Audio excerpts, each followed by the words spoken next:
Collapse. Vladislav M. Zubok. To all reformers. Contents. List of illustrations. Dramatis Personae. Acknowledgements. Maps. Introduction, a puzzle. Part I Hope and Hubris, 1983-90. 1 Perestroika. 2 Release. 3 Revolutions. 4 Separatism. 5 Crossroads. 6 Leviathan. Part 2 Decline and Downfall, 1991. 7 Standoff. 8 Devolution. 9 Consensus. 10 Conspiracy. 11 Junta. 12 Demise. 13 Cacophony. 14 Independence. 15 Liquidation. Conclusion. List of abbreviations. Notes. Selected bibliography. Index. Dramatis Personae. A Balkan, Leonid, 1930-2011 Deputy Head of the Soviet Government, August 1989 to December 1990. Adami Shin, Anatoly, 1934, Soviet Ambassador to Italy, 1990-91. Afanasiev, Yuri, 1934-2015 Deputy of the Supreme Soviet of the USSR, a leader of Democratic Russia. Aganbajian, Abel, 1932, Soviet economist, architect of economic reforms in 1987-88 and September-October 1990.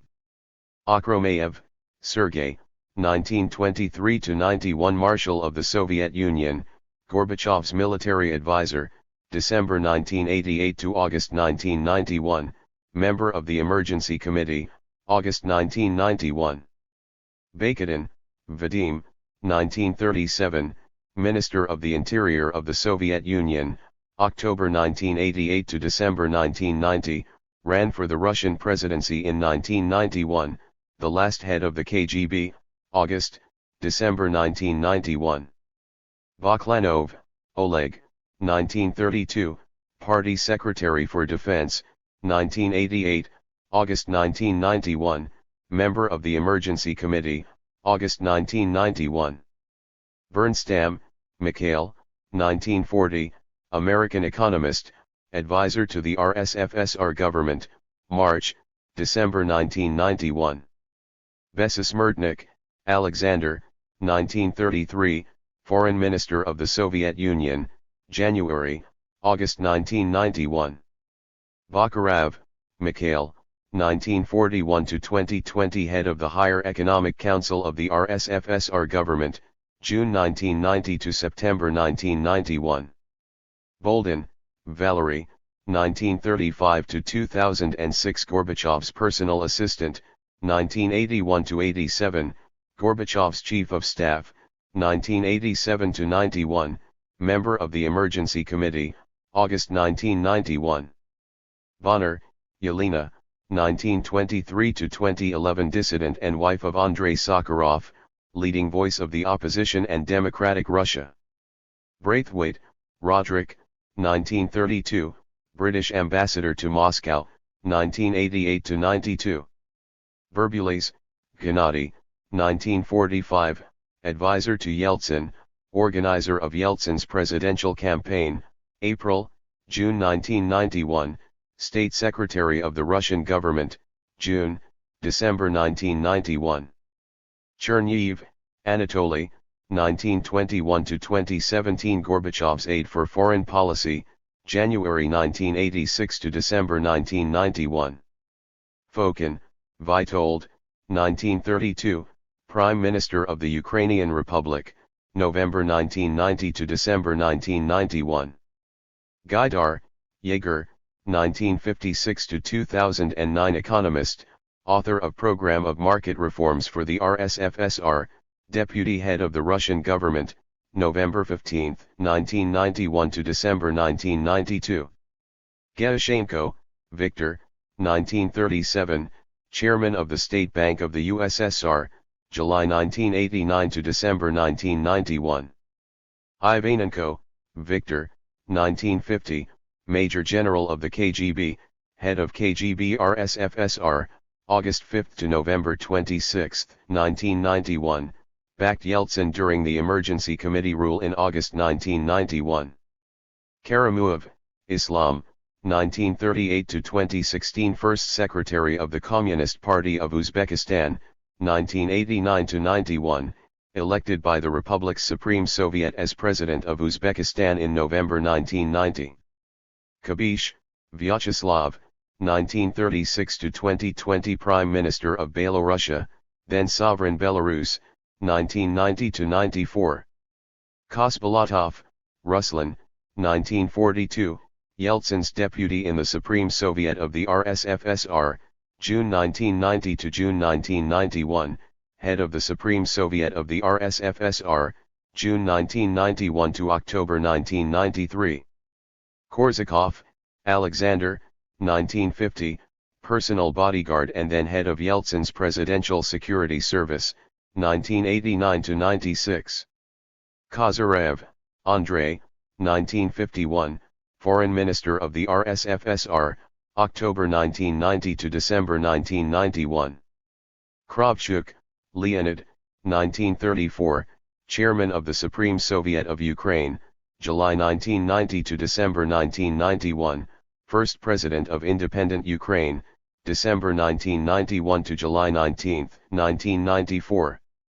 Khrushchina, Nikolai, 1928 to 91, Chief Administrator for Economic Affairs, Central Party Apparatus, 1983 to 91. Kryukov, Vladimir, 1924 to 2007, Chairman of the KGB, October 1988 to August 1991, ringleader of the Emergency Committee in August 1991. Landsbergis, Vytautas, 1932, head of Sąjūdis, the Reform Movement of Lithuania, and the Parliament of Lithuania, 1989, August 1991. Ligachev, Yegor, 1920 to 2021, Secretary of the Central Committee of the Communist Party of the Soviet Union, December 1983 to July 1990, Politburo member, April 1985 to July 1990. Lukin, Vladimir, 1937, Deputy of the Supreme Soviet of the RSFSR, head of its Committee on International Affairs, June 1990 to December 1991. Lukyanov, Anatoly, 1930 to 2019, Politburo member, September 1988 to July 1990, Speaker of the Supreme Soviet of the USSR, March 1990 to August 1991, collaborated with the Emergency Committee in August 1991. Maslyakov, Yuri, 1937 to 2010, Top Economic Planner in the Soviet Government, 1982, November 1991, Chairman of Gosplan, 1988, November 1991.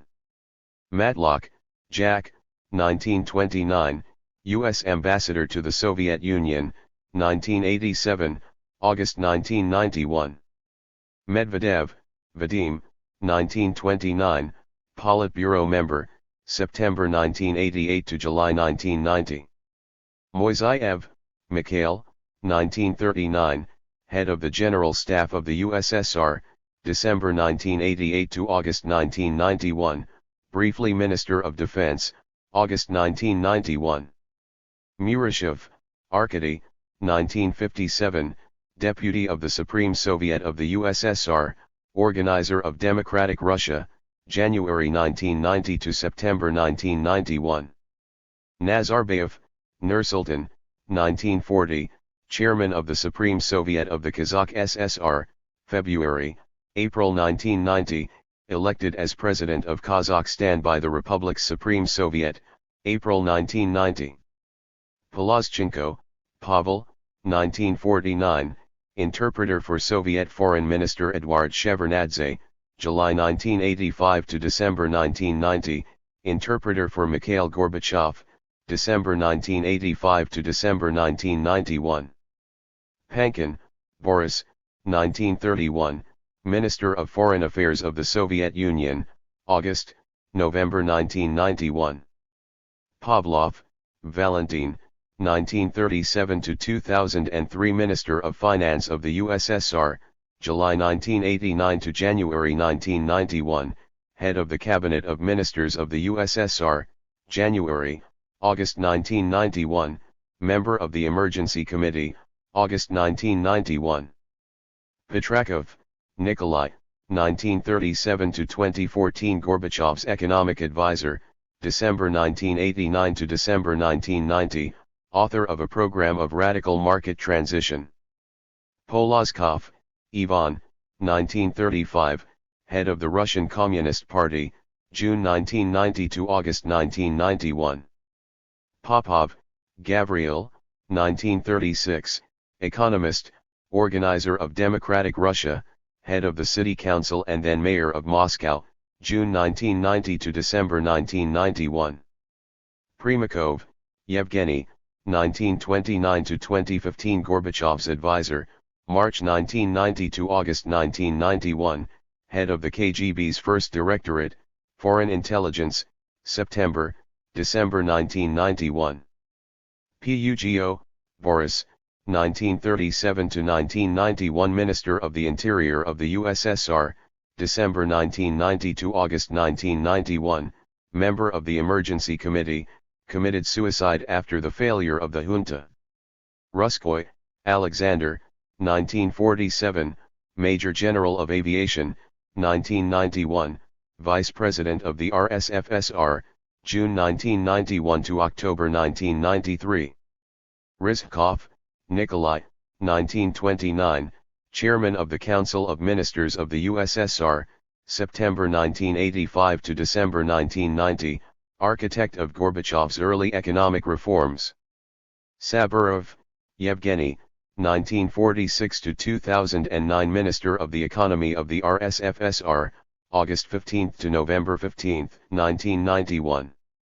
Sakharov, Andrei, 1921 to 89 physicist, designer of nuclear weapons, dissident, winner of the Nobel Peace Prize, 1975, member of the Supreme Soviet of the USSR and opposition leader, May, December 1989.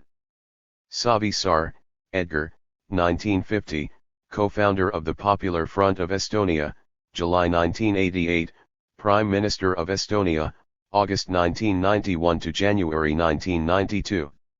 Shukhnazarov, Georgy, 1924 to 2001 philosopher and sociologist, Gorbachev's aide, 1988, December 1991.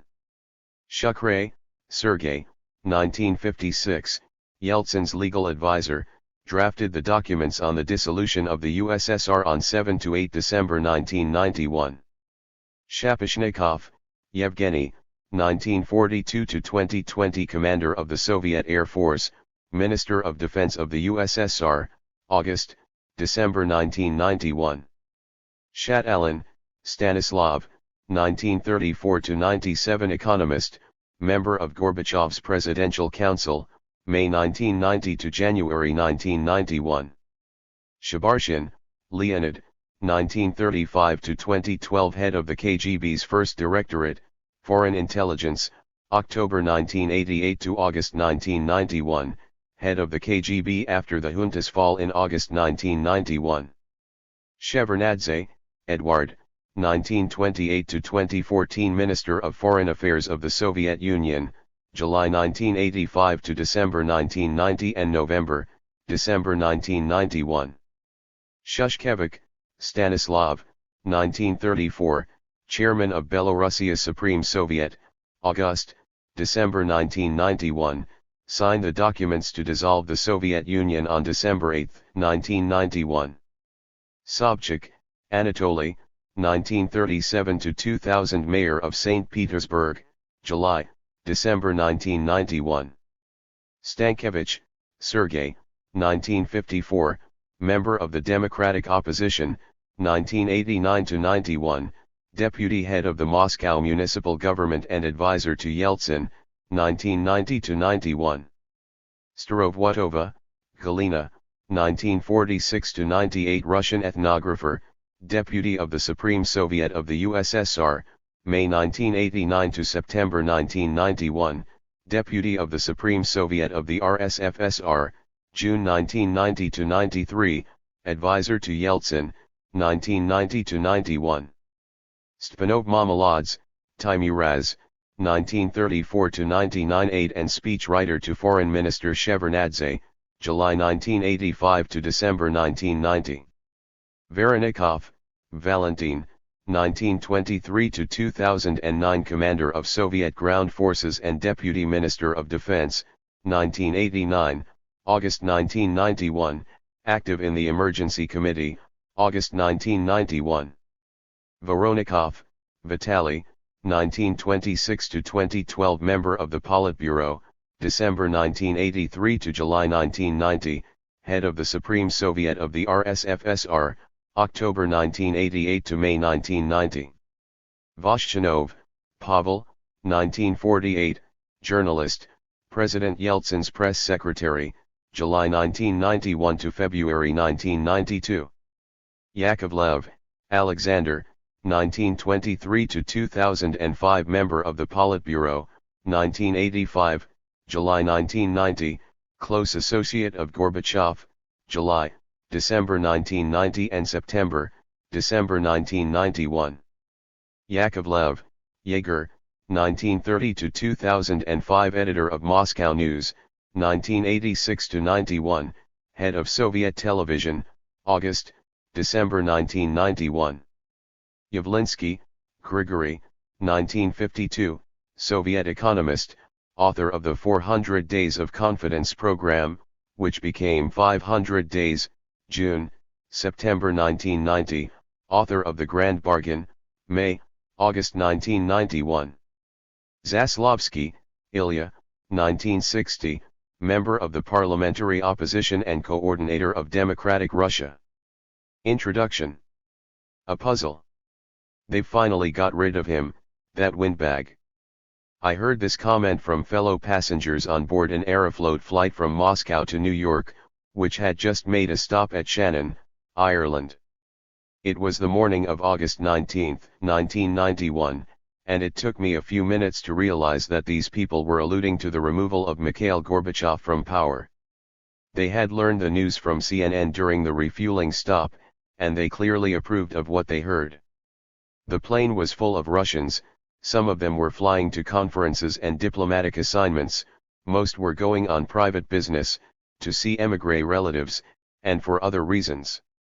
I was flying to the United States with several projects in mind. A few months earlier I had begun working as a Russian aide for the journalists Strobe Talbot and historian Michael Beschloss, who were writing a book about the end of the Cold War. In my bag, I was carrying tapes recording my interviews with Soviet officials. I had also decided to write my own book about the Soviet experience of the Cold War. The prestigious Amherst College in Massachusetts had offered me a fellowship to start my project, far from the turmoil of Moscow where I was born and had lived all my life up to that point. The news about Gorbachev's arrest was completely unexpected. As a young Moscow-based academic intellectual, I had been rooting for his reforms and liberalization in the Soviet Union. Gorbachev had evoked big expectations, yet since 1990, together with my friends, I had switched my allegiance to Boris Yeltsin, who sought a radical break with the old order.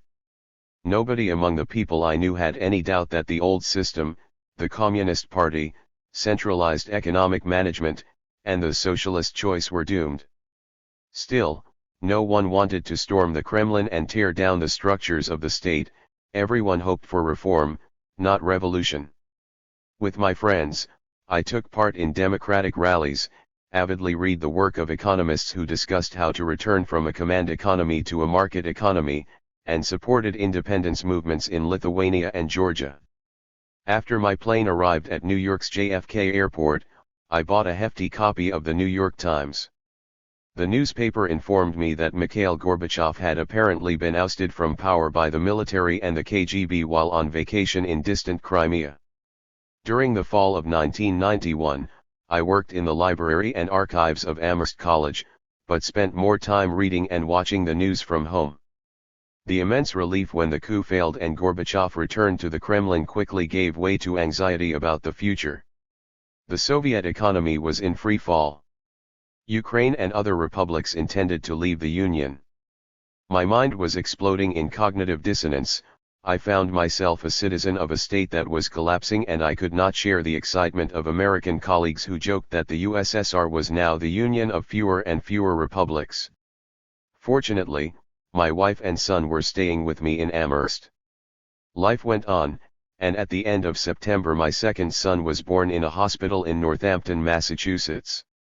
Yet a gnawing thought persisted: what sort of country would we be returning to? We never got back to the USSR.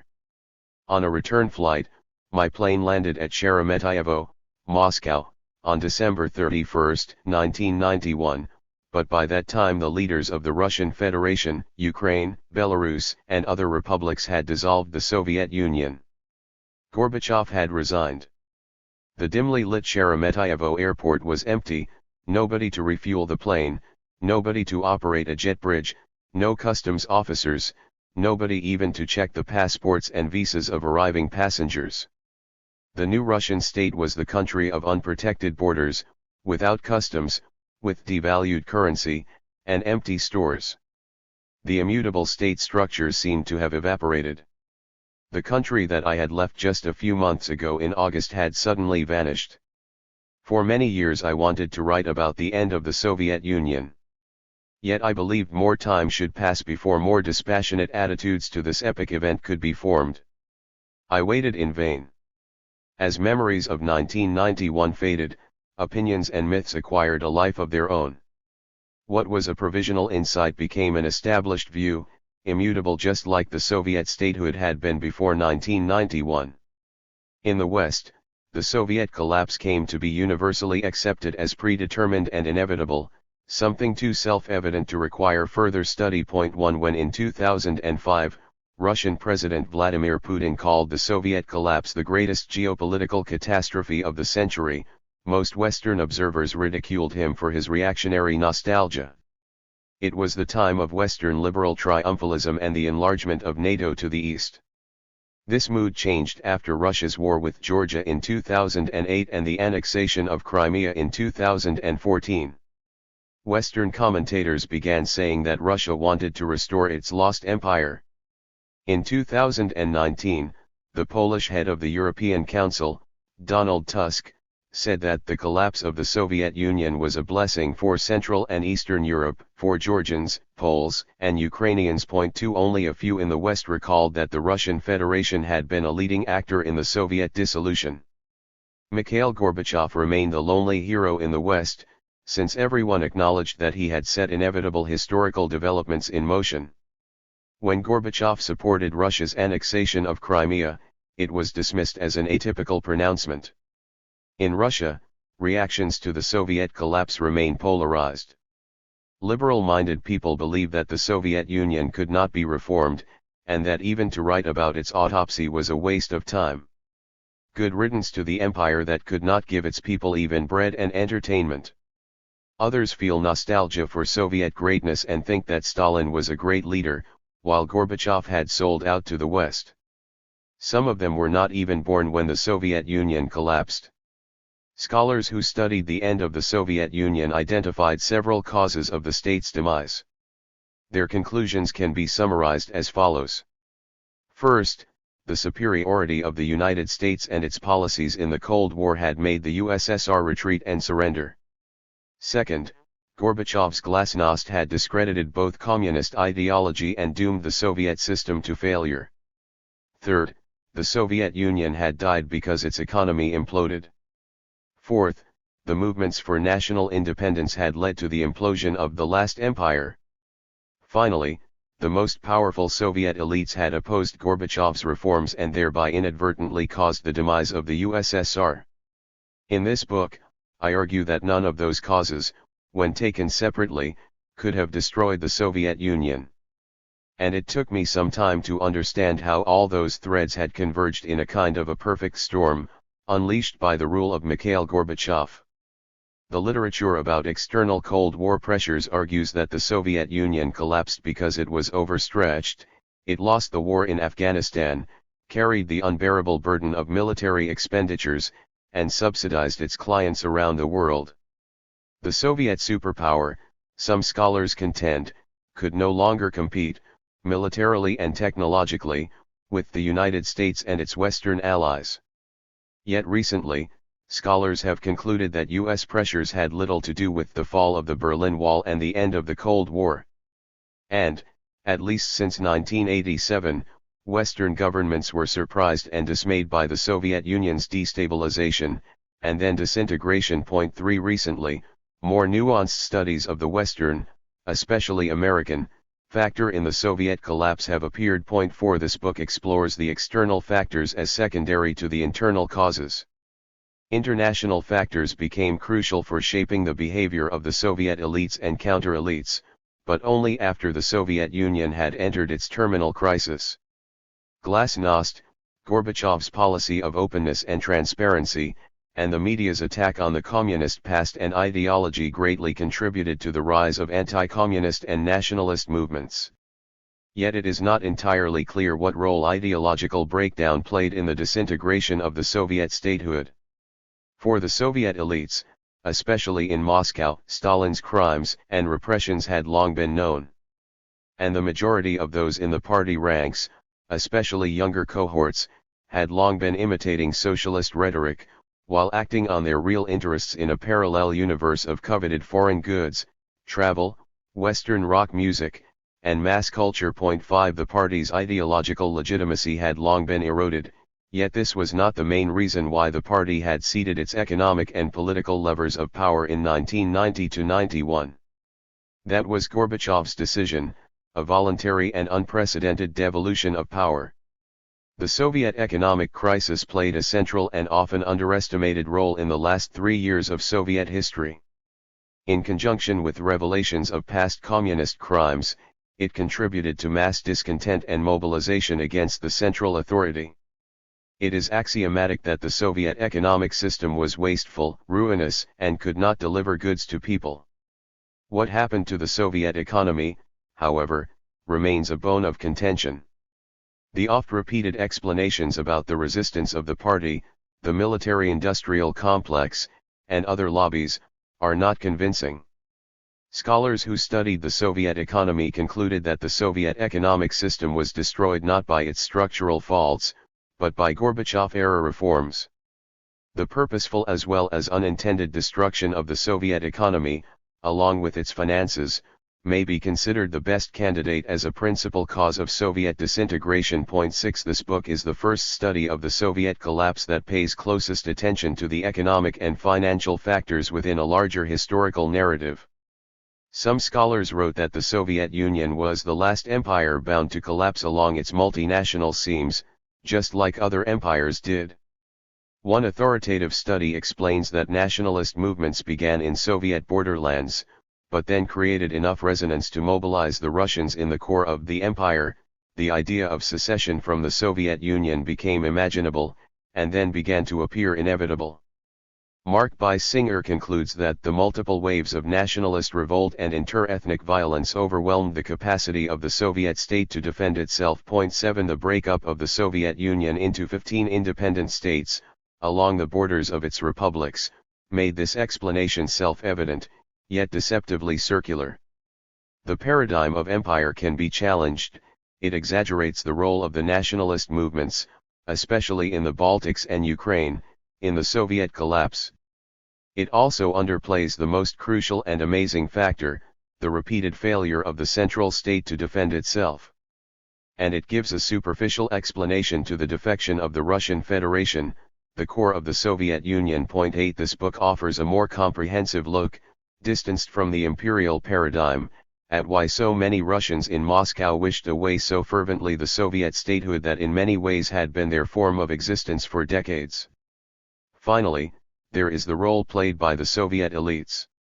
Some scholars had already begun to question the old explanations of the reactionary and hardline nomenclatura, the system whereby influential posts in industry and government were filled by party appointees, that had allegedly opposed Gorbachev and obstructed his reforms.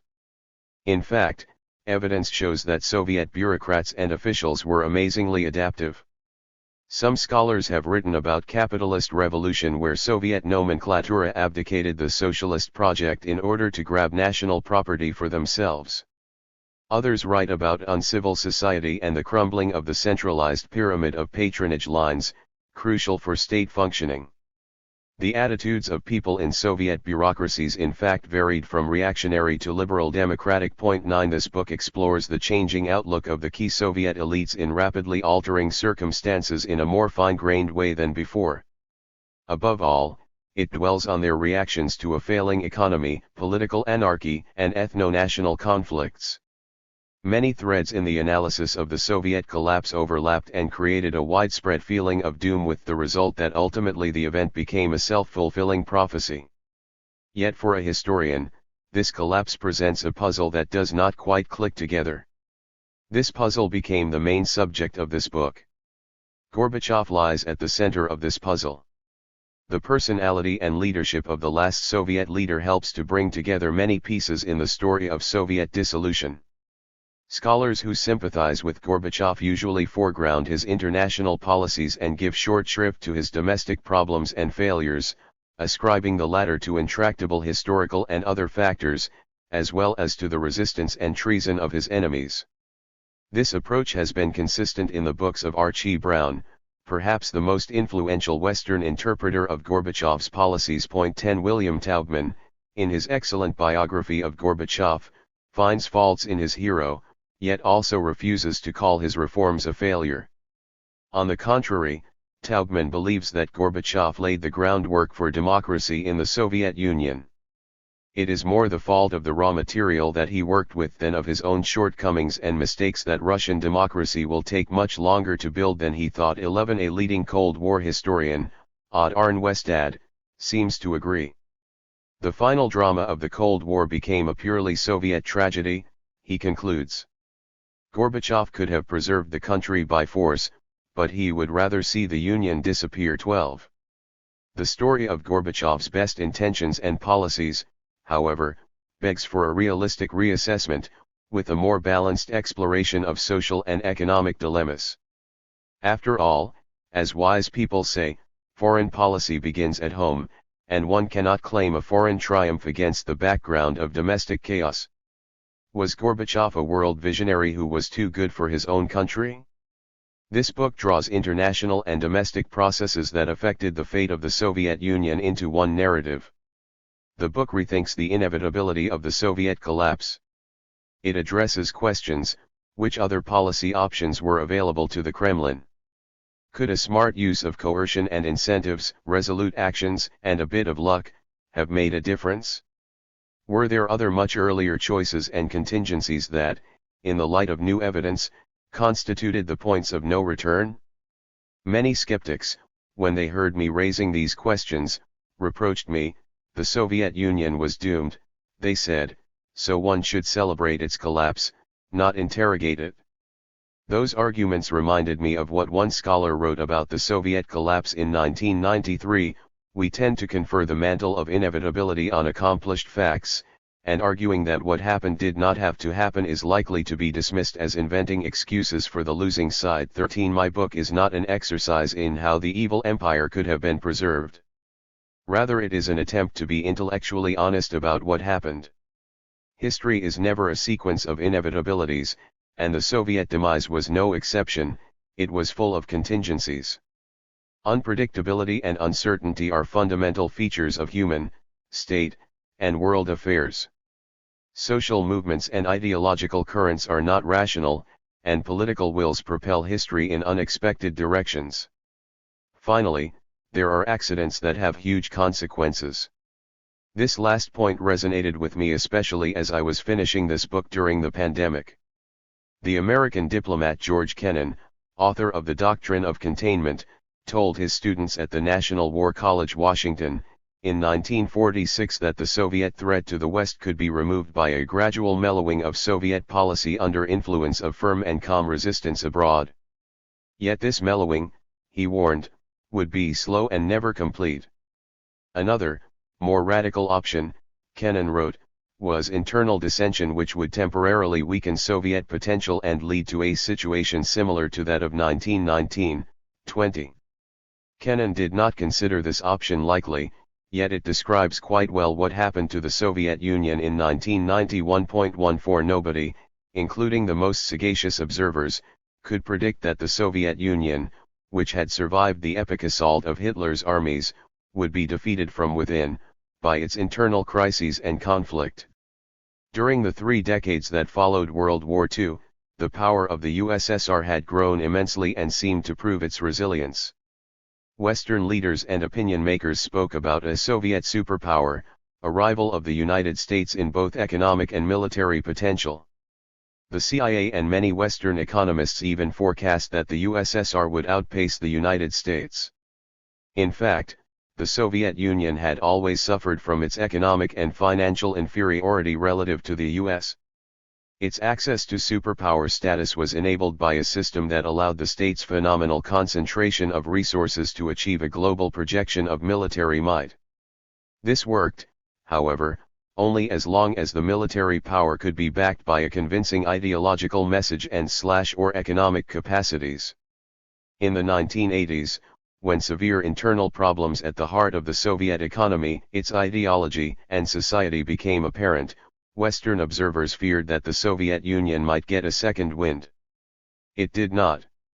Yet even in 1990, the majority of observers, in Moscow and elsewhere, did not assume that the Soviet Union was doomed. Gorbachev and even his critics admit that, without the coup of August 1991, the Soviet state would not have collapsed so quickly and thoroughly. 15. In this book, I try to break free from the straitjacket of the dominant narrative that the Soviet collapse was inevitable, the narrative created in the West and within anti-communist circles inside the Soviet Union. That narrative is still in demand, but 30 years after the Soviet collapse, the audience has changed fundamentally. There are now as many people born after 1991 as those who had experienced and can remember the Soviet Union and the Cold War. Both audiences will find much that is new in this book. The history of the Soviet collapse was never a script, known in advance.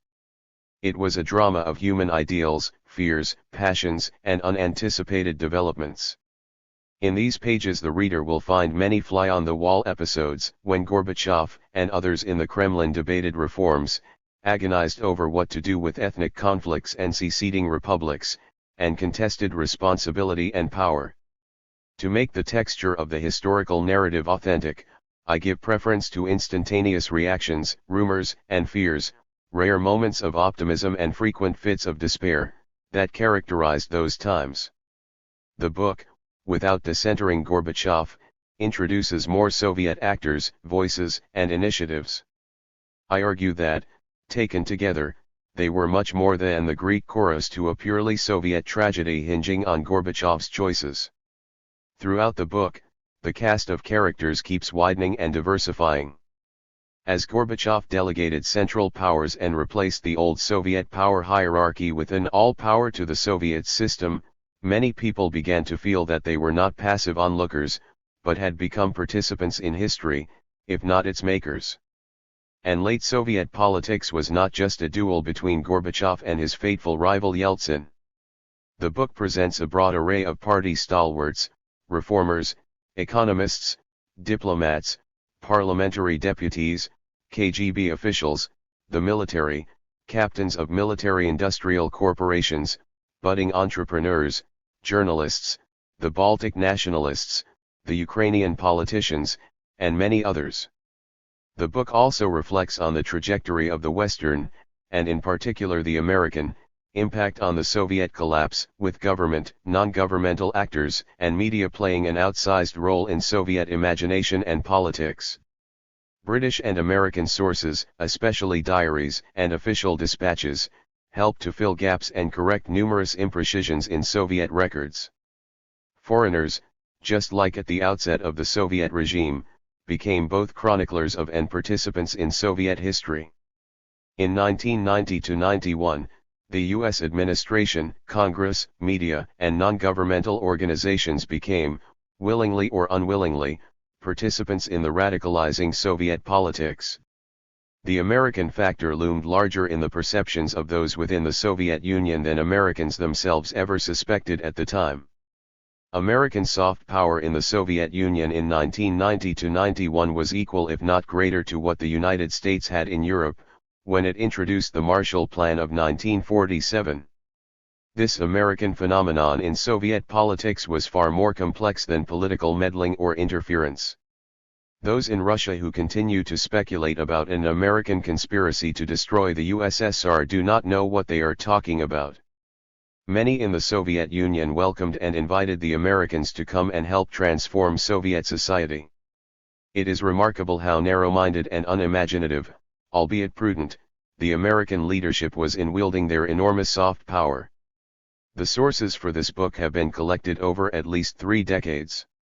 They include personal observations, many conversations with senior Soviet politicians, diplomats, military, KGB officers, officials from the military-industrial complex, and people from diverse walks of Soviet life, the state, and society. Archives and libraries in Russia and other countries provided me with what individual memories could not. Contrary to common perceptions in the West, Russian sources on the end of the Soviet Union are extraordinarily open, rich, and widely available through a number of electronic databases. Particularly valuable for history are numerous stenographic records of what happened in the institutions of Soviet power, on parliamentary floors, at the meetings of the radical opposition, at numerous conferences of experts and pundits. There is also a tapestry of personal records, minutes, letters, and diaries that often allow one to reconstruct events with remarkable precision and sense the spontaneity of the moment. The second biggest treasure trove for this book were sources and interviews in the United States. They were often more insightful and analytically profound than Soviet accounts. After all, no one entity observed unfolding events in the Soviet Union more attentively than its superpower rival. As I collected this evidence, I adjusted some of my pre-existing certainties and assumptions. I still believe, just like 30 years ago, that the central economy and Gorbachev's socialist choice were doomed, but I no longer have the same sense of inevitability about the party's demise. In general, I was surprised how clearly many people saw the separate strands of the approaching crisis, yet could not imagine that the whole state construction would fall apart. It was also surprising to see how many historical actors radically changed their views within a few years, influenced by political passions, fears, ideological illusions or delusions, and personal ambitions. Those changes provided an unmistakable sign of revolutionary times. Even well-known evidence looks different from a greater distance. The role of ideologies in the final phase of Soviet history looms larger to me now than when I was a witness to and participant in the events. When I was young, I dismissed Gorbachev's neo-Leninist proclamations as mere rhetoric. The evidence reveals that it was absolutely genuine and heartfelt. Equally striking for me today is the explosive spread of ideological anti-communism and American-style liberalism, especially in economics. At the time, it looked natural and a return to common sense. I also became struck by the utopian nature of the homegrown projects and ideas of reforms that sprang from the democratic-minded intelligentsia in Moscow and elsewhere. What looked like having no alternative then, now appears to me as fanciful, naive, and a prognosis of catastrophe. This is not to criticize the actors of history with the wisdom of hindsight, but to historicize their motives and passions. My biggest surprise, however, came from my realization of the decisive and implacable role of money in the Soviet demise, something, given my Soviet background of economic ignorance, that I completely missed. At first, I wanted to start my account of the Soviet collapse in January 1991 and stay focused on month-by-month developments.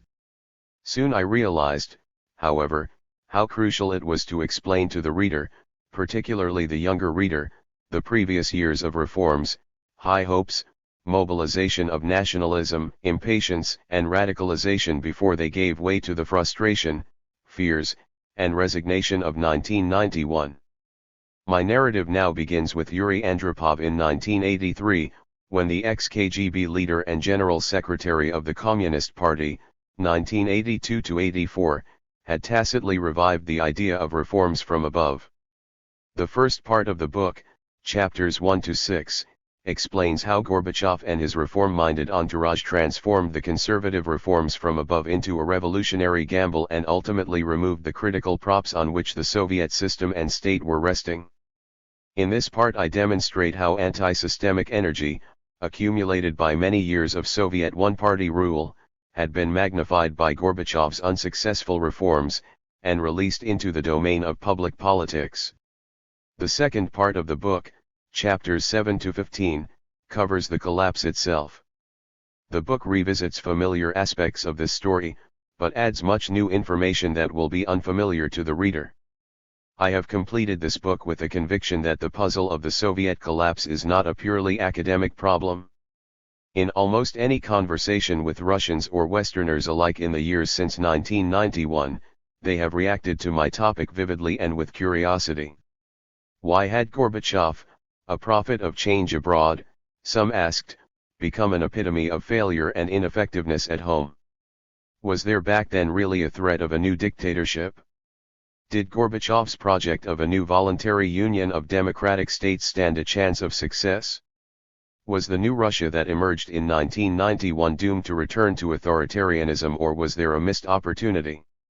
I hope this book will satisfy this curiosity and arm the reader with a much better understanding of a great geopolitical and economic upheaval, one that gave birth to a new world. Part I. Hope and Hubris. 1983-90. Chapter 1. Perestroika. The task is to work out a system of logistical, economic, and moral steps that would make old modes of work unprofitable, that would encourage renovation of equipment and managers. Yuri Andropov, June 15, 19831. We just can't go on living like this. Mikhail Gorbachev, March 1985. The KGB reformer. The idea of renovating the Soviet Union originated not with Mikhail Gorbachev, but with his mentor Yuri Andropov. 4 years after the Soviet collapse, many said wistfully, if only Andropov had lived longer. They meant that under his leadership the country could have been reformed yet be held together. In fact, Andropov made the idea of renovation possible and left his heir apparent Gorbachev with the task of promoting it. Andropov was born in June 1914, 2 months before the outbreak of World War I. His family origins are the subject of controversy. Point 2. He claimed to be of Cossack descent, yet in reality he was born into the family of Karl Finkelstein, a Jewish merchant from Finland, who had moved with his family to Moscow and opened a jewelry shop on 26 Big Lubyanka Street. Had Andropov been born a few decades earlier, he might have become an entrepreneur or even a banker. Instead, he concealed his origins, made a party career during Stalin's terror, and ended up in another office on Lubyanka Street, as the head of the KGB, 1967-82. He was ruthless, clever, and resourceful. He cultivated influential sponsors and transformed the KGB into a modern corporation specializing in surveillance, secrecy, and espionage. Andropov was helpful to an aging Leonid Brezhnev, then General Secretary of the Communist Party. On many fronts, his KGB agents procured a secret channel to the West German leadership in 1969, which enabled the start of European détente. Andropov crushed dissent within the Soviet intelligentsia by consigning human rights defenders to mental asylums. He also proposed the forced emigration of dissidents and Jews from the Soviet Union. Instead of oppressing them at home, he even provided the Soviet leader with foreign-made sedatives to combat his insomnia. Point 3. Andropov let Brezhnev down only once. In 1979 he convinced him to move Soviet forces into Afghanistan to save the socialist regime. He promised it would be a short-term operation. Brezhnev forgave Yuri this mistake. He wanted Andropov to be his successor. Shortly before his death, Brezhnev moved him from the KGB to the party apparatus and asked Andropov to lead the secretariat in his absence. This was the Soviet leader's final gift to his protege. When Brezhnev died in his sleep in November 1982, Andropov succeeded him without a glitch. The majority of Soviet people welcomed Andropov as a long-expected strong leader. The intelligentsia, however, oppressed and controlled by the KGB, shuddered at the prospect. Andropov's gaunt face and dour demeanor called to mind the great inquisitor from Fyodor Dostoevsky's The Brothers Karamazov, the omniscient man without mercy. Andropov did not interview candidates for jobs in his personal entourage. When one man said to him, "Let me tell you about myself," Andropov replied without a touch of irony, "What makes you think that you know more about yourself than I know about you?" 4. Andropov was in favor of controlled, conservative reforms. 5. The key to his approach was his experience as the Soviet ambassador in Budapest, Hungary, in 1956, the year when a huge protest erupted against the communist rulers. On October 31, influenced by Andropov's reports, the Soviet leader Nikita Khrushchev and his party colleagues launched Operation Whirlwind. 6,000 Soviet tanks crushed the uprising and set up a puppet government. Andropov kept referring to the unfortunate Hungarian events for the rest of his life. It was perhaps his closest brush with violent death.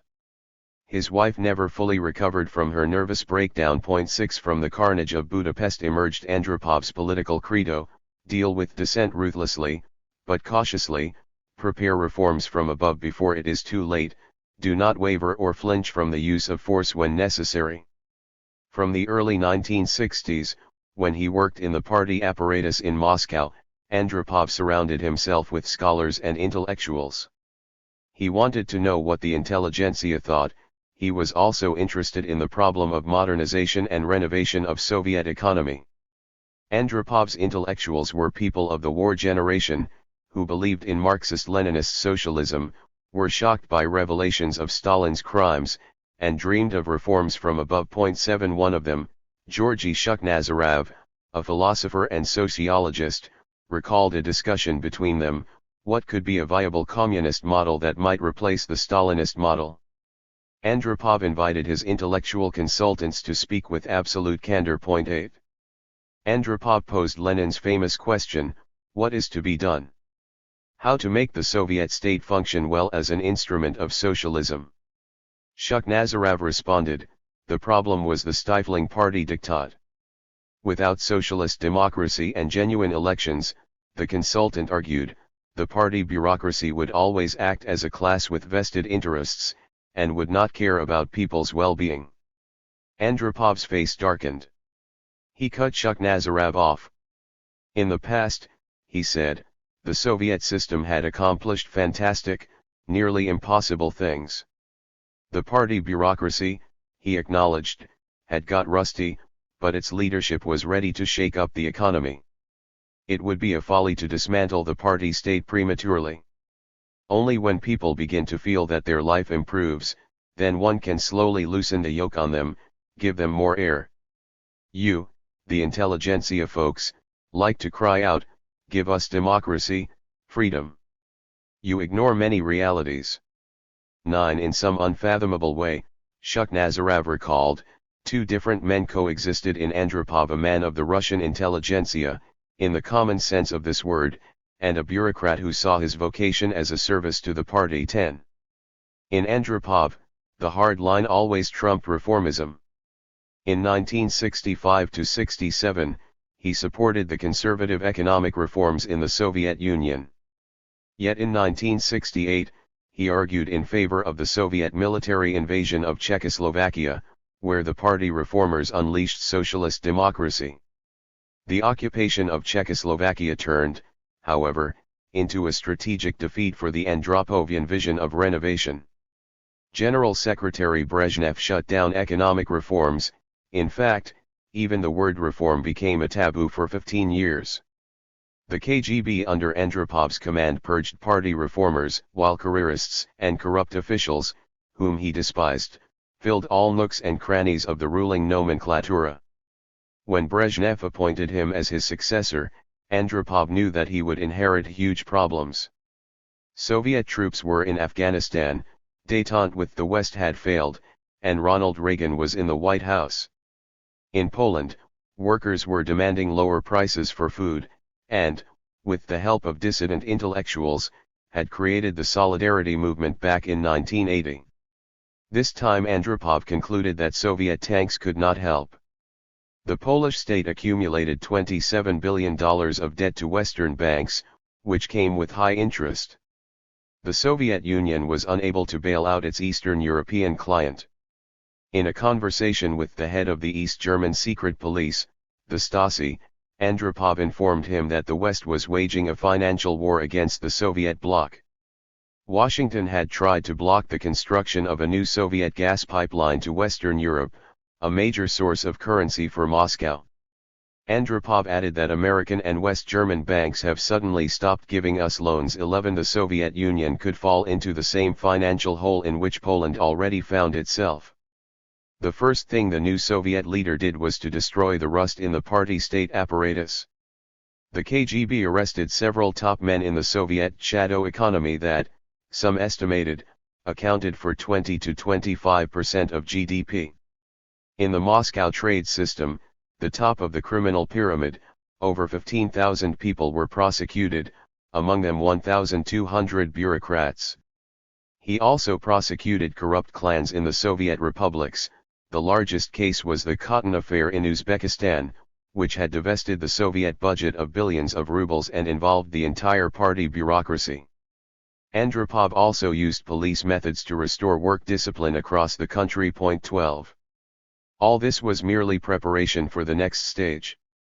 Andropov now ordered the economic department of the CCCPSU, Central Committee of the Communist Party of the Soviet Union, to map out a road toward economic reforms.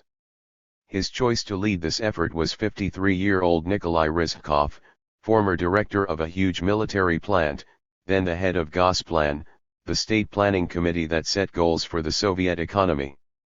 Ryzhkov recalled Andropov's instructions: let the party apparatus mind their business, and you should tackle the economy. 13 Ryzhkov recruited a team of economists and sociologists who had been involved in the economic reforms of the 1960s. All of them will feature in subsequent chapters of this book. 14 For years, Ryzhkov remembered, those people had been working in a vacuum, multiplying one abstract theory after another. And suddenly their heretical thinking was in demand at the very summit of power. 15. In January 1983, Andropov met with Shukhnazarov again, at a conference. The Soviet leader said to his former consultant, "You know, we have only begun to deploy reforms. A lot needs to be done. We should change things radically, fundamentally. You always had some interesting ideas. Come to see me. We should talk." 16. Andropov, just like Deng Xiaoping in China at the time, realized that modernizing the Soviet economy would require Western technology, know-how, and capital. He once asked Ryzhkov what he knew about the reforms of Lenin's new economic policy, NEP, in the 1920s. Was it possible, for instance, to lease Soviet economic assets to foreign companies? Ryzhkov said he knew nothing about this. Andropov responded, "Neither do I. Do research on this, and come back." Finally, somebody found a history thesis on this subject, buried in Moscow's Central Library. 17. Andropov was keenly aware that the Cold War rivalry with the West, as well as the existing imperial burden, clashed with the Soviet need for renovation. The most complex problem, Andropov confessed to Erich Mielke, head of the Stasi, in 1981, is that we cannot avoid the strains of military expenditures both for us and the other socialist countries. He also could not give up on Soviet clients, such as Vietnam and Cuba, as well as progressive forces in Laos, Angola, Ethiopia, and other countries. Without this burden, Andropov said, we could solve all the other problems in 2 or 3 years. Also, Reagan's belligerent course in foreign policy remained the main challenge for Andropov's reforms. In March 1983, Reagan launched an ambitious Strategic Defense Initiative, SDI, to stop incoming Soviet missiles. The U.S. military complex was flushed with money. American financial resources seemed unlimited. The NATO members, Japan, and the Arab states helped fund the American state debt and budget, including military expenses. The Cold War balance was shifting in favor of the United States. 18. In contrast, Soviet revenues and finances were precarious. The problem, contrary to customary Western claims, lay not in the crushing defense outlays. The Soviet military, the military-industrial complex, MIC, and R&D were remarkably cost-effective. According to the best available estimates, they never exceeded 15% of GDP. A leading Western expert on the Soviet economy admitted, long after the Soviet collapse, that nobody in the leadership saw the Soviet Union being crushed under an unbearable military burden. In economic terms, this expert acknowledged, the Soviet Union had a revealed comparative advantage in military activities. It was not the military burden, significant yet small for a superpower, that endangered the Soviet economy and state. 19. The problem was the growing Soviet engagement with the global economy and its own finances. The Soviet balance of trade depended entirely on high oil prices. The debonair Brezhnev, in contrast to Stalin, had never bothered to accumulate a stabilization fund, to save money for the future. At the party plenum of November 1982, Andropov denounced the growing Soviet import of grain, fats, meat, and other food products. I don't want to scare anyone, but I will say that over recent years we've wasted tens of billions of gold and rubles. Instead of using its oil profits to import Western technology, the Soviet Union used them to import food and subsidize its satellites.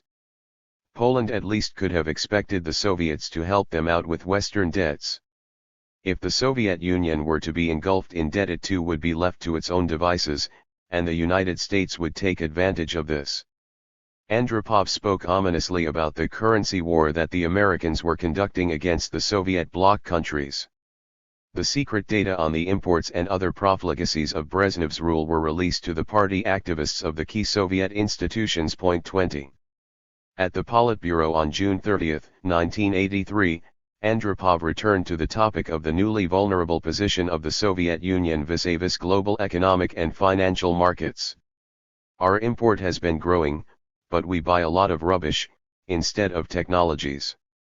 Western countries take our resources, but the rest of our products cannot compete. The Soviet leader ordered the Gosplan and ministries to think about increasing the export of machinery and oil products. Instead, the Soviet republics and state enterprises asked for more subsidies. They do not count money, do not seek additional financial resources, they got into the habit of begging. Andropov proposed cuts in imports of foreign food. He also planned to gradually reduce Soviet subsidies to Eastern European countries, Mongolia, and Cuba. This is not a community, he said with some emotion to Rizhkov about the Soviet economic bloc.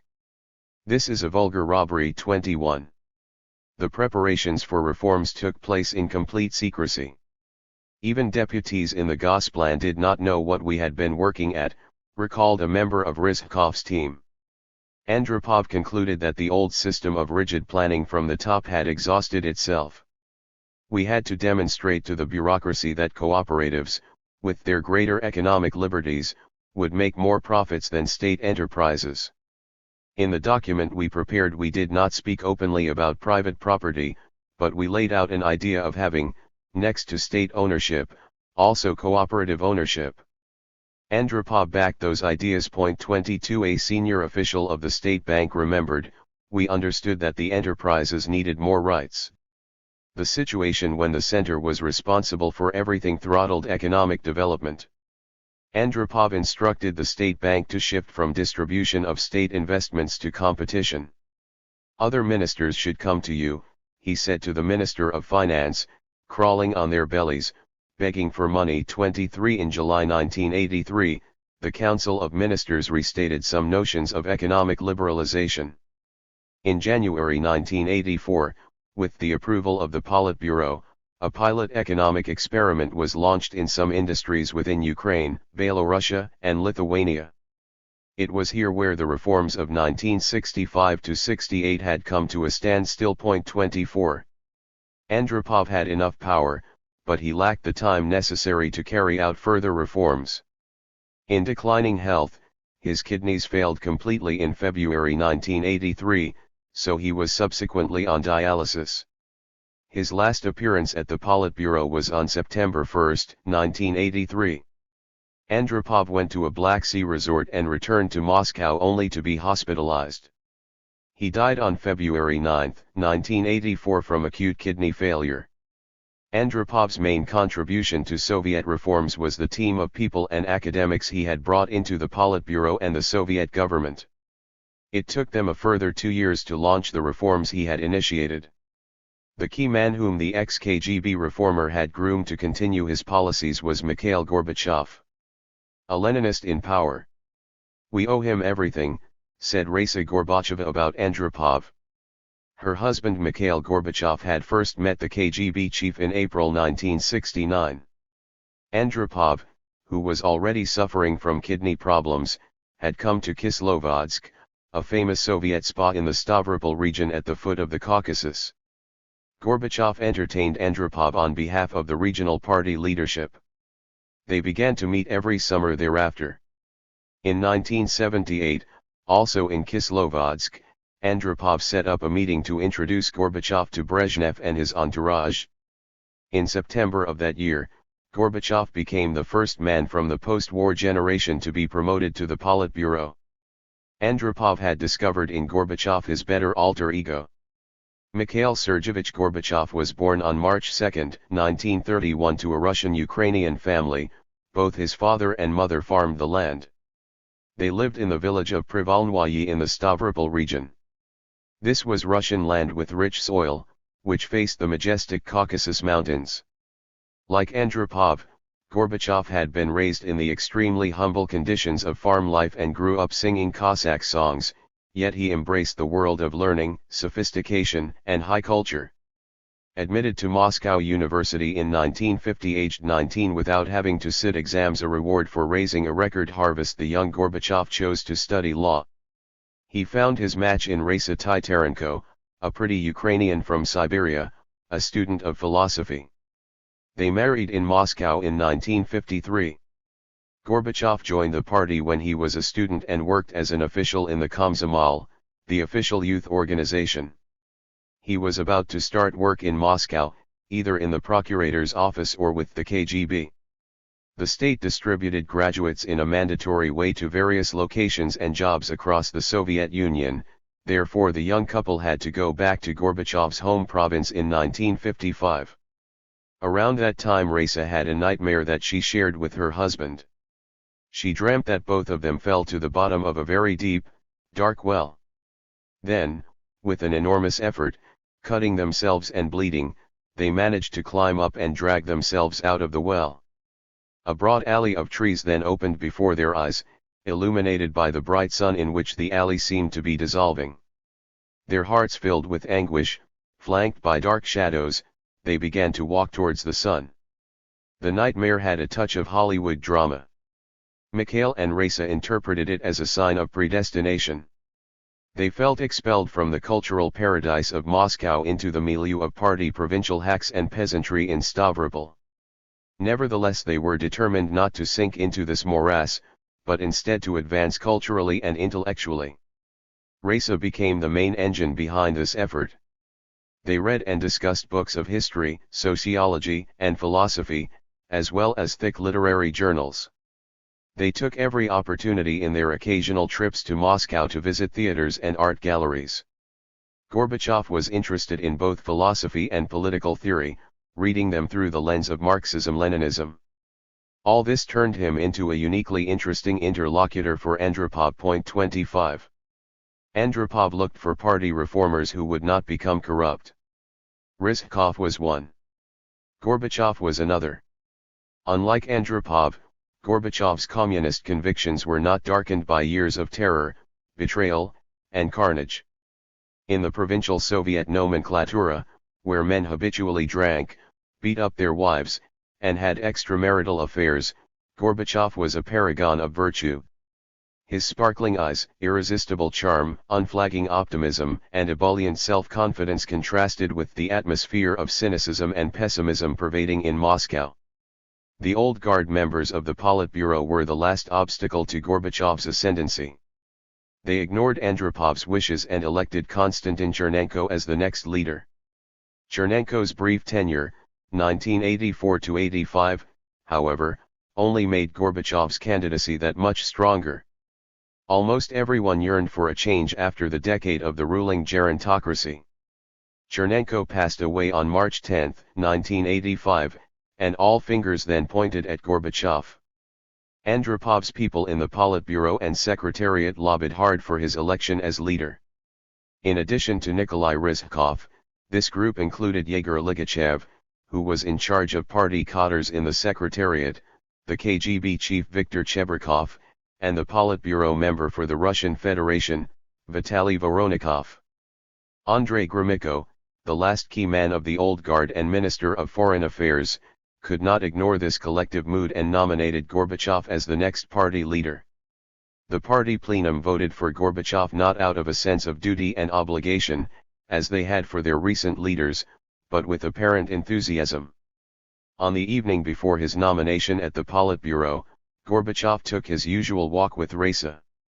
In his memoirs he claimed that his wife expressed her fears, "Do we really need this?" Those doubts were a comment on Gorbachev's career. He never fought for power, never had to remove his enemies, never used force to achieve his goals. It would hardly be possible to avoid asserting himself after assuming supreme Soviet power. Gorbachev reminded Raisa that, when he joined the Politburo, he believed he could help to change things in their country for the better. Yet he had in fact achieved nothing. So if I really want to change anything, I have to accept the position. We just can't go on living like this. 26. Many years later and with masses of archives mined, people still refuse to accept the sincerity of this phrase. One old practitioner wrote, "We know more about Gorbachev's actions than about his motivations and still lack a fully satisfactory explanation of his political evolution from 1985 to 1989 and beyond." 27. William Taubman, the prize-winning American author of Gorbachev's authorized biography, begins his account with the phrase, "Gorbachev is hard to understand." Taubman concluded that Gorbachev was a unique tragic hero who attempted to change Russia, laid the groundwork for democracy, but predictably failed in constructing a new state, society, and economy. A Russian biographer of Gorbachev writes about him as a victim of a merciless caprice of history. One of the most tragic figures in Russian history. 28. Gorbachev certainly did not expect in 1985 to be remembered as the leader who destroyed the country that he tried to change. The name he chose for his course of action was perestroika, restructuring or renovation. After Andropov's death, however, Gorbachev chose a revolutionary mentor, the man who had destroyed Russia. This was Vladimir Lenin, the author of the Bolshevik dictatorship that emerged in 1917, and the architect of the Soviet Union. For the next 5 years, Gorbachev would invoke Lenin's name constantly, not only in public speeches and at the Politburo meetings, but in private conversations with his closest advisors. Gorbachev did not use Lenin's quotations, like his predecessors, to assert his legitimacy or outdo his rivals. He identified with Lenin. He was the last true Leninist believer. 29. As a student at Moscow University in the 1950s, Gorbachev looked at the Bolshevik leader through a romantic lens.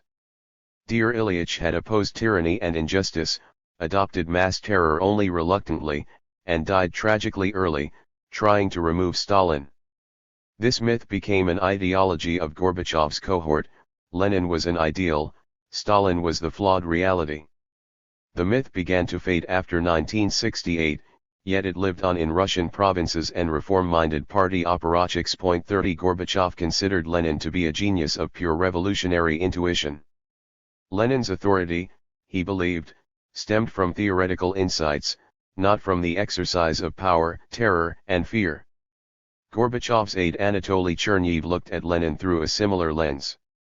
Gorbachev, he wrote in his diaries, did not play Lenin, he is like him by nature. Another close aide remembers that the Soviet leader kept volumes from Lenin's collected works on his desk and would often pick one up in my presence and read aloud, comparing it to the present situation and extolling Lenin's perspicacity. This veneration of Lenin, observes Taubman, helped Gorbachev move with remarkable ease into the role of leader of a superpower.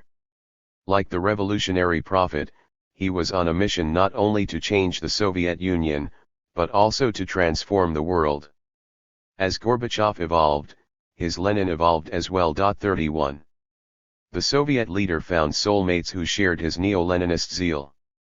One of them was Alexander Yakovlev, a party ideologue who had been exiled during Brezhnev's rule to become ambassador to Canada. Gorbachev met Yakovlev during his visit to Ottawa in 1983. During a tour of Canadian farmlands, the two officials, both peasants by birth, began to discuss the woes of Soviet agriculture and digressed into Marxist-Leninist theory in search of a theoretical key to understand what had gone wrong. They agreed that everything in the Soviet Union needed a revolutionary jump-start. Gorbachev managed to convince Andropov to bring Yakovlev to Moscow and appoint him director of IMEMA, a leading think tank. After Andropov's death, Yakovlev joined a small circle of individuals where Gorbachev discussed his ideas for reform. "We have been hibernating for 15 years, Yakovlev said at a closed meeting of party propagandists in August 1985. The country weakens, and by the year 2000 we will become a second-rate power. 32. In December 1985, Yakovlev sent Gorbachev a synopsis for future political reform. The leader's task, Yakovlev wrote, was to channel the pent-up frustration in Soviet society into radical change. The focus must be on political reforms. Yakovlev proposed to remove the party from management of the economy. Socialist democracy, decentralization, and glasnost, free discussion of problems, would liberate the USSR from the dictatorship of bureaucracy. The pinnacle of the political reforms Yakovlev envisaged would be a democratic system of two parties, one socialist, the other People's Democratic, with both holding regular elections. The supreme power would belong to the President of the USSR.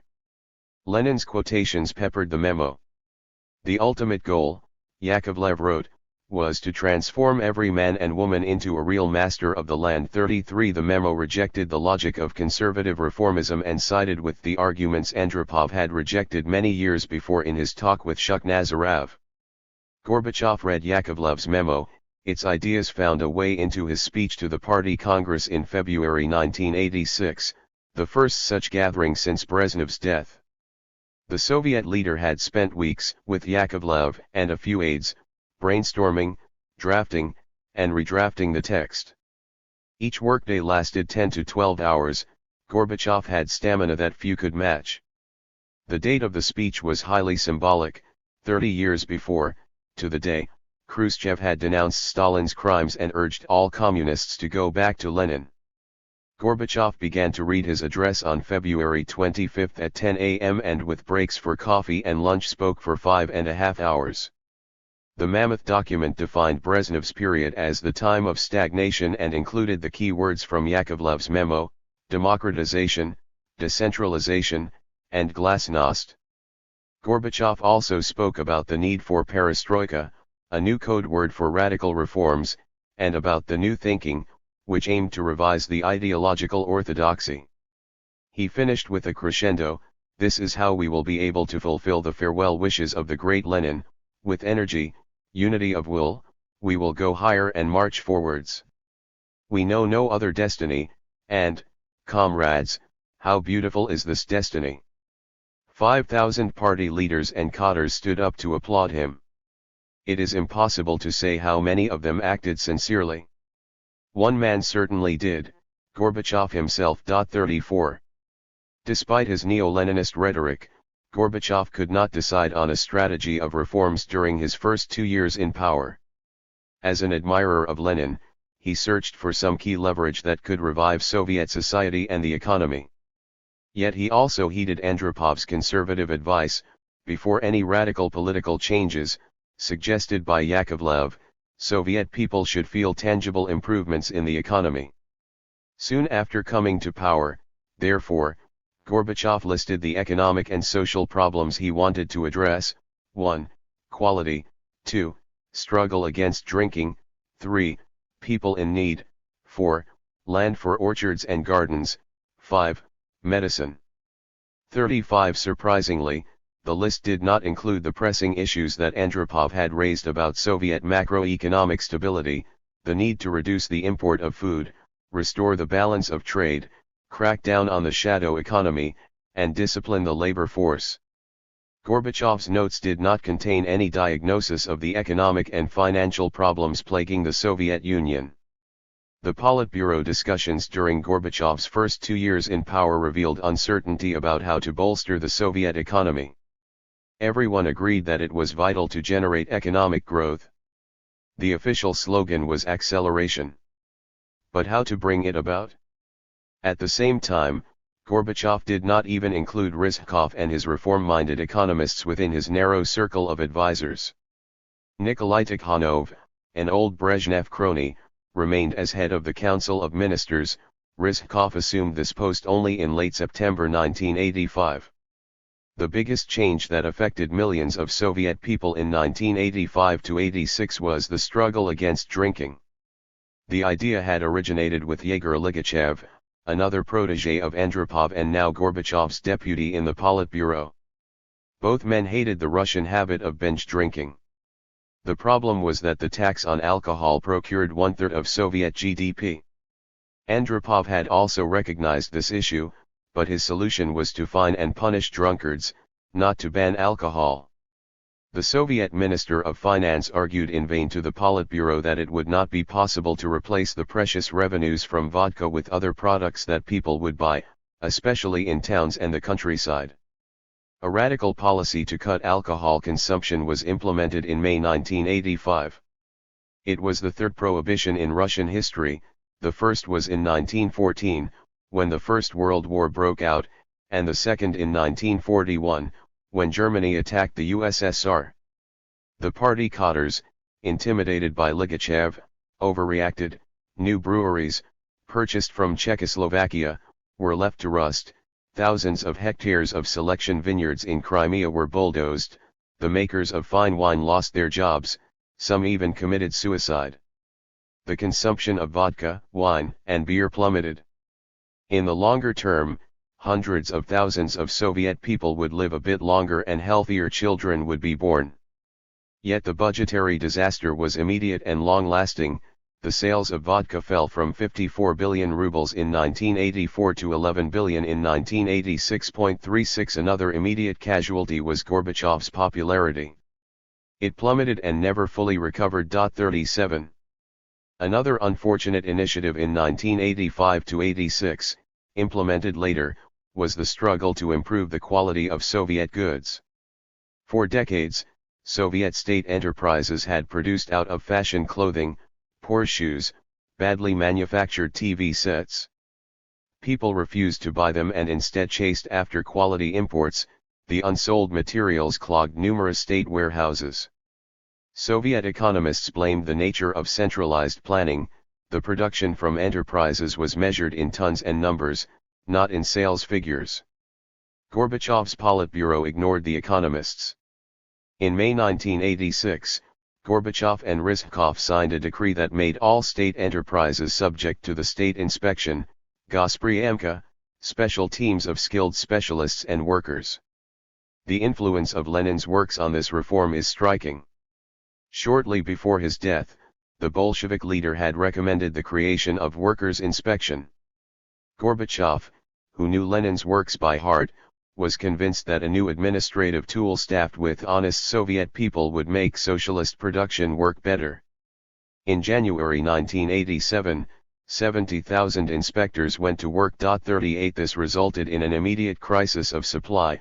Most of the products from thousands of state enterprises, estimated to cost 69 billion rubles, were rejected for their poor quality. Even the best Soviet plants, built by Western companies in the 1960s, suddenly faced default. The end to the supply of many products, of whatever quality, affected entire economic chains of distribution.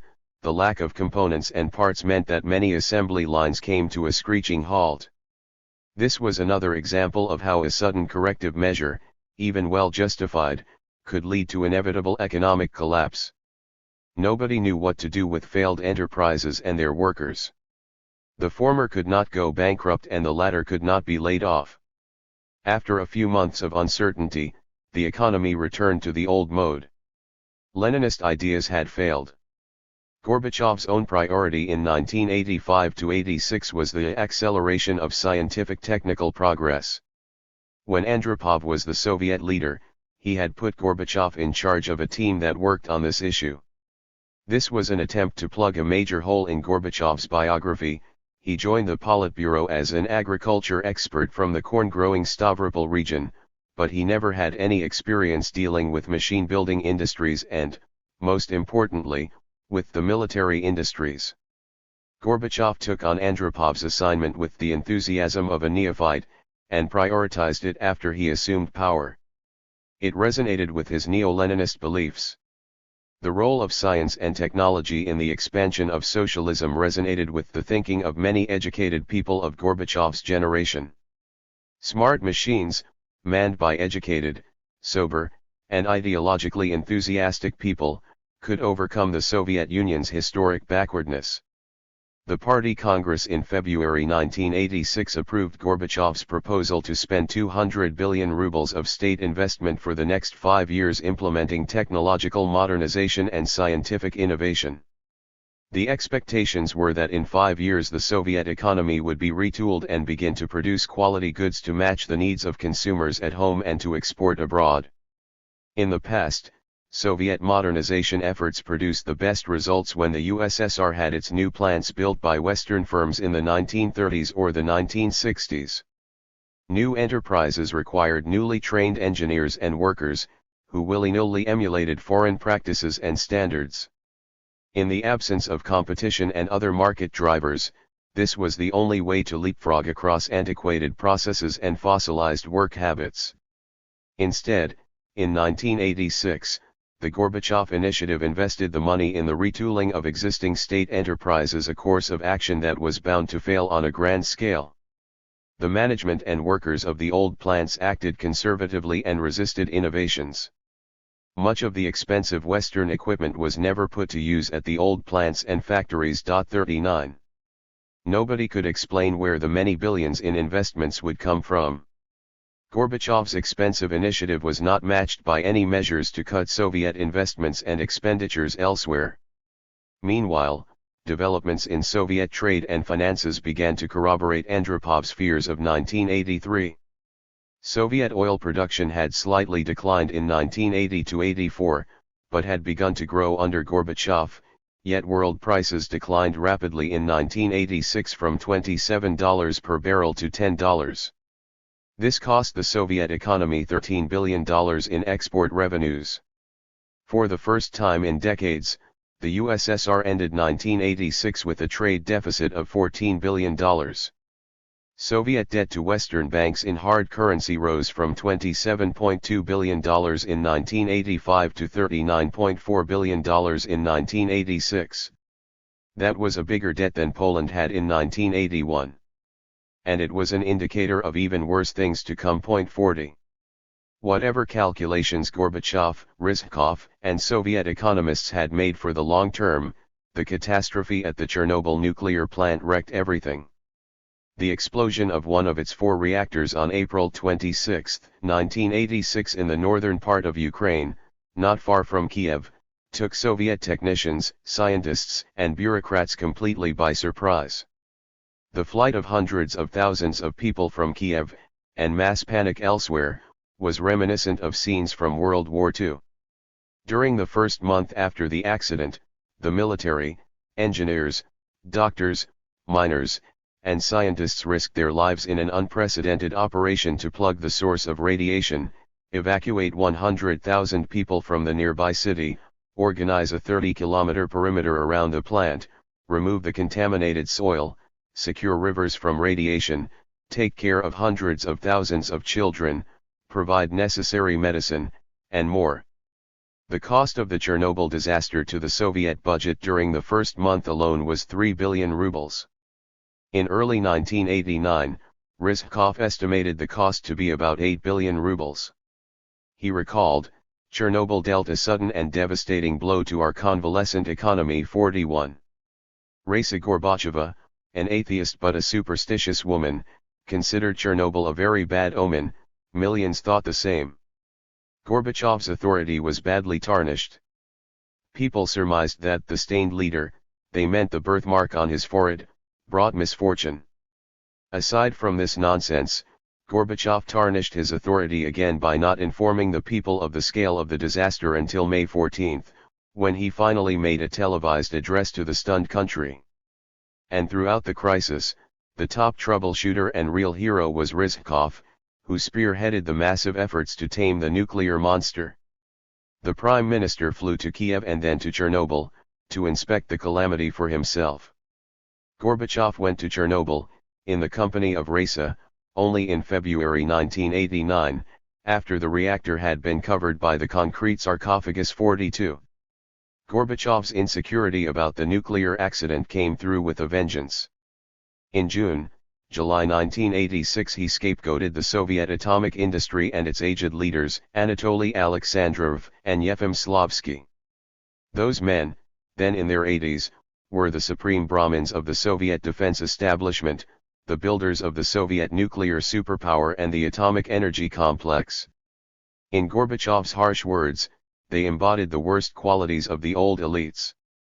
The atomic establishment, Gorbachev argued, is dominated by servility, bootlicking, cliquishness, and persecution of those who think differently, by putting on a good show, by personal connections and clans. We are about to put an end to all this. 43. This was an unfair and inaccurate assessment. The Soviet nuclear science industry was one of the few that could demonstrate world-class achievements. This reaction to Chernobyl was typical of Gorbachev, and was repeated in the years to come. The Soviet leader no doubt was angry, but he also reenacted Lenin. He used the crisis to jump to sweeping conclusions. The entire old system was deeply sick and contaminated. The crisis demanded another revolution. His main message was that the USSR was a country on the brink. During the previous 15 years the state and the people had lived beyond their means and learned awful habits. Either the party should pull them out of this morass rapidly or the country would sink back into the swamp with lethal consequences.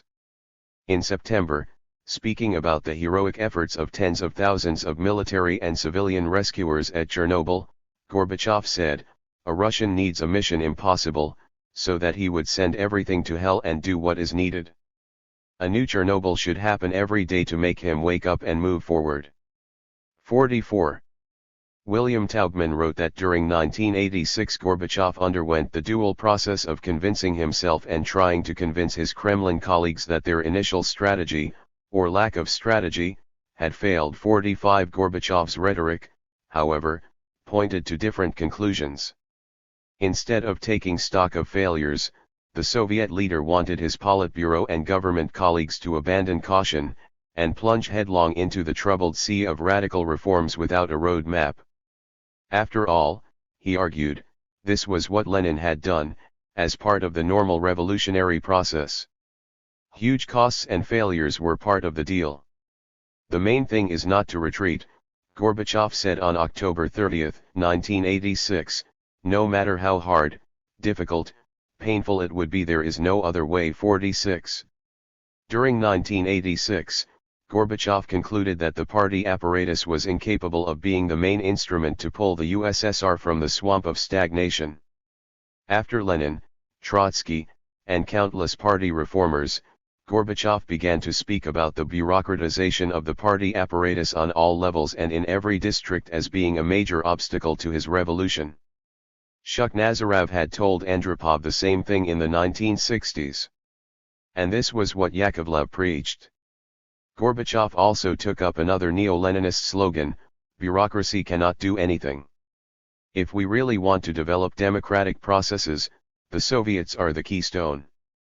47. In September 1986, Gorbachev told the Politburo, when you read Lenin, you see how much he spoke, trying to explain the NEP. If we lived in a democracy, people would do anything. One war veteran wrote to me, you are the first after Lenin to call for democracy. Gorbachev implied that there was more support for reforms among common people than in the party apparatus. The head of the KGB, Viktor Chebrikov, objected, "I am ready to take an oath on my party membership card that the KGB harbors no opposition or doubts with regard to new policy 48. The party and state apparatus, while not revolutionary-minded enough, remained loyal and ready to follow its leader into uncharted waters." Misguided reforms. In early 1987, Gorbachev urged Rizhkov and his economists to produce a radical comprehensive reform of the Soviet economy. Its essence was twofold.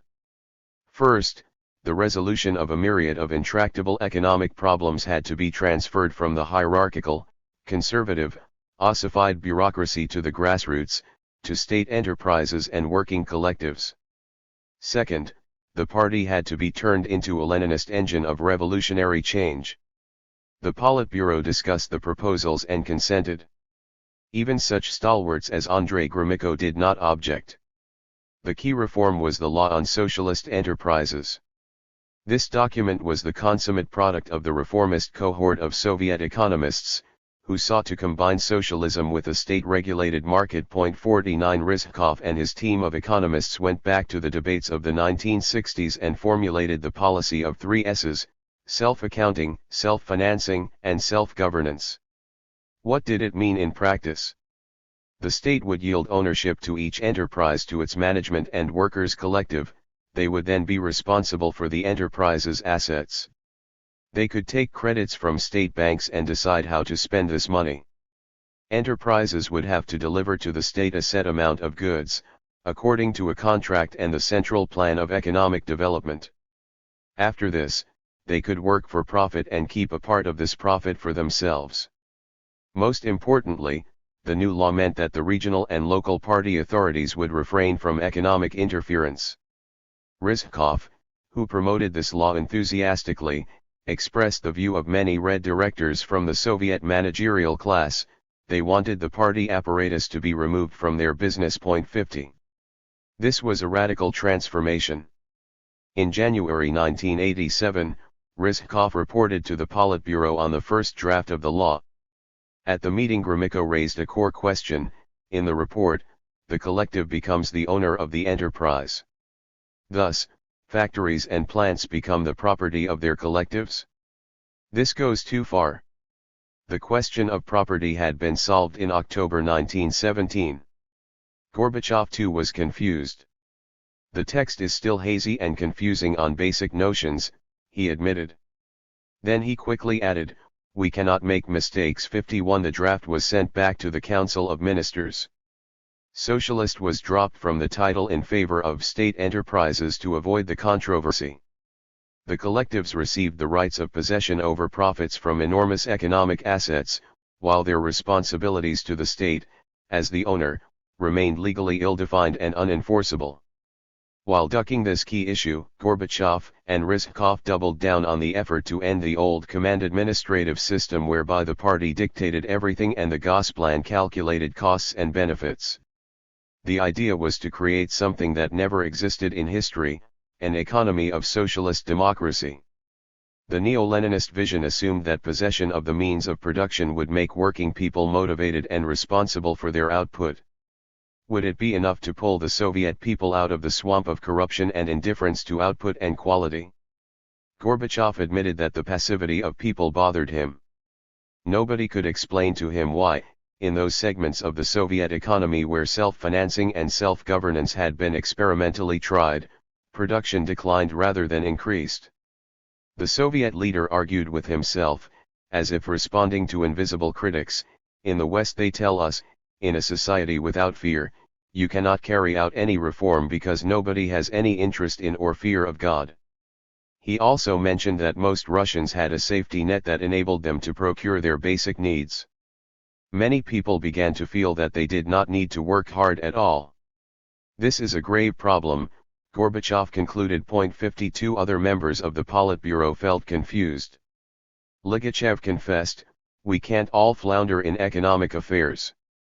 We lack a scientific approach." Gorbachev, after reading more drafts of the law, admitted, "I do not understand all of it." 53. Nevertheless, under Gorbachev's pressure, the Politburo approved the law. The Soviet leader was now full of revolutionary determination. In May 1987, when the Politburo agonized over the future of the new economic system, Gorbachev came up with a striking image: "We are moving forward as if in jungles with a machete. Everyone is blood-splattered, skin is torn and bruised, quarrels erupt. Yet we keep moving. And there are already clearings in the thick forest." 54 This was the image of David Livingstone struggling through the heart of Africa. The law on state enterprises, approved by a special party plenum, came into force on June 30, 1987. The 11,000-word document redefined the structures of the Soviet economy for the first time since Khrushchev's ill-fated experiments 30 years earlier. In fact, state enterprises received more autonomy than they ever had since Lenin seized power in Russia.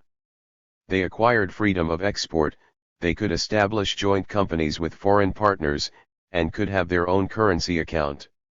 Rizhkov told the Politburo that the goal was to connect the Soviet economy with the global market as much as possible, to bring profits in hard currency. Let the state enterprises export everything and as much as they would be able to sell, except for strategic goods, like oil. It does not matter if these goods are in deficit domestically or not. 55. Gorbachev pushed for even more decentralization than Rizhkov. He now viewed the technocracy of the ministries as an obstacle to the initiatives from below. And he wanted to bypass a trial phase for the law. It should be implemented immediately and across the board. In the past, he believed, the forces of conservatism had blocked similar reforms because they were piecemeal. At the Politburo he quoted Lenin, but also Sergei Witt, a reformist prime minister in the Tsarist government: "Reforms, in order to succeed, should be deep and swift." Turning to the drafters of the law, the General Secretary said, "We must keep bombing the old system from all directions." 56. The law was enacted in January 1988. Its results, however, were opposite to what the reformers expected. The law undermined the old stabilizing and controlling mechanisms of the Soviet economy, above all the role of the party. For many decades the party had exercised a controlling role in every major economic unit in the USSR. The enterprise leaders were members of the party and its nomenklatura. From now on, the head of an enterprise was to be elected by a collective of workers and employees. He could no longer be fired from above. 57 At the same time, the reform did not generate a true liberalization and revival of the economy. An economist from Stanford University, Mikhail Bernstam, a Soviet émigré, explained later that the law was decentralization, and the erroneous one. The enterprises collectives, represented by directors and trade union leaders, accumulated big profits but were not motivated to invest them in new equipment, to increase efficiency and quality of their production.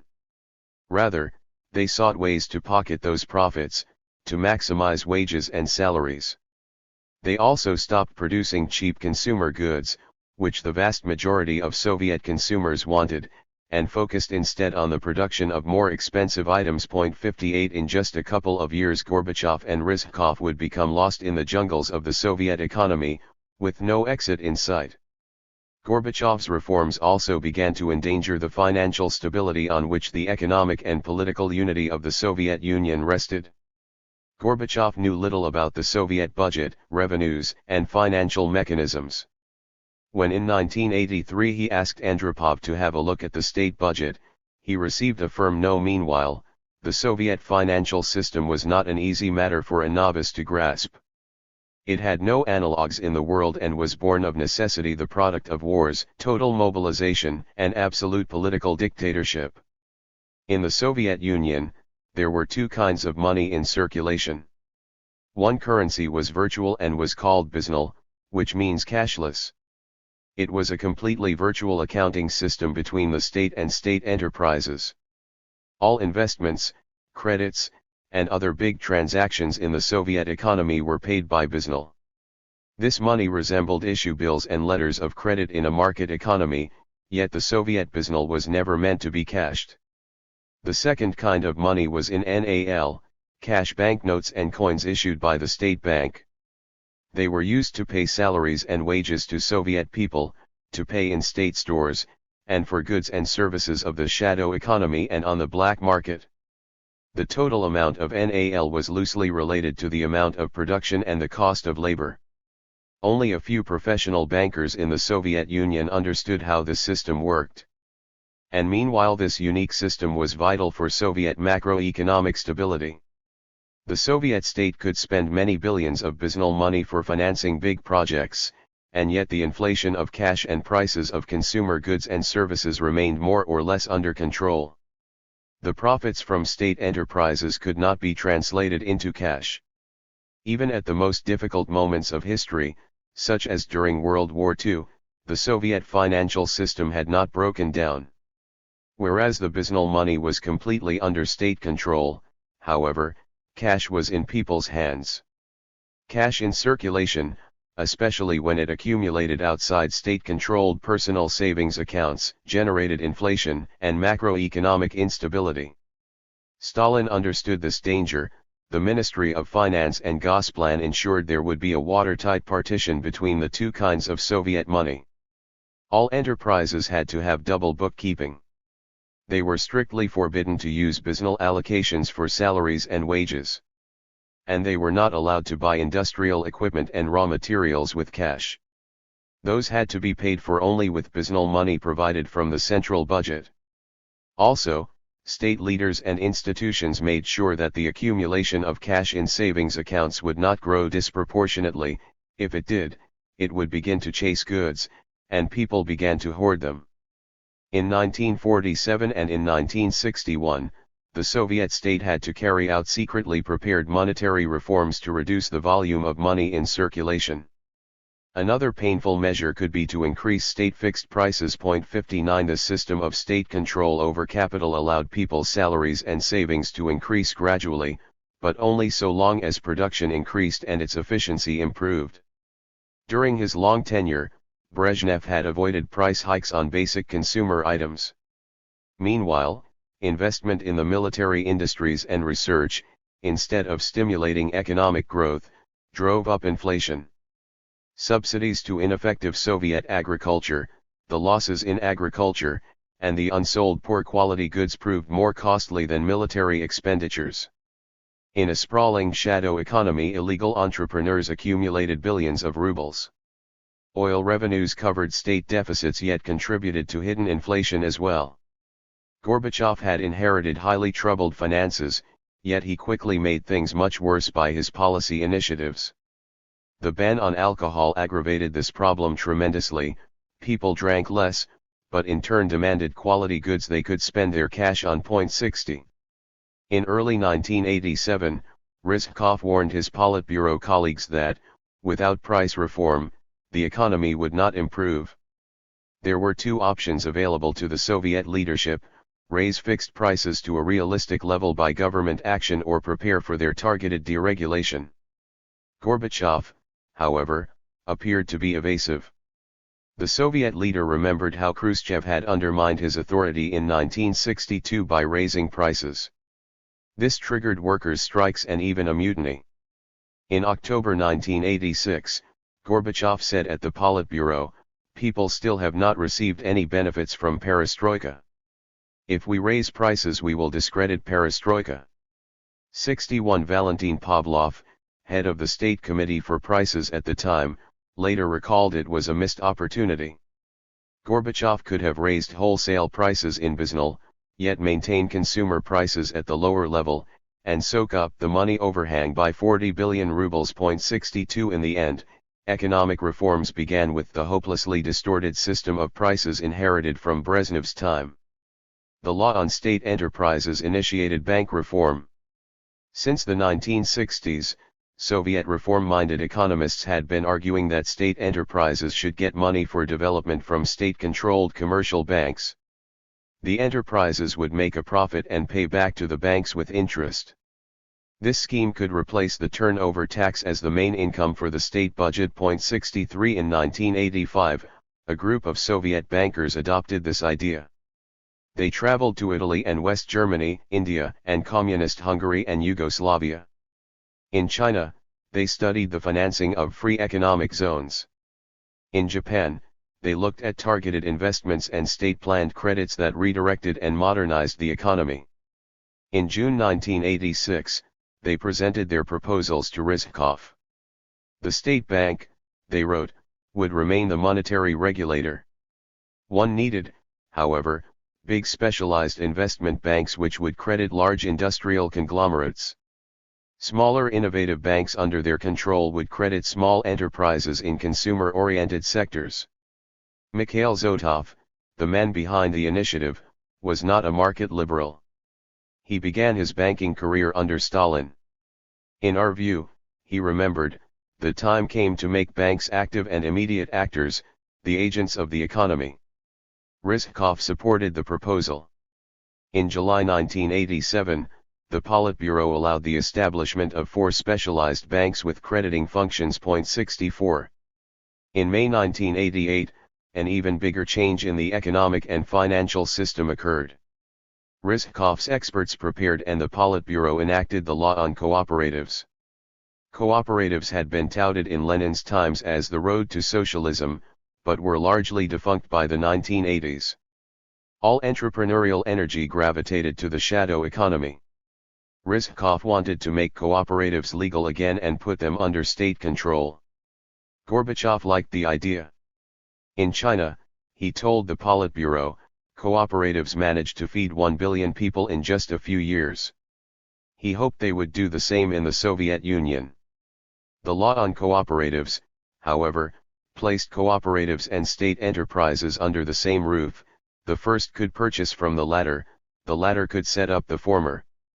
The new law also allowed both cooperatives and state enterprises to create commercial banks, using their surplus money for the purpose of crediting others. In 1987, Soviet bankers proposed tighter control over the total amount and circulation of both NAL and BSNL money. Instead, Rizkov and his experts opened visible loopholes in the partition between the two types of currency circulating in the financial system. Nobody in the Soviet government at the time understood the dire consequences of this for monetary affairs. The transactions that had been prohibited for decades were now legally sanctioned for cooperatives and commercial banks. People who began to launch cooperatives in 1988 immediately grasped new opportunities. 7 months after the law had come into force, 41 commercial banks were registered. 1 year later, the number of commercial banks in the Soviet Union would grow to 225. These banks created a major unregulated hole in the Soviet financial system. Zotov wrote at the end of the 1990s, "What happened? We dashed ahead in microeconomics, in practice we almost completely liberalized banks and monetary circulation." 65. Cooperatives, credited by their own banks, began to buy resources and goods within the state economy from state enterprises at state fixed prices. Then they sold those goods at higher market prices or exported them abroad, at a profit of 500 and even more %. The state tax imposed on the cooperatives was only 10 to 13%. The commercial bankers created another profitable scheme. They would take help from state enterprises to transform their BSNL assets into cash. The trickle turned into a torrent, inflating the monetary mass in people's pockets. By the end of 1989, neither the Politburo nor the state bank would be in a position to control this flood. Socialist democracy. Where did Gorbachev get the idea to democratize the Soviet Union? For Western readers, especially Americans, a course towards democracy and freedom was natural and positive. The General Secretary of the Communist Party, however, was not a liberal. And yet he decided to carry out far-reaching political liberalization simultaneously with radical economic reforms. Even 30 years later, William Taubman could not conceal his amazement. What possessed him to think he could overcome Russian political, economic, and social patterns dating back centuries in a few short years? Tsarist authoritarianism morphing into Soviet totalitarianism, minimal experience with civic activity, including compromise and consensus, no tradition of democratic self-organization, no real rule of law. 66. Gorbachev had grown up in a society where liberties were secretly coveted by an idealistic and educated minority. For almost 2 centuries, the intelligentsia had daydreamed about a constitution and people's rights. The Bolsheviks and then Stalin made a travesty out of those dreams, yet they could neither fully suppress nor ignore them. Stalin's constitution of 1936 solemnly guaranteed socialist democracy and freedoms of speech, conscience, and other civil rights. In 1948, the Soviet Union signed the UN Universal Declaration of Human Rights. In August 1975, Brezhnev signed the Helsinki Final Act.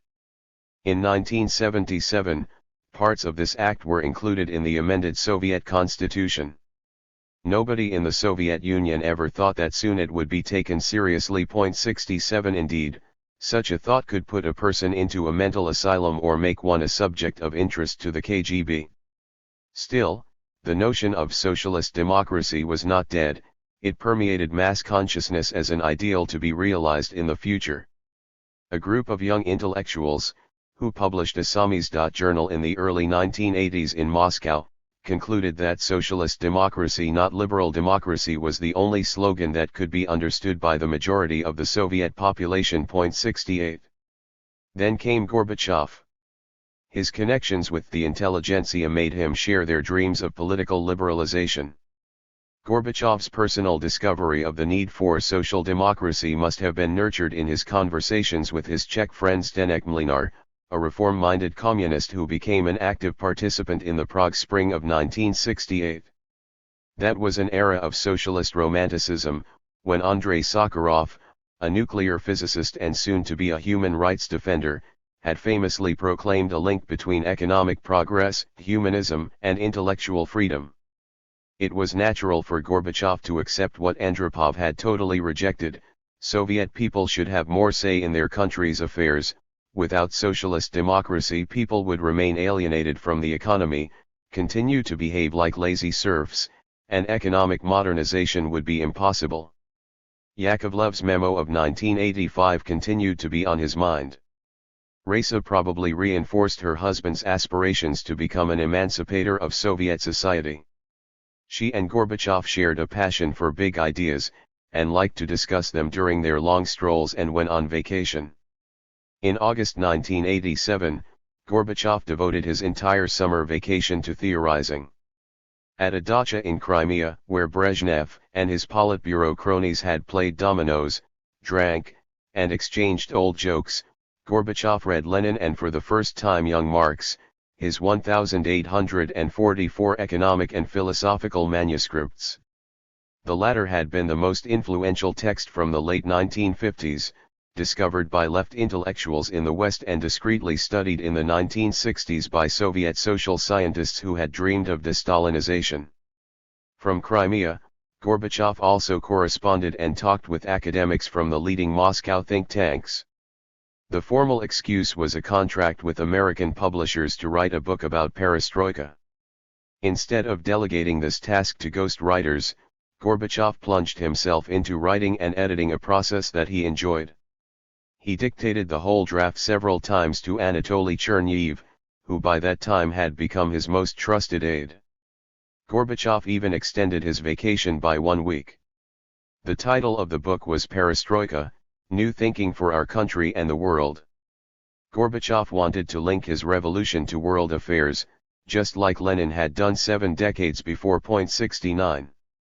The General Secretary also immersed himself in reading books and documents about the origins of Stalinism.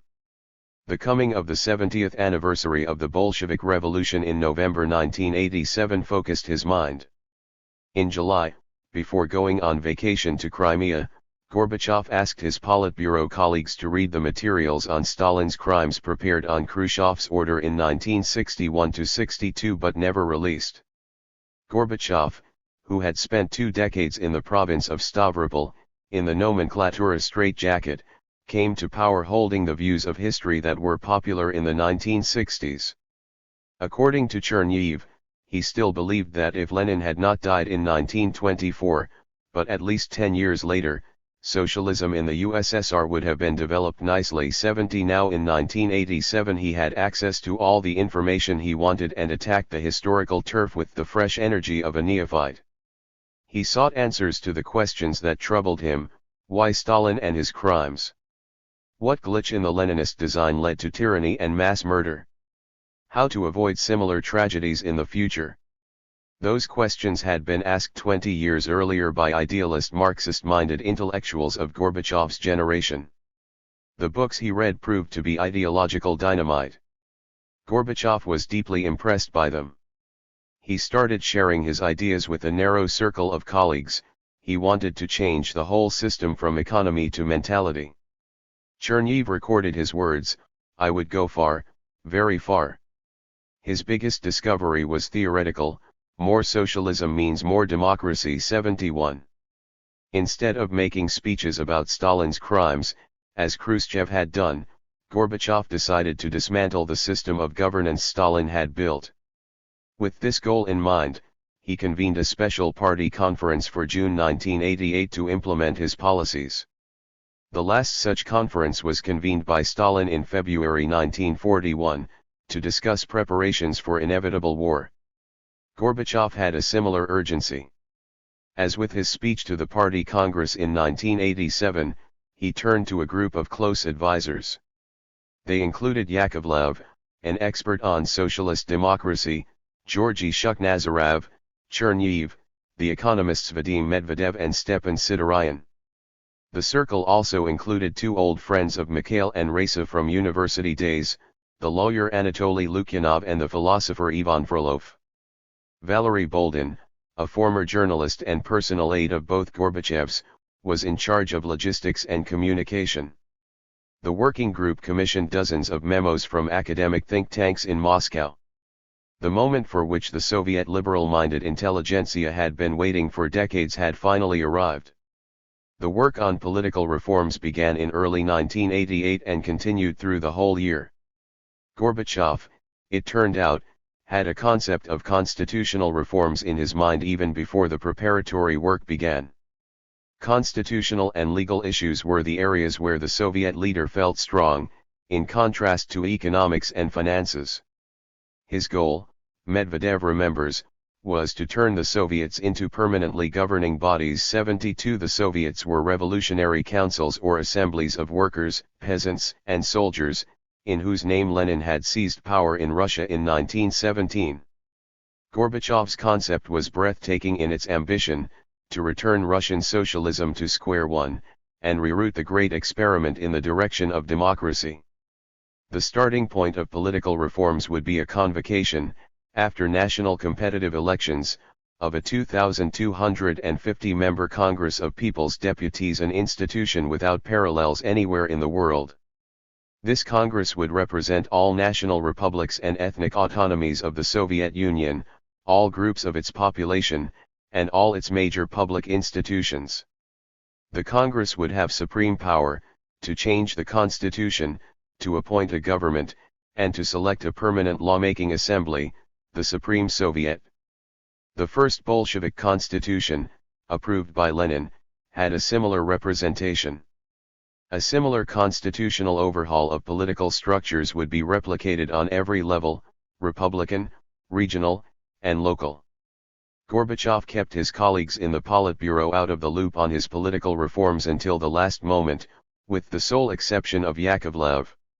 He was fully aware that the new constitutional order would put an end to the absolute power of the Politburo and the party apparatus. In Gorbachev's entourage, some believed the system was cumbersome and ultimately unmanageable. Yakovlev and Chernev favored a strong presidential system. Medvedev advocated a parliamentary system where a majority party forms the government, and the party head becomes the state leader. Gorbachev, who already had strong executive power, thanks to the party dictatorship, did not consider strengthening it still further. And he refused to recreate strong executive components of the early Bolshevik governments. He only wanted to become chairman of the reformed Supreme Soviet. As Medvedev remembered, it was hard, most likely impossible, to sway him. 73. It was an inexplicable departure from the Soviet and Russian practice of governance. Had Gorbachev proposed the creation of stronger executive power constitutional and delegated by the new representative assemblies, he could have had it without any problem. Nobody could have prevented the Soviet leader occupying two positions, as General Secretary and head of the Soviet's Supreme Executive Committee, simultaneously. Some historians claim that Gorbachev wanted to have an all-empowered legislature to balance off the omnipotent party apparatus. Whatever his motives, Gorbachev's goal to give all power to the Soviets turned out to be a fundamental political error. Placing a super-parliament at the top of the political system during a period of fundamental reforms was risky and impractical. The Soviets, which had for decades only rubber-stamped the Politburo decisions, suddenly assumed both legislative and executive responsibilities more than those institutions could possibly bear. Gorbachev also did not account for the pent-up populist energy that his political reforms would release. Rizhkov later commented that Gorbachevian reform took him and other Politburo members by surprise. Without any experience of representative politics, they could not possibly anticipate what would be the consequences of such political reforms. When they did, it was too late. The two-tier Soviet system of representation would make the Soviet Union ungovernable. And after the Soviet collapse, the same system would place Russia on the brink of collapse. Only the violent abolition of the Gorbachevian system of Soviets by Boris Yeltsin in October 1993 would stabilize the constitutional order. 74. The preparations for political reforms revealed new facets of Gorbachev's personality and conduct. In 1988, the Soviet leader began to show signs of hubris. He could not avoid the effects of power on his ego. He was already in the limelight of the world's media, especially during frequent trips abroad, where he would meet Ronald Reagan, Margaret Thatcher, François Mitterrand, and other leaders. Gorbachev felt intellectually and politically superior to all his Kremlin colleagues. He told Cherniv that they were philosophically impoverished and lacking in culture. Even the hard-working Rizhkov displeased him with his constant complaints and growing despondency regarding economic developments. At the Politburo, where the General Secretary presided, the nature of the discussions changed. He really needed advice, the opinion of others, recalled the Politburo member Vitaly Voronikov, yet only to the extent it allowed him to make others follow his position and his idea. Gorbachev had another peculiar trait: he often did not finish his arguments with a specific choice of action. This created an appearance of consensus-seeking, but also left room for later denial if there was too much dissent. Gorbachev was permanently ready to dodge, to balance, to make a decision according to a situation. 75. He was proud of this quality. Lenin also called himself opportunistic. He told Cherniv in August 1988, in order to save the revolution. 76. Gorbachev's hubris helped him steer an improbably radical set of political and economic reforms through a Politburo that was decidedly skeptical and party elites who were increasingly concerned. The key political moment for Gorbachev's grand design was the Special Party Conference in late June 1988. Some 4,500 delegates gathered in the Kremlin. Gorbachev needed their approval for his radical course of action, and he was remarkably successful. The conference, televised in full for the whole country to see, adopted the resolution on the democratization of Soviet society and the reform of the political system. The conference also voted to make changes to the Soviet constitution, regarding the formation of a new political system by the fall of 1989. The new system would be implemented before the term of the old rubber-stamping Supreme Soviet was due to expire. Gorbachev felt, however, that the majority of delegates at the conference would not give him a blanket approval for all his reforms.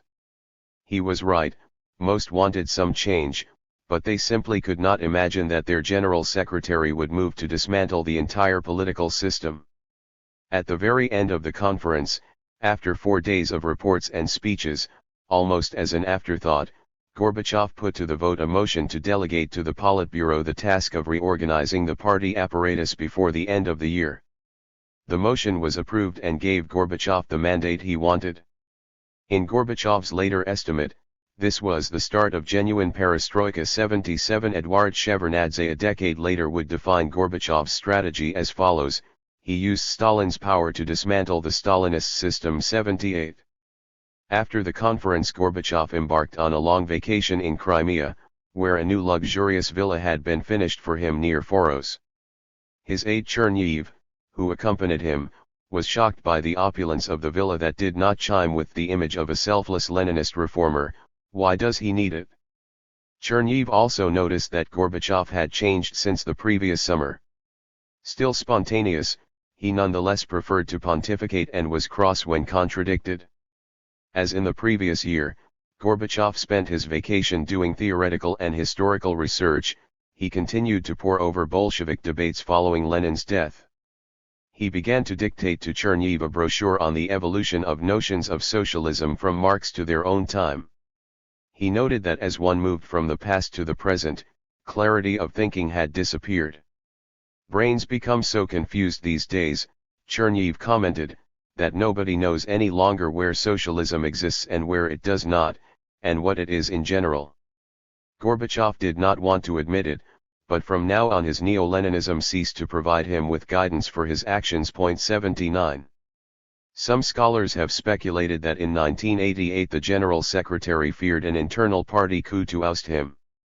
The conspiracy against Khrushchev in October 1964 emerged when he was vacationing at a Black Sea resort in Psunda. However, William Taubman has dismissed the speculation about a coup against Gorbachev, concluding that he did not fear such a conspiracy. The Soviet leader saw the party as merely convalescing from its bureaucratic stupor and returning to its factional struggles, similar to the Bolshevik infighting back in the 1920s. On the left, in Gorbachev's view, stood Boris Yeltsin, whom Gorbachev had brought into the Politburo and appointed to head a reorganization of the party in Moscow in December 1985. A candidate member of the Politburo and former party head of the Sverdlovsk region, Yeltsin was Gorbachev's political twin. Born in the village of Butka, Sverdlovsk, in the Urals in 1931 to a peasant family, which had suffered from Stalin's collectivization, Yeltsin had made his career in the provinces, with a larger-than-life ego and a remarkable memory for facts and names. Yeltsin was a good family man, just like Gorbachev.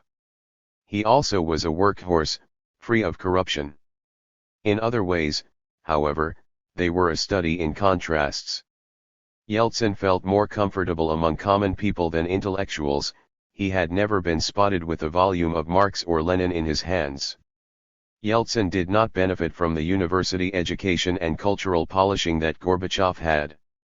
His direct, working-class temperament differed from Gorbachev's suaveness and charm. Yeltsin owed his party career mostly to his management of the giant industrial conglomerates in the Urals. He viewed Gorbachev as his inferior, not superior. He was poorly equipped to navigate the Byzantine corridors of the Old Square, the Communist Party headquarters in Moscow. Gorbachev had given Yeltsin a truly Herculean assignment, to cleanse the Augean stables of Moscow's corrupt individuals and institutions. This cleansing had already begun under Andropov, and Yeltsin continued it with great zeal. He fired corrupt officials, showed up with sudden inspections at stores, and found time to hear complaints from ordinary people. This garnered him populist fame among Muscovites. Yet the apparatchiks hated him for it and attempted to sabotage his activities. Nana, Yeltsin's wife, recalled that in Moscow she and her husband felt demoralized and ostracized. 80. Yeltsin's left attack on perestroika began in October 1987 at the plenary meeting of the party's Central Committee. A month before, in a state of stress, he had submitted a letter of resignation to Gorbachev. When his request was ignored, he addressed the plenary meeting. Gorbachev had chosen this occasion to deliver his first serious criticism of Stalin and map out his political views. Yeltsin inadvertently emerged as a spoiler of this historic occasion. Perestroika, he said, was drifting and he blamed the party's apparatchiks, especially Ligachev, for this. The reaction was spontaneous and furious. One speaker after another denounced Yeltsin, after which he was ejected from the Politburo. Moscow was awash with rumors that Yeltsin had rebelled against the bosses, and was a spokesman for the people. Then the maverick from the Urals surprised everyone again. He experienced a nervous breakdown and even injured himself with a pair of scissors. 81. In Brezhnev's time, a Politburo dissident would have been dispatched far away, perhaps as an ambassador to an African or a Central American country. Gorbachev chose not to do that. Instead, he subjected Yeltsin to enforced treatment in a party hospital, where doctors treated him with powerful injections, as if he was in a psychiatric hospital. This was a traumatic experience that Yeltsin would never forgive or forget. He subsequently recovered from his breakdown. At the party conference in June 1988, he even humbly asked for forgiveness, but then once again criticized Gorbachev's perestroika for its lack of radicalism. He had acted as a spoiler for a second time and clearly stole the thunder from the Soviet leader. In November, Yeltsin delivered an iconoclastic lecture at the High School of Komsomol in Moscow on the need for a multi-party system and competitive presidential elections. His popularity in Moscow and the Russian provinces skyrocketed. Shuk Nazarov recalled that some in Gorbachev's entourage urged him to exile Yeltsin, but Gorbachev categorically refused. 82. On the right from Gorbachev was Yegor Ligachev, the ascetic deputy head of the party secretariat. He represented the ethos and interests of the party provincial cadres, and people from poorer and agrarian Russian regions. For Rizhkov and his team, Ligachev was the epitome of party interference with their work. The Moscow intelligentsia demonized Ligachev as a neo-Stalinist and as a man who attempted to keep ideological censorship in place. Chernev urged Gorbachev to remove Ligachev. "You are in the situation of Lenin now," he wrote, alluding to 1922, when Lenin had attempted to remove Stalin. 83. This comparison was absurd. Ligachev was not a scheming Stalin, but a dogmatic and loyal party workhorse.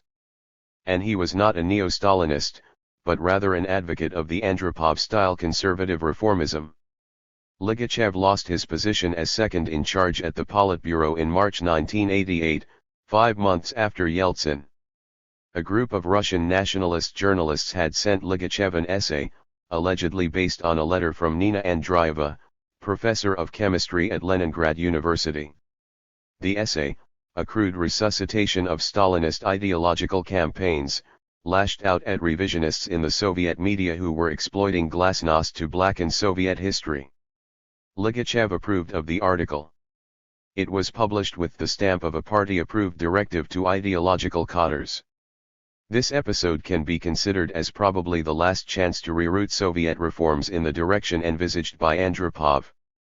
The Nina Andreeva affair alarmed the Moscow intelligentsia. The Western media speculated that perestroika was over. Gorbachev, however, had other plans. He viewed public discussion of the past and present, as well as support of the intelligentsia, as crucial factors for his future political reforms. With the support of Yakovlev, he easily put an end to the conservative revolt. Ligachev and his supporters in the Politburo were cut down to size, humiliated, and subdued. Yakovlev replaced Ligachev as the top party ideologue, in charge of the state media. From then on, glasnost progressed by leaps and bounds. 84. The main threat to Gorbachev in the fall of 1988 was not the party elites. Instead, it came from a progressive failure of his economic reforms. The economic growth did not materialize, and disruptions to production lines and supply chains grew worse. Housing construction slowed down. Stores in most Soviet cities, even Moscow, were emptier than before, and the queues became longer. In early September 1988, during his stay in Crimea, Gorbachev went on an excursion to Sevastopol. A crowd of locals surrounded him, complaining about the lack of housing, unpaid pensions, and so on. Gorbachev spent 3.5 hours with them. Finally, he exclaimed, "Who am I for you? The Tsar? Or Stalin?" He was clearly getting frustrated with Soviet people just as they were getting disheartened with him. He wanted them to elect their own representatives, solve their local problems, and get off his back. He also grew angry with local and regional party officials. "He is quite worried," wrote Chernev in his diary. The party apparatus realized that his days were numbered, and they switched off the engine of the administrative system. Perhaps the party officials had chosen to boycott perestroika, to prove that all this is Gorbachev's crazy adventure 85.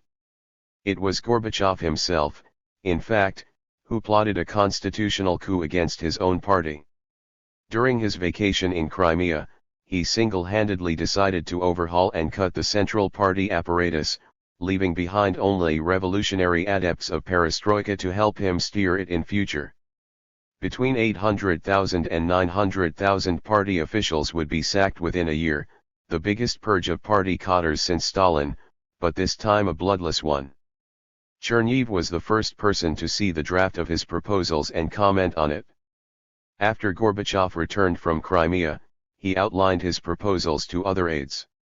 12 out of 20 departments of the Central Party apparatus, the political brain of the entire Soviet political economic system, were to be disbanded. Most of them supervised various parts of the economy. On September 8, 1988, the quiescent Politburo approved Gorbachev's program. Ligachev argued that the party should continue to control the process of perestroika, yet he dared not criticize the General Secretary's pet project. Vitaly Voronikov asked who would be able to carry the burden of governance if the party relinquished it. Gorbachev dodged the question. He spent the next 2 weeks summoning the old members of the Central Committee to him in person, one after another, and convinced each one to accept an honorable retirement. 86. After securing his political goals at the Politburo, Gorbachev traveled to the Krasnoyarsk region of central Siberia. He toured an enormous industrial area the size of France and Spain combined, visiting plants that produced nickel, molybdenum, and platinum. The gigantic installations exhibited appalling inefficiency, everyday shortages of housing and food, and man-made environmental disasters. This trip confirmed Gorbachev's belief that the core problem lay in the party's management of the economy. At a meeting in Norilsk with workers at the largest nickel-producing plant in the world, he urged them to elect leaders that they liked and trusted. One worker, he said, had sent him a letter urging him to open fire on the headquarters. This was a slogan of Mao Zedong during the Cultural Revolution. Suddenly the audience roared enthusiastically, "That's right." Gorbachev, taken aback by the mood of the crowd, explained that it would be disastrous to repeat China's experience. He returned to Moscow convinced that political reform was overdue. Only a frank discussion with the Congress of the problems facing the Soviet Union would help to redirect the huge levels of popular discontent into constructive channels. 87. On September 30, after just half an hour of discussion, the party plenum approved all his political reforms without even a shadow of dissent. The delegates, after some debates, sanctioned Gorbachev's right to become chairman of the future Supreme Soviet, while remaining head of the party. The party elite rubber-stamped the most radical shift of power since the time of Stalin. 88. Gorbachev's radical reforms of 1987–88 originated from the failures of previous reforms, the frustration of the people of the 60s with the party-state bureaucracy, and from the ideological dreams of a few high-minded party apparatchiks. Yet Gorbachev made a historic miscalculation. At the end of 1988, he moved to dismantle the party apparatus as the only tool that could possibly keep reforms and the entire country under control. His diagnosis was incorrect. The party bureaucracy, which he identified as the main obstacle to modernization and revitalization of the Soviet socialist project, preferred conservative and gradual reform, yet remained a tool in the hands of the top leadership. The misguided decentralization, together with other errors, threw a monkey wrench into the economy and finances. Moreover, socialist democracy, just as Andropov had warned, was a highly dangerous enterprise. Gorbachevian perestroika, the way it was conceived, could not succeed. Instead, it exposed the Soviet Union to the demons of economic chaos, political populism, nationalism, and more. Chapter 2. Release. Experience teaches that the most critical moment for bad governments is the one which witnesses their first steps towards reform. Evils which are patiently endured when they seem inevitable become intolerable once the idea of escape from them is suggested. Alexis de Tocqueville, The Ancien Régime and the Revolution, 1856. Universal Mission. On December 7, 1988, in New York, Gorbachev addressed the General Assembly of the United Nations. He announced the withdrawal of 500,000 Soviet troops from the countries of Eastern Europe. The Soviet Union also released almost all of its political prisoners. The main sensation, however, was the speech's ideological message. Gorbachev proposed a new world order based not on ideology, but on the all-human interests of cooperation and integration. This was a rejection of the Cold War order based on antagonism between the USSR and the USA and their respective allies. It was also a rejection of the Marxist-Leninist worldview, based on class struggle and the inevitability of communist triumph. The General Secretary declared a principle of renunciation of any form of violence, any use of force in international affairs. Chernihiv, the main drafter of Gorbachev's UN address, considered it represented not only an ideological revolution, but also a possible farewell to the status of a world global superpower. In essence, the leader of the Soviet superpower proposed to the Western powers an end to the Cold War. The Soviet Union was ready to join all international organizations as a partner. The address stemmed from what Gorbachev had been calling since 1986 a new political thinking. It was a mix of his neo-Leninist hubris, breathtaking idealism, and abhorrence of nuclear confrontation. Against the background of Stalin's cynical realpolitik, Khrushchev's brinkmanship, and Brezhnev's peace through strength détente, Gorbachev's project came as a complete breakthrough. It was not a clever camouflage for the start of Soviet geopolitical retrenchment and retreat, as some Western critics asserted. It was a deliberate choice of a new vision to replace the ideology of Marxism-Leninism and Soviet geopolitical power. As such, it was probably the most ambitious example of ideological thinking in foreign affairs since Woodrow Wilson had declared his 14 points at the end of World War I. It was this vision that made Gorbachev, and not Ronald Reagan or other Western leaders, a truly key actor in ending the Cold War. 2. Since early 1986, the Kremlin leader had been working to end the nuclear standoff with the United States and so reduce the terrifying threat of nuclear weapons. The Chernobyl disaster that April unexpectedly underscored this priority. As the enormity of nuclear catastrophe sank in, Gorbachev proposed to Reagan an emergency summit in Reykjavik, Iceland. This took place in October 1986 and Gorbachev surprised the US president by offering to cut half of the Soviet strategic nuclear arsenal in exchange for American cuts in nuclear weapons and a ban on Reagan's Strategic Defense Initiative, SDI.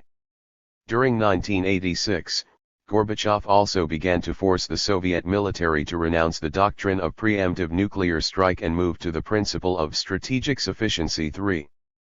Dismantling the nuclear arsenals was a prerequisite for stopping the insane arms race. Like Andropov, Gorbachev realized that the Soviet Union could not be rebuilt and modernized without ending the Cold War confrontation. He had voiced the first draft of new thinking at his meeting with senior officials of the Soviet Foreign Ministry in May 1986. His main message was that the Reagan administration was trying to exhaust the Soviet Union in an expensive arms race. Soviet foreign policy, he concluded, must alleviate the burden of military expenditures, must do anything in its capabilities to loosen the vie of defense expenditures. The Soviet leader expressed this concern many times, while arguing at the Politburo, the Defense Council, and to foreign leaders that the United States wanted to exhaust the USSR by a new arms race. His message was that it was time to stop worrying about the balance of power, and focus on internal reforms. In 1987, Gorbachev and Rizhkov asked the leaders of Soviet military industries for the first time to begin this conversion to the production of consumer goods. 5. The American pressures continued, however, to keep Soviet reformers hamstrung. The Reagan administration, unlike its predecessors, wanted to squeeze the economy and finances of the USSR to the maximum in order to stop Soviet expansionism. American belligerence, at least until the end of 1987, made it hard for Soviet reformers to reallocate resources from the military to the civilian economy. Reagan's SDI, if implemented, would mean an end to nuclear parity and stability. Managers and scientific gurus of the Soviet military-industrial complex therefore demanded more billions from the budget to neutralize the American threat. Also, because of American sanctions, Soviet access to the resources of the world economy remained worse than in the 1960s. The US government used COCOM, Coordinating Committee for Multilateral Export Control, an informal network of Western countries and Japan established during the late 1940s, to deny the USSR Western equipment for finishing pipelines stretching from the new Soviet oil and gas fields in eastern Siberia to Western Europe. In 1987, Washington cracked down on Toshiba, when in 1987 the Japanese corporation agreed to sell modern computer equipment to Moscow. The contract was cancelled. 6. Gorbachev's appointment of Eduard Shevardnadze in July 1985 to replace Andrei Gromyko as Soviet foreign minister was the first practical move to depart from the diplomacy of strength and quid pro quo.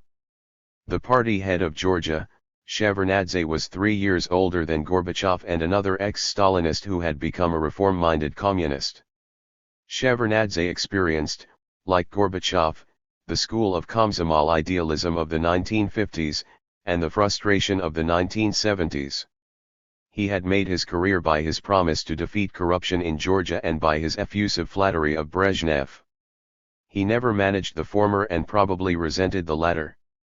Shevardnadze performed a number of vital functions for Gorbachev. He implemented his ideas, projected a new smiling face of Soviet diplomacy abroad, and served as a lightning rod for the military, who found new thinking odd and incongruous. Still, Gorbachev reserved the role of top negotiator for himself. He developed unique relationships with Western leaders, especially Ronald Reagan, François Mitterrand, Spain's leader Felipe González, Italy's Prime Minister Giulio Andreotti, Britain's Margaret Thatcher, and the West German Chancellor Helmut Kohl. Encounters with foreign leaders were important for all of Gorbachev's predecessors. Khrushchev was curious to explore the world and learn from capitalists how to build up socialism. Brezhnev carried the mantle of a peacemaker and used it to consolidate his stature at home. For Gorbachev, the relationship with foreigners, especially Western leaders, became a cultural and psychological necessity. The Russian scholar Dmitry Furman explained Gorbachev's desire for summits as a broader phenomenon. For all Soviet people, including the higher echelons of the party, he wrote, the West has always been an object of longing. Trips to the West were the most important status symbol. There is nothing you can do about this, it is in the blood, in the culture. 7. Gorbachev, however, developed a strong need for more than this, an intellectual exchange with Western leaders and their feedback on his reformist initiatives. During frequent trips to the West, he began to discuss with his interlocutors how to change the Soviet Union. One would expect that the General Secretary, bent on reforming the Soviet economy, would take with him on Western trips economists, planners, directors of military industries, bankers, and other technocrats.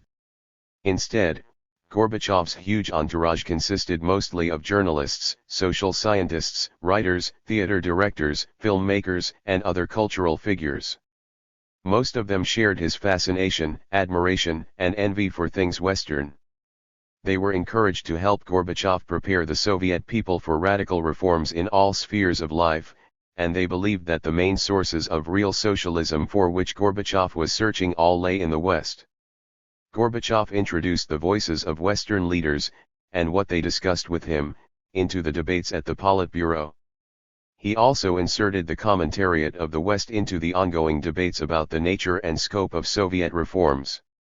At the Politburo, Gorbachev, helped by Yakovlev, Shevardnadze, and Medvedev, quoted from the New York Times, the Financial Times, The Economist, and other major Western sources of opinion. In this way, the Soviet leader acquired a semantic power, new formulas and arguments, fresh vocabulary and intonation, all to pit against his Politburo colleagues. This also opened the way for terms and concepts never before used in internal discourse. The Soviet Union could now be called an empire. The words pluralism, crisis, totalitarianism, and Stalinism became acceptable. Gradually, the vocabulary imported from Western sources, as well as from the work of Soviet journalists, social scientists, and writers, would supplant the old Soviet vocabulary. When Gorbachev began to develop his global worldview, he was a dedicated neo-Leninist. In his discussions of foreign policy, at the Politburo and in his entourage, he used the metaphor of Brest-Litovsk. This was the name of the town where the Bolshevik government had signed a treaty with the Kaiser's Germany in March 1918. The treaty allowed Lenin to trade land for time, and, against all expectations, to preserve the Soviet regime. For Soviet historians and Gorbachev, Brest-Litovsk became a metaphor that combined socialist idealism with pragmatism, and confirmed Lenin's genius. Gorbachev used this metaphor to argue the need for retreat and retrenchment, in order to focus on domestic reforms. The lessons of Brest-Litovsk for Gorbachev went beyond geopolitical concessions. He wanted to make an irresistible offer to his Cold War adversaries, to build together a new world order based on common interests and common human values. Instead of complying with the playbook of Realpolitik, the Soviet leader announced a universal moral and idealistic vision. Gorbachev synchronized his offer with the launch of his economic and political reforms. Gorbachev never connected, at least in public, his global vision to the future of Eastern Europe. He knew very well that the countries of this region, long held together by Soviet force, had considerable trouble making ends meet, and were drifting back into the Western economic and financial orbit. Gorbachev, like other reformers of his circle, had blamed this development on the Soviet policies of previous decades. It was, he and his entourage reasoned, Soviet intervention in 1968 in Czechoslovakia that had aborted much-needed democratization and the modernization of socialism, not only in Prague, but also in the Soviet Union and other socialist countries. With this lesson of history in mind, Gorbachev made a decision to draw a clear and principled line under the past. The USSR would never use force again and would stop telling its Eastern European allies what to do. The only way for Moscow to lead would be through the power of example. Perestroika itself should convince those countries to follow the Soviet example and to emerge from their current quagmire towards a state of genuine socialism. Vadim Medvedev, Gorbachev's appointee to the Politburo, remembers that his leader abided by this decision to the point of squeamishness. It was pointless to propose anything that would be considered interference into internal affairs of the socialist countries. Even some in Gorbachev's entourage wondered about the logic of such a principled stance. After all, the Soviet leadership had helped to set up Stalinist regimes in Eastern Europe decades before and regularly intervened to keep them intact. Why not have affirmative actions to advance those who would have followed Gorbachev's example in 1986–87? In this light, some consider Gorbachev's visit to Czechoslovakia in April 1987 a missed opportunity. He did nothing to change the hardline leader in that country, Gustav Husak, and promote a Czech Gorbachevate. At first, Gorbachev paid special attention to political summits of the Warsaw Treaty Organization, the collective security alliance between Moscow and Eastern European satellites. The Soviet leader made an offer to deepen trade and economic cooperation and integration within the Council for Mutual Economic Assistance, CMEA, in an attempt to reflect the European Economic Community.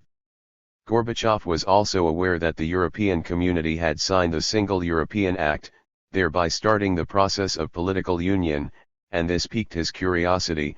Lenin had prophesied that the United States of Europe was impossible under capitalism. Why then did socialist integration not work? The Soviet leader also hoped that East Germany, Czechoslovakia, Hungary, Bulgaria, and Poland would use their better access to Western information and technology to help with Soviet modernization. One of his pet ideas was an Eastern analog to Eureka, the EEC Cooperative Project for Electronic and High-Tech Industries. Those expectations brought few fruits. Eastern European countries gravitated towards Western countries, above all West Germany, and had no desire to share what they obtained there with the Soviet Big Brother. Soviet ministers and economic managers had long known that their Eastern European partners regarded the Soviet Union only as a source of cheap energy and a market for goods that were not competitive on world markets. During Ryzhkov's visit to Warsaw in September 1986, the Polish leader General Wojciech Jaruzelski told him that the Polish economy was handcuffed by its $32 billion debt to Western banks. It was up to Moscow to let Poland live or perish. In practice, it meant more subsidies in the form of cheap oil. 9 Since the Polish crisis, the Soviet leadership had acknowledged that it could not be responsible for Eastern Europe's economic and financial affairs, as well as the living standards of its peoples. In the fall of 1986, Gorbachev and Ryzhkov rejected the idea of a common currency for the Eastern Bloc. It was obvious that the USSR would have to fund this currency without getting anything in return. In 1987, the Soviet leadership stopped advocating deeper ties with Hungary or expanding cooperation with East Germany. After his trip to Prague in April 1987, Gorbachev said, "I told them frankly that we will not carry out our perestroika at your expense, but you also should not count on living at our expense."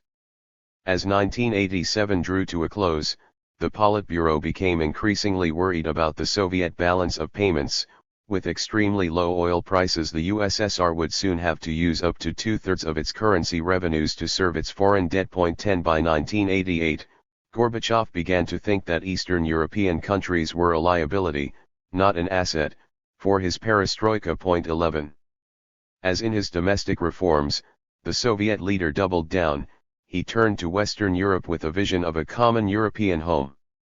Gorbachev's main inspiration was the Helsinki Final Act of 1975, the document signed by 33 European countries, including the Soviet Union, as well as the United States and Canada.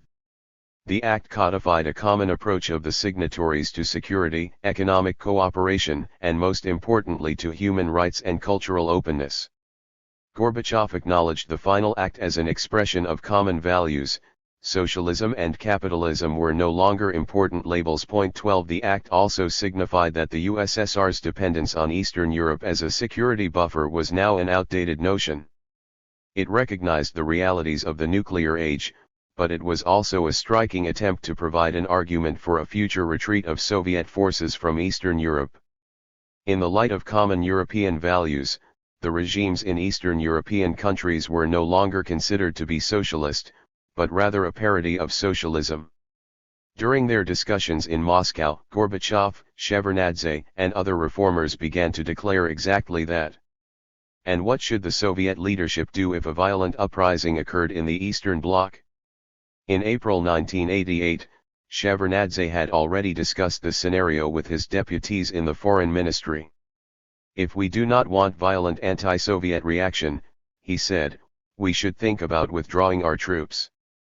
Gorbachev shared similar concerns with his entourage. 13 In October 1988, Georgy Shuknazarov warned him of another scenario, a probable chain reaction of financial bankruptcies in Eastern European countries and elsewhere, some of which stand on the verge of payment crisis: Poland, Hungary, Bulgaria, Vietnam, Cuba, the GDR.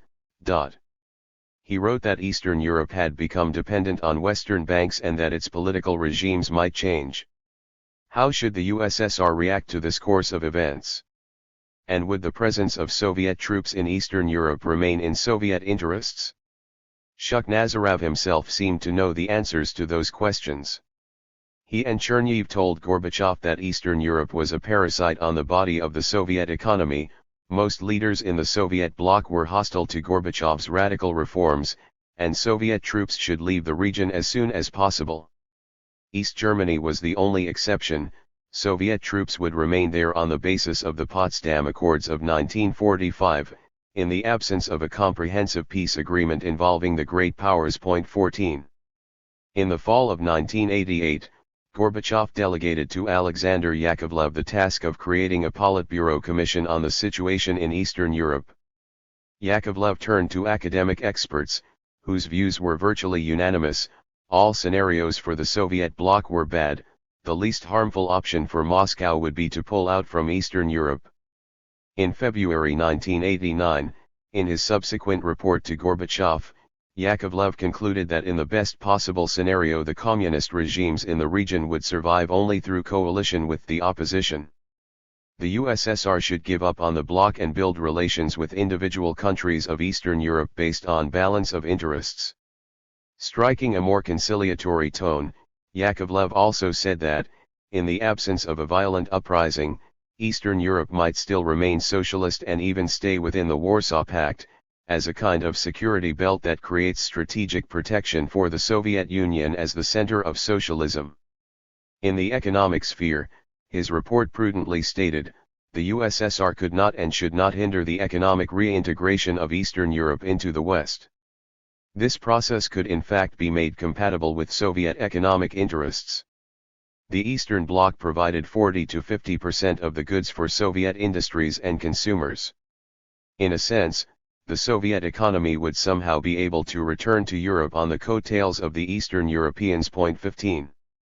In 1988, after endless Politburo debates, the Soviet leadership decided to pull out Soviet troops from Afghanistan unilaterally, having failed to reach with the United States an international agreement on the future of that country. The date for the final withdrawal was February 15, 1989.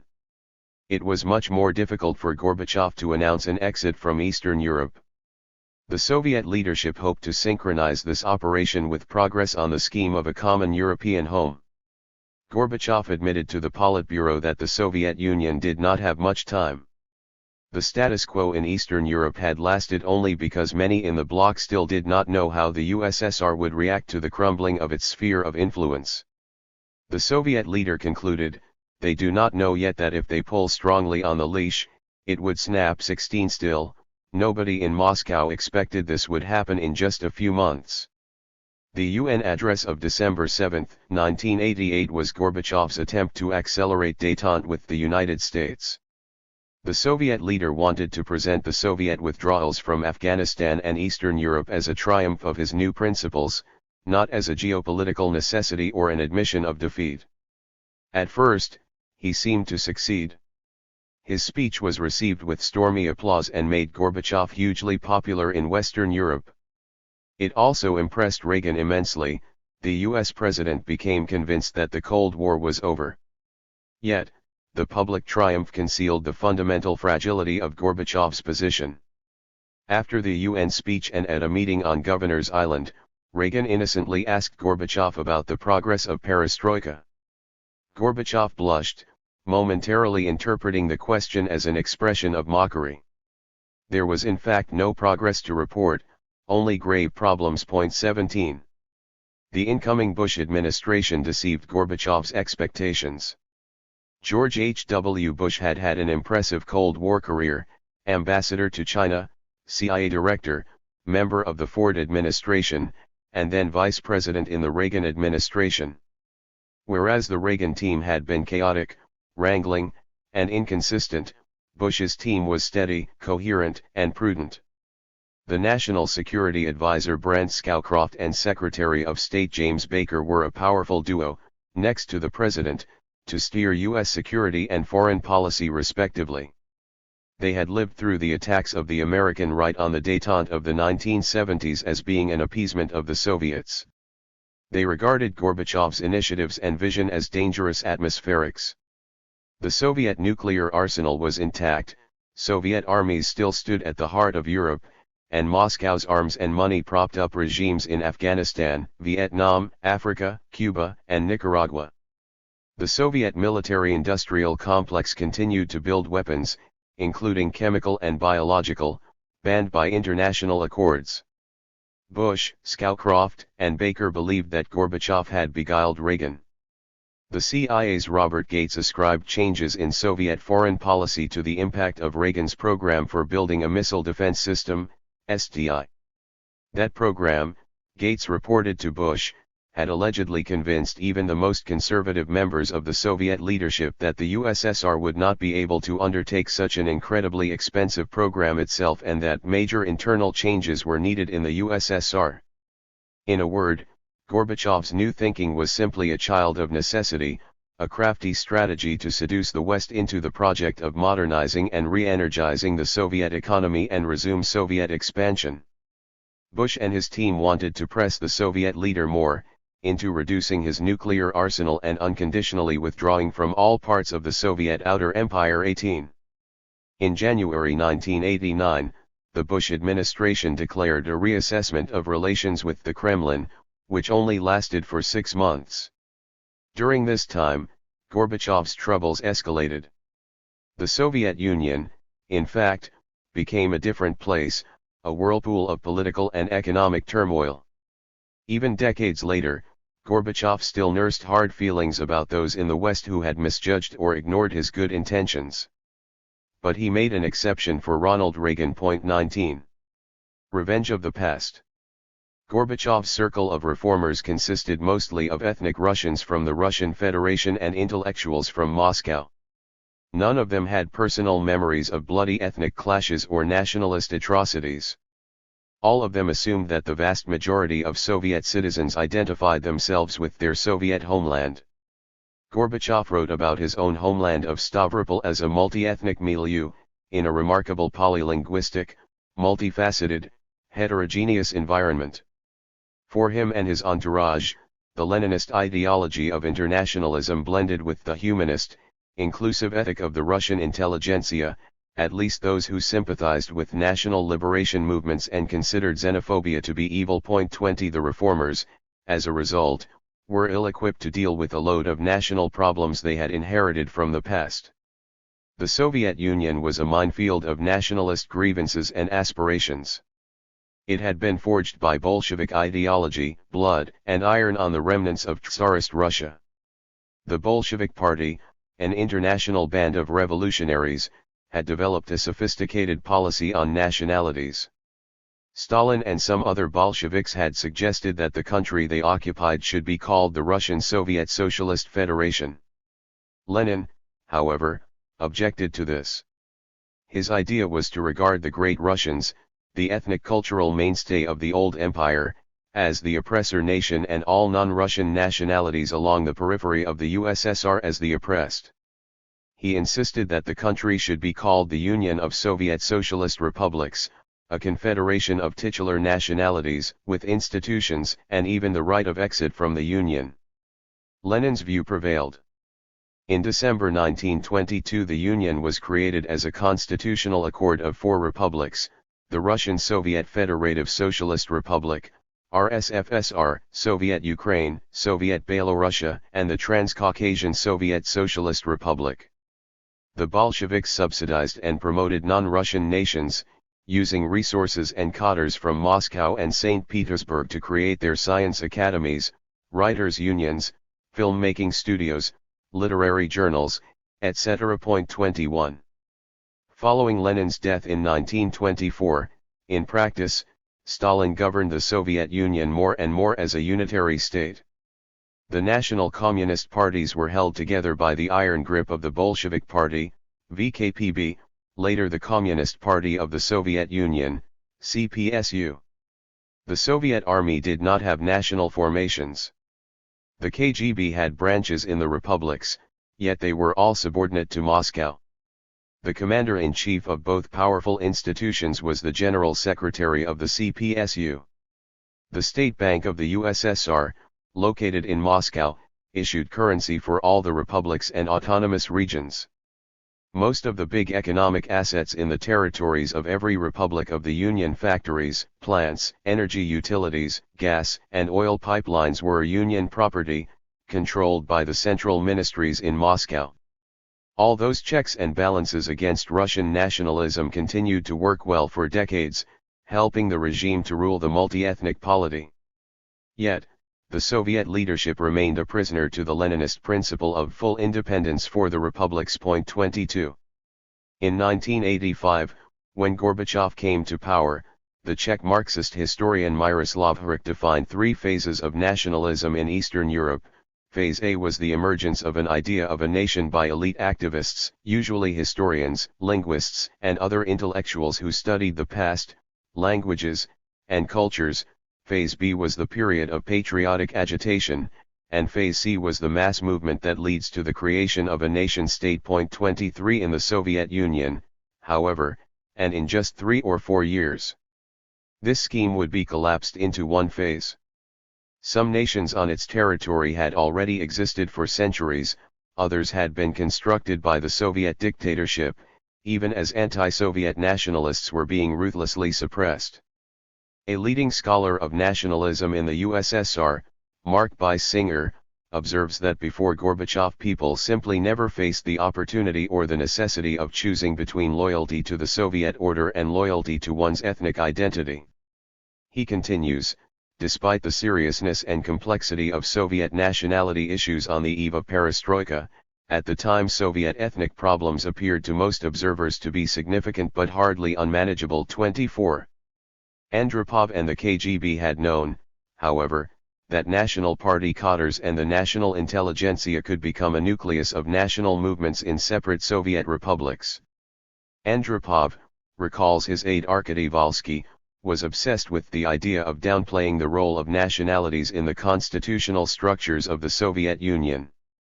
He knew the power of nationalism, and during his years as head of the KGB had received information that the Republican branches of the party were becoming increasingly ethnic nationalist clans that barely camouflaged their true leanings under the veneer of communist internationalism in which they no longer believed. Andropov also realized that Russian and Ukrainian nationalism could be particularly dangerous for the Union.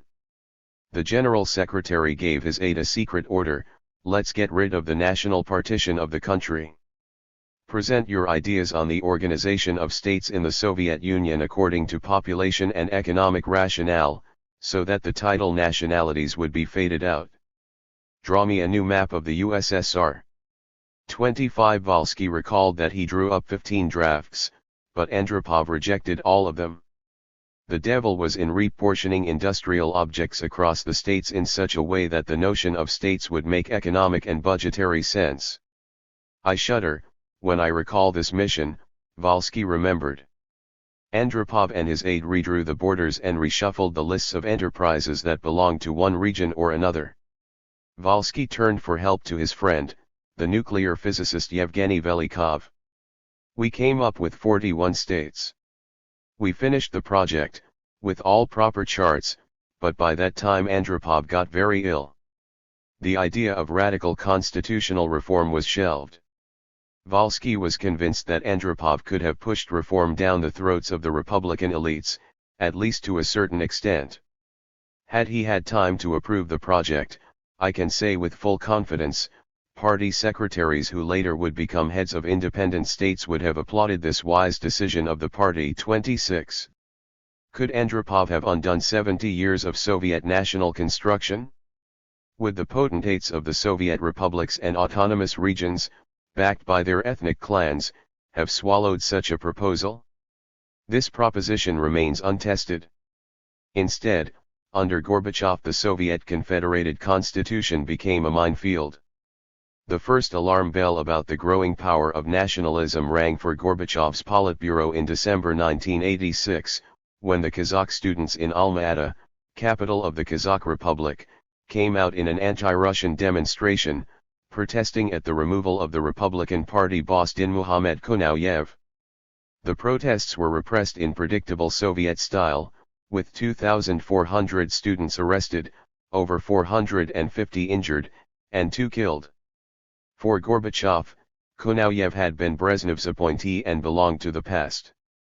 For students and the Kazakh intelligentsia, however, he was the father of the nation. Even worse for them, Konoyev's replacement was an ethnic Russian, and this violated an unwritten rule: the Republican boss belonged to a titular nationality.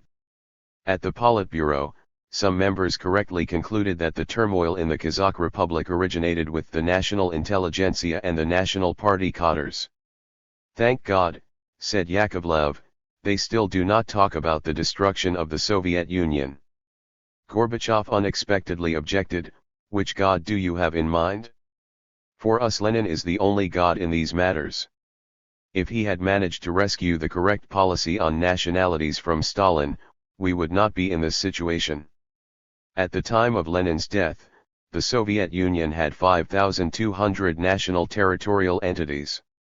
In Gorbachev's eyes, the national intelligentsia were not a threat, but rather an important ally of his perestroika program.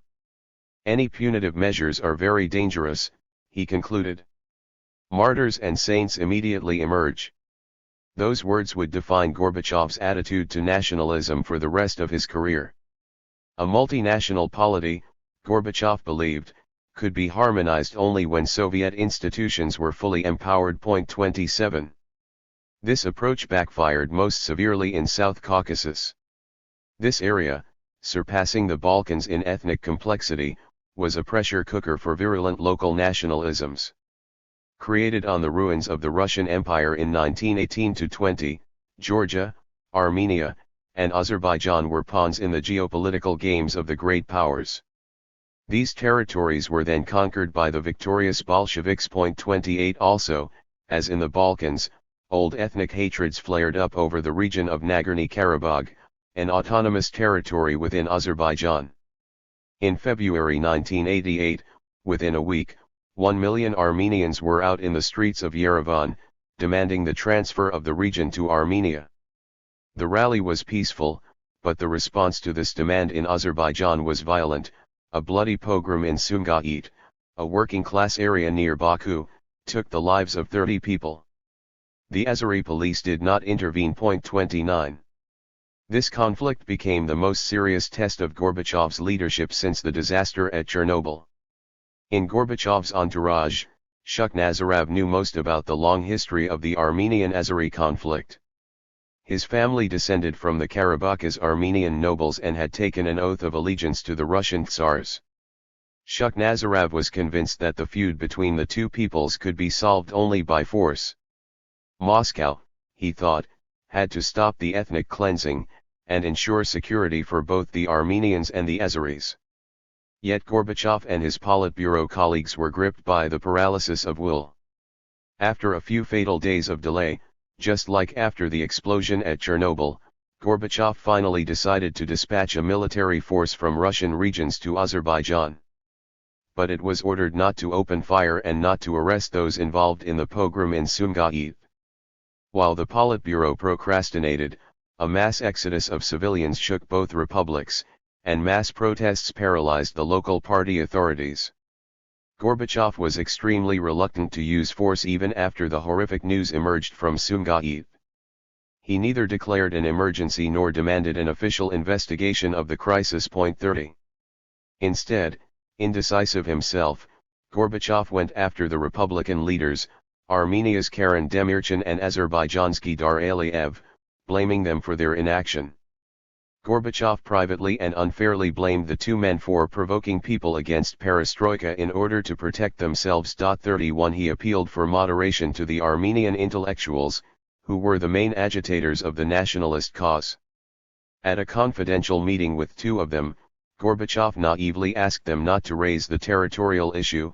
He promised that Moscow would find other ways to preserve Armenian cultural identity in the Karabakh region. His words fell on deaf ears. The attitude of Moscow intellectuals was no better. They supported Armenia in the conflict and criticized Gorbachev for not doing the same. 32. One reason for Gorbachev's conduct was his personal aversion to violence, a feature that would later play a decisive role in his decision-making. Another was his fear of losing the momentum for his political reforms. Some members of the Politburo were already beginning to say that a speedy democratization could jeopardize the unity of the USSR. 33 Gorbachev dismissed those fears.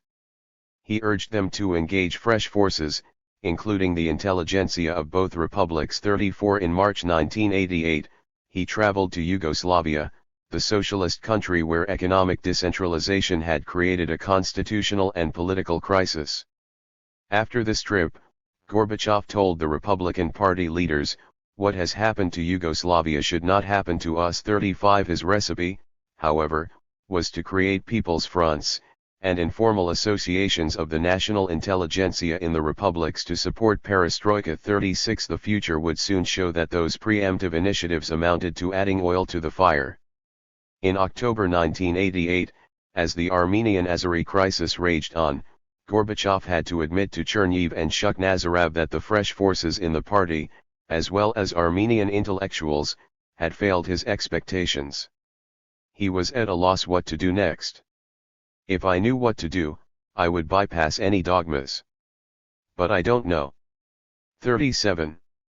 Shevardnadze's aide, Timur Stpanov, half Georgian and half Russian, born in Moscow, blamed the architects of Perestroika for starting a constitutional crisis. Those who opened the sluices of Perestroika had never seen a single live nationalist, he mused, and so were taken by surprise. Yet they had learned nothing from their discovery. After reading the draft of Gorbachev's report on the constitutional amendments and political reforms, Stpanov wrote that it completely undermined two priority tasks: preservation of the Union's integrity and the personal authority of the General Secretary. Gorbachev had rushed ahead, Stpanov mused, without any regard for or fear of personal and general catastrophe, as if his reforms were not putting the country inside the ring of bloodless rebellions that shook the system to the core. Shevardnadze's aide feared a counter-revolutionary backlash and collapse of the system. 38. In South Caucasus, the Azeri and Armenian nationalists continued to kill each other in great numbers. 50,000 refugees took flight in all directions, armed gangs robbed trains and villages. Even a disastrous earthquake that devastated a vast area of Armenia in December 1988 did not quell the nationalist fervor. 39 Eventually, Gorbachev did authorize tough measures. The Armenian nationalists were arrested that month. In January 1989, the Supreme Soviet of the USSR declared martial law in Karabakh and removed it from the Republican jurisdiction. Nothing was done, however, to punish those who had incited the pogrom in Azerbaijan. 40 This failure by the central authority to act sent a powerful negative signal across the Soviet Union, to the national Republican and local party officials. The Pandora's box of problems, brimming with nationalist grievances, had suddenly opened. Baltic nationalism also raised its head in 1988 and presented a grave and systemic challenge to the Soviet leadership. Three Baltic republics, Lithuania, Latvia, and Estonia, had become sovereign states in 1920, but 20 years later they had been absorbed by the Soviet Union in a kind of shotgun marriage. The Balts took advantage of Gorbachev's reforms to legitimize their nationalist discourse, organize nationalist movements, and ultimately nationalize the party structures. Baltic nationalists also devised a strategy to address the fundamentals of Soviet constitutional and territorial integrity. 41 During the all-union debates on economic reforms, the Estonian historian and economist Edgar Savisaar, assisted by three colleagues, proposed the idea of republican self-accounting. Savisaar had been born in a women's prison in 1950, after both his parents, an Estonian father and ethnic Russian mother, were arrested for an attempt to leave their collective farm. Later, however, Savisaar became a beneficiary of Soviet affirmative action.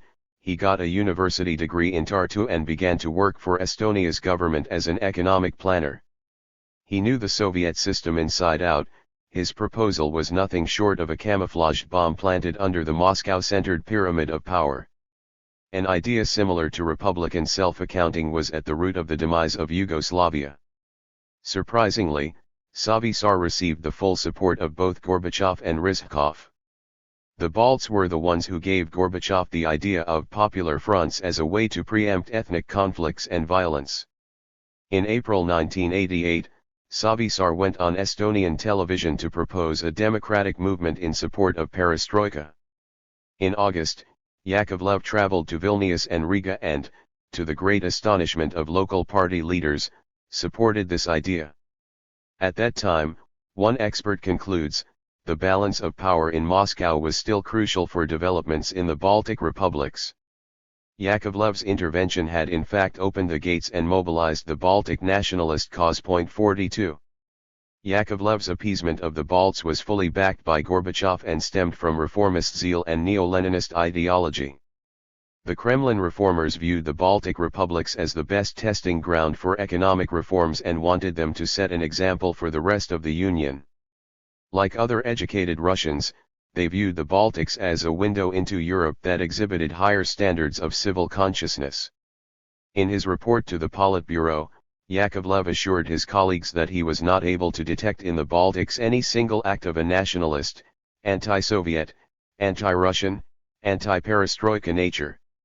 He innocently believed that nationalism could be disarmed by the removal of irritants, such as ecological damage caused by Soviet industrialization of the Baltics, reducing Russian migration to the Baltics, and constraints on national cultural and international activities. Yakovlev's claims were nonsense. Baltic nationalism was not a product of irritants. 43 His colleagues would later accuse Yakovlev of treason. A clever man, had he really been deceived by a masquerade staged by his Baltic hosts? If so, he was not alone. Most Western observers shared the illusion that the Balts merely wanted greater autonomy within the Soviet Union. 44.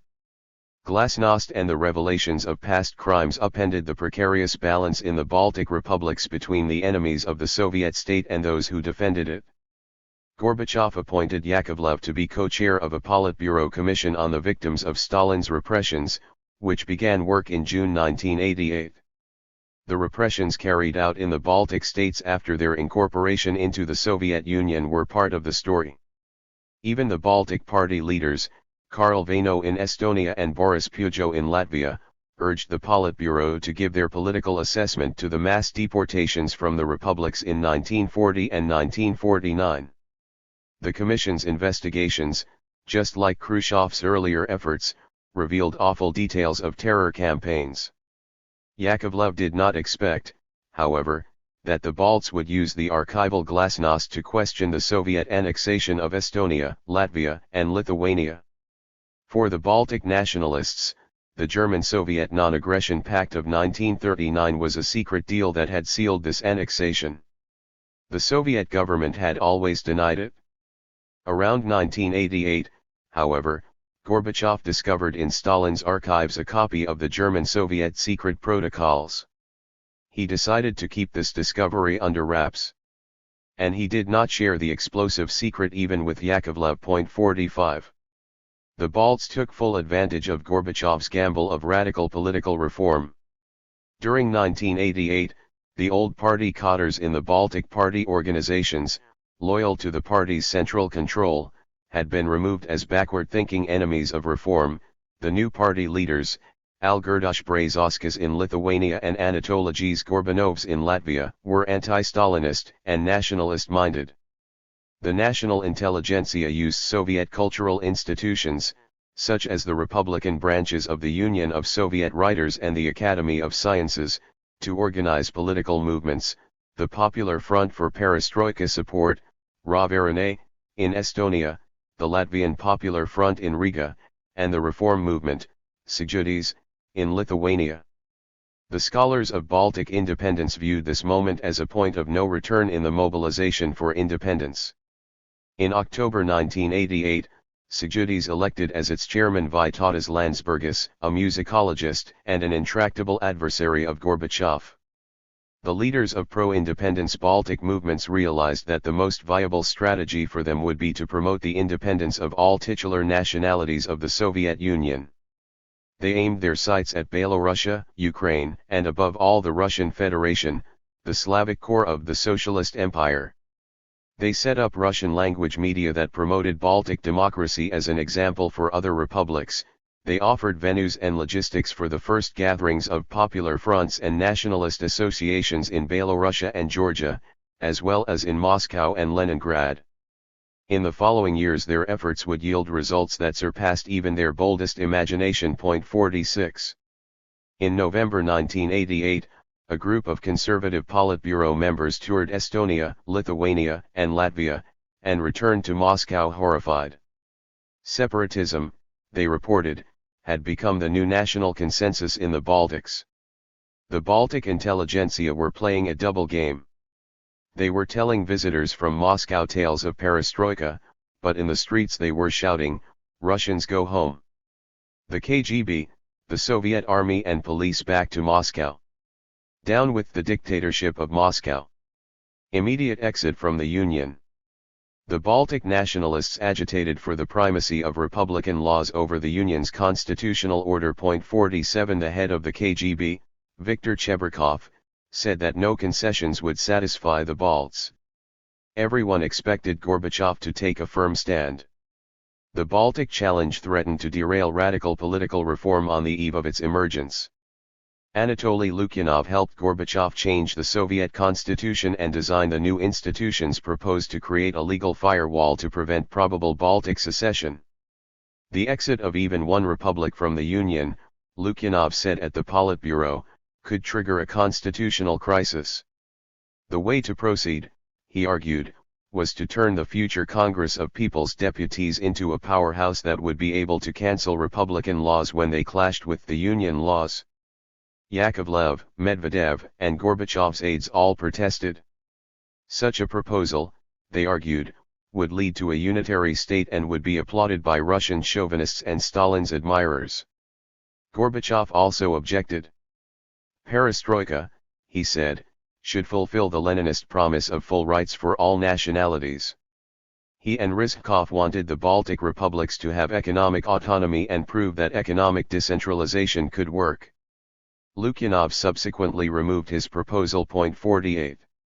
At the end of 1988, just as Gorbachev's entourage argued about the political reforms, federation, and national republics, the Academy of Sciences ran a contest on the best constitutional project to reform the Soviet Union.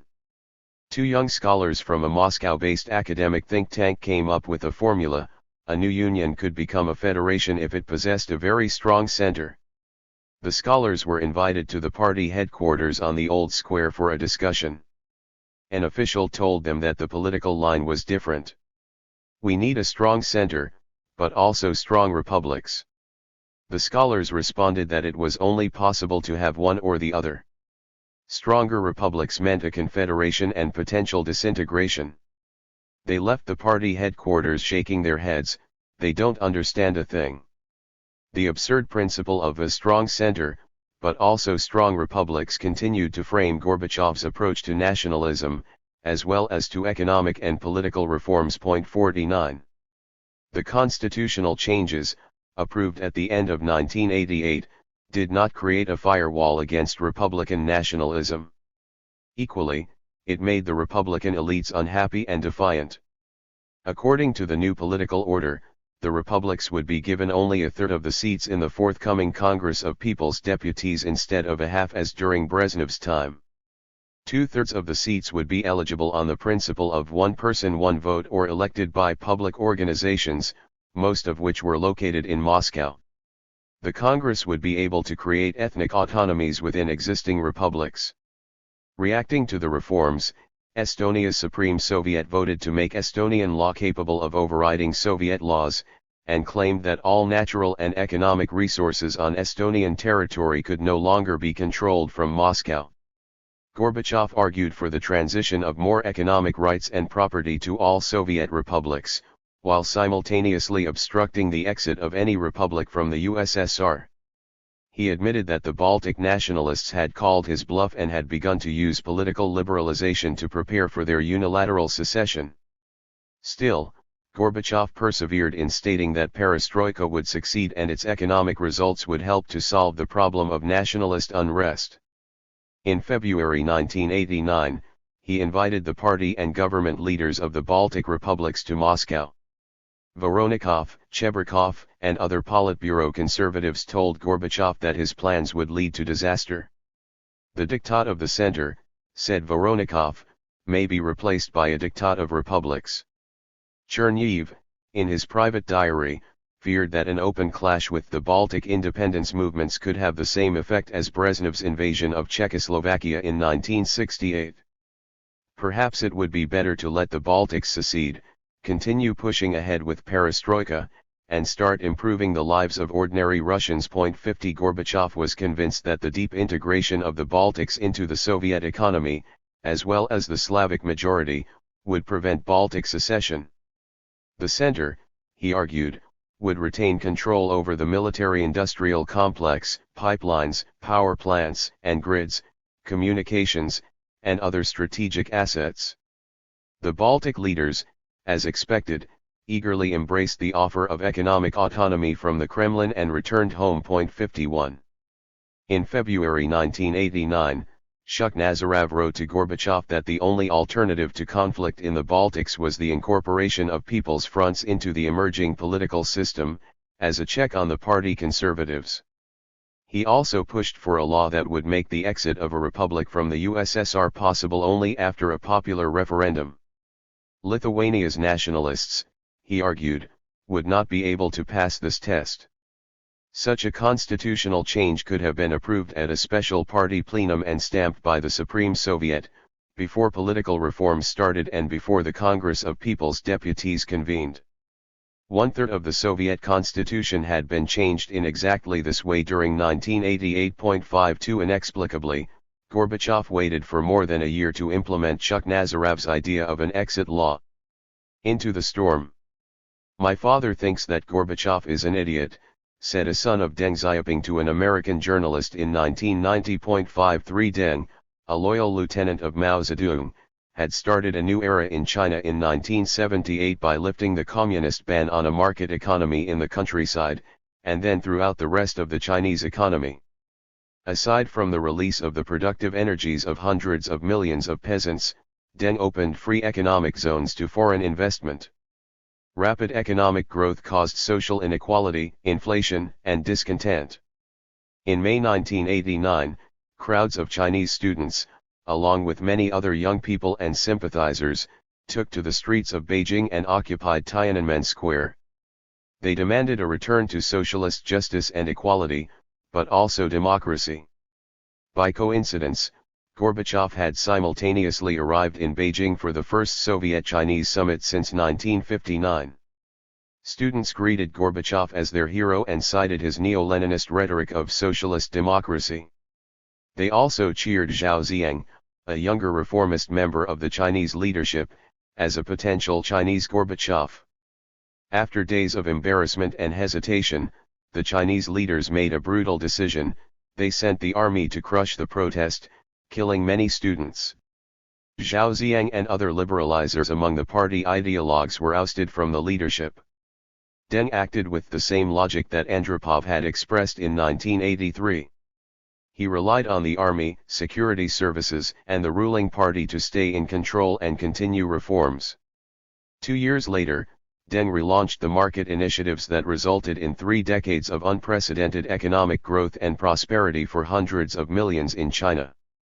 The Chinese leadership, scared by the collapse of the Soviet system, would never consider liberalization of the party system. 54.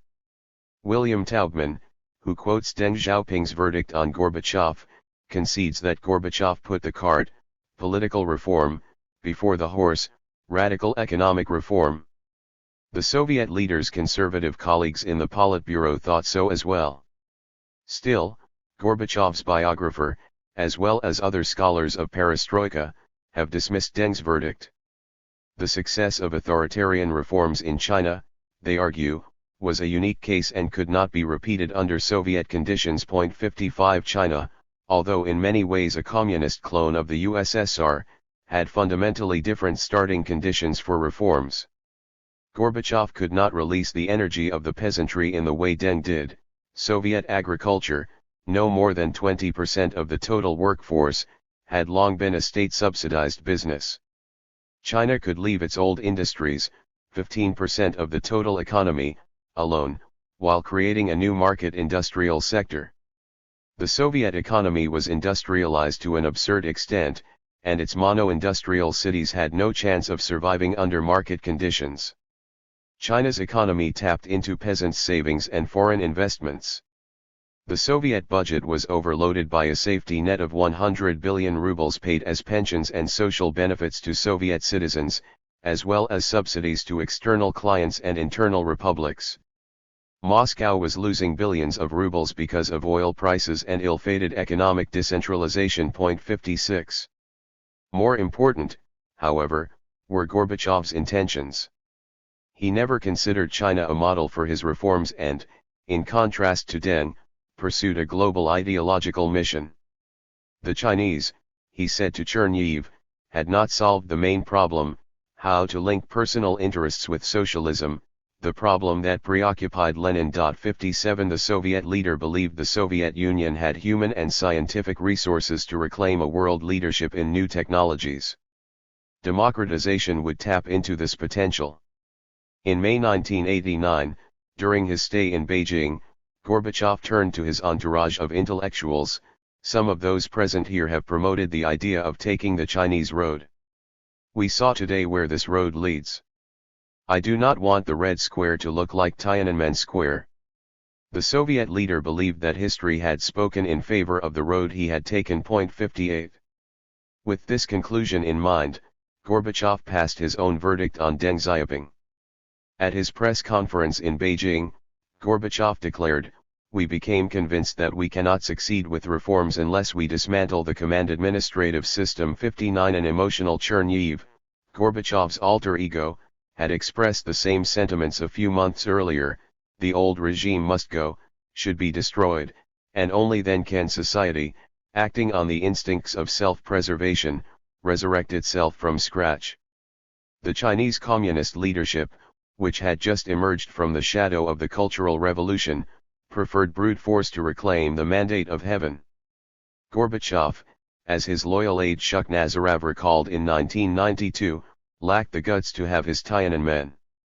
He only had to suppress the first stirrings of separatists and radicals, and the Soviet Union would have remained in good health.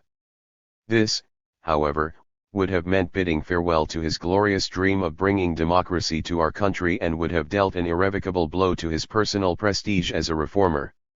60 Prestige among the liberal-minded intelligentsia and Western public, one should add. Any historical comparisons are flawed. It is hard to find a case or a metaphor that captures what the Gorbachev leadership did during 1989. One thinks of the captain of a huge ship who suddenly decides to sail towards a distant promised land. He does so against the mood and instincts of his crew. He and his followers have no map, their compass is broken. They are under the impression that their ship is sailing westward, whereas in reality it is heading south. As the voyage becomes more and more difficult, the captain decides that his crew are unreliable saboteurs. So he turns to inexperienced passengers keen to take part in the voyage and lets them deliberate among themselves on the best ways to reach the promised land. In the spring of 1989, the biggest cause of discontent was not yet nationalism, but the crisis of supply. Millions of Soviet citizens had long become accustomed to hardship and shortages. Perestroika gave them hopes for a better life, but instead it created more everyday troubles and problems. Those who remembered the late 1960s could not understand why stores had been well stocked then, and had become empty now. Soviet statisticians reported to the Politburo that Soviet people were consuming twice as much as 20 years before, and that Soviet farms had many more cattle, pigs, and cows. People took these statistics as a form of mockery. Money was increasingly chasing after goods, people began to hoard, sweeping anything available off the shelves in state-run stores.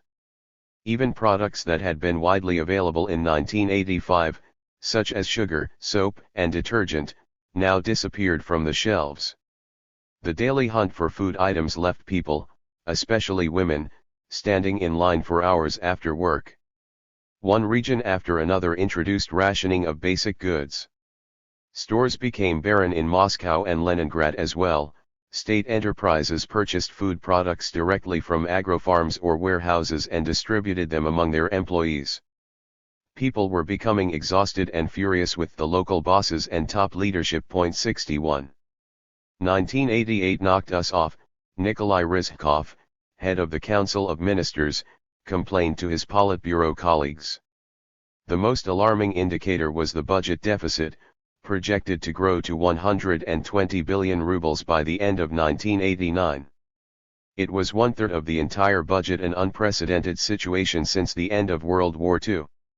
On January 5, 1989, Ryzhkov convened a special meeting of the Council of Ministers to discuss why reforms were not working. He invited the economist Leonid Abalkin, director of the Institute of Economics in Moscow, to report on the situation. 62 Half a year prior to this, at the party conference, he had said publicly that perestroika in the economy was not working. 63. The meeting lasted for 6 hours. Abalkin proposed austerity measures to balance the budget, cutting investment to costly long-term projects, ending the subsidies to unprofitable enterprises, 60 billion rubles, and reducing allocations to the defense industries, 8 to 10 billion rubles. It was the first admission that the reforms were beginning to take the Soviet state down the road to financial crisis. Abalkin was untrained in macroeconomic analysis. He did not identify the law on state enterprises and the law on cooperatives as a major source of the deficit. And he argued in favor of creating more commercial banks and credit, which would only further weaken monetary controls and undermine the austerity measures he proposed. One critic later said about Abalkin that it was a case of the blind leading the blind. Rizhkov closed the meeting with a paradox: we see our errors and see the processes that to some extent went out of control. Yet, he added, if we step back, we would damage economic reform. 64. The fear of stepping back, the syndrome of 1968, entrapped the reformers. Gorbachev confessed as much in his speech to the young communist cadres. Much of what we have been doing now, he said, originated in the 1960s. There was also a lack of solid economics. Soviet economists, including Abalkin, remained caught between the realization that the Soviet economy was too complex to be managed from the top, and rejection of the idea of market deregulation. This left the Gorbachev leadership with the third option: transferring power, responsibility, and resources to state enterprises, regions, and republics. The shift of decision-making circles down the line is the correct way, said Gorbachev to the Indian leader Rajiv Gandhi. Our society is mature enough for that culturally and educationally. People will solve their local problems themselves. 65. By recoiling from this experiment, Gorbachev and his economists feared they would revert to the stagnation of the Brezhnev era. The political moment on the eve of elections to the Congress of People's Deputies was also too awkward to make changes to the economic reforms that were only just underway. The Soviet leadership knew that most state enterprises simply boosted salaries instead of investing in modernization and production. Yet taking away those profits could lead to discontent and turmoil. For the same reason, it was the wrong moment to change the system of state fixed prices. We had to postpone price rises by 2 to 3 years, Rizhkov explained to the Austrian Chancellor Franz Vranitzky.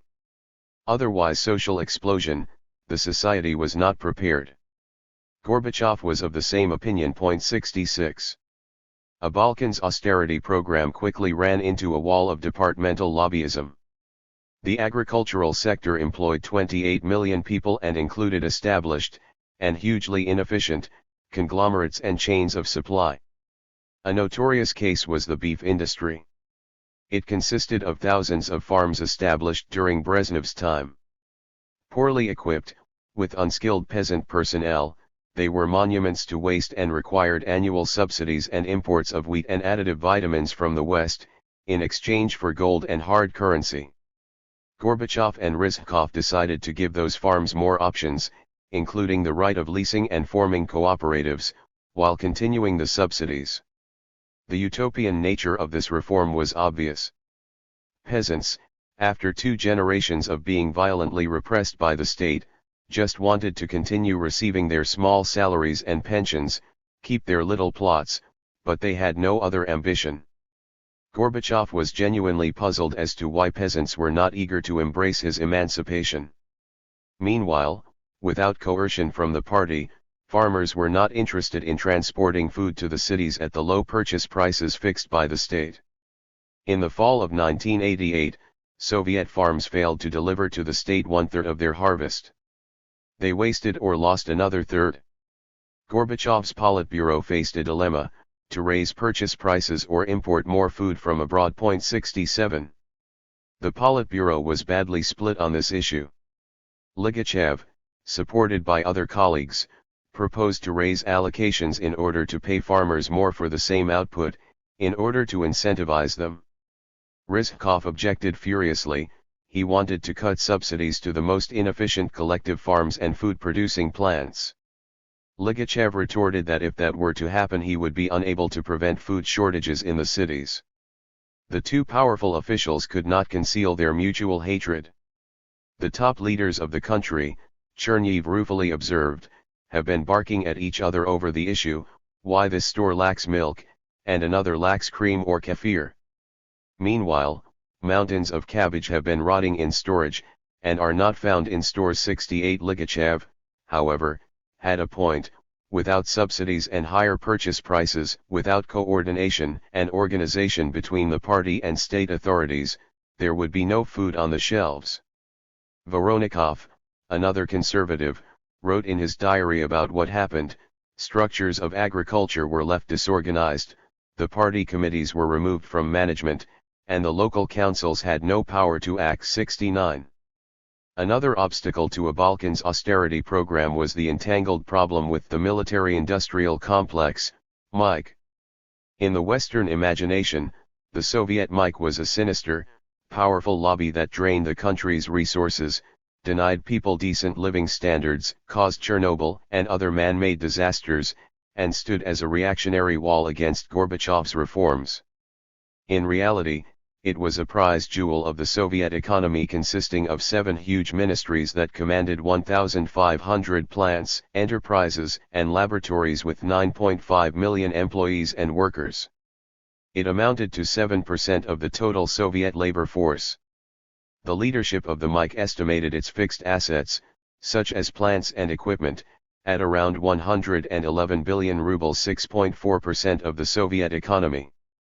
Over half of these assets were located in Moscow and Leningrad, the other half were scattered across the Urals and Siberia, Ukraine, and Kazakhstan, including dozens of closed cities with a strict governing regime, higher salaries, and a privileged lifestyle.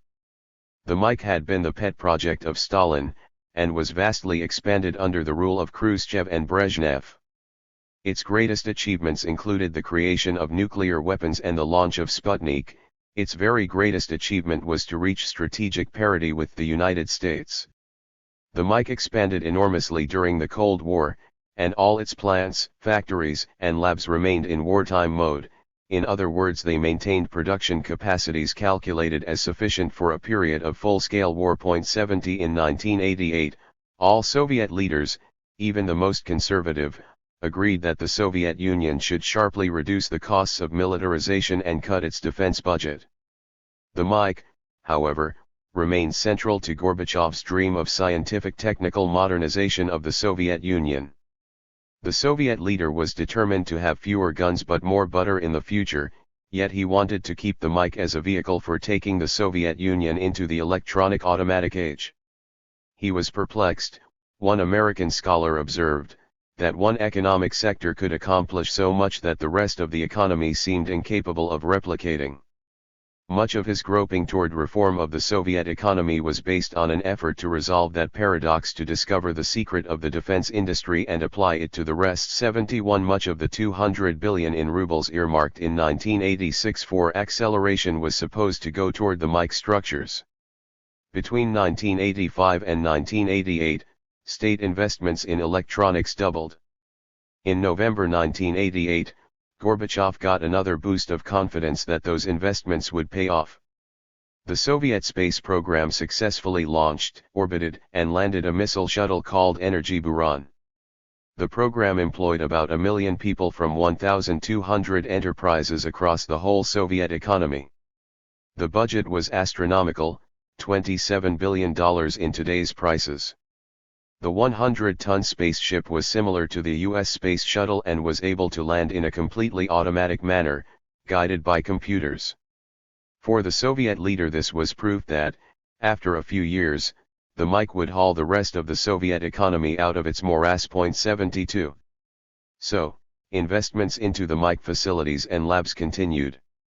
The Ministry of Finance scrambled to find hard currency for Gorbachev's prize jewel. The defense complex also demanded and got more money to develop and produce modern equipment for the ailing industry of agriculture.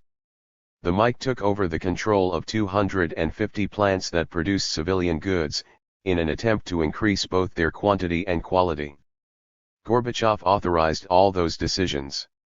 In January 1989, he proudly explained this to a group of the Trilateral Commission that included Henry Kissinger, David Rockefeller, President Valéry Giscard d'Estaing of France, and the former Prime Minister of Japan, Yasuhiro Nakasone.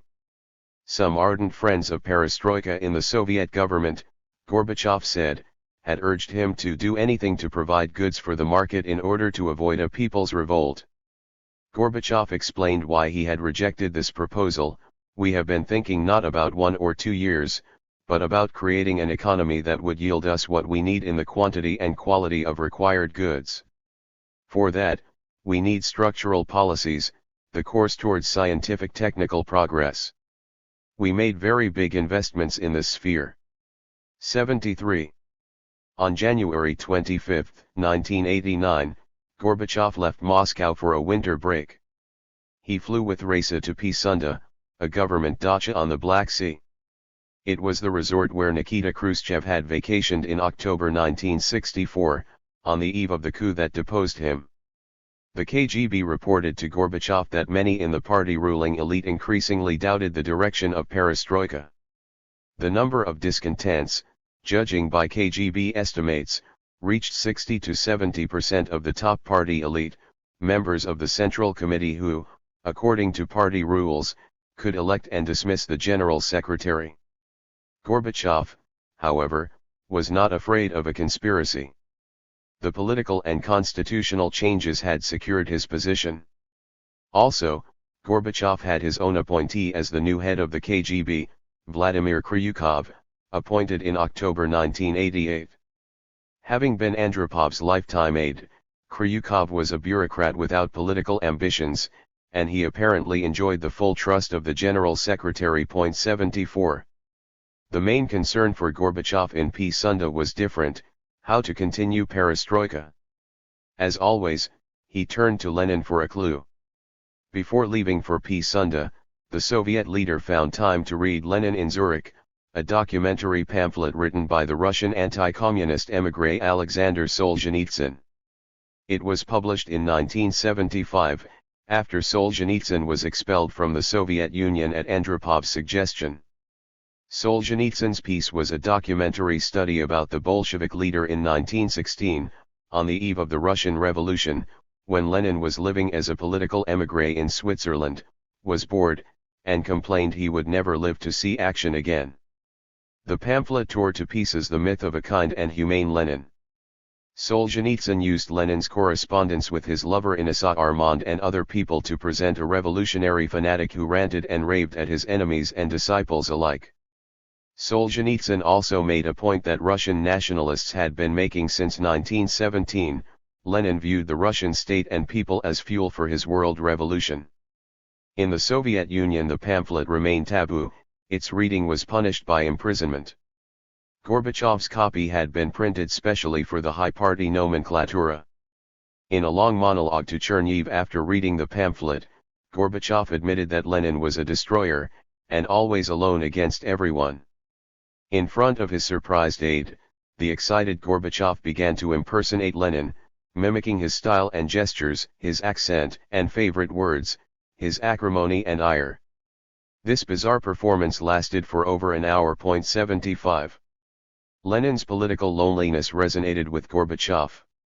So did the unique ability of the Bolshevik leader to turn a seemingly intractable problem on its head, getting ahead of all others and seizing the political moment. Just as Lenin had dismissed all his critics as distractors, so Gorbachev viewed all doubters of perestroika as conservatives, the left and right deviationists, the ballast for his idea of a revolution.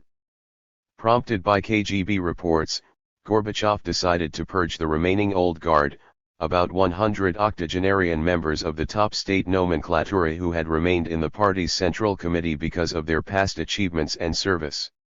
After his return to Moscow, he began to meet with the targeted stalwarts, apparently one-to-one, and convinced them to retire voluntarily. 76. After P-Sunda, Gorbachev distanced himself even more from discussion of economic and financial problems. He swung between Rizhkov and the conservatives in the Politburo, but he was not interested in the nuts and bolts of reform. The Soviet leader never invited a Balkan or other economists to explain what was happening with the Soviet budget, supply and demand. Lenin's fixation was on a world revolution. Gorbachev became fixated on democratization. It was for him now even more than a precondition for successful modernization. Gorbachev convinced himself that he had a historic mission to guide the Soviet Union towards its social democratic renewal. Gorbachev's developing political views were powerfully affected by literary and historical revelations of glasnost. The second half of 1988 and early 1989 became a time of great cultural creativity in the Soviet Union. Thick literary journals and mass circulation newspapers competed in publishing revisionist essays about history, novels and memoirs by banned authors, diaries and manuscripts buried for decades in secret archives. Writers and journalists rushed to bring out in print everything they had been accumulating over decades of their creative life. The cumulative effect was powerful. Not all publications had the power of Solzhenitsyn's pamphlet, yet each presented a fragment of Soviet history and culture that had defied and destroyed its literary canon and imaginative life. The dreary party discourse was replaced by an effervescent intellectual feast of unexpected ideas, a baffling variety of ways of seeing and speaking. How many ideas and talents in Russia, enthused Chernev in his diary. What freedom! This alone is a great achievement that will make history forever, even if nothing comes out of perestroika proper. Chernev, sensitive to the most minute motives of his boss, recorded a similar shift of perspective in Gorbachev. He has been thinking about it and does not rule out failure, recorded Chernev after P-Sunda. But he is entirely in a passionate surge. 77. The surge was genuine. Gorbachev had embarked on a mission to give his country and people universal values and freedoms they had never experienced before. He would continue to emancipate Soviet people, make them masters of their factories and their land. He would take more power from the party apparatus and give it to the Soviets, the National Republic, and local people's councils. The high-minded General Secretary was so fixated on this that he willingly overlooked history lessons apparent to those who had read widely on world and Russian history. Apparently, Gorbachev had never read about the great reforms in Russia during the period between 1861 and 1881. Tsar Alexander II had granted freedoms to peasants, and civil rights to broad groups of Russians and non-Russians. This had put Russia on the track of rapid modernization, but it also radicalized the educated youth and produced large numbers of radical intelligentsia. The non-Russian periphery of the empire, Poland, rebelled and a group of revolutionaries declared war on the Tsar and assassinated him in broad daylight in 1881. The British historian Dominic Levin, a descendant of the aristocratic clan that had served the Russian monarchy, wrote in 1994 that knowledge of Alexander II's goals, strategy and dilemmas allowed one to predict very accurately many of the problems Gorbachev was bound to face. 78. Other great writers would have been instructive for Gorbachev, had he read them. Alexis de Tocqueville, the French conservative thinker, wrote about the fall of the French Ancien Regime in 1789 as follows: "Only a great genius can save a prince who undertakes to alleviate the lot of his subjects after a lengthy period of oppression. Evils which are patiently endured when they seem inevitable become intolerable once the idea of escape from them is suggested." 79. This was a powerful warning about the perils of a sudden release of mass emotion after decades of communist dictatorship. The developments of 1988 and early 1989, especially nationalist mobilization and economic discontent both in Eastern Europe and within the Soviet Union, provided early demonstrations of this phenomenon. Gorbachev could not ignore those signs of the gathering storm. And yet, he rushed headlong into the storm with remarkable confidence. In the spring of 1989, a revolution conceived by Gorbachev and his narrow circle of lieutenants took on a life all of its own. The ship had sailed. The time for theorizing had passed. In March 1989, Gorbachev's 400-page book, Perestroika, Tested by Life, was prepared for print. It was never published. Events soon overtook everything the Soviet leader had written or even imagined. Gorbachev expected that the foreign policy of détente would end the danger of nuclear war and procure a more benign environment for his perestroika. He aimed to bring an end to the Cold War and open the Soviet Union to the West, to facilitate modernization and domestic reforms. Yet as 1989 began, he achieved none of those goals. Instead, his reforms began to undermine economic stability and triggered separatism. Gorbachev's attitude to reforms and power presented a major paradox. From Andropov, he had inherited awesome power, which allowed him to make radical changes. Continuing perestroika for him, however, meant devolving power to the people. His reforms had passed economic levers from the central regulators to local enterprises. He then decided to pass political levers from the Politburo to the Congress of People's Deputies, from local party organizations to local Soviets. In less than 2 years this course of action would destabilize the Soviet state, ruin its finances, and make the father of perestroika a sorcerer's apprentice, unable to control the destructive forces he had unleashed. Chapter 3. Revolutions. They that sow the wind, shall reap the whirlwind. Hosea 8:7. Goodbye Lenin. On March 26, 1989, 172.8 million citizens of the Soviet Union cast their vote to elect the Congress of People's Deputies. For the first time since 1917, independent candidates opposed the party candidates, and many of them won. It was the first contested elections in the communist world. With 2,550 seats, the Congress had 5 times more deputies than in the U.S. Congress and over 3 times more than the Constituent Assembly of 1918, disbanded by Lenin. The deputies were elected in 3 ways. The first group, 1/3 of all seats, were elected by direct vote across the land.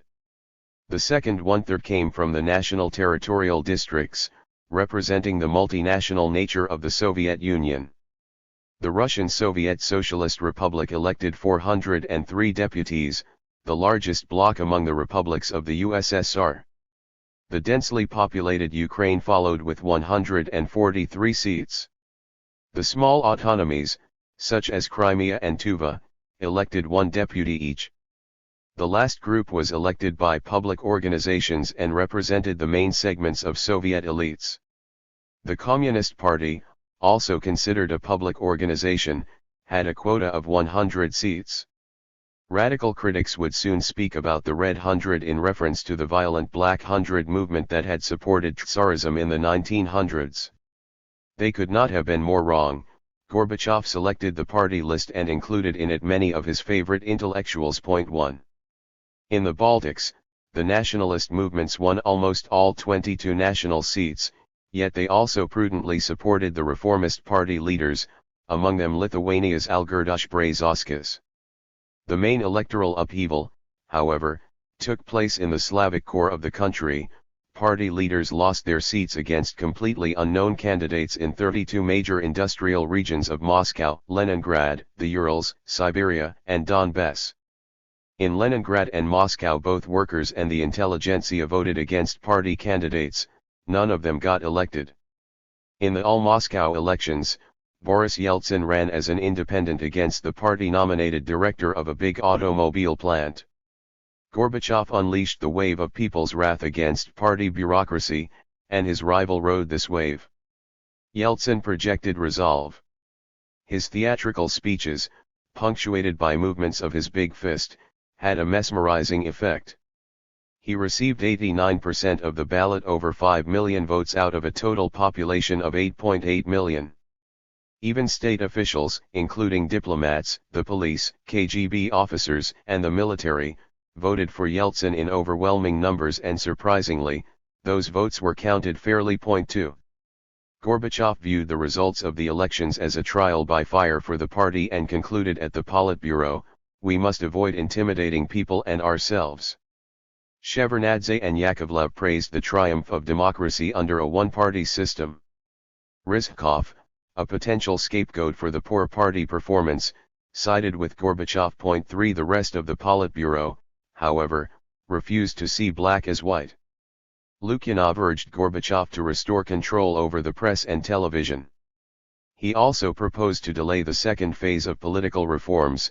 The elections of similar congresses of deputies in the Russian Federation and other republics was scheduled within a year, in March 1990. Gorbachev dismissed both ideas. 4.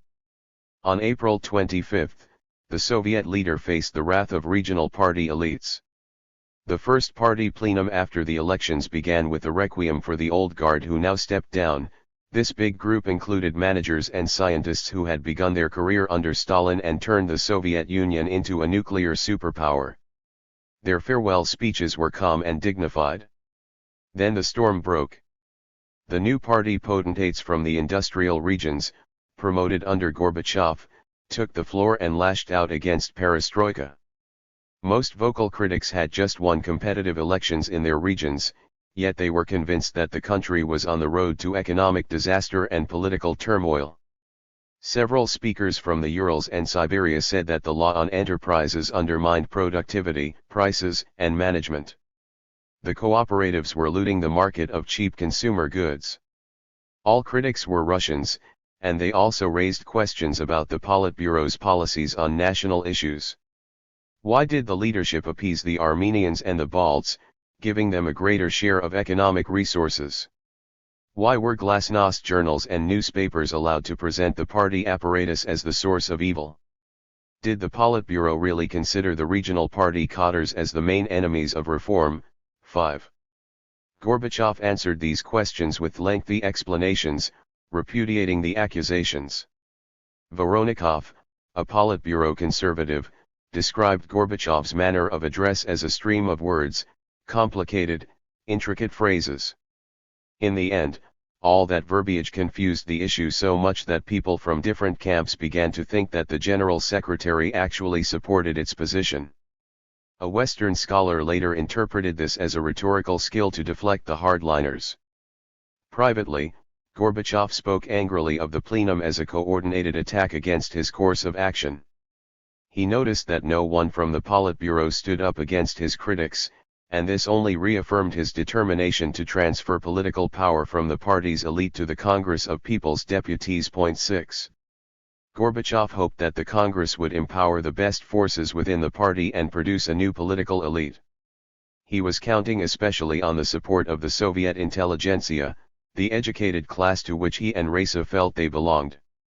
The Soviet intelligentsia formed an impressive representation at the Congress: 55 writers, 32 theater directors and actors, 59 journalists, 16 artists, 14 composers, and many people from scientific laboratories and institutes. 7 For Lenin, the Russian intelligentsia, especially people of culture, were not brains, but the shit of a nation. 8 Gorbachev and Reza, as students of the 1950s, believed the opposite. They venerated writers and scholars as a moral elite, a vanguard of modernization. As in other aspects of perestroika, the Soviet leader was about to be deceived. One scholar of the Soviet intelligentsia aptly concludes, if open discussion modeled on intellectual discourse had failed to produce a common political outlook among post-war intellectuals, how could it be expected to solve the crises of state socialism? 9 In Moscow, the home of the Soviet intelligentsia, the educated elites had long stopped believing in the humane socialism that Gorbachev promoted. 10 The intellectuals split into two antagonistic camps, those who coveted political liberalization and westernization, and the Russian nationalists with neo-Stalinist views. The Gorbachevs tried to curry favor on both sides, a hopeless exercise. 11 In the spring of 1989, writers, scholars, and journalists, liberal-minded and nationalist alike, began to push political discourse far beyond what the architects of perestroika had deemed prudent and feasible. The barrage of publications in the Moscow media during those months attacked the foundations of party rule. The sociologist Alexander Tsypko published a series of essays that questioned the revolutionary wisdom of Lenin. The well-known theater director Mark Zakharov urged on national television that the body of the Bolshevik leader should be removed from his mausoleum. Before long, the sacral meaning of the Bolshevik Revolution itself would be up for fierce debate. 12. The deputies elected from Moscow quickly formed an independent group. The Western media called them liberals, they called themselves the first-wave Democrats. Some in this group were intellectuals who had joined the party during the Khrushchev thaw, mid-1950s to mid-1960s, and dreamed of de-Stalinization. They worked in privileged academic institutions, and in 1986–88 they enjoyed the patronage of both Gorbachev and Yakovlev. Among them was Gavril Popov, the editor-in-chief of the leading economics journal, Yuri Afanasiev, a historian of the French Revolution and board member of the party's main theoretical journal Communist, and the prominent sociologist Tatiana Zaslavskaya. 13 There were younger deputies as well, who had grown up without communist illusions, the sociologist Galina Starovotova, historian Sergei Stankiewicz, mathematician Ilya Zaslavsky, and physicist Arkady Murashov.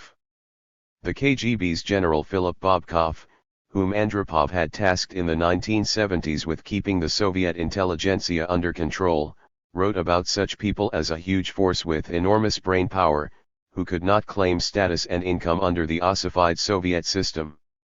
This milieu, he concluded, produced nationalists in the Baltic republics, violent extremists in South Caucasus, and radical Democrats in Moscow. 14 There was at least one element of truth in the general's crude estimate. The Democrats believed that the party system was ossified, but also obsolete, illegitimate, and criminal. They considered the anti-communist solidarity movement in Poland as the model to emulate. In April 1989, the famous ophthalmologist Sviatoslav Fyodorov, whom Gorbachev elected to represent the party at the Congress, proposed that all Democratic deputies from Moscow should meet in his clinic to discuss common goals and tactics. Sergei Stankiewicz, then 35, recalled that all of them were elated by their victory, yet also fearful. The forces of the party nomenclatura still appeared to be overwhelming. The first instinctive desire was to look for allies. We sent envoys and received guests, above all to the Leningraders, the Balts, the Ukrainians. 15. The main authority within the group of Democrats was Andrei Sakharov. He had designed the first Soviet nuclear weapons, but during the 1970s he became a world-famous human rights defender and received the Nobel Prize for his activities.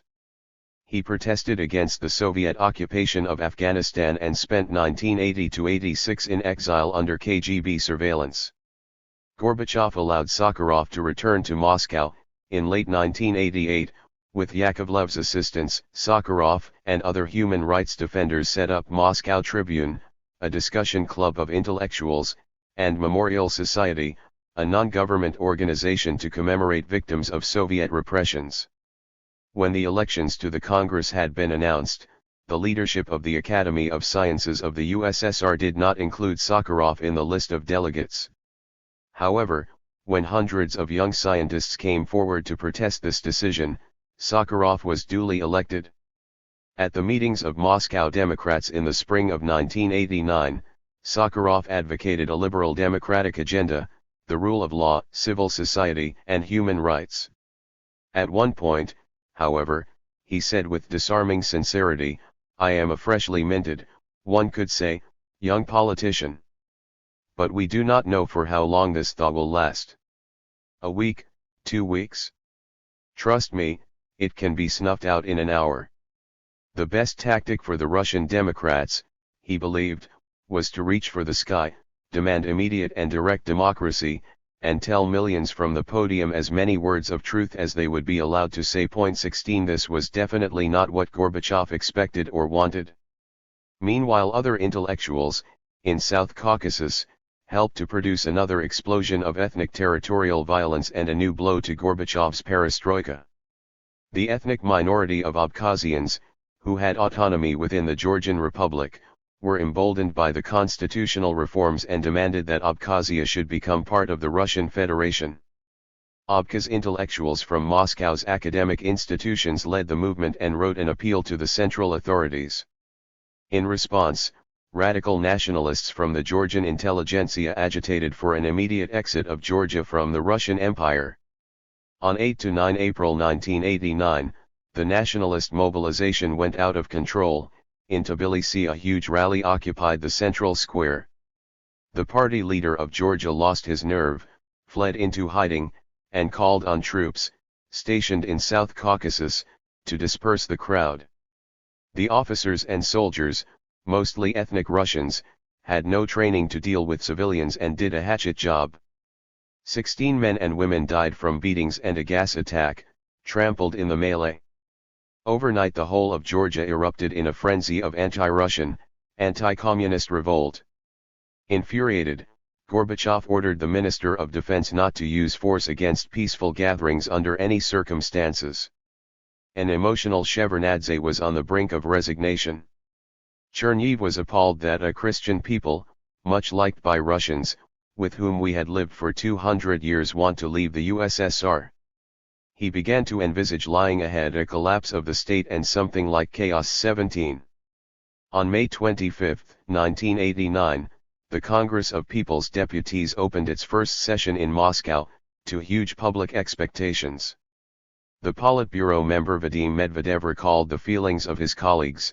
It had become clear long before the Congress opened that we should expect something absolutely new and unprecedented.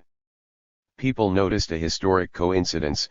2 centuries earlier, in 1789, in France, Louis XVI had convened the Estates General. Gorbachev, to everyone's surprise, was confident, almost ecstatic. The Congress lasted for 16 days, and during that time most activity in the Soviet Union was suspended. Millions of people stopped work and gathered in front of their television sets to watch the sessions. All of them were broadcast live and repeated across 10 time zones. 18. The opening ceremony of the Congress brought the first bombshell. A bearded deputy from Latvia ran up to a podium and shouted his demand to have a minute of silence to remember the victims of peaceful demonstrations in Tbilisi. He also shouted to set up a parliamentary inquiry into the slaughter. This was the spontaneous act of a man who had participated in Stalin's time in the deportation of the Chechens by the secret police. Now this deputy sought justice and retribution. A few other deputies applauded him, then the majority joined in, under the impression that it was part of the script. Gorbachev, taken by surprise, applauded as well and stood for the minute of silence. 19. Emotions were riding high at the Congress. Fury, frustration, and memories of terror and injustice, pent up during many decades, broke loose. The Russian cultural historian Dmitry Lakachev was the oldest delegate at the Congress, and the atmosphere there reminded him of the first days of the Russian Revolution in March 1917. Then as now he saw people's faces and conduct changing in the same way. He told journalists, "The Congress liberated us from fear and taught us to speak the truth." But what would happen next? Is it democracy or ochlocracy, a mob rule? This was the question that Medvedev and other initiators of reforms had on their minds, as they observed from their seats the beehive of the Congress. 20. Populist fury was on the rise beyond the Kremlin, in Moscow, Leningrad, and some of the Russian industrial regions. People responded with anger to revelations of the nomenclatura privileges, closed stores, exclusive resorts, special hospitals, and so on. Telman Gdlyan, a deputy from one of Moscow's districts, rode the tide of populism. He had grown up as a neo-Leninist believer and decided to become a prosecutor, to fight corruption. Under Andropov, he was sent to Uzbekistan to investigate the cotton affair, a scam, when 4 billion rubles from the budget were paid to the Republic for non-existing cotton production. Gdlyan's discoveries of corruption became a glasnost sensation and made him famous, a fighter against a sprawling Soviet mafia. People approved of Gdlyan's KGB-style methods. His team arrested hundreds of officials and brutally interrogated them and their relatives. Gdlyan and his co-worker Nikolai Ivanov were elected to the Congress from Moscow and Leningrad respectively. 21. Gorbachev was elected chairman of the Supreme Soviet with all but 87 votes of the assembly. This made him politically independent from the party's elites. His power, however, was greatly diminished. The sociologist Max Weber had once formulated three types of authority: traditional, bureaucratic, and charismatic. Stalin's power had rested on all three, and was shrouded in mystery.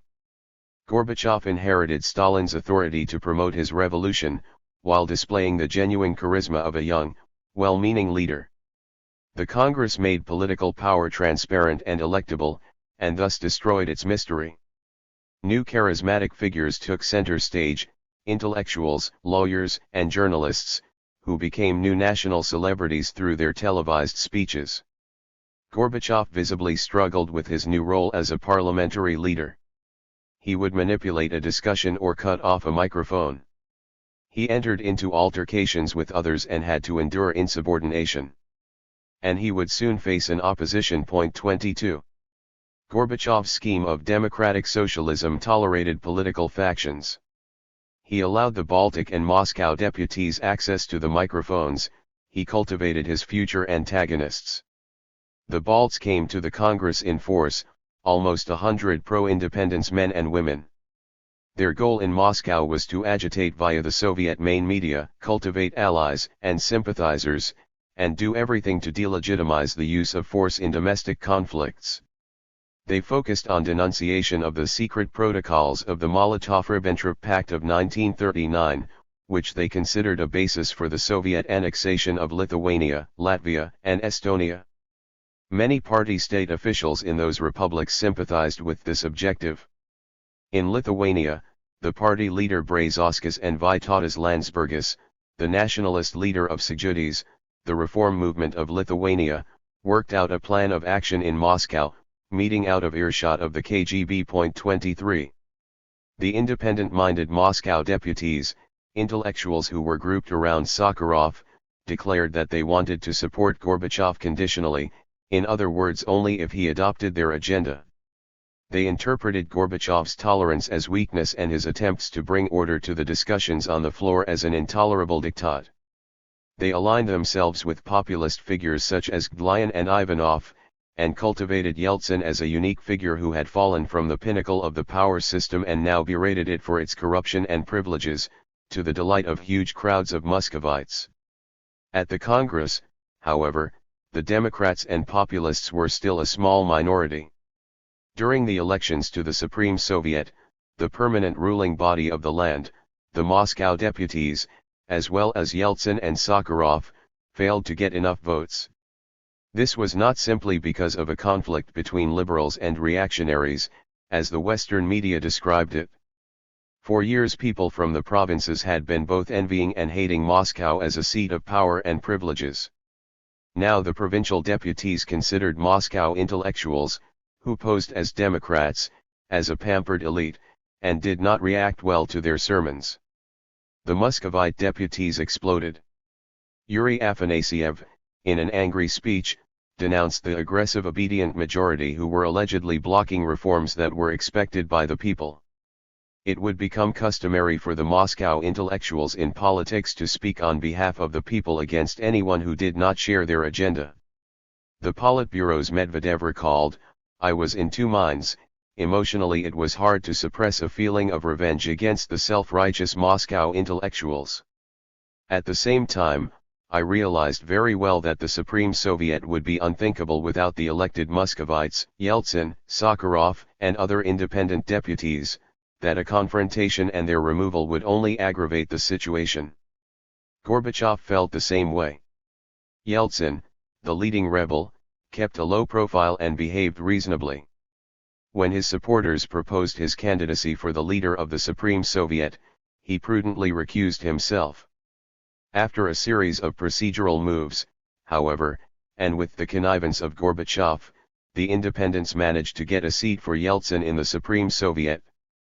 Voronikov, an attentive conservative observer, wrote that Gorbachev pulled Yeltsin inside and was clearly relieved when it happened. 24. The group of independent-minded deputies, however, felt no gratitude towards Gorbachev. They announced they were forming an opposition to the party called the Interregional Deputies Group, Mezregionalnaya Deputatskaya Grupa, or MDG. They were joined by deputies elected as independents from Leningrad, the Urals, Siberia, Ukraine, and Belorussia, the Baltic republics, and South Caucasus. This was the first political opposition in the country since 1927. The group's motives were diverse. The only common goal was to act against the existing system of power.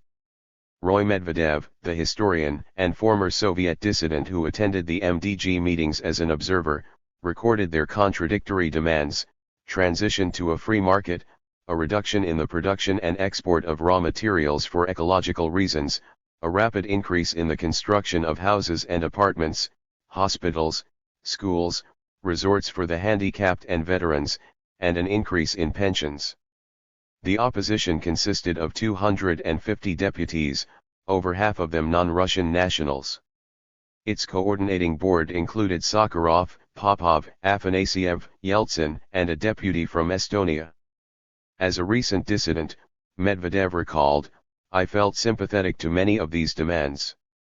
What dismayed him, though, was the sense of haste." The MDG intellectuals, even Sakharov, operated on the now or never and win or perish principles. 25 Most of this first wave of Democrats had no idea how to fix the economy and finances. Afanasyev said to a journalist, "If this feeling of freedom, which we all have now, means we have to wait a few years more to get a better economy, I am ready to pay this price." 26. The image of an aggressive obedient majority, however, consolidated the MDG ranks. At one point, Sakharov took the floor to denounce atrocities of the Soviet military in Afghanistan. In the huge hall, almost 2,000 people were suddenly united by a feeling of hatred towards this dissident who was questioning their Soviet patriotism. One deputy, a veteran of the Afghan War, where he had lost his legs, lashed out at Sakharov for his disrespect for the Soviet army. His speech ended with a slogan, "Great power. Homeland. Communism." Anatoly Sobchak, a member of the MDG from Leningrad, compared this moment to a political earthquake. Everyone around him sprang to their feet in a patriotic frenzy. Sobchak felt as if some kind of powerful spring was trying to yank him from his chair, and he had to exercise great self-control in order to remain seated. Sakharov walked again to the podium to explain his stance, yet he was overwhelmed by the collective venom in the hall. 27. Another pivotal moment occurred on the last day of the Congress. Sakharov asked Gorbachev to speak, but Sakharov himself took the floor and, with no regard for time, continued to talk about a new agenda for the future, apparently intent on detailing all of the opposition's demands. Gorbachev, reacting to the growing irritation of the majority in the hall, tried to stop him, and after 20 minutes he disconnected Sakharov's microphone. That merely served as a propaganda coup for the opposition. Sakharov was no great public speaker, but the sight of this old man on national television, moving his lips without sound because the audience were booing in disapproval, was the last impression that many people took away from the Congress. Many felt that Gorbachev represented a political system that was silencing the conscience of the intelligentsia. Shuk Nazarov wrote in 1992 that Gorbachev would go down in history as the father of parliamentarianism in Russia. Both admirers and critics agreed that his daring experiment would take an enormous amount of time and effort. The entire summer of 1989 was dedicated to the formation of committees on budgetary and economic reforms, taxation, and other issues. Those committees began to work only in the fall and then prepared their first bills, on land and property, labor conflicts, etc. Gorbachev was proud of his overhaul of the country's entire legal system.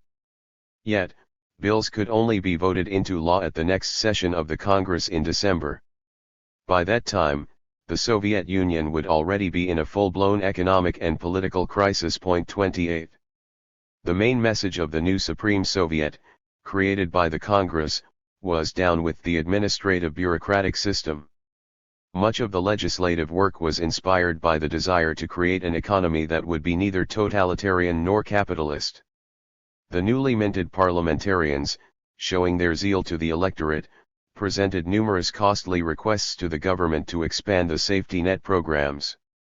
but just how the necessary means and funds were to be procured was not their concern. Some committees began to act as clearing houses for new lobbies representing enterprises and cooperatives, as well as export-oriented interests.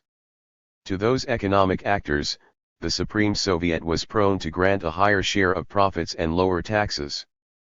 A Balkan, author of the government's austerity program, complained at the end of July 1989 that the Supreme Soviet has not passed a single bill to correct the economic situation, and thus contributed to the growing impression of state impotence. 29. In the old system, represented by the Politburo and the Council of Ministers, there were many flaws. Yet at least the Politburo could be used to deploy new policies and correct mistakes. After June 1989, however, the Politburo could no longer assume that its decisions would be passed by the Congress and the Parliament. The Supreme Soviet asserted its control over all government ministries and agencies, using its power of appointment. The deputies confirmed Rizhkov as prime minister but, acting on a populist whim, voted out over half of the Council of Ministers. Among them was a candidate to be chairman of the State Bank, a well-respected professional called V. Grabov. As Rizhkov hastily searched for an alternative candidate, his choice fell on Viktor Gerashenko, a banker with many years of banking experience in the West. Gerashenko knew his job would be hard as the Soviet financial system was being rapidly destabilized. He spoke with his father, who had been deputy director of the State Bank under Stalin, managed Soviet finances in extraordinary conditions of war and recovery, and lost his job when he criticized Khrushchev's profligate policies. Gerashenko's father said to him, "Why the hell do you need this?" In the past, only the General Secretary of the CPSU could instruct the State Bank what to do. Yet now the chief banker of the Soviet Union had to respond to the people's deputies, who naively believed that people's control over the bank would lead to prosperity for all. Gerashenko took the job nonetheless, in the hope of limiting the damage to the country's finances. 30. While the parliament sorted out its functions, discontent with Gorbachev's reforms broke out among the workers in Kuzbas, a big industrial zone in south-central Siberia that depended on the centralized system of supply and delivery of goods and products across several time zones. This system had been suffering from decades of neglect, but Gorbachev's decentralizing reforms dealt it the final blow. Now even basic supplies were not being delivered, local cooperatives sold basic goods and food for high-end market prices. After watching the Congress on television, the miners sent a collective letter to the Supreme Soviet with a list of complaints and demands, but they got no reply. In July 1989, all across the Russian Federation and Ukraine, mining shafts were shut by their working collectives one after another. About 200,000 miners went on strike and formed striking committees. Strikers demanded a steady supply of consumer goods, food, more housing, new infrastructure and equipment in hospitals, and more medicines in drugstores. Local party and state officials, after their initial shock and resistance, backed those demands. 31. This was the first serious revolt of the Russian working class since 1962. Organized strikes remained illegal in the Soviet Union. Yet the Supreme Soviet acknowledged the strikers' demands were fair and just and allocated 10 billion rubles to purchase consumer goods and medicines.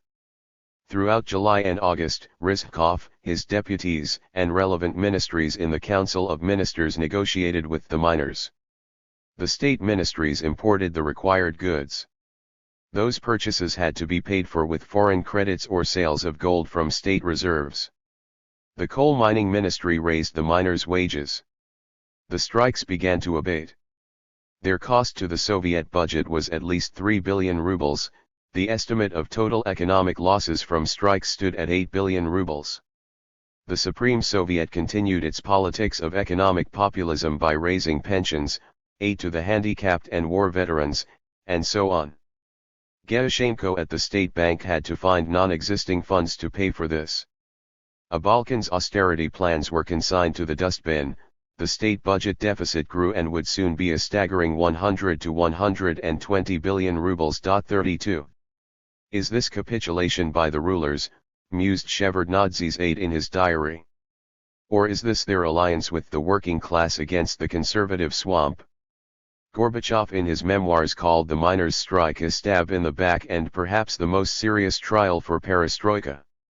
When he discussed reforms, he mentioned Margaret Thatcher. The Iron Lady had crushed the British miners' strikes in 1984–85, Gorbachev, by contrast, made concessions to them. The Soviet leader also delegated all troubleshooting to Rizhkov. In Chernev's diaries, usually so revealing, there is nothing about the events of this summer. Gorbachev's aide was too busy or too depressed to express his views. In his last entry before the summer break, Chernev predicted that Gorbachev would lose his authority among the Russian people, because he did not cut a strong figure as leader of the Soviet Union. 33. Gorbachev was too self-confident to reveal any apprehensions. In July he met with workers from the Kirov factory. In 1917 their predecessors had taken part in the Russian Revolution, but returned visibly shaken. He had witnessed their rising anger against profiteers from the cooperatives, and the workers did not support his reforms. Gorbachev suspected that Moscow Democrats were agitating the miners. They were not. 34 Now he no longer wanted to turn to Russian workers for their support. He felt more comfortable dealing with parliamentarians and intellectuals. History accelerates. In the spring and summer of 1989, another dramatic development occurred within the Soviet political elites. The Iron Curtain that prevented them from going abroad suddenly parted. This had revolutionary implications for Soviet politics, especially for the educated Moscow-centered intelligentsia.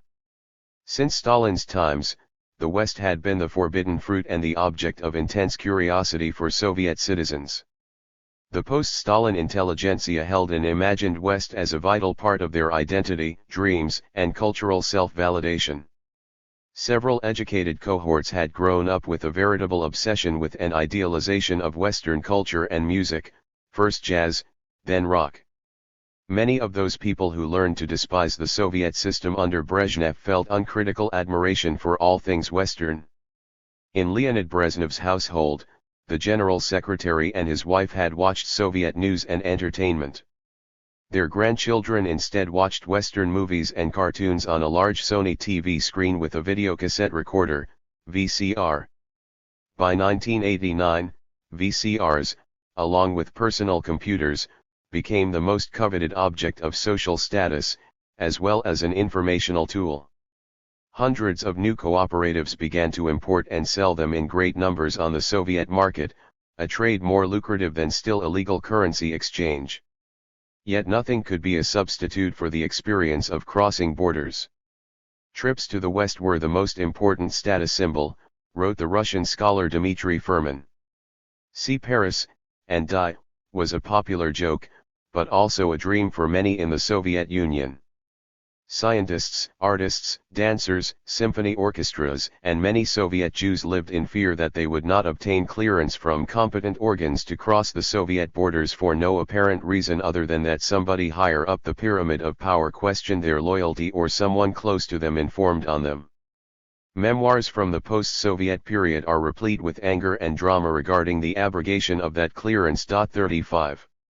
In early 1989, the Soviet rules for foreign travel were radically relaxed.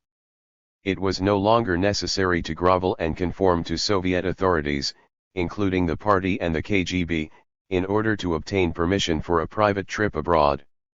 During the first half of 1989, the number of approved applications for exit visas reached 1.8 million, 3 times more than 2 years earlier.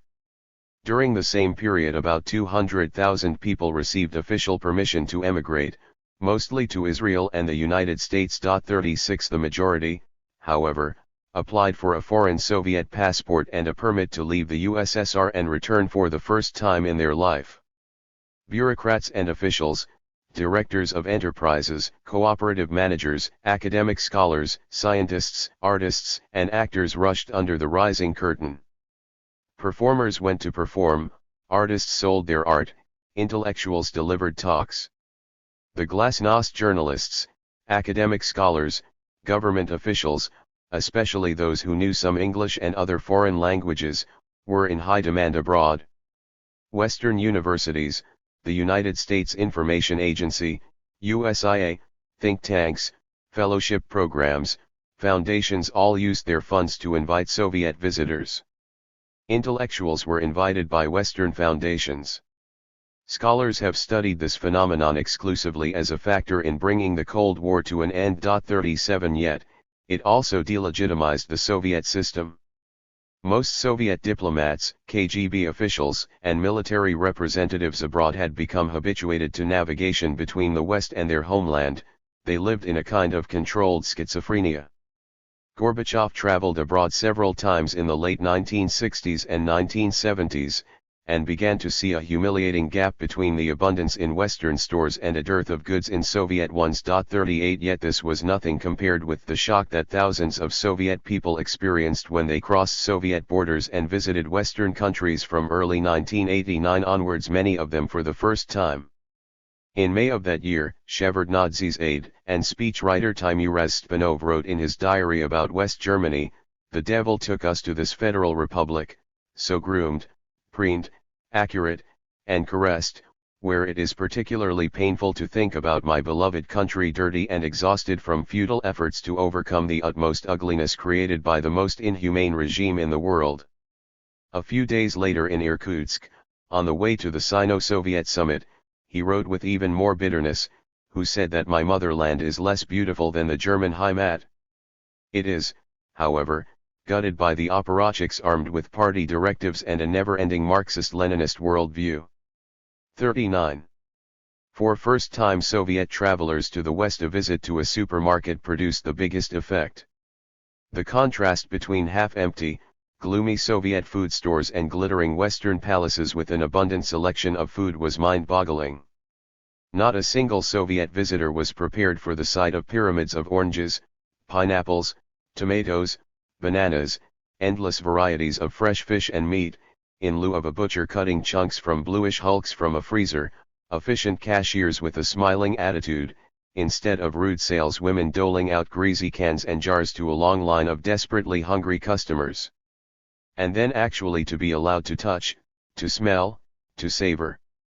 A severe aftershock awaited Soviet visitors upon their subsequent return to the Soviet Union, and to scenes of misery. This experience changed Soviet travelers forever. Western standards, unimaginable before, immediately became the new norm. Soviet realities, part of everyday habit, suddenly became abnormal and therefore revolting, unbearable. 40. Most of the newly elected deputies of the Supreme Soviet traveled to the West in March, August 1989 for the first time at the invitation of Western parliamentarians, universities, non-governmental institutions, and émigré friends and relatives. Gennady Berbulis, elected to the Congress of People's Deputies, had grown up as an admirer of Lenin and joined the party on his centennial in 1970. Because of his security clearance, he had served in strategic rocket forces during his obligatory draft. He never had a chance to travel outside the Soviet Union. In June 1989, however, he joined the MDG opposition in the Supreme Soviet and traveled with a group of other deputies to Stockholm for a seminar on Swedish socialism. Many years later he still recalled the shock from visiting a giant fish supermarket, a mile of stands and aquariums filled with fresh fish, oysters, calamari, shrimp, and other sea creatures. Equally amazing for Berbulis was the absence of long lines of customers. Berbulis left Stockholm as an enthusiast of Swedish socialism and an even more bitter enemy of the Soviet party system. 41 Another member of this group, Nikolai Travkin, a construction worker and Soviet patriot, joined the MDG as a fan of democratic socialism. His Soviet identity also crumbled in Stockholm.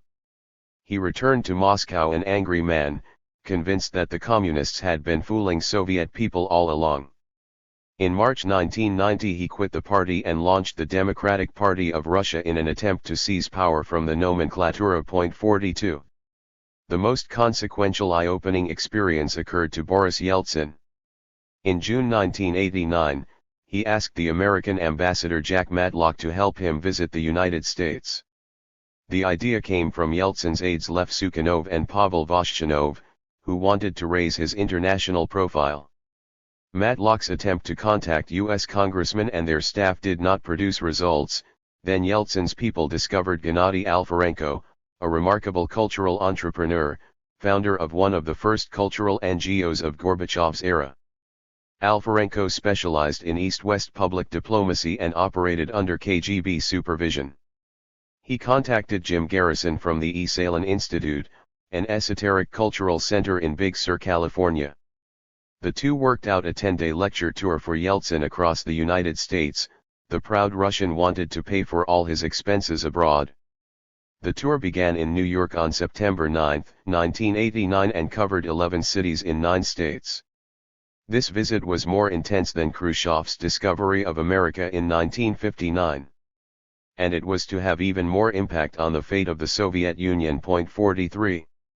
Available accounts of Yeltsin's journey vary from stories of drinking bouts, scandals, and gaffes to descriptions of his eye-opening experiences. 44. All of them were true.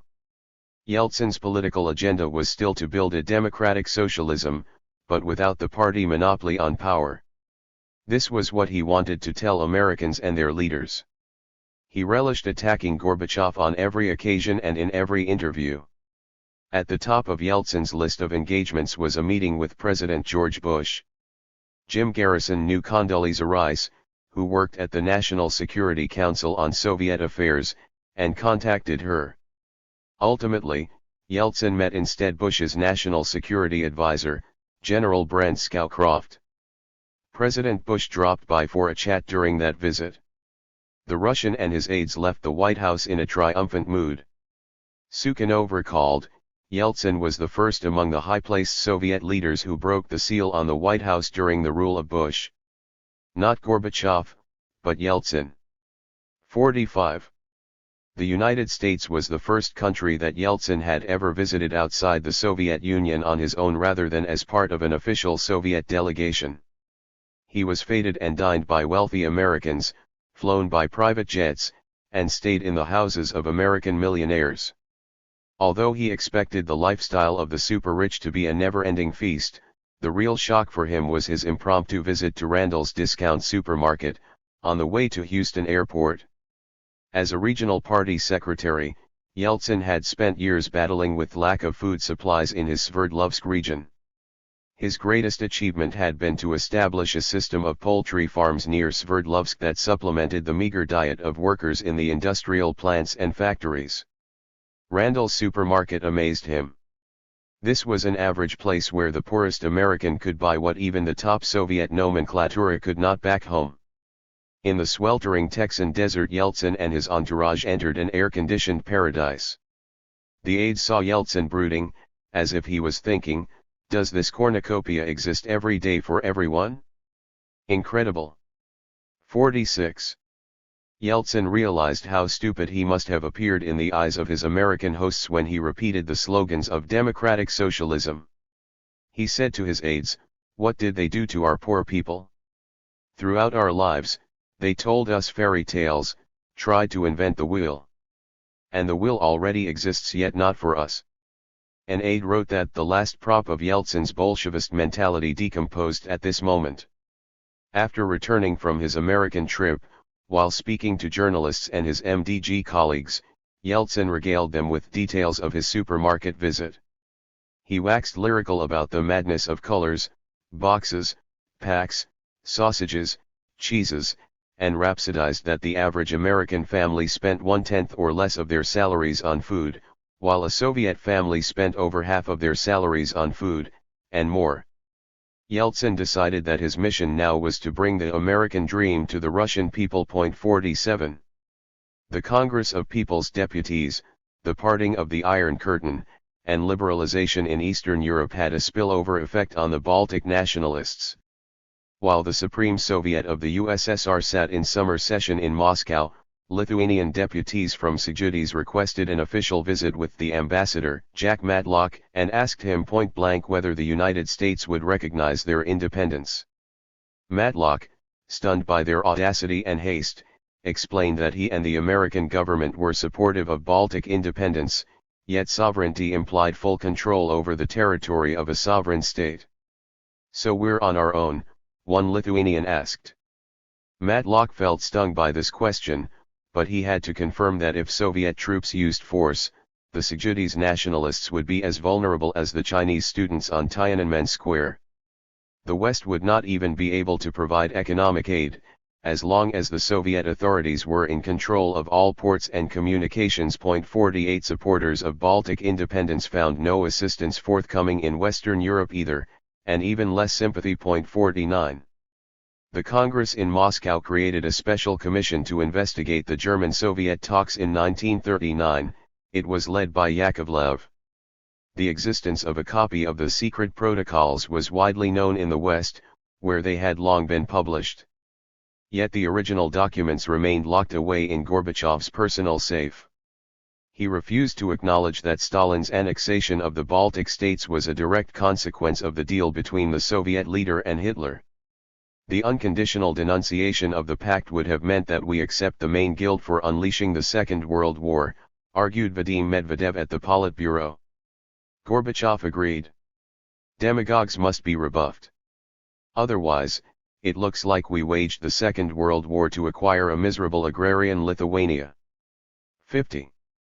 The Balts took the matter into their own hands. The Russian miners' strikes emboldened them and strengthened their case. In August, Baltic nationalists decided to mobilize a massive protest on the 50th anniversary of the Molotov-Ribbentrop Non-Aggression Pact. Acting on the initiative of Estonia's Edgar Savisaar, on August 23 they staged a gigantic human chain that stretched all the way from Tallinn to Vilnius, some 600 kilometers. The media called it the Baltic Way. The popular mood among the Balts was to break away from the Soviet Union as soon as possible. Millions of them did not believe that Gorbachev's program of liberalization would last. They therefore wanted to exit from the Union before this unique window of opportunity shut tight once again. 51. In late July, Gorbachev proposed a new Union treaty that would transform the Soviet centralized state into a voluntary federation. Vladimir Sherbitsky, longtime leader of the Ukrainian Communist Party, strongly objected. This would only open a can of worms. Eduard Shevardnadze was also pessimistic. He knew that Georgian nationalists, with the support of the masses, wanted full independence and demanded membership for Georgia in the United Nations.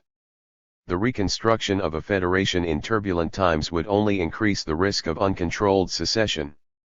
Rizhkov continued to push for an economic confederation, as long as the rights and property between the center and the republics were delineated. 52 After the Baltic Way, Gorbachev shelved the proposal. He would, however, return to it 1 year later.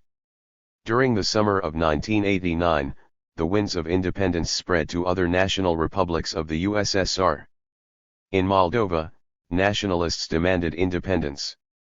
In Ukraine, a group of writers and intellectuals in Kharkov prepared the first conference of the People's Movement of Ukraine for Perestroika, RUK. The authorization to set up this movement, along the lines of the Baltic Popular Fronts, had come from Gorbachev's office earlier. Sherbitsky, leader of the Communist Party in Ukraine, strongly opposed this idea, but his days in power were numbered. The Conference of RUK opened on September 8 and lasted for 3 days. Most of the 1,200 delegates were party members, but there was a minority of dissidents and former prisoners who demanded the restoration of an organic Ukrainian state that the Bolsheviks had disbanded in 1918. Among 500 guests at the conference were nationalist activists and intellectuals from the Baltics, South Caucasus, and delegates from the MDG. Eastern Europeans also came. The dissident members of RUK were hugely impressed by the events in Poland, namely Solidarity's roundtable discussions with the government and the quasi-free elections. Even more, they were inspired by the Baltic Way. They vocally supported the Baltic denunciation of the German-Soviet Pact, although it was because of this agreement that Western Ukraine was annexed and became part of the Ukrainian Soviet Socialist Republic. The leadership of the Ukrainian Communist Party and the KGB were at the conference as well. Leonid Kravchuk, head of the Agitation and Propaganda Department of the Ukrainian Party, was born in one of the regions that Stalin had annexed to the USSR in 1939. As Kravchuk listened to the nationalists, he concealed his emotions well. When someone pinned on his lapel a small blue-yellow flag the colors of an independent Ukraine, Kravchuk took off his jacket just in case. But he did not remove the flag. 54. In Moscow, independent deputies from the Supreme Soviet's MDG began to stage mass rallies in support of national movements within the Soviet republics. They did not want or expect a complete dissolution of the Soviet Union. On the contrary, Sakharov and his followers believed that complete and unconditional sovereignty and freedom of choice, based on the principle of national self-determination, was the only way to preserve the multi-ethnic country. Sakharov in particular was convinced that the union forged by Lenin and Stalin had to be reinvented constitutionally as a voluntary equal union of the sovereign republics of Europe and Asia, with a new constitution and a democratic central government. His constitutional project was to rebuild the country from the bottom up, to abolish small national territorial districts and make republics the only subjects of the future union. This was an intellectual utopia, but most of Sakharov's colleagues, Russian intellectuals, mimicked his folly. They believed that giving more power to the republics was an effective way to tame nationalism, or at least to bargain with separatists. In a sense, they were reaffirming the Leninist utopia. 55. The only exception was the ethnologist Galina Starovoitova. She worked for many months in the field in Abkhazia, Armenia, and Nagorno-Karabakh, and when the Armenian-Azeri conflict erupted, sided with the Armenian nationalists. Speaking at the meetings of the opposition in July 1989, Starovoitova said that, instead of the Soviet constitution of a future democratic federation, some republics should opt for full sovereignty and their own constitutions. The reaction was negative, Starovoitova recalled. Perhaps only Sakharov reacted positively. In September, she traveled to the United States for the first time, as a fellow of the Kennan Institute for Russian Studies. She was surprised to find that American scholars, just like her colleagues at home, found her radical forecast of a Soviet breakup improbable. Only the scholars and activists of Baltic and West Ukrainian descent expressed their heartfelt approval. 56. Revolution equals instability. In early August 1989, Gorbachev left Moscow for his customary Crimean vacation. In his luxurious villa, he dictated to Chernihiv a theoretical text for a long-delayed party plenum on national affairs. The text did not pan out. Instead, Gorbachev issued a declaration of the Central Committee that described the Baltic Way and separatist course of the Baltic Popular Fronts as a conspiracy of anti-Soviet, de facto, anti-national elements, who whipped up nationalist hysteria, full of venom towards the Soviet order, to the Russians, to the CPSU, to the Soviet Army. The document was so much at odds with the new political atmosphere in the country that the Balts suspected it had been concocted by party hardliners behind Gorbachev's back. 57. Gorbachev's approach could be described in the form of a Russian fairy tale. A peasant wanted to transport a wolf, a goat, and a sack of cabbage in his boat across the river, but he did not know how to do this in one go and simultaneously keep his load intact. In trying to regain his balance amid a host of problems, Gorbachev was thinking out loud in the presence of Chernihiv, as if arguing with some conservatives, stabilization will be the end of perestroika. Stability is stagnation. Revolution equals instability. 58. Chernihiv believed his boss was now out of touch. Gorbachev's aide was now in agreement with those who wanted to bury Lenin. They look into the core, he wrote. For we cannot build our country on Leninism. 2 weeks later, when observing the rising popular protests in East Germany, Chernihiv wrote that the total dismantling of socialism as a global phenomenon was taking place and concluded that it was probably inevitable and good, because it meant self-liquidation of a society that was alien to human nature and the natural course of things. Just as for other radicalized party reformers, the liberal West began to look natural and normal to Chernihiv, in contrast to the abnormality of the Soviet Union. He had also got the bug of radical impatience. Why did Gorbachev remain stuck with the old Politburo? Why did he not use his presidential status to get rid of the remains of the old political order? The only difference between Chernihiv and the opposition, which some of his friends joined, was his abiding loyalty to Gorbachev. 59. Gorbachev refused to acknowledge that he was losing control over events, and over history. He composed speeches on party unity and the harmonization of nationalities. In October 1989, he convened a conference of journalists and editors, where he, rather belatedly, accused the glasnost leaders of going too far, rocking the boat, and whipping up public passions. People are at the end of their patience, we are sitting deep in kerosene, he complained, and some of you carelessly throw matches. He singled out the sociologist Tatiana Zaslavskaya, who had predicted that the whole country would soon be on food rationing. He berated the economist Nikolai Shmolyov, who had published widely read articles about the failure of the Soviet economy. And he attacked one of the MDG organizers, Yuri Afanasyev, who had called for immediate freedoms and the right of republics to exit the Union. An editor of the hugely popular tabloid Arguments and Facts invoked Gorbachev's anger for publishing a ratings list in which Gorbachev was below Yeltsin. A witness recalled, Gorbachev lectured us as if we were a class of naughty pupils. I saw him in a new light, an unfamiliar, ruffled man. The conference further diminished Gorbachev's authority. He managed to alienate those who respected him, but he did not use his power to oust any of them from their positions. 60. The Soviet leader continued his course of reforming the Politburo. He eased out Cherbytsky, who had questioned the wisdom of liberalization in Ukraine, and the ex-KGB leader Viktor Chebrikov, who had advocated the creation of an emergency apparatus of power under Gorbachev, to deal with separatism, economic recession, and rampant crime. Gorbachev took Chebrikov's proposal as a criticism of his method of governance. I do not think we should create a parallel structure to implement decisions and to control their implementation, the General Secretary said. We should co-opt people into our work. And this will not happen until people see improvements. 61. Those improvements never came. Gorbachev filled the Politburo vacancies with his candidates, Yevgeny Primakov, an ambitious expert on the Middle East, Yuri Maslyakov, chairman of Gosplan, the State Planning Committee, and Vladimir Kryukov, the head of the KGB since the fall of 1988. Many historians and biographers wondered why Gorbachev elevated Kryukov, an apparatchik without any particular merits. Kryukov had been a lifelong aide to Yuri Andropov, and had transferred his unflagging loyalty to Gorbachev. The KGB chief promoted all the perestroika policies that Gorbachev wanted.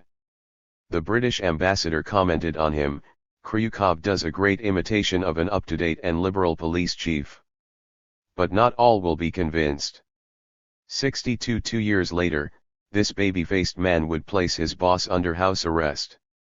In October and November 1989, Gorbachev's Politburo focused on the danger of the Lithuanian secession.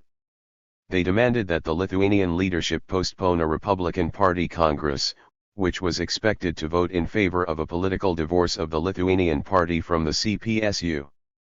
Their party leader Brazauskis explained that it was impossible. Then Gorbachev sent a personal appeal to the Lithuanian comrades, marching separately would take us into a blind alley, he wrote. Only together, and only forward to a humane, democratic, prosperous society. With communist greetings, M. Gorbachev. 63. Everybody could see, however, that the Soviet Union was marching in quite a different direction. Discussing the Baltic separatists on November 9, Gorbachev dropped a meaningful remark, they have a new theme, we do not want to perish in the common chaos. 64. The wall falls. Gorbachev's ambition was to synchronize domestic reforms with the construction of a common European home. The Soviet leader, however, had a remarkably vague idea of what exactly this home would look like. He only knew that it was necessary for his ideological vision and for Soviet economic reforms. On June 12, 1989, he traveled to West Germany, this time with a large team of industrial specialists and managers. Gorbachev, just like Andropov, viewed Germans as key partners in the modernization of the Soviet economy.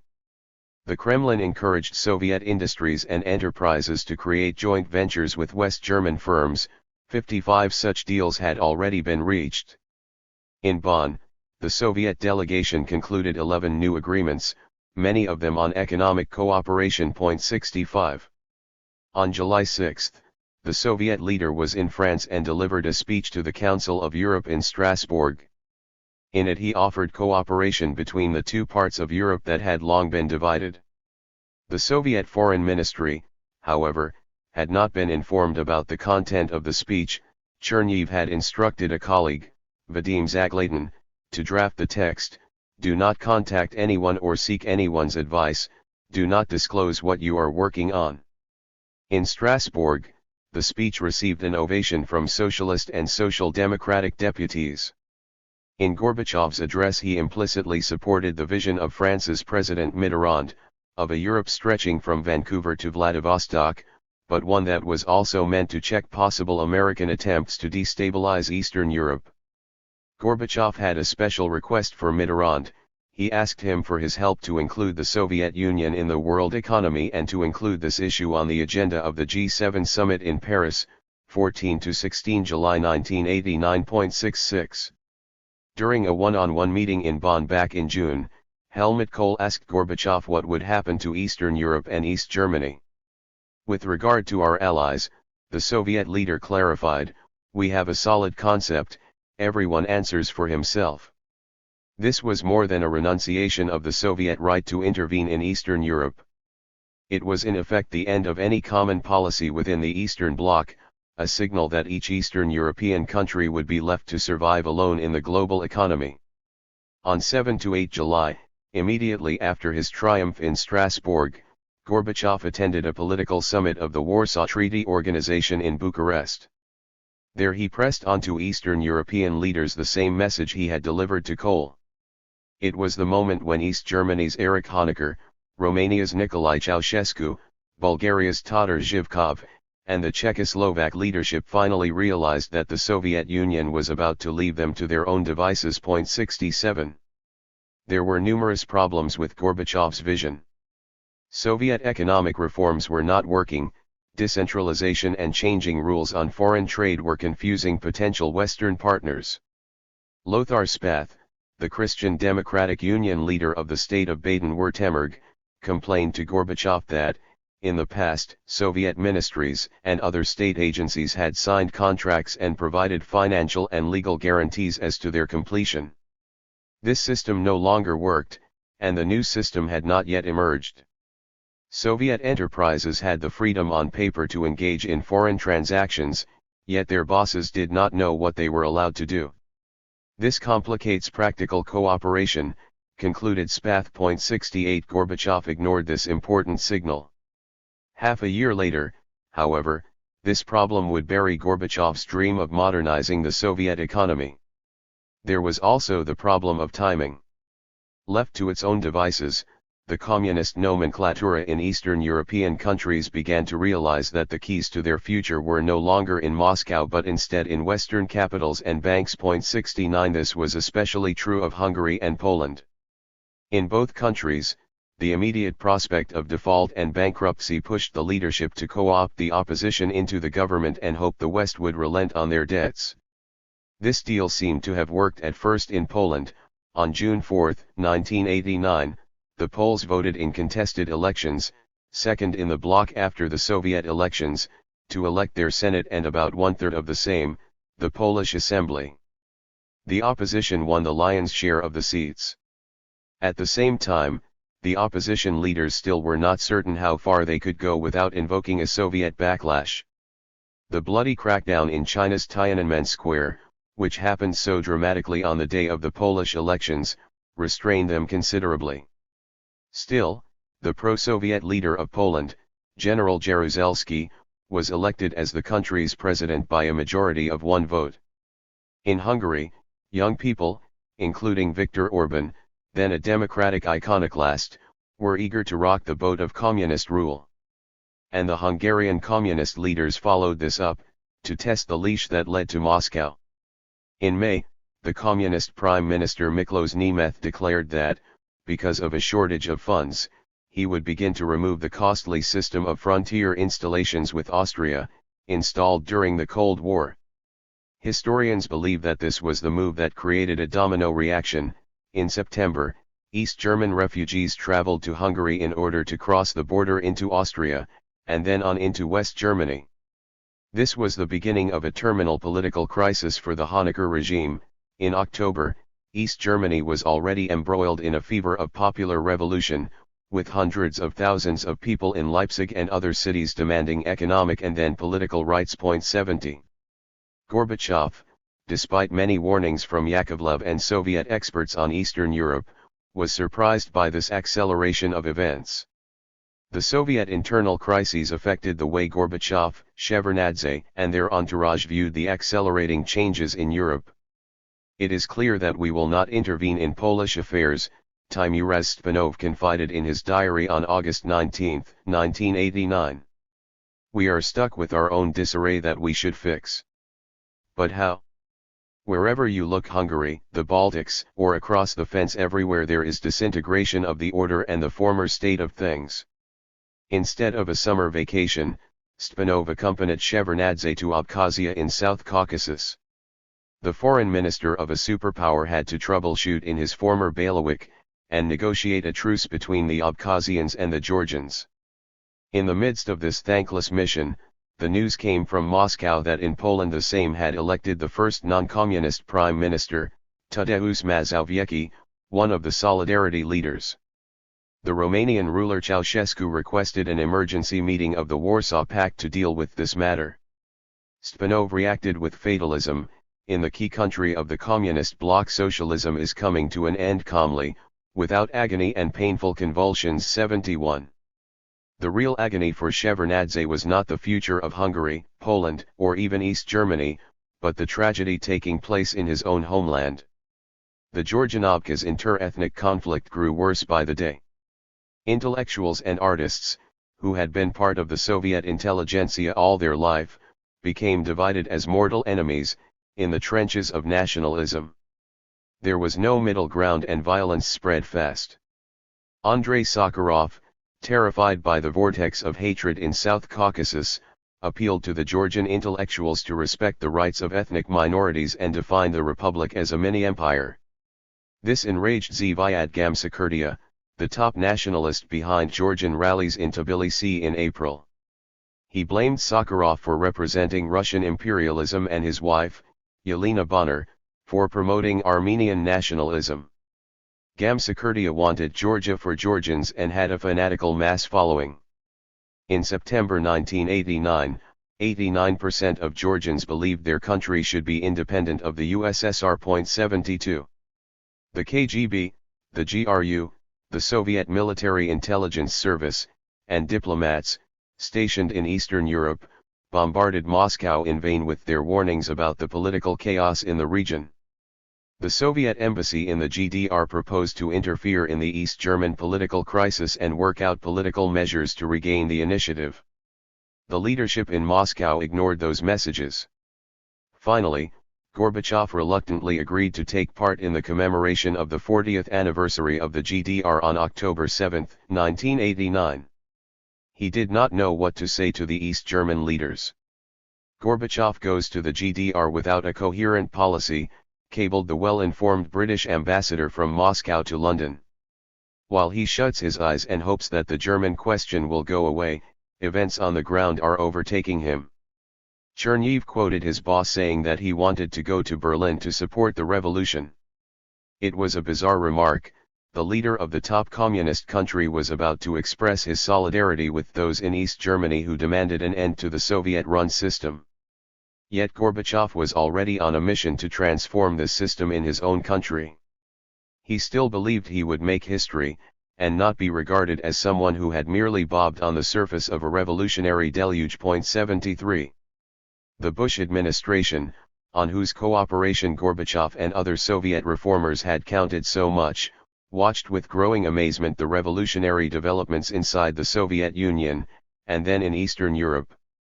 A junior member of the administration, Philip Zelikow, recalls that the White House was closely following how Gorbachev would react to the Polish elections. That was the key test, and boy has he been passing it. And yet Bush and Scowcroft just could not believe that Gorbachev was letting Eastern Europe go. Scowcroft's deputy, Robert Gates, was convinced that Gorbachev's reforms would fail, and the Soviet Union would return to its belligerent ways. Secretary of Defense Dick Cheney thought that the Soviets were as dangerous as ever, and despite its friendlier tone, communism remained just as evil as Reagan had once preached. 74. In July 1989, Bush and his team toured Poland and Hungary, and then participated in the G7 summit in Paris. He was impressed by the reforms in Poland and Hungary. The dismantling of the Iron Curtain moved him to tears, but the speed of change and the radicalism of anti-communist Eastern Europeans reminded him of the revolutions of 1956. He feared that this could lead once again to a Soviet backlash and intervention. All the US allies, above all President Mitterrand, believed that the Cold War was over, and that the American lack of communication with Gorbachev was intolerable. Bush tried to cool the enthusiasm of Western Europeans for Gorbachev's requests to bring the Soviet Union into the International Monetary Fund, World Bank, and the International Talks on Tariffs and Trade, GATT, as well as to increase ties with the European Economic Community. The White House wanted to keep intact all structures that would allow the United States to continue waging the Cold War if necessary. Still, the trip to Europe had convinced Bush that the United States could not remain isolated from the process of rapid change. He therefore proposed to Gorbachev a working meeting in early December. 75. As the fall of 1989 began, CIA analysts and the American embassy reported to Bush and Scowcroft about potential disaster already developing inside the Soviet Union. During his visit, Yeltsin told them, "Perestroika is on the edge of collapse.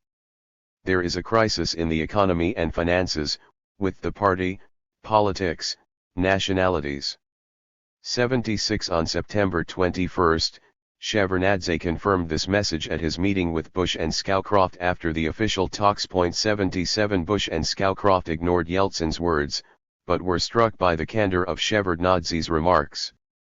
Still, the only scenario they could imagine was one like Tiananmen Square, the restoration of stability and order in the Soviet Union by the use of force. Meanwhile, the popular movement in East Germany produced a spectacularly dramatic moment at the end of October, with mass demonstrations. In view of Gorbachev's deliberate refusal to get involved, the younger East German politicians scrambled to act themselves. They sent their aged leaders, the party head Erich Honecker and the Stasi chief Erich Mielke, into retirement and tried to put down the uprising by promising reforms. The new East German leader Egon Krenz knew that his state was bankrupt. The GDR had accumulated a large amount of debt that it owed to West Germany. Krenz rushed to Moscow to ask for Soviet assistance, but Gorbachev ignored his appeal. The Soviet budget was running low on foreign currency reserves. Scrambling for solutions, Krenz and his comrades promised East German citizens state-regulated travel to West Berlin. In the midst of their chaotic moves, an error by one confused official led to an unexpected release of pent-up tension, the opening of the Berlin Wall. On the night of November 9, 1989, a confused border guard let jubilant and stunned crowds of East Germans pass through formidable checkpoints and pour into West Berlin. 78. During the rest of November, the communist regimes in Eastern Europe, led by Soviet clients, toppled one after another. The cautious Czechoslovaks followed in the footsteps of the triumphant East Germans and staged a velvet revolution demanding the end of party rule and the withdrawal of Soviet troops. In Bulgaria, people did the same. Pragmatic people of the communist nomenclatura in those countries hurried to get rid of the compromised leaders, alter their political colors, and add democratic to the changed names of their parties. In Poland and Hungary, the ruling parties melted away like snow, while their leaders declared allegiance to political pluralism, democracy, and Western values. 79. The revolutions of 1989, just like the radicalization in the Soviet Union during this year, was caused, among other factors, by a mass seduction of people by Western-style consumerism. While thousands of East Germans danced on the Berlin Wall in an ecstasy of freedom, hundreds of thousands swamped luxurious stores in West Berlin.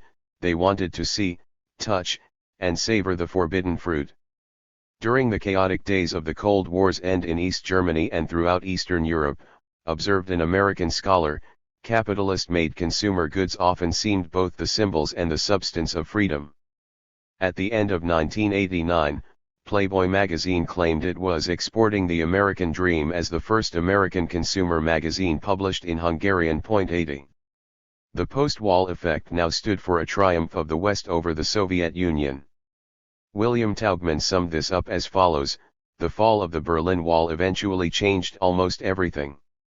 Until then, Gorbachev was the prime initiator of change. Afterward, he had to react to changes initiated by others, by masses of people on the ground in the GDR, by Eastern European politicians moving beyond communism, by Western European and American leaders ignoring or challenging Gorbachev's vision. 81 Gorbachev himself, however, seemed unable to grasp the symbolic and political significance of what had happened. He was too busy with internal troubleshooting. On the night the wall was breached, the Politburo retired late, following a long discussion about internal problems, above all Lithuania. 6 days later, in a public speech, the Soviet leader rejected Margaret Thatcher's declaration about the crumbling of the totalitarian socialist system in Eastern Europe. He also told the British ambassador with breathtaking aplomb that events are going in the right direction. Perestroika will reach out to you as well. 82 He refused to admit, perhaps even to himself, that his beautiful vision of a more open Soviet Union, gradually integrated into a common European home, had become a victim of Eastern Europe's political stampede. The fall of the Berlin Wall and the domino effect collapse of communist regimes in Eastern Europe heralded the greatest geopolitical opportunity presented to the West since 1945.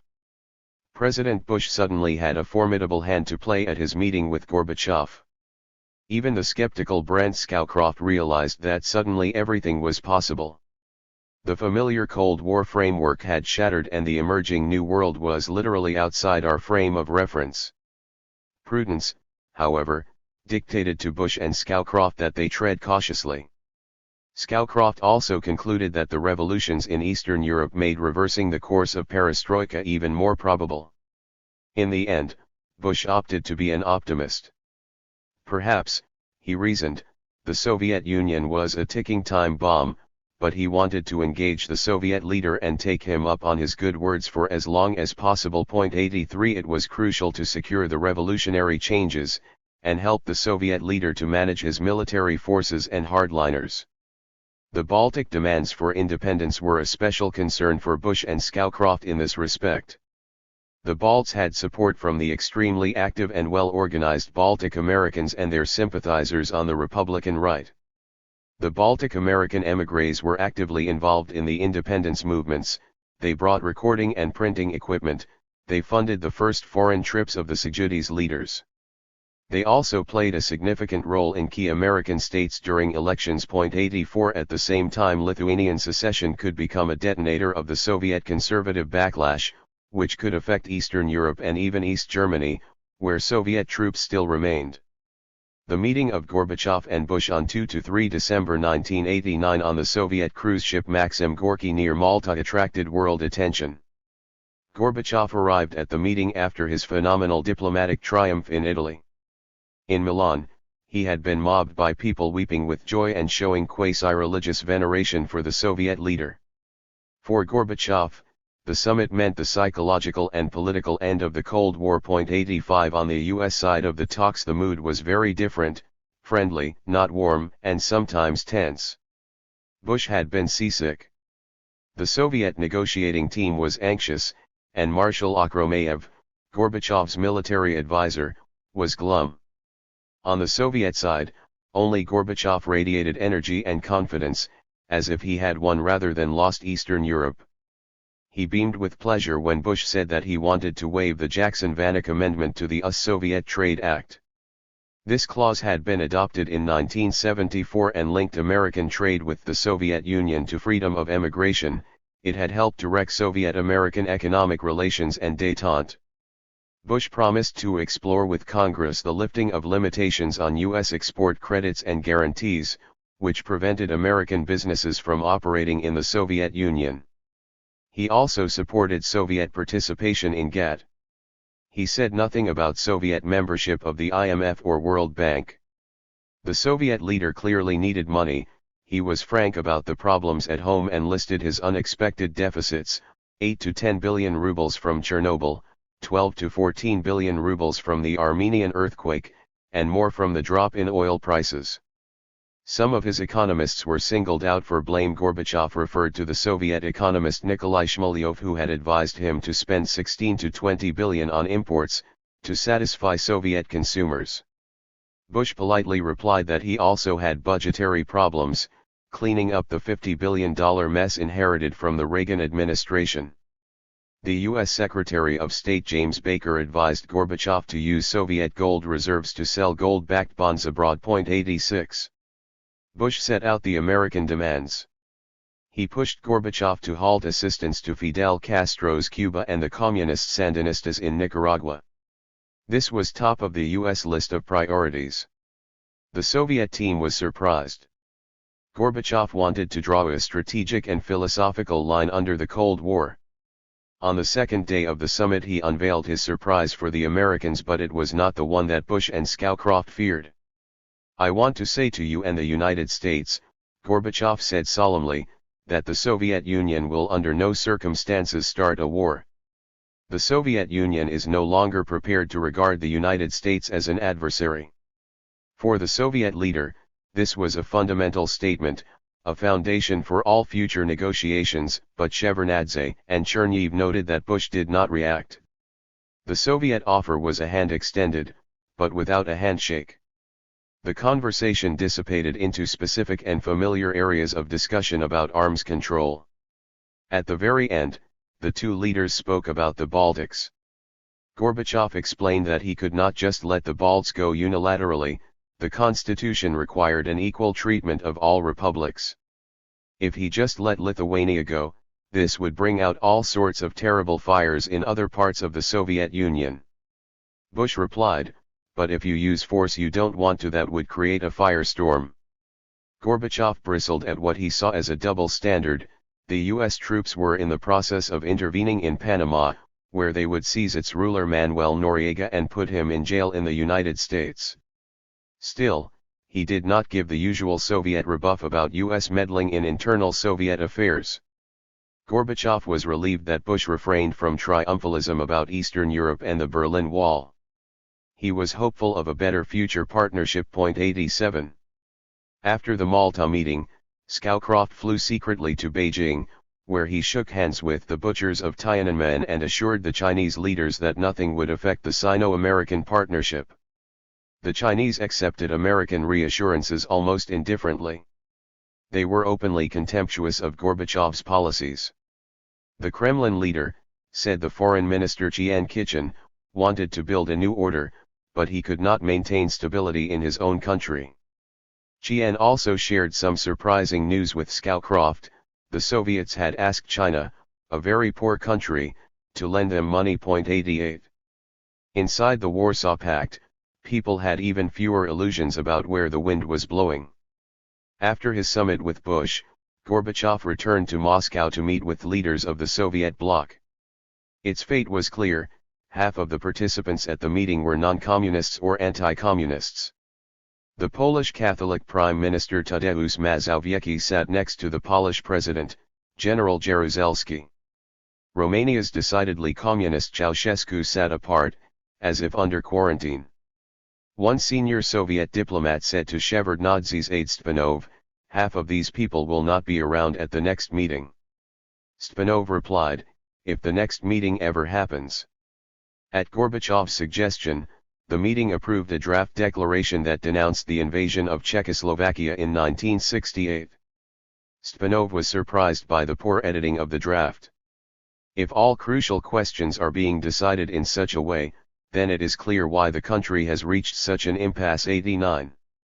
On December 16, the dictatorship of Ceausescu in Romania, the last communist regime in Eastern Europe, began to fall. On that day, Shevardnadze visited the NATO headquarters in Brussels for the first time, to meet with its Secretary-General Manfred Wörner. When the Soviet entourage arrived, the entire NATO staff came out and greeted the Soviet foreign minister with a standing ovation. Shevardnadze was visibly moved and muttered words of gratitude. Stepanov, however, viewed this spectacle through the lens of the Soviet domestic crisis. He, just like Shevardnadze, knew perfectly well that this standing ovation to Soviet foreign policy would only invoke the wrath of critics back home. Only the well-nourished public in America and Europe, wrote Stepanov in his journal, can afford to applaud their liberation from the fear of nuclear apocalypse. This feeling is denied to the country, where hunger and misery cloud the light for people. 90. The year 1989 witnessed many revolutionary transformations. In the spring and summer, Gorbachev's course of political liberalization produced significant radicalization, this time not in the national borderlands, but in the core of the country, above all in Moscow, Russian-speaking industrial regions, and within the ruling elites. The facade of communist ideology collapsed first, then came the turn of the external empire in Eastern Europe. The fall of the Berlin Wall eclipsed Gorbachev's perestroika. It also became clear that the Warsaw Pact had no future. For the Soviet leaders and elites, however, the internal crisis began to overshadow external events. Gorbachev claimed abroad that the Soviet Union would join a common European home. Yet his closest aides and advisors began to doubt whether the Soviet house would remain intact. Chapter 4. Separatism. The sovereignty of the RSFSR is a natural and necessary condition for the existence of the statehood of Russia, which has a history, culture, and traditions of many centuries. From the Declaration on the State Sovereignty of the Russian Soviet Federative Socialist Republic, June 12, 1990. Russia wakes up. What to do with the Russians? That was another question that Gorbachev's reforms reopened. In 1989, according to the census and the nationality that people claimed, ethnic Russians numbered 145 million, over half of the Soviet population of 287 million. For decades they had been told that their home was the entire Soviet Union. Some 25 million of them lived and worked in Ukraine, Belarus, the Baltic states, the Caucasus, and Central Asia. Most of them did not feel any special connection with the term RSFSR, Russian Soviet Federative Socialist Republic. And many of them had grown up thinking that the entire Soviet Union was historically Russia. Indeed, the RSFSR was anything but a Russian republic. It was the main body of the Soviet Union ruled by Central Soviet institutions. Its mass and resources held 14 other Soviet republics together. From Stalin to Andropov, the RSFSR institutions, including the Supreme Soviet, remained decorative at best, and for a good reason. Any Russian center of authority could become an inducement for Russian nationalism and represent a grave danger to the Central Party state. In view of national movements in the Baltic republics, Ukraine, and elsewhere, however, the RSFSR began increasingly to look like the home of Russians. Russian journalists, politicians, and intellectuals began to call the RSFSR the Russian Federation or simply Russia. This then begged the question, if the Baltic republics were to become independent, could Russia also claim its constitutional right to be an independent sovereign state? Then what would remain of the Soviet Union? The first rumblings of Russian secessionism were heard at the Congress of People's Deputies in June 1989. Valentin Rasputin, one of Gorbachev's favorite Russian writers, snapped at the Baltic and Georgian deputies who spoke about Russian imperialism. If you want to bid farewell to the Soviet Union, said Rasputin, perhaps Russia should leave the Union as well. Perhaps it would be better this way. Rasputin implied that Russia should stop subsidizing other republics. Dmitry Lakachev, a famous cultural historian and another favorite of the Gorbachevs, said that the communist regime of the past humiliated and robbed Russia so much, that Russians can hardly breathe. Russian nationalists within the party apparatus and intelligentsia began to demand what other nationalities of the USSR had: a Russian branch of the party, a Russian Academy of Sciences, a Russian Writers' Union, a preferential quota for Russians at the universities of Moscow and Leningrad. 1. In July 1989, the Politburo concluded, the Russians would inevitably demand the same sovereign rights as the Balts, Georgians, Armenians, and other non-Russians. And this would mean the end of the Soviet Union. To create a sovereign Russia, Vadim Medvedev warned, is a pipe dream of the Balts. Nikolai Slyunkov, an ethnic Belarusian, proposed to break the RSFSR into 6 or 7 parts, to make for a better balance among the republics of the Soviet Union. Rizhkov proposed to divide the Russian Federation into several economic regions. Yakovlev was the only one in the Politburo who dismissed the Russian question. Russians, he said, were not crazy enough to be willing to destroy the Union. Yakovlev's colleagues frowned at his false optimism. Rizhkov remarked, I feel that you want to disband everything. You must not be allowed to travel to the Baltics. Everyone looked up to Gorbachev. We cannot ignore the pressure of the Russian people, he said. One had to find a way to boost the role of Russia in the Union, but without giving the Russian Federation greater sovereignty and without forming a separate Russian Communist Party within the CPSU. If that happened, he concluded, this would remove the Union's backbone. 3. Gorbachev never explained how this contradiction could be resolved. With his slogan of stronger republics, it was impossible to discriminate among the individual states of the RSFSR. In the first half of 1990, Russian awakening and desire for separatism continued to gain momentum. 3 forces, mutually hostile, promoted the idea of Russia's sovereignty. One was the Russian nationalists inside the party and Soviet elites. The second was the democratic opposition that dominated Moscow politics. The third was the force of mass populism led by Boris Yeltsin. Conservative Russian nationalism had been spreading inside the party, state bureaucracy, and intelligentsia since World War II. The Brezhnev administration had been nourished more by chauvinism than communist internationalism. While many Georgians venerated Stalin as a great ethnic Georgian, many Russians admired the great tyrant as the builder of a Russian superpower. This chauvinism was tempered by the realization of Russian demographic decline. A party boss of a Russian region in 1979 recorded a typical diatribe in his private journal, Russian people are being reduced before our eyes. The historical core of Russia is getting empty for the majority in the party nomenclatura, the military, and the KGB sympathized with writers such as Valentin Rasputin, who bemoaned the destruction of the Russian peasantry. And in 1988-89, because of glasnost, they began to read the works of the previously banned Russian nationalists, such as Alexander Solzhenitsyn. Gorbachev was a principled internationalist, but Cherniv registered his dangerous tilt towards Russians. Raisa Gorbacheva was on the executive board of the Soviet Cultural Foundation in Moscow that included Russian cultural historians, nationalist writers, and members of the Russian Orthodox Church. The foundation rediscovered the treasures of old Russian culture, published Russian pre-revolutionary thinkers and, as one of its leaders put it, restored Russian dignity. Gorbachev donated to the foundation all his book royalties. Many party officials followed suit. 5 If Gorbachev hoped to keep Russian nationalists inside the Soviet tent, however, he was wrong.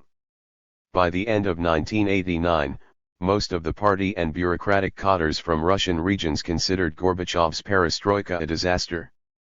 They began to push for a Russian Communist Party, inside the CPSU, that could give them a national political base.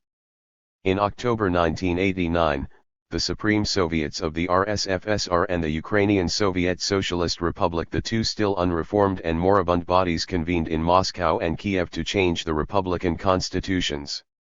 The blueprints for reforms, agreed at the Politburo and announced by the media, prescribed that the Russian and Ukrainian republics would form new two-tiered representative institutions, just as had already been created at the Union level, a periodic Congress of People's Deputies and a permanent Supreme Soviet.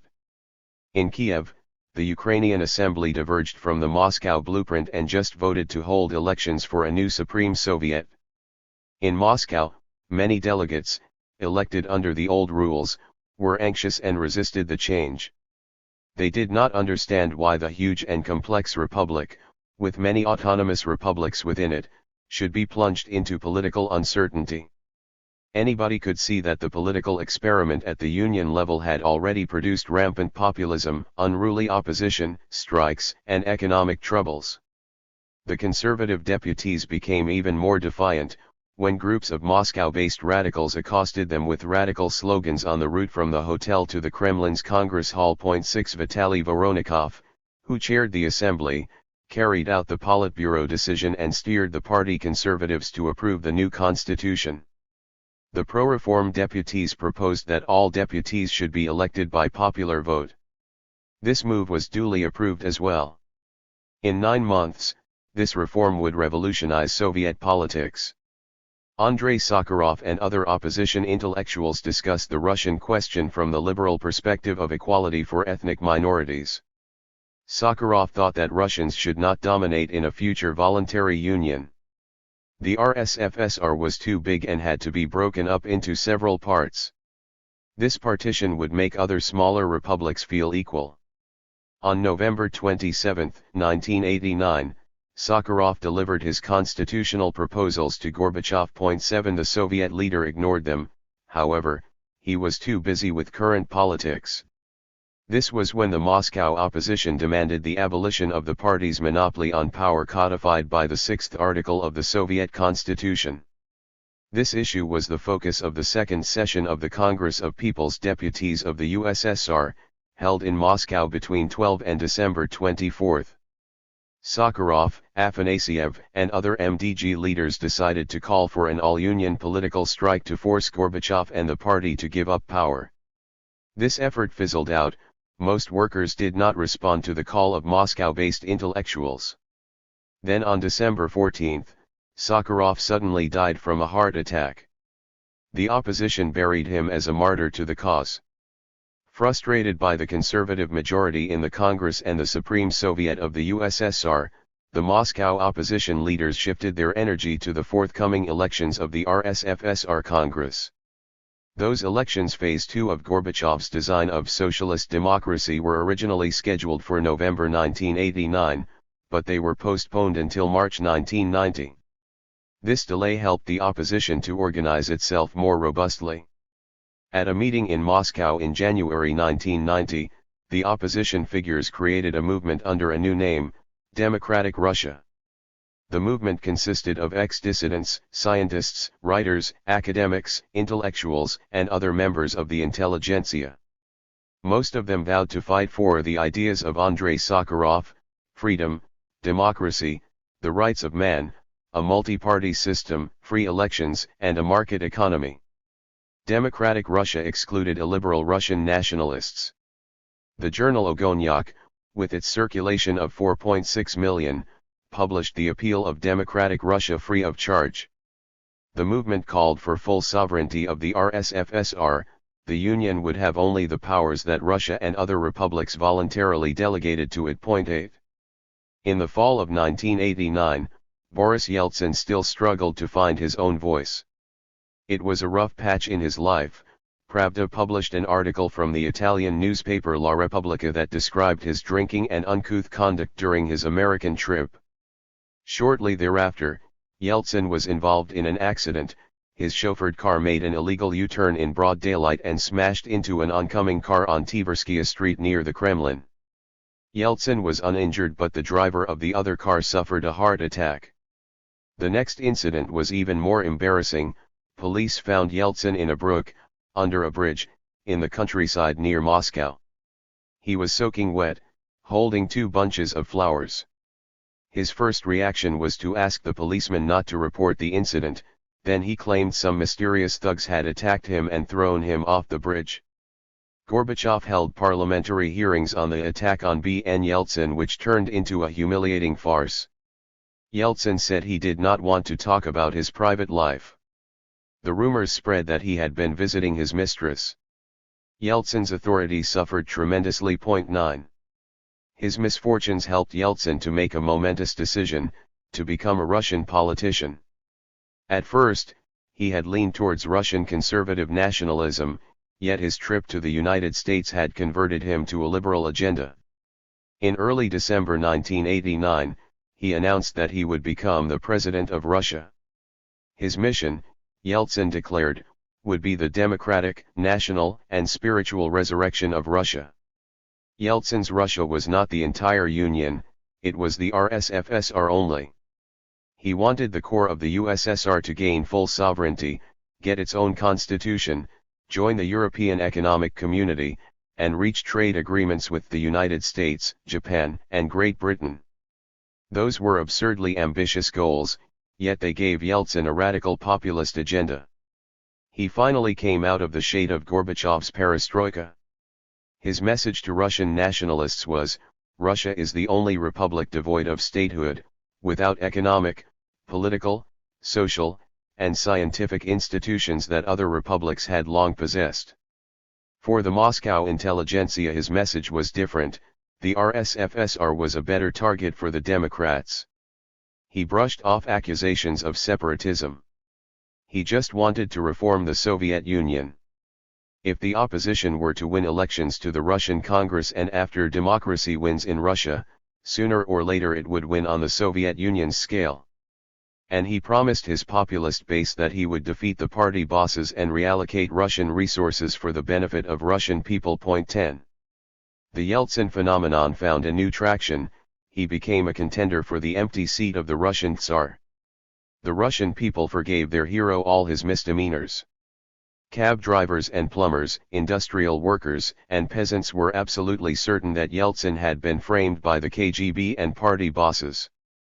Very few people realized at the time that Yeltsin's new agenda would not reform but in fact destroy the Soviet Union.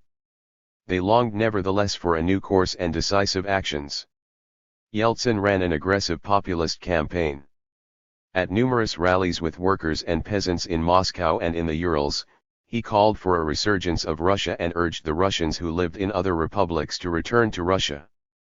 In his ghost-written memoirs, he described his humble origins and presented himself as a defender of the common Russian people against the party bosses. The book also criticized the luxurious lifestyle of Mikhail and Raisa Gorbachev, describing their opulent villas near Moscow and in Crimea. This luxury, Yeltsin wrote, would be normal in a well-to-do country, but not in Russia, where men and women had to endure food lines and empty stores. 11 This excerpt was picked up by the Western media, who wrote reviews and articles about Yeltsin's memoirs that had been translated and published in the West. Chernev informed Gorbachev about this with the comment, libelous and dirty. True, but Yeltsin's allegations affected many Russians. Chernev in his diaries feared that Russian intellectuals and ordinary people might unthinkingly support Yeltsin, just like their ancestors had supported the demagogues in 1917.12. On March 4, 1990, at the elections to the RSFSR Congress of People's Deputies, Yeltsin ran a campaign on his home turf of Sverdlovsk in the Urals and won with a 70% majority. He immediately traveled to Western Europe on a book tour. In Spain, Italy, the United Kingdom, and France the elites received him with guarded curiosity, as a nationalist demagogue without a positive program. In Paris, Yeltsin took part in a popular talk show, debating against the Russian philosopher Alexander Zinoviev. The latter had been evicted from the Soviet Union in the 1970s and had just published Katastroika, a satire on Gorbachev's reforms. 13 Unexpectedly, the Russian dissident attacked Yeltsin as a populist and demagogue. When Yeltsin argued that a multi-party system in Russia would bring social justice, Zinoviev objected, you can create 1,000 political parties in the Soviet Union, and all of them would degenerate into political mafias. The anchorman asked Yeltsin, how do you view the future of the USSR?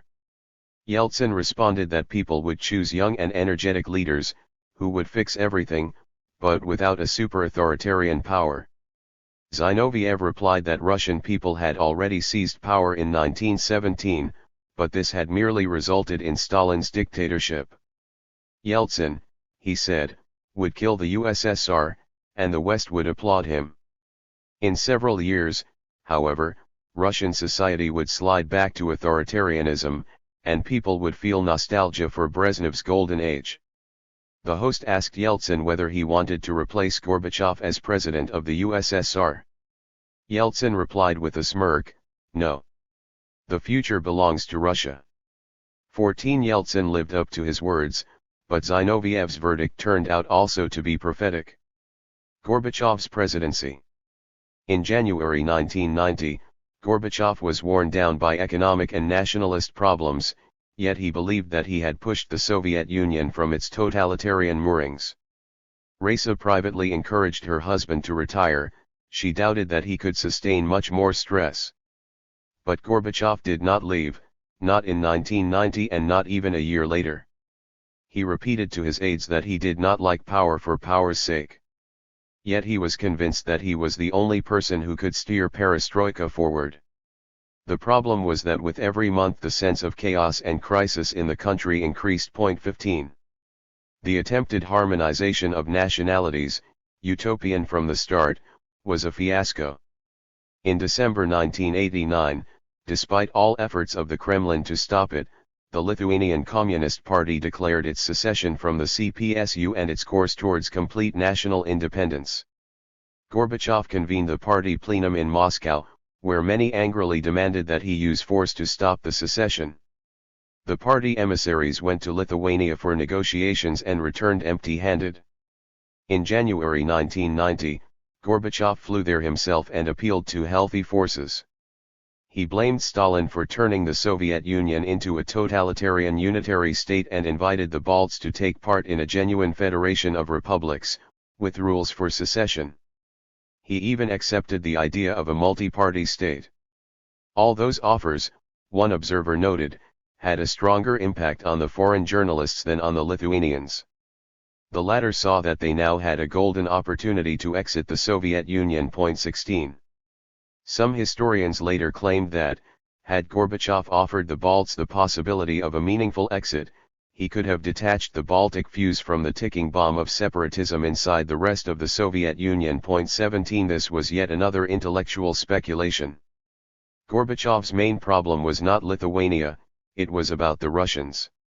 When speaking at an industrial plant in Vilnius, Gorbachev said to the workers, most of them ethnic Russians, that some people were peddling a ludicrous idea that if Russia secedes from the Union, in 4 years it will be the most prosperous state in the world.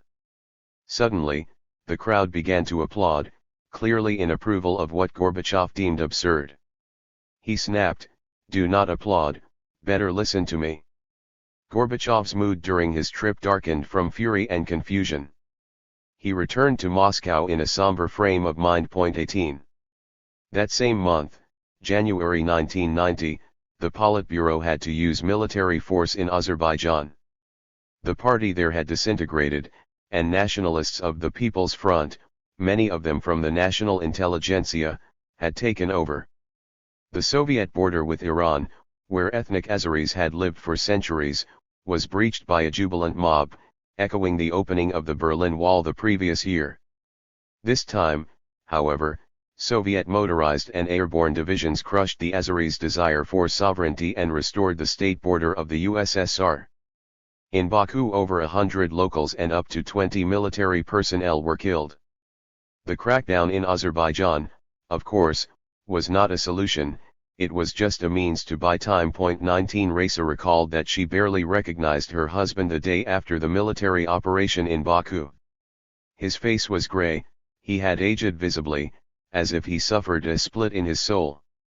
This was yet another instance of Gorbachev's visceral aversion to the use of force. 20 An admirable moral quality in an individual, this was a huge political flaw in the leader of a country with a tragic history and facing a rising wave of toxic nationalism. In January 1990, the Kremlin leader faced a dilemma, to use force and keep the existing state intact or continue on his course of devolving power to the republics. Ultimately, Gorbachev chose the second path. In Moscow, the Russian democratic opposition did not know about Gorbachev's moral pangs. Afanasyev, Gavril Popov, Sergei Stankevich, and other leaders of democratic Russia held a huge rally on February 4, attended by 500,000 people, in support of democracy and Lithuanian independence. They also protested against Russian fascism. Hundreds of rallies and protests took place in industrial areas of the RSFSR. Following Yeltsin's example, the opposition shifted gears and tapped into the popular wrath of the party state leaders and bureaucracies. Emboldened by their success, Afanasyev and his colleagues promised another massive rally in Moscow on February 25, the anniversary of the Russian Revolution of 1917. The opposition counted on 1 million people attending, but the numbers in fact fell far short of that goal. The protesters carried banners against the party nomenclatura and Rizhkov's government, but also chanted, for the first time, "Down with Gorbachev." Popov and Afanasyev demanded a roundtable discussion with the opposition and a democratic government of national salvation. The Moscow media, including the widely popular newspapers Arguments and Facts and Moscow News, even program producers and journalists at the state television station, still controlled by the Kremlin, rooted for the opposition. 21. Lenin had famously defined 3 conditions for a Russian revolution: the paralysis of power, people's loss of fear of and growing contempt for the authorities, and a deterioration of living conditions. In January 1990, the situation was stacked against Gorbachev on all 3 counts. And yet the Soviet leader, who knew Lenin's formula by heart, remained optimistic. At a meeting with miners in early February 1990, he said that he counted on 2 important qualities of the Russian people: their patriotism and great patience and endurance. 22. Gorbachev was not the first Soviet leader to think of the Russians as the last reserve. The majority of Russians, however, wanted Gorbachev to use his power, not to devolve it, and Gorbachev's reluctance to use that power appeared to many as weakness. The Soviet leader also suffered from an accumulating crisis of confidence. His long-winded explanations, in contrast to Yeltsin's more succinct populist style, no longer appealed to the majority, who felt cheated and disillusioned.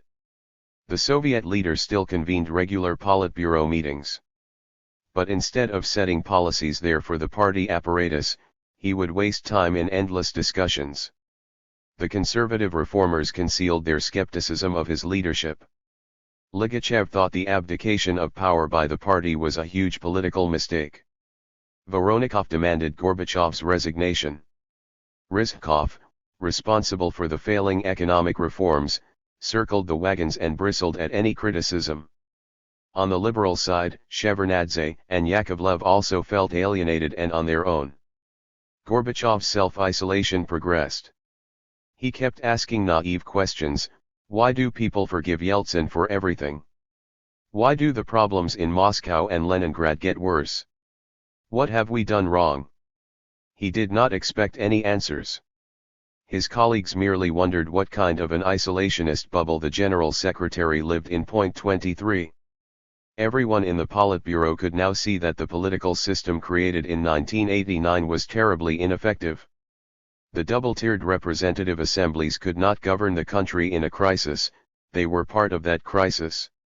The conservative reformers believed that the country needed strong executive power. The Politburo liberals feared a reactionary rollback and the end of socialist democracy. Yakovlev urged Gorbachev to seize power before it is too late, to become the president of the USSR and sideline the Politburo, the party elites, and even the Supreme Soviet. In Yakovlev's scenario, Gorbachev should appeal directly to the people in Leninist fashion, offering land to peasants, factories to workers, a real union of states to the republics, a multi-party politics for the Democrats. He should also purge the army and central apparatus, dispatch Rizhkov's government, liquidate central ministries, pull troops out of Eastern Europe, ask the West for big loans, and implement some kind of urgent measures in the economy. Even Chernihiv was taken aback by this neo-Leninist radicalism. Where could one find the new elites? Asked Gorbachev's aide. Yakovlev replied, there are plenty. One should only have the courage to call on them, in the spirit of revolution. 24. The Soviet leader wanted to guide the country by his vision, not by force. In January 1990, Gorbachev began to write up a new ideological platform for a future party congress.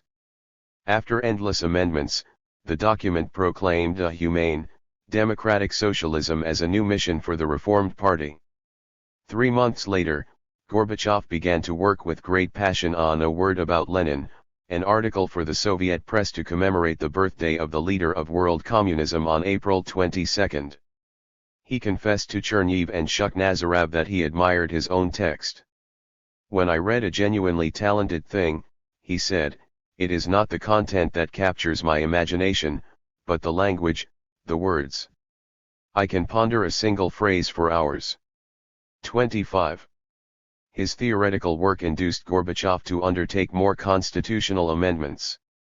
In December 1989, he had been against abolishing the sixth article of the Soviet Constitution. But at the end of January 1990, he suddenly changed his mind and ambushed the Politburo with two ideas. First, the party, he now thought, could reform itself only after rescinding its monopoly on power. Second, a new institution of the presidency should replace the old hierarchical power structure. Ligachev was predictably upset. "The presidential rule is very important," he said. "But the main political force is the party. In the final analysis, only the party is capable of enforcing everything." He and Rizhkov agreed on the idea of a president, as long as the party plenum nominated and approved a candidate for this post. However, Gorbachev chose a middle way: he would be nominated by the party, yet also elected at the Congress. Nobody had even mentioned openly democratic elections. 26. Gorbachev proposed several specific constitutional amendments, on the exit of republics from the Soviet Union, on the sovereignty of the autonomous territories, on the creation of a presidential council and a federation council, the body consisting of the heads of Republican Supreme Soviets, and on the right of the president to issue decrees. All those changes, approved by the Politburo, would be adopted at the Extraordinary Congress of People's Deputies in mid-March, without a national referendum. After this, work should begin on a new Union treaty. This document would legitimize a compact between the center and the republics, define their rights, responsibilities, economic assets, and finances. 27. This was a heavy workload, but Gorbachev threw himself into legislative work with his customary energy. In early February, Gorbachev convened the party plenum to approve the changes. To dilute the quorum of regional party bosses, he invited 500 guests, workers, scientists, the military. The party regional secretaries, mostly Russians, pressed their complaints. Vladimir Brovikov, former head of Belorussia's party organization and now ambassador to Poland, harangued, "We brought our mother Russia down to such a poor state, turned it from a power the world admired into a state with a failed past, mirthless present and murky future." Supporters of Gorbachev defended his foreign policy, but they were out of their depth on domestic issues. 28. Gorbachev was furious, but he allowed his critics to vent their anger. The plenum sessions lasted until midnight. When the audience became exhausted, the General Secretary announced his own conclusions and obtained the agreements he wanted. 29. On March 12, 1990, over 2,000 deputies came to the Kremlin Hall for the opening of the third session of the Congress of People's Deputies. The removal of the sixth article was already predetermined, meaning an end to the party's monopoly. The discussion of the presidency, in contrast, turned into a political drama that lasted for 2 days. On March 13, the Democrats moved an amendment banning the president from occupying any other political position. Almost twice as many delegates voted for it than against it. Had this amendment passed, Gorbachev would have been forced to step down as the party leader, with unpredictable consequences. The Moscow opposition insisted on a clear division between the state and the party. More shockingly, many conservative party officials, above all Russians, supported this division. Gorbachev faced a deadly synergy between resentful Russian conservatives and democratic populists. The middle ground was dwindling. Yeltsin did not even attend, but his supporters at the Congress voted against Gorbachev's presidency. 30. Fortunately for the Soviet leader, a number of delegates rallied behind him. Anatoly Sobchak, a deputy from Leningrad, evoked the image of China's Tiananmen Square in the event of political chaos. Another deputy from Leningrad, Dmitry Lakachev, compared the current moment with 1917, which he had witnessed as a child. Division between the party and the state, he said, would lead to a dual power in the country and to civil war. The Congress voted to pass the law on the presidency. It became part of the Constitution. The Congress also approved the President's prerogatives to introduce an emergency or presidential rule in any republic of the Union while respecting its sovereignty and territorial integrity. The President had powers of the Commander-in-Chief and could, with consent and advice of the Supreme Soviet, appoint the government, declare mobilization, and respond to an armed attack. After the law was passed, the party plenum, held in another hall inside the Kremlin, supported Gorbachev's candidacy. Then the Congress took a secret vote. 1,329 delegates voted to make Gorbachev the President of the USSR. Some 500 delegates, among them many radical Democrats, voted against, over 300 abstained or were absent. Yeltsin was among them. 31. From now on, Gorbachev presided over three institutions, the Politburo, the Presidential Council, and the Council of Federation. It took only a few weeks, however, to recognize that the main problem remained the same. It was not the lack of power in Gorbachev's hands, but his lack of an idea what to use this power for, along with his principled refusal to use force. He did not form a new government. Instead, he had endless consultations on who would replace him as the head of the Supreme Soviet. Yakovlev clearly wanted the job, but Gorbachev opted for Lukyanov, a skillful parliamentarian. Gorbachev also moved his cabinet, from the party headquarters to the Old Square to the Kremlin. The Presidential Council included the KGB's Kryukov, Marshal Yazov, and other key ministers. As an indication of future economic moves, Gorbachev elevated two economists, Stanislav Shatalin and Nikolai Petrakov, both supporters of a market economy. The other members were intellectuals, writers, and even one intelligent worker. A Balkan, the state bank's Gyashenko, the Minister of Finance Pavlov, and captains of big state corporations were not invited. All meetings took place in Gorbachev's offices, one in the party headquarters, another in the Kremlin. Even rituals remained the same. During long sessions, at Gorbachev's signal, servants would bring cups of tea with small pastries. If the meetings lasted until long after lunch, as they usually did, participants would be offered small sandwiches. After many hours, fatigue would set in. The room lacked fresh air, because Gorbachev ordered the air conditioning to be turned off, for fear of rheumatism. 32. Having dismantled the party secretariat, Gorbachev did not create a presidential administration. Instead, he relied on his chief of staff Valery Boldin, who was in charge of all correspondence, stenography, archives, and secretarial duties. A former journalist, Boldin had no particular talent except punctuality. He was part of Gorbachev's inner circle from Andropov's time and enjoyed Race's complete trust. However, Gorbachev's biographer writes that Boldin was secretly seditious, conspiring against his boss by filtering information that arrived on his desk. At the same time, Gorbachev did not translate any information including from the lengthy meetings he chaired into executive decisions. Most Politburo meetings, and later sessions of the Presidential Council, ended in resolutions, the texts prepared for the media, rather than specific instructions for the bureaucracy. Officials learned to interpret the resolutions in the way they wanted, or simply ignored them. 33. Gorbachev's presidency had other unintended consequences. Nursultan Nazarbayev, the 50-year-old party head of the Kazakh Soviet Socialist Republic, who had effusively supported Gorbachev, suddenly announced he would become the president of Kazakhstan. 2 weeks later, the party head of Uzbekistan, Islam Karimov, said the same. Gorbachev reacted with genuine surprise. How come? Without any advice and consent. I thought we had agreed that there would be only one president in the country. Karimov calmly replied, it is the wish of the people.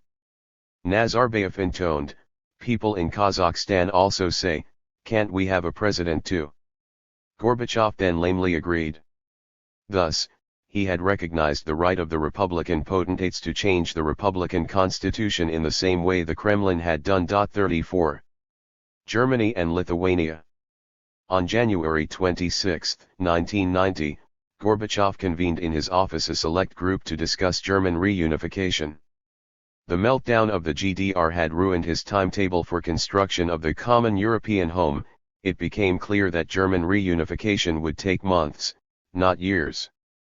Everyone at the meeting understood the historical meaning of this development for the security and geopolitical future of the Soviet Union. Shevardnadze's older brother had died at Brest-Litovsk during the first days of the German invasion in June 1941. Chernihiv, Yakovlev, Shukhnazarov, and Marshal Akhromayev had all fought in the Great Patriotic War as junior officers and soldiers. Rizhkov's family had to flee from the advancing German troops. Gorbachev had lost 3 of his uncles and had grown up under German occupation. The discussion on the German question was remarkably calm and pragmatic. Chernihiv spoke first and said the Kremlin could not prevent the reunification of Germany, therefore the only viable option was to cooperate with Chancellor Kohl and negotiate a settlement with 3 Western powers, who still had the occupational authority within the Potsdam Framework of 1945. Gorbachev agreed that the Soviet Union had no moral right to oppose the Germans striving for unity, but insisted that German unification must be synchronized with the creation of a common European home, which would include the USSR. Nobody should consider, he said, that a unified Germany could join NATO. The presence of our troops would preclude it. And we can withdraw them if the Americans withdraw, and they will not do so for a long time. 35. The Americans, however, played a different game. The danger, Brent Scowcroft recalled, was that Gorbachev might make an offer to Kohl that Kohl would feel he could not refuse. Years later Scowcroft wondered, I still don't know why Gorbachev didn't do it. 36. This was the danger behind Germany's neutrality, which would have entailed the collapse of NATO and the withdrawal of US troops from Europe. After the Malta summit between Bush and Gorbachev in early December 1989, the American president met with Kohl and offered him his full backing for German reunification in exchange for the Chancellor's unwavering support in preserving NATO. The two leaders agreed that their common goal would be to get Soviet troops out of Eastern Europe and East Germany. To achieve this, they had to tread judiciously and keep Gorbachev in power for as long as possible. 37. On February 5, Kohl offered the GDR a monetary union, which would take effect on July 1. Disregarding the huge costs of such an endeavor, the Chancellor promised to pay for the exchange of all devalued Eastern marks into Deutschmarks at the rate of 1:1. This amounted to the biggest bribe in modern times, and it changed the balance of power in Central Europe. Even Soviet troops in East Germany, the Soviet main asset, succumbed to the Deutschmark. All of a sudden Gorbachev faced another dilemma, to find hard currency to pay for the maintenance of Soviet forces there or to withdraw them. The second option would be humiliating and politically disastrous. The first option was impossible, as Soviet currency reserves were approaching zero. On February 9, Secretary of State James Baker flew to Moscow, to inform Gorbachev about the Western line on German unification. What would be better for Soviet security, he asked rhetorically, a non-aligned and unstable Germany, or Germany within NATO? The Secretary of State promised, to sweeten the bitter pill, that NATO's jurisdiction and military presence would not move even an inch in the direction of the East. Gorbachev later claimed this pledge was the nucleus of a future deal on Germany. At the time, however, he simply remarked, of course, the expansion of the NATO zone is unacceptable. 38. Later, Numerous critics would blame the Soviet leader for his failure to capitalize on Baker's pledge. Gorbachev, however, knew better the weakness of his negotiating position. Kohl also flew to Moscow and met with Gorbachev the next day. The Soviet leader delighted him by declaring that the future of Germany should be decided by Germans themselves in the context of realities, including German neutrality, the recognition of existing German borders, the European situation as a whole, and Soviet economic interests. Kohl accepted all these realities, except for German neutrality. A unified Germany would stay in NATO. Deftly, he offered Gorbachev a special relationship. If you have any problems, I would be ready to meet you at the first sign, at several hours' notice. 39 This was the offer that the struggling father of perestroika badly needed. Baker and Kohl knew that the Soviet balance of payments was in a pre-default situation. Soviet oil and gas industries, the main providers of hard currency, were projected to have a downturn in production and therefore in profits. As of December 1989, Western banks for the first time had refused to accept the Soviet Union's requests for commercial credits. Even its old partners, such as the Deutsche Bank and the Austrian banks, had closed off Soviet access to Western money markets. The main reason for this was Soviet political instability and the impending shift of power from the center to the republics. Western bankers wanted to know who exactly would be paying them back in a few years. Meanwhile, the export revenues of state enterprises, associations, and cooperatives were flowing into offshore accounts via ingenious schemes, instead of into the Soviet budget. And yet the volume of Soviet imports kept growing. Faced with this credit crunch, the State Bank of the USSR arranged swap operations, with the collateral of gold and diamonds in exchange for foreign currency. This did not help. The hole in the balance of payments kept growing.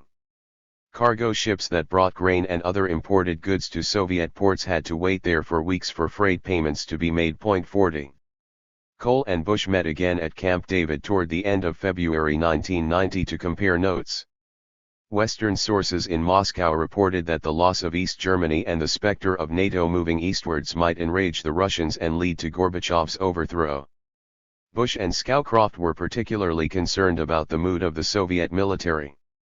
The President and the Chancellor agreed to act cautiously, protecting Gorbachev's prestige and standing. Still, Bush argued, the Soviets were up against the wall. This may end up as a matter of cash. They need money. Because of Kohl's monetary union, Gorbachev had to find a solution before July. He might accept the Western position on Germany and NATO at the next summit in Washington scheduled for the end of May. 41. The Lithuanian crisis was also a huge problem for Gorbachev. On March 11, after the Republican elections that ended in triumph for the nationalists, the Lithuanian parliament issued its declaration to restore the sovereignty and constitution of the old Lithuania. They also approved about 80 laws and resolutions that restored the state of Lithuania. The Lithuanian nationalists did precisely what Bush and Kohl wanted to avoid. They painted Gorbachev into a corner. They also elected the former professor of the Vilnius Conservatory, Vytautas Landsbergis, as chairman of the National Assembly. The Soviet leadership agonized. The head of Gosplan, Yuri Maslyakov, wanted to make an offer to Lithuania. It could leave the Union, but without the territories of Vilnius, Vilno, and Klaipėda that had become attached to Lithuania after the German-Soviet Non-Aggression Pact of 1939. Ryzhkov and Voronikov warned that such an offer would trigger into action Ukrainian and Russian nationalists. Suddenly, Ryzhkov recalled Andropov's old project: a new union should abolish national autonomies and dilute republican sovereignties. 42 The same Congress that had made Gorbachev the president also declared Lithuanian independence as illegal and empowered Gorbachev to ensure the interests and rights of the USSR, as well as allied republics on Lithuanian territory. 43. Gorbachev sent to Lithuania the commander of Soviet ground forces, Valentin Voronikov, to ensure that the vital objects of the economy and communications assets stayed under Moscow's control. Voronikov returned to Moscow to propose presidential rule for Lithuania, which meant that the military could take over power from the elected parliament. The Politburo discussed this option on March 22. Ligachev and the Minister of Defense, Marshal Yazov, urged immediate military action. They feared that time was on the side of the separatists. Rizhkov demurred. The main danger, he said, was not Lithuanian, but Russian separatism. If Yeltsin and those from the Moscow opposition came to power in the RSFSR, Rizhkov argued, they will effortlessly destroy the Soviet Union, overthrow the party and government leaders. Yakovlev kept silent. His appeasement of the Balts in the past had compromised him. Gorbachev listened but did not take a stand. Chernev left the Politburo meeting in a depressed state, haunted by memories of Czechoslovakia in 1968. If Gorbachev carries out a massacre in Lithuania, he wrote in his diary, I am not only going to resign. I will probably do something more. 44 A few days later, the Supreme Soviet of Estonia declared the power of the USSR in the Republic to be illegal and restored an independent Estonian state. 45. The Supreme Soviet of the USSR finally passed a law on the exit of republics from the Union. It was a laborious process, which could only happen after 2/3 of a republic's voters approved of secession in a referendum. Other republics and the Congress of the USSR also had to approve the secession. The Balts regarded it as a ruse to block their path to independence. 46 Still, legally, it was another step towards the constitutional devolution of powers to the republics. On April 9, Gorbachev summoned the Presidential Council to discuss Lithuania again. The KGB's Kryukov and the Minister of the Interior, Vadim Bakatin, reported their findings. Kryukov prevaricated, he wanted to use force, but knew that Gorbachev would not be in favor. Bakatin did not tiptoe around the issue. The crisis, he said, can only be solved by force. We have no other levers. He proposed to take Lithuania's main economic assets into Moscow's control, cut off the delivery of oil and gasoline to Lithuania, and prevent Lithuanians from reselling Soviet goods abroad. Moscow should also ask Western leaders to encourage the Lithuanians to cooperate. Bakatin's proposal of economic pressure stole the thunder from Varenikov. This angered the Minister of Defense, Yazov. For how long we can wait? We can fix this in 3-5 days, maximum a week. Rizhkov objected, this may end up in a civil war. 47. On April 13, the Soviet government informed the Lithuanian authorities that they must rescind their unilateral measures within 2 days or pay for the goods delivered from other republics in freely convertible currency. 48. This document did not demand the repeal of the Lithuanian Declaration of Independence. The nationalists in Vilnius refused to negotiate. On April 18, delivery of oil to Lithuania almost stopped. Many wrote about a blockade and strangulation of Lithuania, yet it was not true. Lithuania had enough gasoline to last until June, and it continued to receive 1/5 of its usual supply of gas. The agrarian republic had no shortage of food. It could even arrange deliveries of exportable goods from other republics via cooperatives and enterprises, which bypassed the ruling of Moscow. 49. On April 6, Shevardnadze met with Bush in the Oval Office and asked him to support Moscow in the constitutional conflict with Lithuania. Bush let him know that only the use of force or the perceived crushing of Lithuania would be a problem. We are caught in 50 years of history, mused the U.S. president, who then called for a dialogue. 50. A few days later, talking to the Canadian Prime Minister Brian Mulroney, Bush admitted that a conflict between Lithuania and the USSR worried him enormously. Gorbachev, he said, was under severe criticism for losing Eastern Europe and Germany, and now facing the possible breakup of the Soviet Union. He also hinted that, if a crackdown in Lithuania happened, the US administration would do little to punish the USSR. Even in the worst-case scenario, Bush mused, we would have to figure out how to get things back on track afterwards. 51. Landsbergis also suspected that the US government would not stand by him. He spoke about another Munich, meaning Western appeasement of Gorbachev. The Baltic Americans and some members of Congress demanded immediate U.S. recognition of Lithuanian independence and economic sanctions against the USSR. This rattled Bush and Scowcroft. The latter recalled that the Balts were pouring gasoline on a flame. The reality was that the only way the Baltic states could achieve lasting independence was with acquiescence of the Kremlin. Our task was to bring Moscow to this point. Bush and Scowcroft met with the Baltic Americans and tried to convince them that Lithuania's independence hung on keeping Gorbachev in power. The Baltic Americans insisted, the freedom of Lithuania would pave the way for the freedom of Russia, and Western firmness would constrain Soviet hardliners. 52. Western European governments also thought that the Lithuanian separatists were acting rashly. The Soviet leader had to be given more time to negotiate a new stable framework in Europe and a new union at home. Lithuania, said the German foreign minister, Hans-Dietrich Genscher, in a conversation with Bush, happened 6 to 12 months too early for Gorbachev. 53. President Mitterrand intoned at his meeting with Bush, we should encourage the Lithuanians to be wise. If other dominoes in the Soviet Empire began to fall, he continued, then Gorbachev is gone, a military dictatorship would result. This became a common Western position. 54. Mitterrand and Bush agreed to communicate to more moderate Lithuanians the suggestion that they delay their declaration of independence, as a way of breaking the impasse with the Kremlin. On April 24, Mitterrand and Kohl sent a joint letter to the Lithuanian leadership arguing to this effect. On April 26, the Lithuanian worker Stanislovas Žemaitis died by setting himself on fire in Moscow, in front of the Bolshoi Theater, as a form of protest. Most Lithuanians, however, were not ready to make the ultimate sacrifice. Western refusal to recognize Lithuania and Gorbachev's resolve sobered the Lithuanian parliamentarians as well.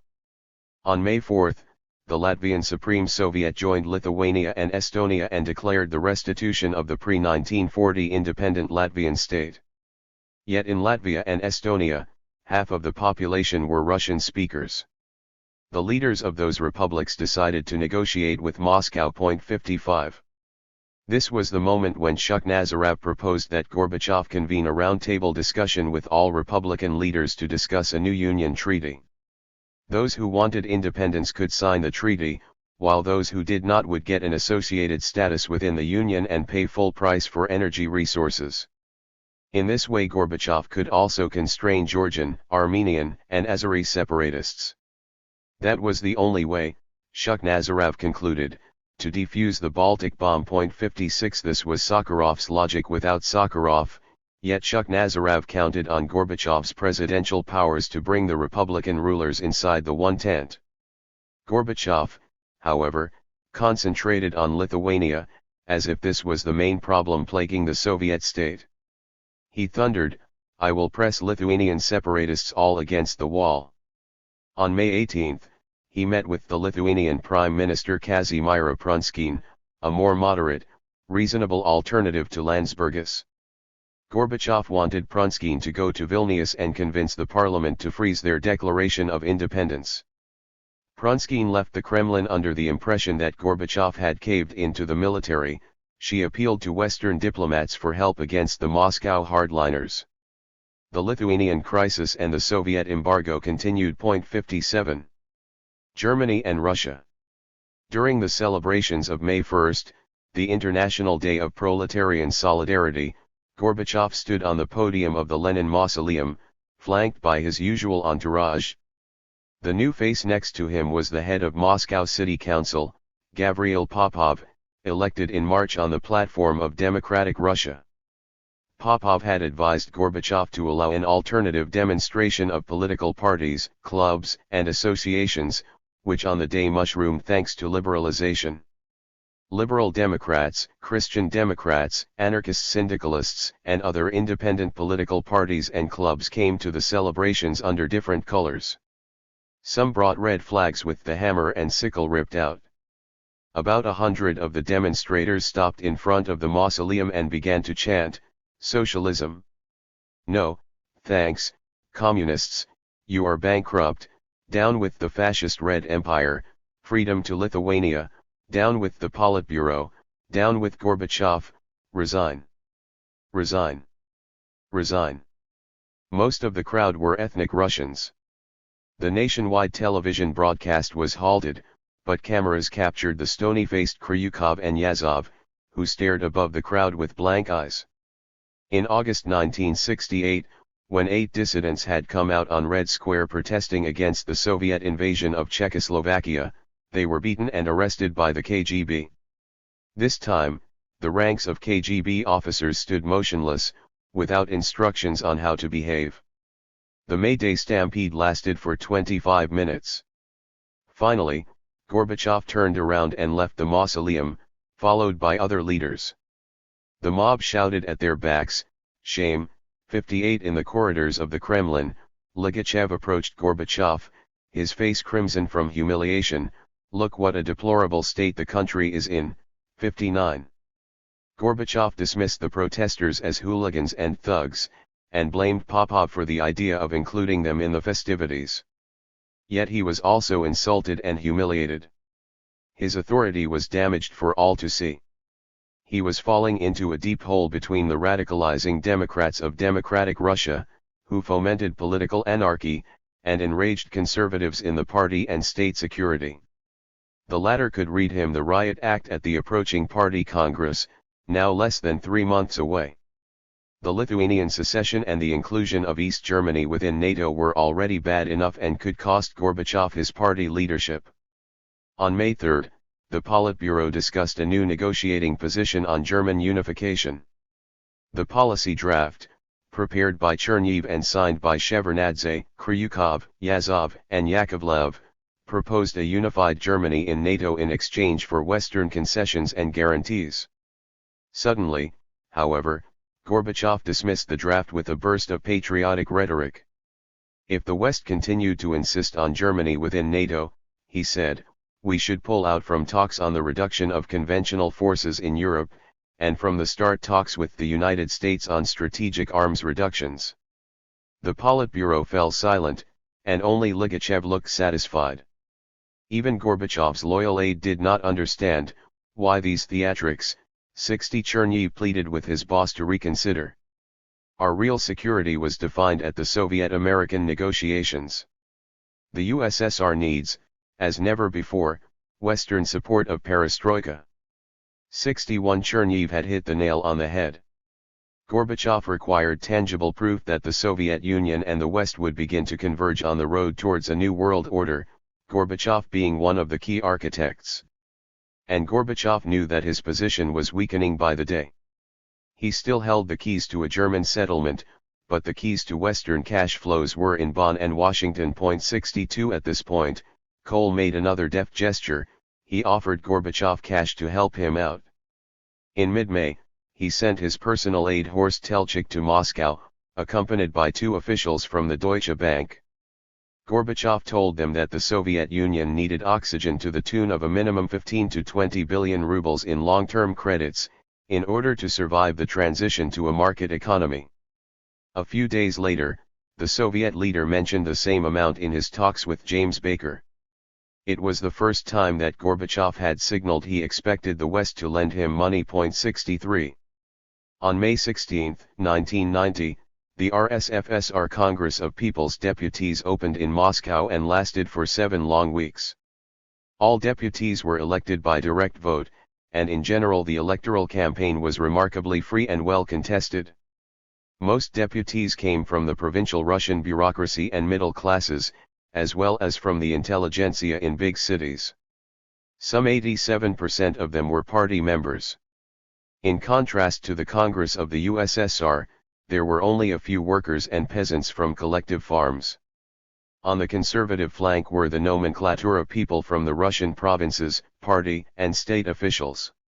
There was also a sizable group of KGB and police officers, who ran with the promise to combat rising crime and economic insecurity with an iron hand. 64 On the liberal flank was the Democratic Russia movement, which gained 1/5 of the seats. Its electorate was predominantly from cultural and educational institutions in Moscow, Leningrad, the industrial cities of the Volga and the Urals, and the closed cities of the military-industrial complex. 65 Many Moscow-based Democrats of the first wave from the Supreme Soviet of the USSR ran as candidates for the Russian Assembly as well and won election. Their optimism soared. With the exception of the television censors, the Russian media was overwhelmingly on their side.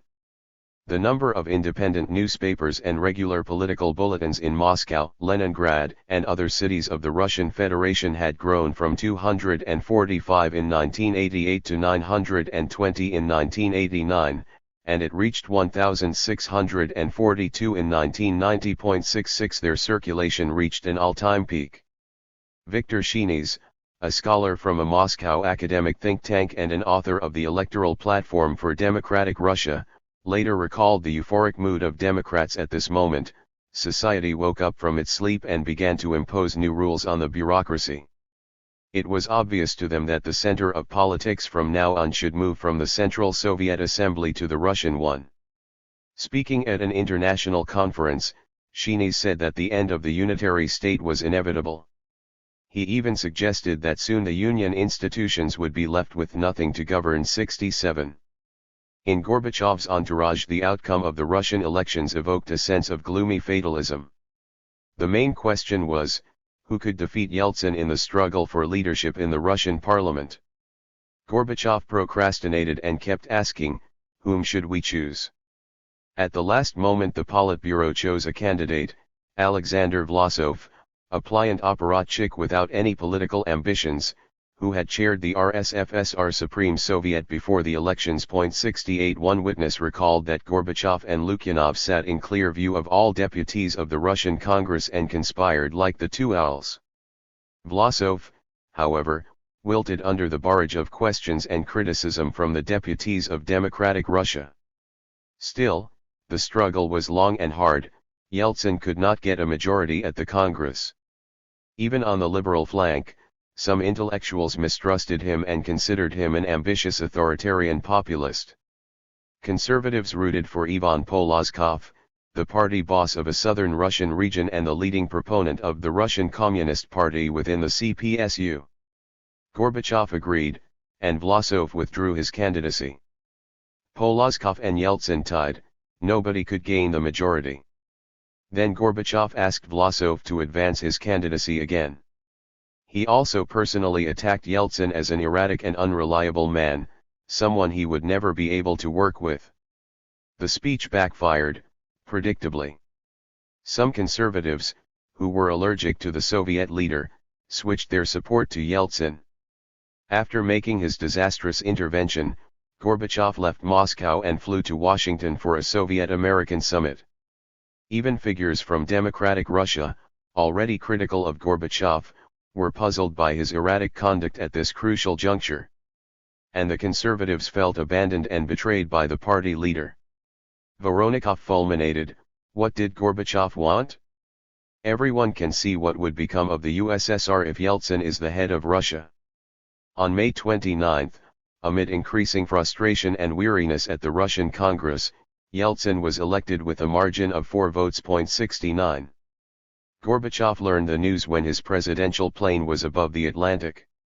Just as for his previous visit to the United States, in December 1988, the Soviet leader was accompanied by a huge number of advisors and staffers, dozens of officers from the KGB 9th Directorate protecting him, a big pool of journalists, intellectuals, writers, artists, and academics. The situation, however, changed dramatically. No longer an enlightened potentate with absolute power, Gorbachev was now a hapless reformer, whose domestic power hung on a thread. The Western media wondered whether he would survive the party congress. Teimuraz Stpanov, who was on the plane, pondered the news from Moscow. Yeltsin was the political product of Gorbachev's errors and hubris, and his gamble to make the Union a pawn in his grandiose ambitions.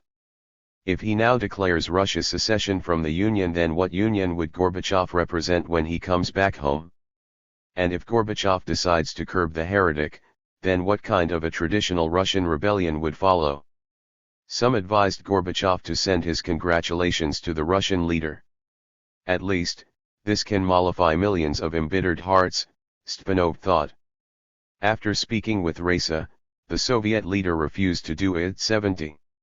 Instead, he had another scheme in mind. On the first day of the summit, May 31, 1990, when Bush asked him about Germany and NATO, Gorbachev suddenly acknowledged that, according to the Helsinki Final Act, Germany should be given the right to choose any alliance it wanted to join. Bush and other American officials could not believe their ears. Gorbachev was giving away something very significant without bargaining or even consulting his advisors. Was it a slip of the tongue? Marshal Akhromayev and Valentin Falin, a key Soviet expert on Germany, gesticulated and whispered in evident horror. Even Shevardnadze tried to stop Gorbachev. Cherniv was the only other man in the Soviet delegation who was not surprised. Gorbachev, he reflected, was sacrificing diplomacy, but not to keep himself in power instead, in the name of his vision. The Kremlin leader wanted the United States and its allies to help the USSR become stronger but democratic, progressive, dynamic, free, and turn towards the outside world and the US 71. The rest of the Soviet delegation did not share such lofty aspirations. There was no longer a sense of common purpose animating them, no faith in Gorbachev or the future of the country. Few had illusions that an alliance with the Americans could save Gorbachev's failed reforms. Most of the delegation just took this opportunity to rummage through American stores, using their per diem dollars to buy goods unavailable at home. Stepanov was disgusted and felt a strong moral urge to resign.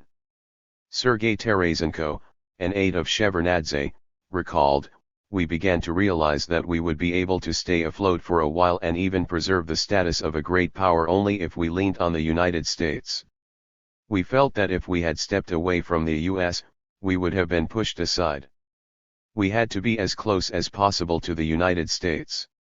72. Gorbachev was bolstered by the American promise to help him reform the Soviet economy. The Americans firmly believed this meant a rapid transition to market capitalism. "One cannot be half pregnant," Bush observed. Gorbachev picked up the metaphor, "but neither can you have a baby in the first month. We want to avoid an abortion." He told Bush that American advice and money would be crucial to ease the painful transition. 73 As a starter, the Soviet leader asked Bush to approve economic agreements, especially the Trade Act that would grant the Soviets most favored nation status. Shevardnadze almost pleaded with James Baker to concede on this issue. The Soviet leader was then delighted and grateful when Bush consented. Gorbachev also asked him whether he could extend loans to the Soviet Union, to which Bush politely declined. He and Baker explained their reasons: opposition in Congress, the continuation of Soviet aid to Cuba and Afghanistan, and the absence of a Soviet law on the free emigration of Jews. 74. In the Soviet delegation, everyone felt that Gorbachev would return to a much less governable Soviet Union. The Soviet leader, however, seemed unconcerned and genuinely savored every moment in North America. He basked in American admiration for his historic achievements and the respect that ordinary Americans showed him and Reza, in contrast to increasingly vulgar attacks at home. American cultural stars flocked to meet the Gorbachevs at a gala reception held at the Soviet embassy. Mikhail and Reza felt very relaxed in Camp David, in the company of George Bush and his wife Barbara. Gorbachev rode a golf cart, learned to play the American game of throwing horseshoes, and talked for hours, confiding in Bush about his problems and reforms. Bush listened patiently and showed sensitivity. After the Washington summit, Gorbachev flew to Stanford University, where he was accorded a hero's welcome. Former Secretary of State George Shultz hailed Gorbachev as a great man, a great thinker. 75. In Moscow, on June 12, 1990, Yeltsin scored a second and much bigger victory at the RSFSR Congress, the Declaration on Russian Sovereignty. There were several versions of this declaration. The Politburo approved an anodyne version according to the principle, a stronger center means stronger republics. 76. Yeltsin's version was very different. His Russia would have total legal, economic, and political sovereignty. The republic, he declared, must have the right to pass and cancel economic measures on its territory, carry out fundamental reforms. The British ambassador commented on Yeltsin's bull-headed remarks at the Supreme Soviet. Yeltsin is making the same demands as the Balts, though he has not, as far as I know, suggested that Russia should secede from the Union 77. And yet this version formed the basis of the final declaration. Only 13 voted against it, and 9 abstained. 78 This was perhaps the most remarkable vote in Russian history. The declaration blended conservative nationalism, the multi-century Russian sovereignty, with the message of democracy building, to create a democratic and lawful state. It also legalized Russian separatism. When sovereign rights of the RSFSR clashed with Soviet laws, the latter could be suspended. The document also claimed all assets on the territory of the Republic to be the possession of the Republic's people as their exclusive owner. In practice, this included the Kremlin as well. Later, on Yeltsin's cue, the Assembly adopted a technical but a truly revolutionary decree that enabled the Russian Republican ministries, until this point purely decorative institutions, to take over economic assets on the RSFSR's territory. This, in effect, was a declaration of political and economic war against the central state. 79. Observers in the West were puzzled. Why did the Russians need independence from their own state? The British scholar Archie Brown later mused that Russian sovereignty was comparable to the British practice of home rule as distinct from separate statehood. In the United Kingdom, the majority in Scotland, Wales, and Northern Ireland had demanded and received home rule in the form of their own parliaments and devolution to them of some important state functions from London. The English Conservatives also wanted home rule, but did not get it. 80 What happened in the Soviet Union in June 1990 was that both Russian conservatives and radicals demanded home rule for the constituent Republic of the Union, without bothering about how the Soviet equivalent of Scotland, Ukraine, and Wales, Belarus, would react. The sociologist Galina Starovwatova was one of the MDG leaders elected to the Russian Congress. She explained the huge success of the Declaration of Sovereignty as the striving of Russia to find its sovereignty. It was also, in her view, the expression of a Russian inferiority complex towards other republics, who at least had an appearance of national institutions. 81 The desire of provincials to take control of resources from Moscow should not be discounted as well. In one fell swoop, Gorbachev's reforms created a rival Russian institution with popular legitimacy and constitutional authority, led by a communist maverick who had transformed himself into a Russian separatist. The RSFSR Congress deputies also formed a Russian counter-elite with an aggressive rival project. Few understood at the time that the two elites, the central and the Russian, could not be reconciled. For one to prevail, the other had to go. Stabilizing Gorbachev. The Russian Declaration of Sovereignty triggered the parade of sovereignties in other republics. Most notable was the Declaration of State Sovereignty of Ukraine on July 16, 1990. There had been two previous declarations in Ukrainian history. The first had been passed by the Ukrainian Rada in Kiev in January 1918, to protect the land against Bolshevik invasion and insurgency. The second had been made in Lvov on June 30, 1941, by the Organization of Ukrainian Nationalists, UN, murderous ethnic nationalists, who praised cooperation with the National Socialist Greater Germany, which under the leadership of Adolf Hitler creates a new order in Europe. The new Ukrainian declaration was mostly a copycat version of the Russian one. It claimed that all resources on Ukrainian territory belonged to the people of Ukraine and promised to represent all Ukrainians outside the republic. Ukraine owned everything on its territory, could have its own state bank and armed forces. The declaration referred to the Soviet Union only indirectly, by claiming the republic should share in Union wealth, such as the state's reserves of gold and currency. 82. None of the Western leaders could understand the new Soviet politics.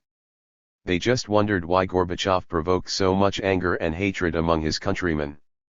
Yeltsin and many other critics in the opposition trashed Gorbachev on CNN and other Western media channels. At a meeting with Bush on June 8, Kohl said, "I think we should stabilize Gorbachev." On 19 to 20 June, the Chancellor's office invited the deputy head of the Soviet government, Stepan Sidorian, to come to Berlin to negotiate the financial aspects of a future German settlement. On June 25, the West German government signed a formal agreement on financial assistance to Soviet troops. Soviet officers would exchange their savings for Deutschmarks, 1-to-1. Soviet forces in the GDR after July 1 would be largely funded from the West German budget. 83. At the summit, Gorbachev privately said that the Soviet economic reforms needed $20 billion per year for 3 years to succeed. Bush asked his Treasury Secretary, Nicholas Brady, and the head of the Economic Council, Michael Boskin, what the administration could do to help Gorbachev. Both were adamantly opposed to any financial package for the USSR. Brady reasoned that Congress and the Republicans would excoriate the president. Boskin, a descendant of Jews who had fled from Russian pogroms, responded that Gorbachev and his people would probably not succeed in a country like Russia. Either they'll be gone, or a political backlash will stop the reforms. Bush candidly admitted later, "We could not give them the Soviets the $20 billion of financing they wanted unless they made deep economic reforms, and even then we didn't have the money." 84. In public, the administration continued to dangle the promise of American assistance, as leverage on the Soviet government. Bush, however, decided to entrust the guidance of Soviet reforms to the experts at the International Monetary Fund, IMF, and the World Bank. The benefits of this decision were apparent. Bush would show Gorbachev that he cared about his reforms, and at the same time the administration would not be held responsible for their possible failure. At the summit in Houston on July 9, the G7 leaders discussed a formal Soviet request for funds. President Mitterrand and Canada's Brian Mulroney were Gorbachev's advocates, but Margaret Thatcher and Japan's Prime Minister Toshiki Keifu supported Bush's line. The leaders signed a communiqué that asked the IMF, the World Bank, and their European homologues to convene a study on the Soviet economy. 85. Bush recalled the logic of Western policy at that time as follows: to make progress on the broad US-Soviet agenda, and Germany, the Soviets, and Gorbachev needed to save face and their standing, although everything around them was falling to pieces, their empire, and their economy, and now their union. 86. At the meetings in Scotland and later in London, the NATO leaders, prodded from Washington, declared that the alliance's strategies were shifting from deterrence of the USSR to cooperation with the former Cold War enemy. In Dublin, foreign ministers of the European Economic Community made a similar symbolic open-door gesture to the Soviet Union. As two members of the Bush administration later concluded, it was the best and final offer the West could make to Gorbachev. 87. The G7, NATO, and EEC declarations came just in time for the Soviet leader. The founding conference of the Russian Communist Party, which opened in Moscow on June 19, 1990, was the culmination of a powerful movement inside the Russian Conservative Party elites who wanted to stop Gorbachev's liberalization and reverse the party's political demise. On June 22, the day on which the Nazi invasion of the Soviet Union began in 1941, General Albert Makashev, commander of the Volga-Ural military district, appealed to the memory of the millions of Soviet victims who had died during the liberation of Eastern Europe. Now, he said, the Soviet army was being chased out of those countries without a fight. A rehearsal of dinosaurs before the party congress, wrote Shevardnadze's liberal aide, Timur Stpanov, with horror in his diary. The majority of Russian communists elected Ivan Polozkov, a hardline, anti-intellectual, provincial apparatchik, to be their party leader.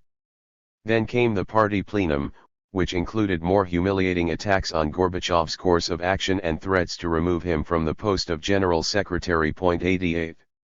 At this moment, the Lithuanian Supreme Soviet bowed to Western pressure. On June 29, it made a long-expected concession and suspended the Independence Declaration. This was a bright spot on Gorbachev's stormy horizon. He immediately lifted the embargo on the Republic. The 28th Congress of the CPSU, held between 2 and July 13, became the most unusual party gathering since Lenin's death. On the eve of it, Gorbachev convened the Politburo for an informal dinner and asked them to submit their resignation. If he survived the Congress, he said, he wanted to have a free hand to choose another Politburo.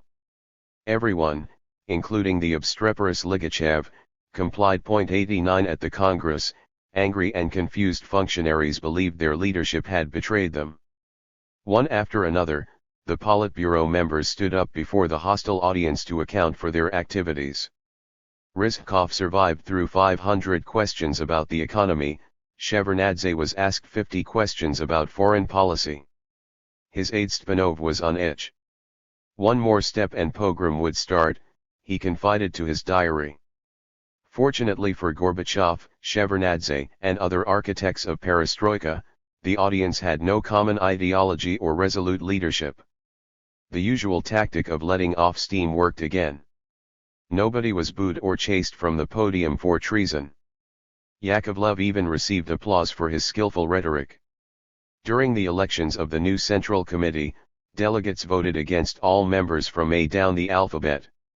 When they reached the end of the alphabet, where Shevardnadze and Yakovlev stood, the anger of the audience suddenly abated. People grew tired of pressing the same red button again and again. In the end, Gorbachev, with procedural ruses, managed to retain most of the former Politburo members in the new Central Committee. 90. At the critical moment, Shevardnadze passed to Gorbachev an advance copy of the NATO Declaration of Cooperation with the Soviet Union, provided by their American partners, to rebuff the alarmism of Soviet hardliners. In the end, Gorbachev was re-elected as the General Secretary of the CPSU, even though almost a quarter of the delegates voted against him. Shevardnadze, Chernyev, and others in the liberal-minded minority were stunned by Gorbachev's comeback. Ligachev, whom the Moscow intelligentsia had rumored to be a possible candidate to replace Gorbachev as party leader, was the loser. The populist anti-corruption attacks had badly wounded him. And many party apparatchiks disliked his heavy-handed administrative style. He gained very few votes at the Congress and subsequently left the ranks of the leadership. 91. Boris Yeltsin stole Gorbachev's thunder again. Suddenly, the Russian maverick took the floor with a prepared statement. He had decided to leave the party, in order to become the leader of Russia. Accompanied by catcalls, Yeltsin then slowly and deliberately walked from the podium up the aisle towards the exit. For the millions who watched his exit on television, it was the most dramatic and memorable news. After this performance, Yeltsin stopped being Gorbachev's struggling twin and became a national leader in his own right. His popularity in public opinion polls soared. 92. On July 14, the day after the end of the party congress, Gorbachev met with NATO Secretary-General Manfred Warner, who offered cooperation between the Western Alliance and the Soviet Union. This meeting paved the way for Gorbachev's secret meeting with Kohl the next day in Moscow. The Soviet president consented to a unified Germany's membership of NATO and withdrawal of Soviet troops in exchange for compensation and acceptance of Soviet security requirements. Those requirements were virtually identical to the terms offered to him by Baker, Kohl, and Genscher back in May. Chernyev, the only other official who knew about the meeting, and who had helped to prepare it, warned Gorbachev that the deal had to be made on the spot. He worried in vain. Kohl, elated and grateful, accepted the conditions. He just asked Gorbachev to keep the financial assistance to Soviet troops a secret from the German public. 93. This was the first time since Stalin that a Soviet leader had acted single-handedly. Shevardnadze was not invited to the meeting and only learned about what happened after the event. On July 16, Gorbachev invited Kohl to a resort in Arkiz, northern Caucasus. This was where, many years previously, Gorbachev had entertained Yuri Andropov. Now the Kremlin leader was relying on a powerful Western friend and sponsor to help pull the ailing Soviet Union into Europe. After strolls and one-on-one conversations, the two politicians were joined by Shevardnadze, Genscher, and a few Soviet and German experts. They haggled over the details of the big deal.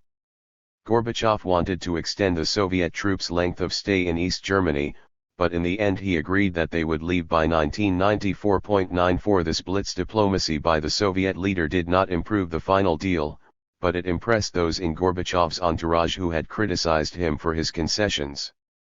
During the first half of 1990, Gorbachev continued to devolve power to the Republican elites. He ended up with increasingly feisty Russian counter-elites in Moscow, one led by Yeltsin in the RSFSR Supreme Soviet, another in the Russian Communist Party. Those counter-elites represented the contradictory forces of the Russian liberal intelligentsia, populism, and conservative nationalism. As a result, Gorbachev's authority plummeted, and his political base remained shaky at best. His only position of strength, aside from his control of state powers, was as a unique world statesman. With the help of his Western partners, Gorbachev reaffirmed his statesmanship. He became a founding father of German unification and the new European order. With his allies and friends in the West, primarily Bush and Kohl, the Soviet leader hoped to reassert his authority at home. However, Gorbachev lacked a fundamental tool with which to demonstrate success. The Soviet economy was continuing to deteriorate and there was no credible strategy to deal with it. Chapter 5. Crossroads. Thus conscience does make cowards of us all. And enterprises of great pith and moment, with this regard their currents turn awry, and lose the name of action. William Shakespeare, Hamlet. The Time of Economists. In February 1989, on a visit to Moscow, the British economist Alec Nove said about the Soviet economy, "Not only can't I see the light at the end of the tunnel, I can't even see the tunnel." Nove was born as Alexander Novakovsky in St. Petersburg in 1915, emigrated to the United Kingdom with his family after the revolution, and taught Soviet economic history in Glasgow. In November 1989, Nove visited Moscow again, and was struck by how much the situation had deteriorated still further. Soviet economists told him that a catastrophe was looming. Nobody could adequately explain the nature of this crisis. 1. The Soviet Prime Minister Nikolai Ryzhkov and his top economist Leonid Abalkin could not explain the crisis either. In their memoirs they complained that politics had intervened and disrupted their plans. They never recognized that the reforms of 1987–88 had created new actors, autonomous state enterprises, cooperatives, and commercial banks which, instead of generating more consumer goods, cannibalized the existing state economy and hemorrhaged state finances. 2. Some government officials recognized this threat.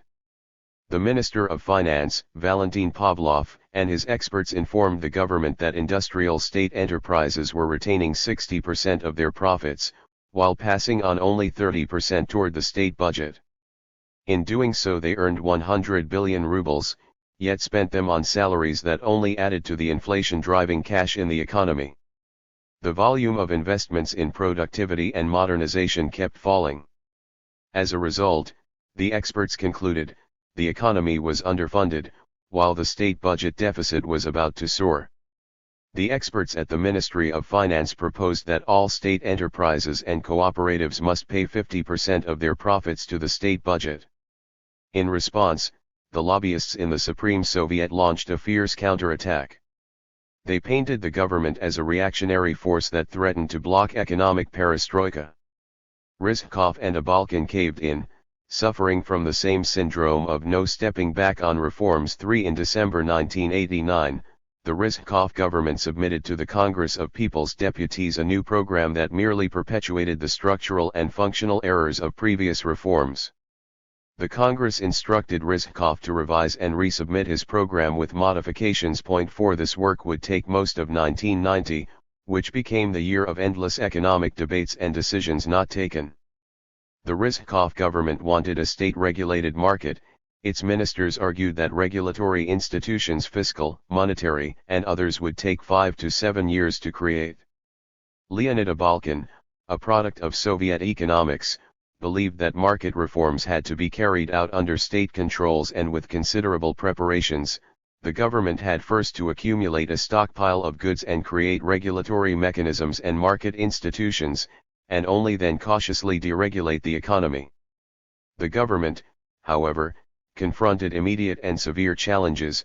Western banks suspended their lines of credit. An increasing amount of Soviet oil, the main source of hard currency, was sold abroad at market prices by Soviet cooperative ventures, which found ways to pocket the profits.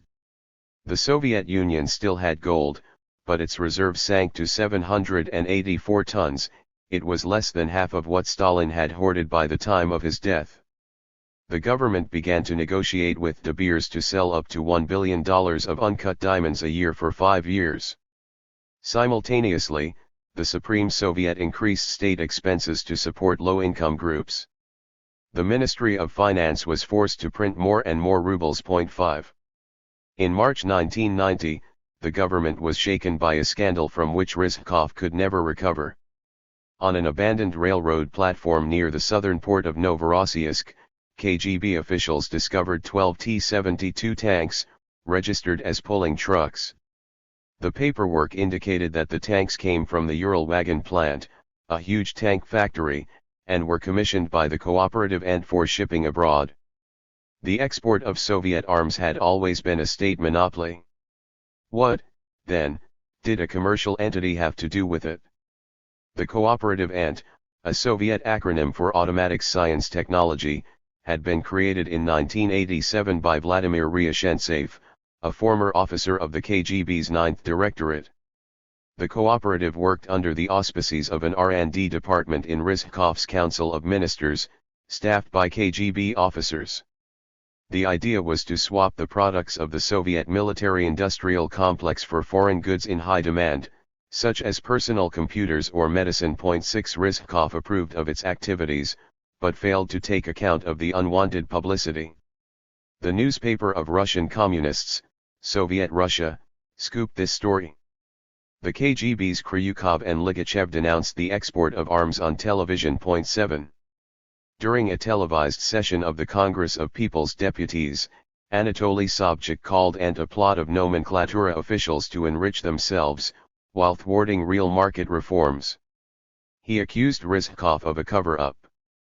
Gorbachev, meanwhile, maintained a safe distance from the affair. This episode demonstrated the power of populism. TV viewers forgot Rizhkov's energy and heroism in Chernobyl, Armenia, and other hotspots, and applauded Sobchak's unmasking of corruption in high places.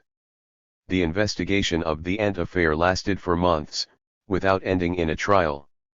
Ryazhentsev later fled to Hungary. A few years later he was found dead. 8. While the Soviet government suffered from a dual crisis of solvency and confidence, the Polish post-communist government launched a blitz to create a market economy.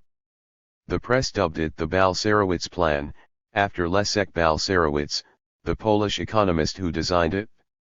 Polish reforms closely followed the recipes of macroeconomic stabilization developed by the IMF and World Bank.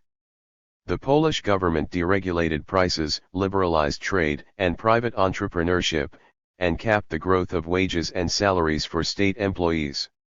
This was a bitter pill to swallow. Prices and unemployment soared.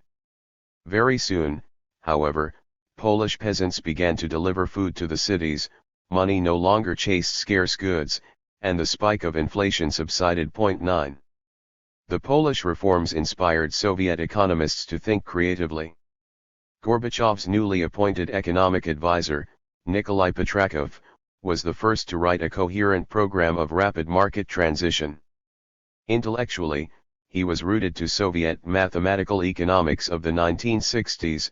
Its adepts hoped to use computers to calculate supply, demand, and investment needs, thus replacing the party-state bureaucracy. 10 Petrakov's political sympathies lay with the Moscow-based democratic opposition, and he viewed the Rizhkov government as inept and incompetent. 11. On March 10, 1990, Petrakov put on Gorbachev's desk an outline of radical economic reform based on the logic of deregulation. The Soviet state, Petrakov argued, should stop distributing resources to the economy.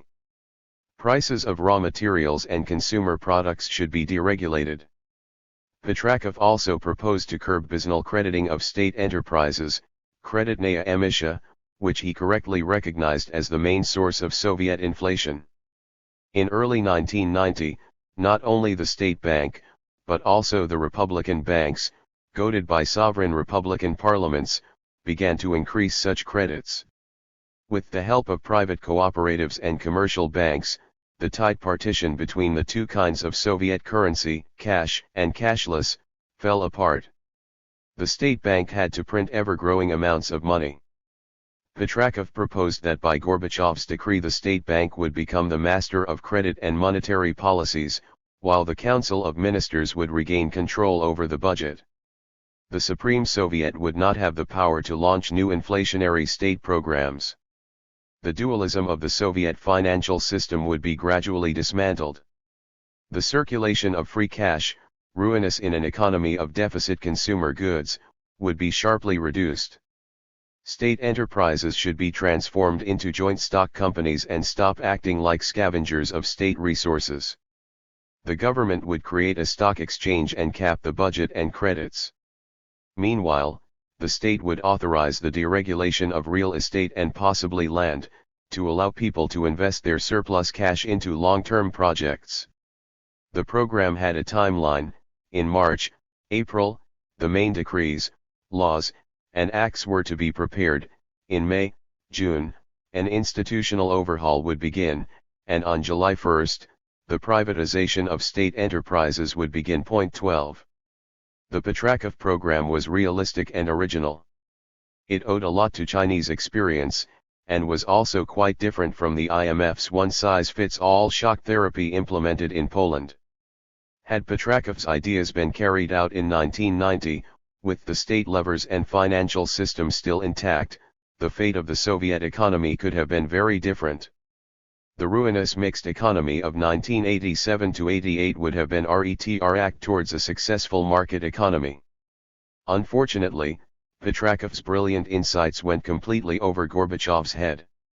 The Soviet leader did like a political point, that in the longer term, market forces would provide a powerful glue to bind the republics together. But he feared the political risks that transition to a market economy would bring. In a conversation with Poland's President Jaruzelski in April, Gorbachev commented on the Polish liberation of prices: "If you or we had done a similar thing, people would have overthrown us."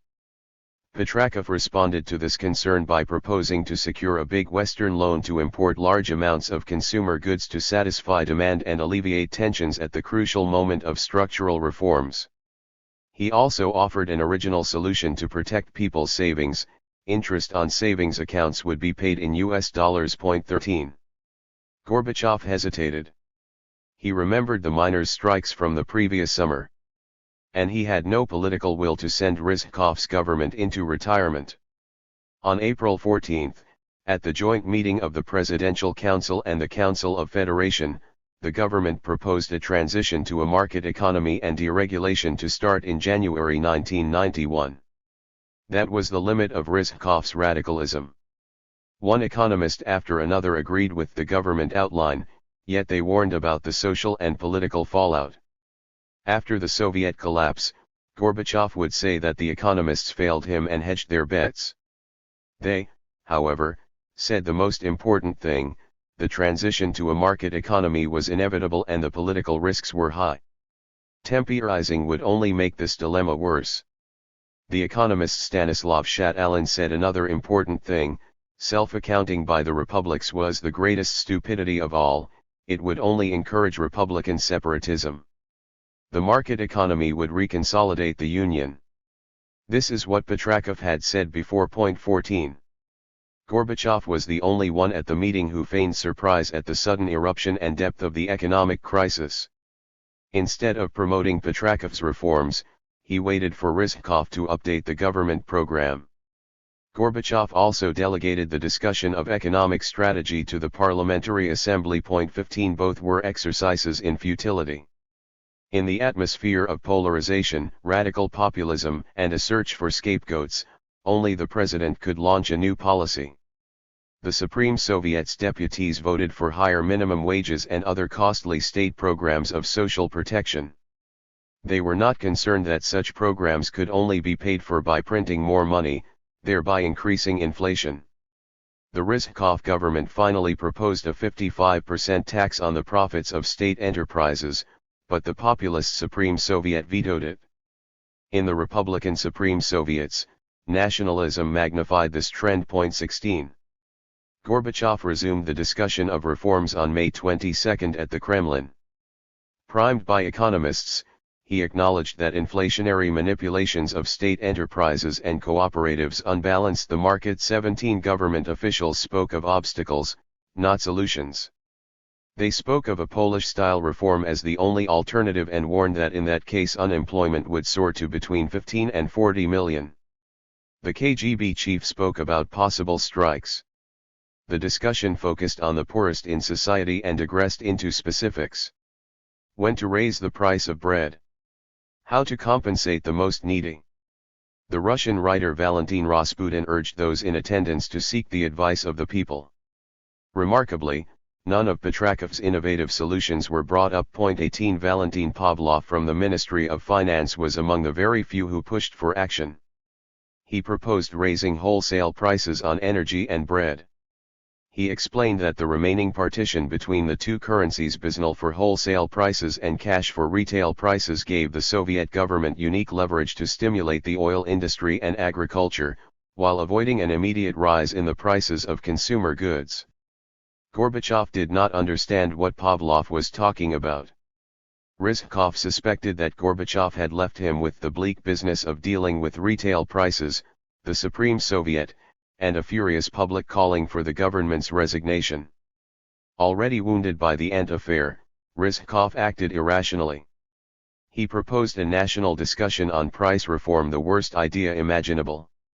A few days after the Kremlin meeting, he went on television to discuss economic problems and said that prices would have to go up. Those words triggered panic buying and hoarding across the country. Even Rizhkov's closest aides were surprised.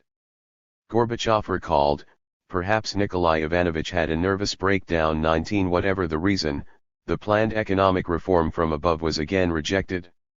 The furious parliamentarians sent the government program back to the drawing board yet again, with a deadline of September. The Rizhkov government was doomed, yet it did not want to resign. 20. The Battle of Programs. The declaration of Russian sovereignty and the election of Yeltsin as the head of the RSFSR Assembly closed the window of opportunity that Gorbachev had after becoming president of the USSR. 21 He could not abolish Russian sovereignty, he now had to negotiate with the Russian parliament. The Supreme Soviet of the RSFSR was located in a big white marble building up the river from the Kremlin. For years the building had been rather a quiet place, now it turned into a beehive of activity. Whereas the Soviet leadership consisted of people who were turning 60, the Russian assembly attracted younger members in their 30s and 40s disillusioned with Gorbachev's leadership. And the deputies from democratic Russia felt like commissars whom people had elected to clean the Augean stables. One of them recalled, "We expected that Gorbachev would make a blood transfusion and part ways with the conservatives. He had plenty of people inside the party on whom he could have relied. Instead, Gorbachev surrounded himself with the same old men, the same speechwriters. For us, they were the men of the past." By default, the RSFSR parliament had to become a focus for opposition to Gorbachev and the old Soviet elites. 22. Ruslan Khasbolatov, a 48-year-old Chechen economist, became a principal mover and shaker behind the drive for Russian sovereignty. At the age of 2, Khasbolatov had been deported from Chechnya to Central Asia. De-Stalinization then allowed him and other Chechens to return home. He studied law and economics in Moscow, and became a professor at the Moscow School of Political Economy. In the summer of 1990, Khasbolatov channeled his ambitions into the battle for sovereignty. On July 13, on his initiative, the Supreme Soviet of the RSFSR adopted a law that transformed the branch of the State Bank for the Russian Federation into a Bank of Russia, subordinate to the Russian Parliament. This institution was authorized to perform all monetary functions. The law did not even mention the State Bank of the USSR. 23 The head of the State Bank, Viktor Gerashenko, viewed this law as the end of the Soviet financial system. How could there be two competing centers of money supply in one economy? Kosbolotov disingenuously denied he meant harm. The group of Moscow banking experts, who helped to create the Russian bank, knew better. They joked darkly that they deserved to be shot. Indeed, they recalled that the first act of the Bolsheviks in 1917 was to seize the Imperial Bank. Revolutions failed when they could not take control of the money. 24. The Russian parliament launched the spectacular career of economist Grigory Yavlinsky. Born in Lvov, western Ukraine, he graduated in economics from Moscow, at the same school where Kosbolotov and Abalkin taught, and worked as a researcher in the Soviet ministerial apparatus. In 1989, Abalkin invited him to join his team of experts in the Council of Ministers. 25 In January 1990, Yavlinsky, then 38, traveled to Poland as a government expert to observe the Balcerowicz reform. He was deeply impressed and decided that the same had to be done in the Soviet Union. 26 With two other economists, Yavlinsky wrote a program for Gorbachev to deregulate and privatize the Soviet economy within a year. The title of the program was 400 Days of Confidence. It was similar to Petrakov's program, although less coherent and clothed in populist garb for the consumption of ignorant parliamentarians. The key element of success, Yavlinsky argued, was people's trust and savings. Instead of wiping out those savings by freeing up prices, the reformers should help people invest them into privatizing small shops, real estate, trucks, buses, and so on. The Soviet intelligentsia and professionals would thereby become a propertied middle class. 27. The 400 Days found admirers in the Russian parliament. Mikhail Bakharov, a talented politician and member of Democratic Russia, was vying for the post of Prime Minister of the RSFSR. He decided to boost his economic credentials.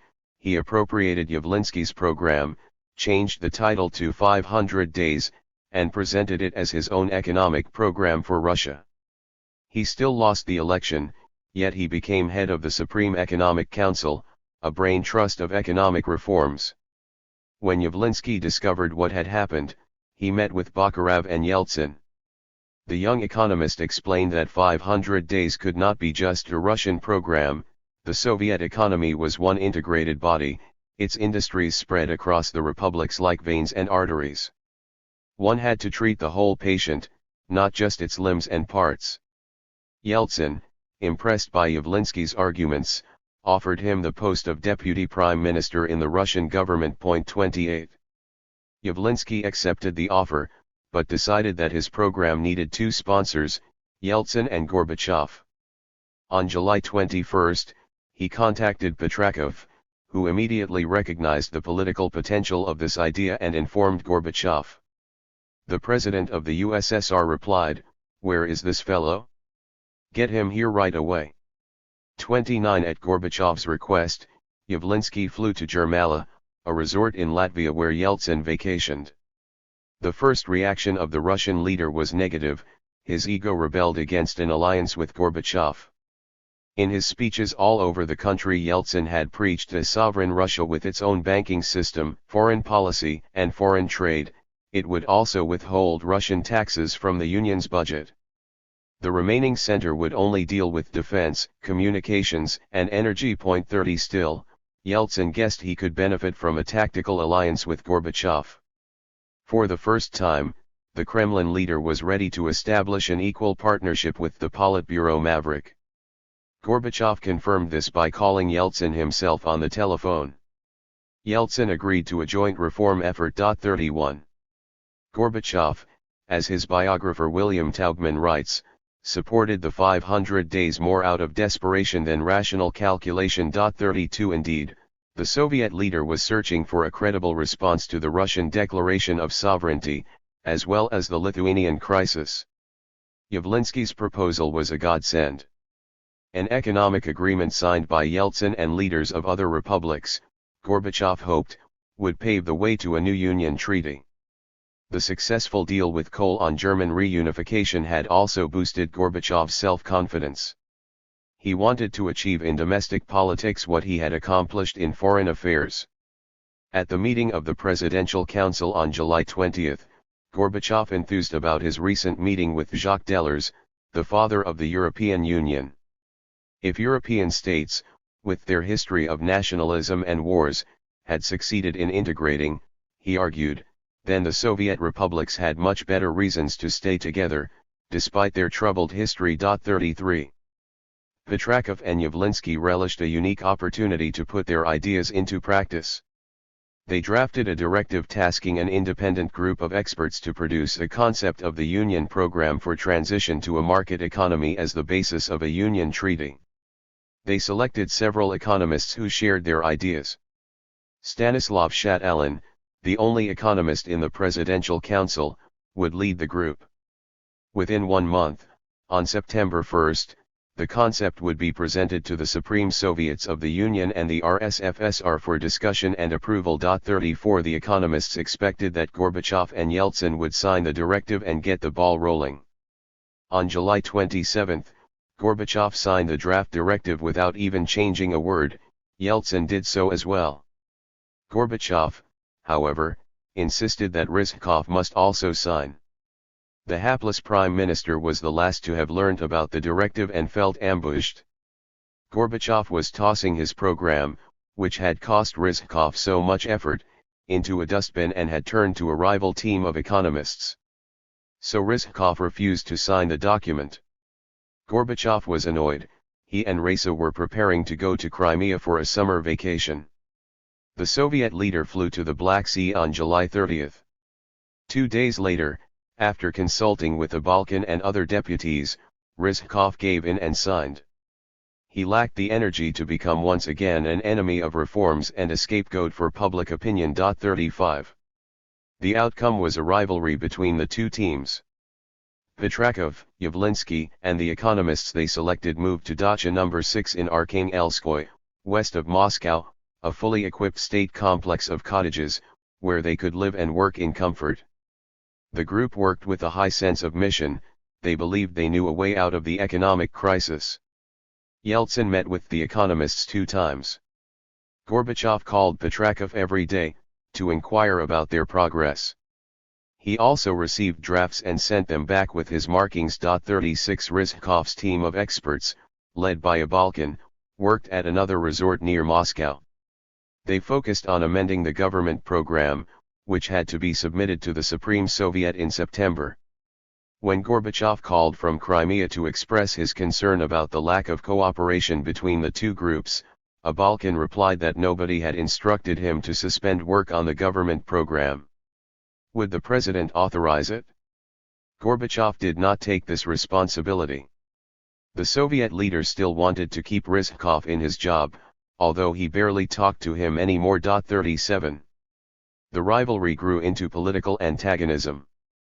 Petrakov and Yavlinsky took the first step.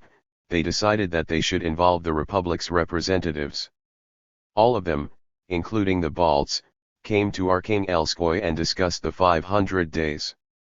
Petrakov recalled, "I believed that if economic stability could be achieved, then the acute ethno-nationalist conflicts would abate. The frustration of the people caused by shortages is automatically translated into the language of nationalism. Moscow is the capital of Russia, therefore all economic troubles are blamed on the Russians." This quotation may explain why the economist sacrificed the coherence of his program to ethno-nationalist demands. The economists in Arkhangelskoye, all of them Russians, suddenly acknowledged that the republics must have absolute legal supremacy over the Union authorities. All resources and economic assets within a given republic were declared to be the property of its people. This was not economics, but pseudo-democratic populism. Naturally, Yeltsin and his emissaries embraced those principles with alacrity. They refused to accept the principal condition of a possible future union of federal tax. And they insisted that a future union government must be a committee of Republican representatives. That was an invitation to separatism and economic disaster. 38. Gorbachev hesitated to accept this logic, and the economists turned to journalists for support. Yavlinsky was a talented propagandist and gave numerous interviews to the media. Moscow-based periodicals with an enormous circulation extolled the 500 days as the last hope for the country. The economists were lauded as the new prophets and saviors. A complicated issue became a matter of binaries. The pro-Yavlinsky media presented the Balkan team as agents of the military-industrial complex, the inefficient agrarian lobby, and the nomenclatura bureaucracy. In response, the other team counterattacked by claiming that the 500 days was a plan to sell the country downriver to foreign capitalists. 39.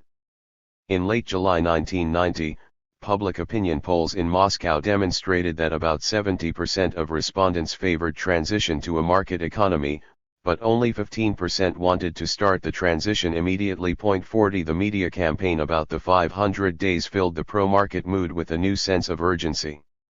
Even some leaders of Soviet trade unions embraced an immediate transition to a market economy and denounced the government for dragging its feet. This was a publicity stunt for the Petrakov-Yavlinsky group, but also for Yeltsin. On his first day of vacation in Crimea, Gorbachev told Chernev he had a new theoretical project, socialism and the market. He dictated his thoughts, but when his speechwriter produced a draft, Gorbachev rejected it with a grimace. 2 more attempts also ended in failure. The Soviet leader stretched his neo-Leninist framework to the limit, yet he could not match market capitalism with Soviet socialism. One had to go. Gorbachev also worked on theoretical aspects of the Union Treaty, but he stumbled there too. The Soviet leader wanted to create a voluntary federation that would replace the Soviet Union, yet he still counted on the party as a political instrument to hold the republics together. Gorbachev, educated in constitutional law, acted like an overzealous editor. He played around with words and paragraphs to reach a satisfactory conclusion. The conclusion pointed, however, to a weak confederation, without a federal center. When Shukhnazarov brought this to Gorbachev's attention, the Soviet leader angrily dismissed him. He continued to read Lenin in search of clues. 41. While Gorbachev theorized in Crimea, Yeltsin met twice with the Arkhangelskoye economists and approved what they had done. He also campaigned all over the Russian Federation. The 500 days became his key slogan. This Russian program, he promised, would change people's lives for the better after 2 years of transition. On the future Union Treaty, Yeltsin repeated his ultra-democratic mantra of sovereignty that had to emanate from the grassroots upwards. A Russian Federation must be rebuilt as a pyramid in reverse. During his visits to Tatarstan, Bashkiria, and Komi, autonomous regions within the Russian Federation, Yeltsin urged people to take as much sovereignty as they could digest. 42 Gennady Berbulis would later defend this blatantly populist slogan as an honest, principled approach, as opposed to the political manipulations of Gorbachev. In reality, Yeltsin was providing another huge boost to the centrifuge of political separatism. 43. In mid-August, Gorbachev invited Chernev and Yevgeny Primakov, his new favorite, to a dinner at his villa. Both advisors urged him to reach an alliance with Yeltsin, fully embrace the 500 days, and dump the Rizhkov government. Otherwise, they argued, Yeltsin could strike an alliance with the Russian Communists and mobilize forces under the banners of Russia against Gorbachev. Gorbachev dismissed the danger. He felt he could control the Russian Communist Party. He vented his fury at Yeltsin, a scoundrel, with no rules, without morals, no culture. He agreed that he had to deal with him, because nothing can be done without Russia. Yet if he dumped Rizhkov, he would be exposed to another hostile front. Gorbachev assured his advisors that Rizhkov, the Council of Ministers, and the whole communist apparatus would become natural victims of an unfolding market system. This will happen already this year. 44 The last phrase indicated that the Soviet president wanted to adopt 500 days and understood its consequences for the old statehood. On August 21, at Gorbachev's request, Rizhkov, a Balkan, and other members of the Soviet government arrived in Arkhangelskoye, ostensibly to find common ground with the rival team. The meeting turned into a showdown. Yeltsin's emissary Berbulis later suspected a personal motive, deep, half-conscious jealousy of Rizhkov toward another man from the Urals, Yeltsin. The causes of their disagreements, however, were principled and serious. For Rizhkov and Abalkin, the main actors of a future market economy were central ministries and state corporations. For Petrakov and Yavlinsky, the main beneficiaries of an economic union would be the sovereign republics. The middle ground between the two approaches was gone. Abalkin asked Petrakov what he understood by the union. Is this a state or not? He did not receive a clear answer. Petrakov recalled the meeting differently, but he admitted that the point about the future of the statehood was central. For Abalkin, he recalled, the collapse of the Soviet Union and a transition from socialism to capitalism was something awful and unacceptable. Apparently, Petrakov at some point began to take it for granted. In conclusion, Rizhkov said emotionally that he would not bury the state with my own hands and vowed to fight to the end against the gravediggers of the Soviet Union. 45. This standoff forced Gorbachev to cut his vacation short. On August 23 his plane landed at Vnukovo II airport. Following the Soviet tradition, the members of the Politburo, the Presidential Council, and aides came to greet the president. When the suntanned Gorbachev appeared, Rizhkov, Lukyanov, and Maslyakov accosted him and demanded an urgent meeting with the government. After Gorbachev left, Rizhkov turned to Petrakov, his face pale with hatred.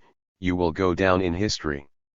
Lukyanov added, if you keep it up, in September the Supreme Soviet will oust the government.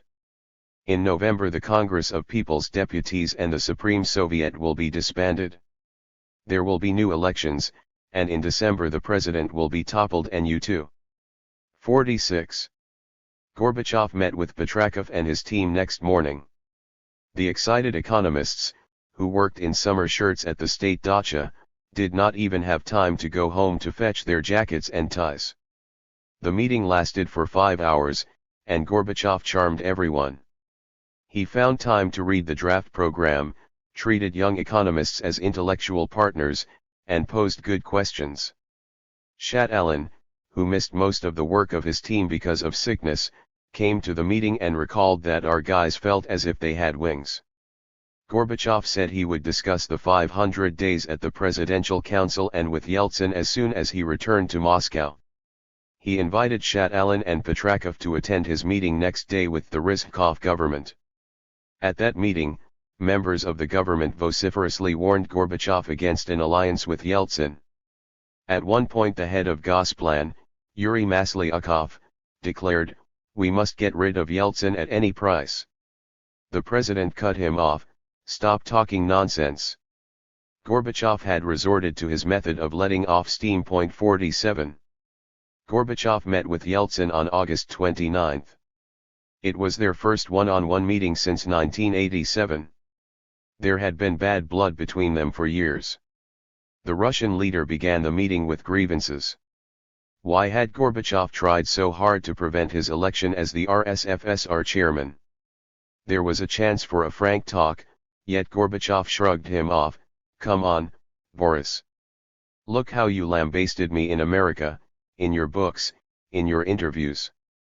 48 political differences were even more profound. Gorbachev asked if Yeltsin wanted his job. Yeltsin responded he did not. I have enough business to do in Russia.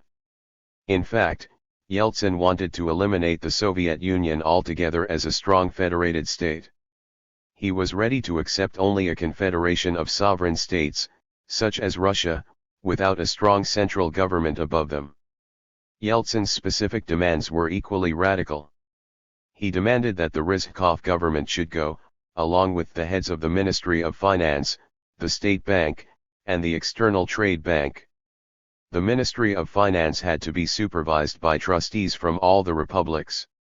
The Russian Federation must have its own KGB and police, control of Moscow as its capital, its own customs, continental shelves, forests, fisheries, and manage numerous installations and closed cities of the military-industrial complex on its territory.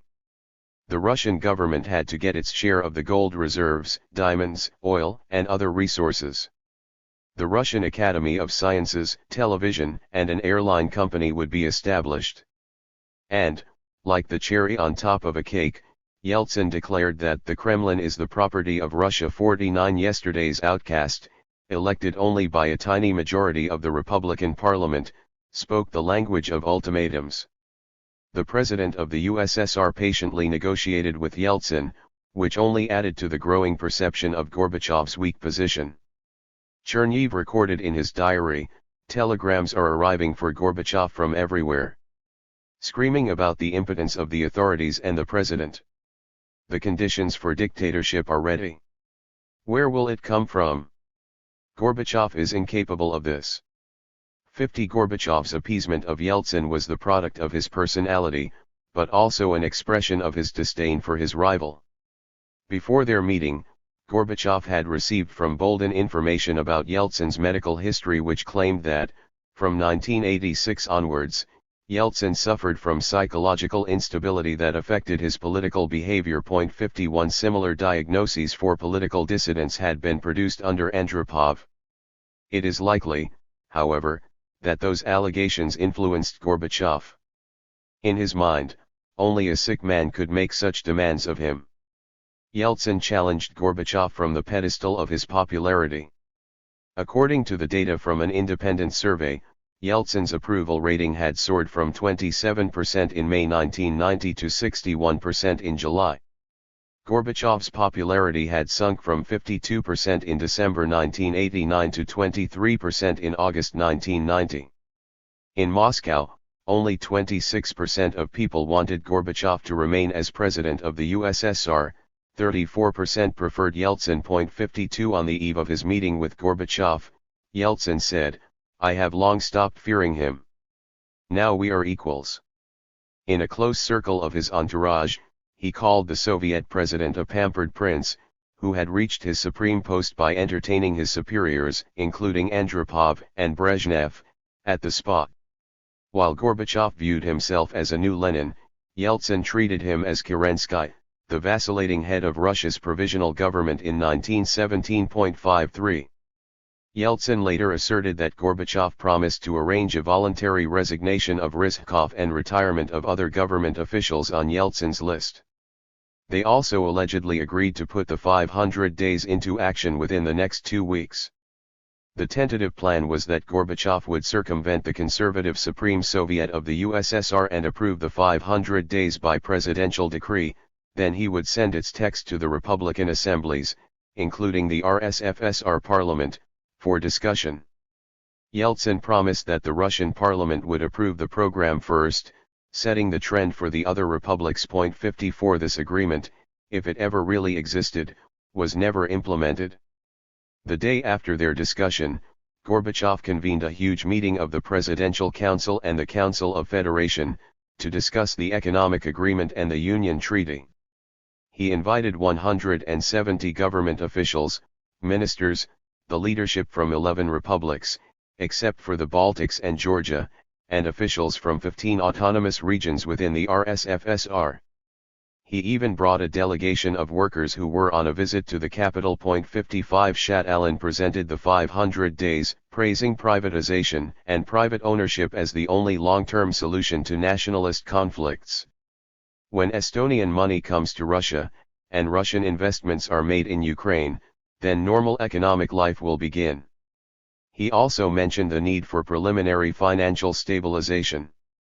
Otherwise, he said, the market will simply destroy us. Then Maslyakov presented the government program and complained that Western banks had stopped giving credits to the Soviet Union until the central and Republican authorities got their act together. Without foreign credits, he warned, the Soviet economy would shrink by 1/5 in 1991. The authors of both programs vowed to keep in place enormous social programs and entitlement payments, which constituted 65% of the Soviet budget. 56. Yeltsin then spoke and admitted that the RSFSR could not take the leap to a market economy alone. This would necessitate borders and customs controls with other republics, and a separate currency. If the Russian government took this road, it would become an initiator of the Union's collapse. The Russian leader urged Gorbachev again to get rid of the Rizhkov government. The center must change. It must be a genuinely strong presidential power. It must exercise firmness without calling it a dictatorship, without a transition to dictatorship. People will understand and approve it. 57 The leaders of other republics and autonomous regions struggled to understand the purpose of the meeting. They had come to Moscow to bargain for more rights and resources. Instead, they only heard about the two economic programs. Which one would be implemented? Gorbachev remained the supreme moderator. He proposed to put members of the rival camps on a joint panel, to work out a compromise. Yavlinsky and other young economists protested, and Shat-Alin threatened to resign. Gorbachev was taken aback. "You are letting me down," he said to Shat-Alin, "and you should not be part of the group." The economist immediately apologized but also complained that it would be very hard to find a consensus. Gorbachev reacted like a Komsomol cheerleader, "No, you will find it. Comrades, do not give up. Just wait, we will have to act when people are out on the streets. Mobilize your creative strengths. Keep on searching. We will find it." 58. The presidential conference continued the next day and produced an emotional outbreak from Rizhkov. The Prime Minister took the microphone several times, in a state of extreme agitation. Without the strong central government and his program, he said, the country would disintegrate immediately. The Supreme Soviet of the USSR, Rizhkov demanded, should make a decision and choose between the two programs. Then, in plain contradiction with this, he described the current parliamentary system as the main reason why the country and the economy had become ungovernable. "We must end this instability when the country became topsy-turvy kadunam. At one point he turned to Gorbachev, "Mikhail Sergeyevich, we are comrades, friends. Act as a president, bring order to the country. Use the capacities and rights you received. We will help you." 59 The meeting erupted in a cacophony of competing voices, and Gorbachev hastened to close the session. The two-day gabfest had only added to everyone's sense of political paralysis. 60. Gorbachev asked the academician Abel Aganbajian, one of the economic architects of the 1983-87 reforms, to reconcile the two programs.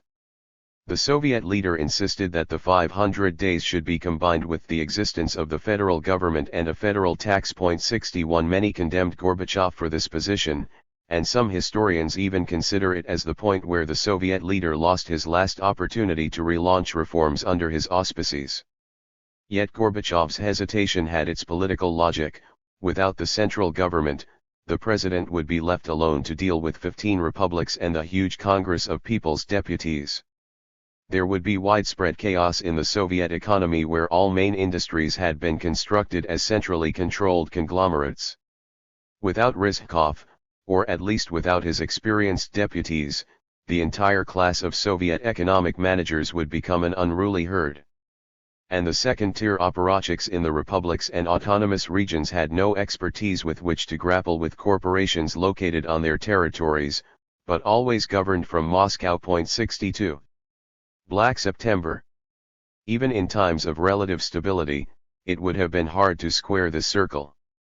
The fall of 1990, however, was marked by political neurosis, polarization, and a dwindling middle ground. Emotions and irrationality flooded and drowned out political and economic calculations.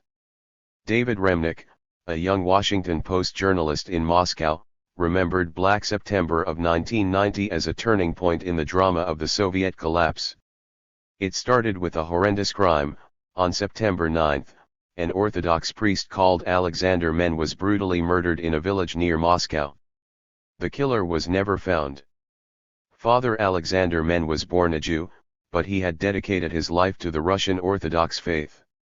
Remnick's friends, Muscovite and liberal intellectuals, were also of Jewish descent.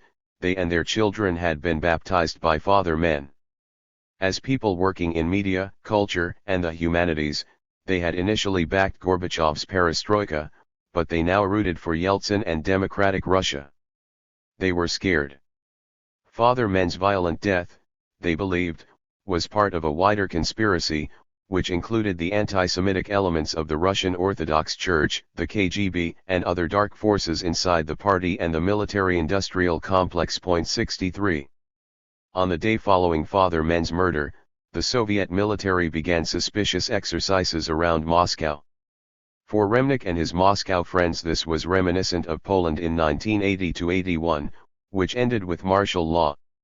The American journalist concluded that in a totalitarian world, paranoia was the most realistic way of looking at things. A creeping coup was underway, he wrote in his book. As we would soon find out in the coming months, first in Vilnius and Riga, then in Moscow, there was indeed a conspiracy underway, and it was the most open, unguarded conspiracy imaginable. Later, Remnick wrote a book about these events. Many other Russian and Western analysts repeated modifications of the same story. It was included in the BBC series The Second Russian Revolution that was filmed at the time. 64.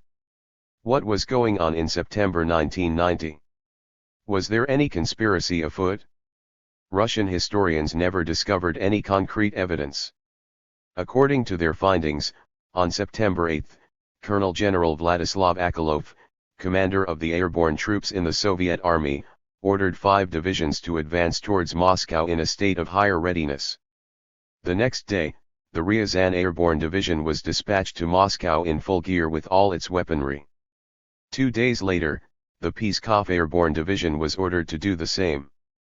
One Russian historian concluded, only the president of the USSR Mikhail Gorbachev and the Minister of Defense Dmitry Yazov could put those forces in motion. Akolov later claimed that those orders were part of preparations for a regular military parade in Moscow to commemorate the anniversary of Lenin's October Revolution on 7 November. 65. It is hard to imagine Gorbachev secretly rehearsing the implementation of martial law just a week after his meeting with Yeltsin. The Soviet commander-in-chief was also preparing for his summit with Bush, CP 143. Still, the story of Black September matters. Rumors and fears of violence often go hand in hand with state paralysis and anarchy.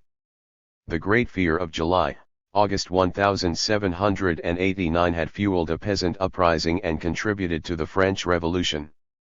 The myth of a creeping coup fed the Soviet imagination and contributed to fears of a future dictatorship in Moscow in September, December 1990. The Moscow-based journalist Viktor Yaroshenko wrote about this phenomenon in Novy Mir. He recognized that the Soviet power structures were crumbling, but he also knew that Russian democracy had no roots such as private property or political and social traditions. He called the political polarization the energy of collapse. We don't have a struggle between Democrats and totalitarians, he wrote, but rather warfare between the two teams of totalitarians, only the new people have put on democratic shirts. Individuals he knew or observed had the most fantastic transformations. The top party leaders abhorred the use of force. The leaders of democratic Russia wanted to destroy the state by any means possible. 66 Alexis de Tocqueville, a perceptive commentator on the French Revolution, would have nodded in agreement.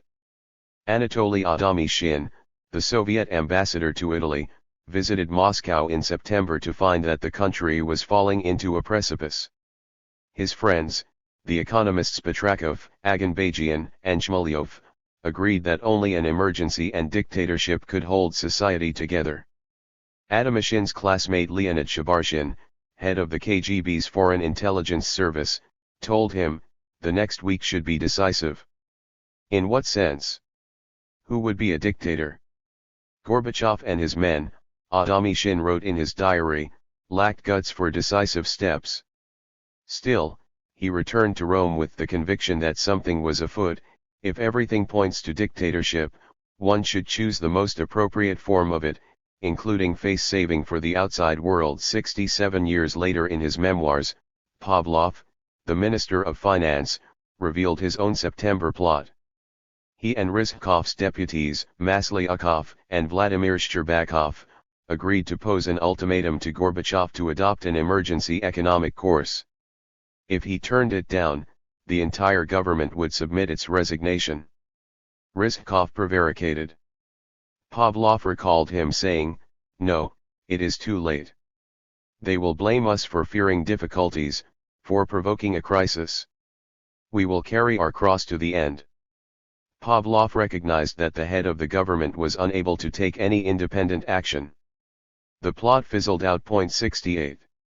William Taubman writes about Gorbachev at this time, "There was no good way out, none that Gorbachev could see, and perhaps none at all." 69. The old saying, however, goes, "Where there's a will, there's a way." Instead of attending congresses, convening councils, and tinkering with texts, Gorbachev could have replaced the unpopular Rizhkov and appointed a ruling economic junta with emergency rights. He could have implemented the Petrakov program, without the morass of parliamentary debates or hopeless talks with ethno-nationalists. This could have led to chaos, but at least it would be a chaos that Gorbachev, had he acted instead of talking, had the powers to control. While the revolution in the Soviet economy stalled, Gorbachev and Shevardnadze managed to carry out a quasi-revolution in foreign policy, the next one after the talks on German unification. On August 2, 1990, the megalomaniacal Iraqi dictator Saddam Hussein dispatched his army to annex neighboring Kuwait. Soviet foreign policy was at a crossroads. Iraq was a leading Soviet ally in the Middle East and the biggest buyer of Soviet armaments. The total amount of these purchases over 3 decades came to 18.3 billion rubles and included 41 warships, 1,093 MiG aircraft, 348 combat and transport helicopters, 4,630 tanks, 5,530 armored personnel carriers, APCs, 3,279 artillery and mortar pieces, and 84 tactical missile systems. 70. Unlike other Soviet allies, Iraq had paid for all this in US dollars. Also, Soviet experts serviced the Iraqi oil industry, while the KGB had trained Saddam Hussein's security. About 8,000 Soviet citizens lived and worked in Iraq. On that day, by chance, Shevardnadze and James Baker were meeting in Irkutsk, near Lake Baikal, for arms control talks. Shevardnadze immediately decided that the USSR must join the United States against the Iraqi aggression. What happened next was kaleidoscopic. While Baker flew off to Mongolia for a pre-planned visit, the Soviet foreign minister flew to Moscow with Baker's aides Denis Ross and Robert Zolik. In mid-air, they drafted a joint US-Soviet declaration that put embargoes on the sale of weapons to Baghdad. In the foreign ministry, after a shouting match with his Arabists, Shevardnadze got his way. Gorbachev, at that point in Crimea, immediately backed Shevardnadze's decision. It was a stunning contrast to the domestic gabfest. There were no Politburo meetings or sessions of the Supreme Soviet. The KGB's Kryukov and Minister of Defense Yazov were simply informed about the decision. 71. Baker, who returned to Moscow on August 3, was amazed and elated. He and Shevardnadze made a joint declaration of intent in the presence of CNN and the world's media. The Secretary of State considered it the day the Cold War ended and later would begin his political memoirs with this epical event. In the White House, the normally skeptical Scowcroft shared this feeling. In Eastern Europe in 1989, and on German reunification, the Soviet leadership had reacted to the needs of the time, at least from an American viewpoint. This time, over Kuwait, Gorbachev and Shevardnadze had made a strategic choice that nobody forced them to do. 72. Bush was immensely impressed too. He called Gorbachev and proposed a summit in Helsinki to discuss cooperation on the Gulf. 73. Gorbachev and Bush met in Helsinki on September 9. Scowcroft and CIA analysts had briefed Bush that Gorbachev's authority was in precipitous decline and the Communist Party irreparably weakened. Yet, as Chernev observed, it was Bush at the start of the summit who was very nervous, fearing a failure. The US president desperately needed Gorbachev's support in the United Nations to legitimize his war against Iraq. He told Gorbachev, "Mr. President, I appeal to you as a respected friend, an equal, an important partner and participant in the events whose role is quite significant. Bush offered his Soviet partner the prospect of building a new world order together. American policy, which had sought to exclude the Soviet Union from Middle Eastern affairs, now wanted to include it. And Bush suggested that the two men should be on a first-name basis. 74. Yevgeny Primakov, a leading Soviet Arabist, proposed brokering a withdrawal of Iraqi forces from Kuwait, in exchange for a promise to Saddam to hold a peace conference on the Middle East. This plan, however, clashed with the American strategy of punishing the Iraqi regime, destroying its military strength, and establishing U.S. hegemony in the Persian Gulf. Shevardnadze was furious at Primakov's interference. His aide Sergei Tarasenko later explained, "We were sinking as a state, the status of a great power was only in our memory. The only way for us to hold on as a great power was to hitch ourselves to the American locomotive." There was also a strong personal motive. Like Shevardnadze, Primakov was also from Georgia and his political rival. Shevardnadze and Tarasenko signaled to Baker and Ross that they should undermine Primakov's plan. In Helsinki, Chernihiv sided with Shevardnadze, "We must put America before the Arabs. This is our future and our salvation." 75. Gorbachev liked Primakov's scheme, yet when Bush offered him the prospect of building a new order, he changed his mind. He agreed to drop Primakov's linkage between Iraq and a peace conference in a public statement. This satisfied Bush and Baker. The Soviet leader then changed the subject. He asked the Americans to help with his economic reforms. The idea, he said, was to free up prices and saturate the market with products, so people could see the positive results. For this, Gorbachev concluded, he needed Western money. "The numbers are not great," he specified, "and we are not asking for grants, just loans that we will pay back with interest." American and Soviet participants set aside the main agenda and began to talk about joint ventures and economic cooperation. Bush promised to release the technology of horizontal drilling for oil, previously denied to the USSR. Gorbachev brought up the negotiations with Chevron to explore the Tengiz oil fields in Kazakhstan. Primakov and even Marshal Akhromayev joined in this conversation with great interest. 76. The next day, Baker flew from Helsinki to Moscow to join the U.S. Secretary of Commerce Robert Mosbacher, who brought a delegation of American businessmen to discuss joint ventures. The head of Gosplan, Maslyakov, was an official host, but Gorbachev took the leading role. He invited the American businessmen to the Kremlin and promised them his political support. Chernihiv noticed that the Americans kept raising the same question, should they deal with the center or the republics? They hesitated to invest their money, fearing that the parliaments of Russia or Kazakhstan would renege on Soviet commitments. Gorbachev waved aside those doubts. He pressed Baker for more assistance with Soviet reforms and asked him for $1.5 billion of credit. In Helsinki, he had been too proud to ask Bush about it. The Secretary of State praised the Soviet leader to the skies for his international leadership, but explained that a line of credit for the Soviet Union remained blocked due to problems from the past, going back to the Kerensky debt of 1917. This was the debt that the Russian Provisional Government had incurred and the Bolsheviks had refused to honor. Baker joked about this, by the time the U.S. Congress acted to remove these obstacles, the Soviets would have finished with perestroika twice over. He proposed to approach Saudi Arabia, the wealthiest Arab country in the Middle East and a key American ally. In the following days, with American mediation, Gorbachev turned to King Fahd with a request for money. 77. He has been begging everyone for money, for credits, Chernihiv wrote about Gorbachev at that time. On September 7, before the Helsinki summit, the Soviet leader had also spoken with Kohl. They mentioned the signing of the German treaty in Moscow on September 12 and the celebration in Berlin on October 3. Above all, however, they had discussed Gorbachev's precarious position at home and his request for money. Kohl had offered 8 billion Deutschmarks to cover the cost of Soviet troops in East Germany and the resettlement of officers and their families back in the USSR. That was the most, his ministers told him, that the German budget could bear.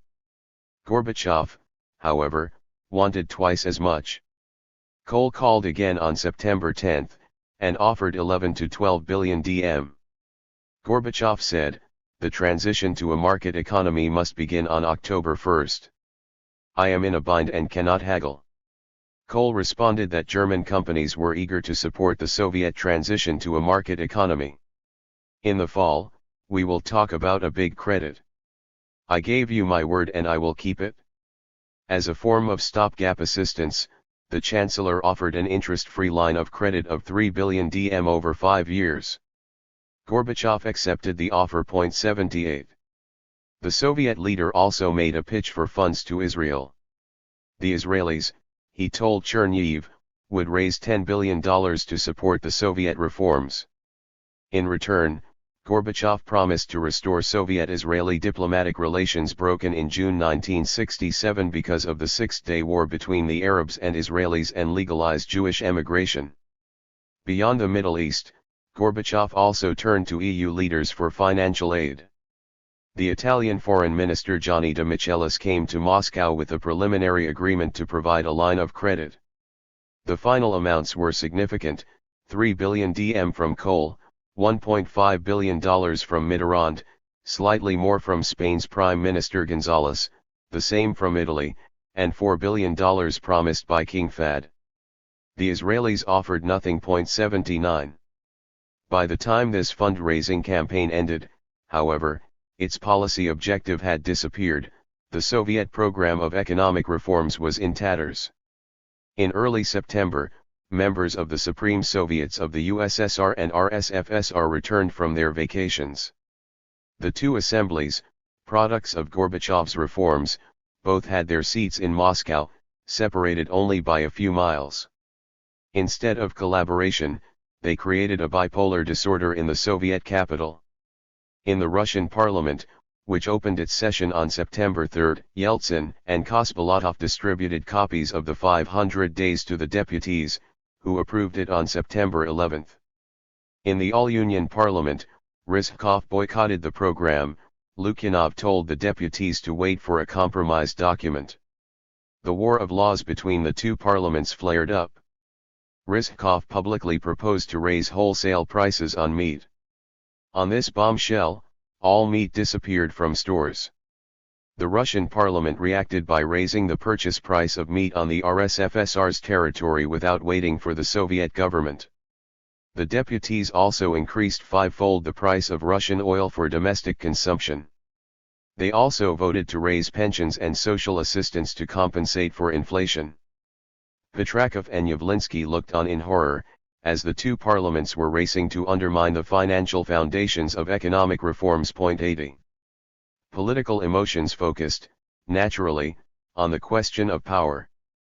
On October 21, after 3 weeks of delays, Gorbachev asked the Soviet legislature to give him additional presidential authority, to negotiate with the republics and implement market reforms. When the Russian parliamentarians learned this, they passed a law that made the president's decrees void on the territory of the RSFSR. That was a turning point for those in the Union Parliament who were elected from Russian districts. They began to feel that their days in politics were numbered. The pressure grew on Gorbachev to build up the executive power and declare an emergency. On September 24, the Assembly voted to grant the President of the USSR power to declare an emergency in some areas of the country. The journalist Yaroshenko, who watched the proceedings from a press gallery, thought again about a creeping coup. Gorbachev had become a legal dictator of the Soviet Union. He was stunned that millions of Russians around the country simply did not notice or care. 81.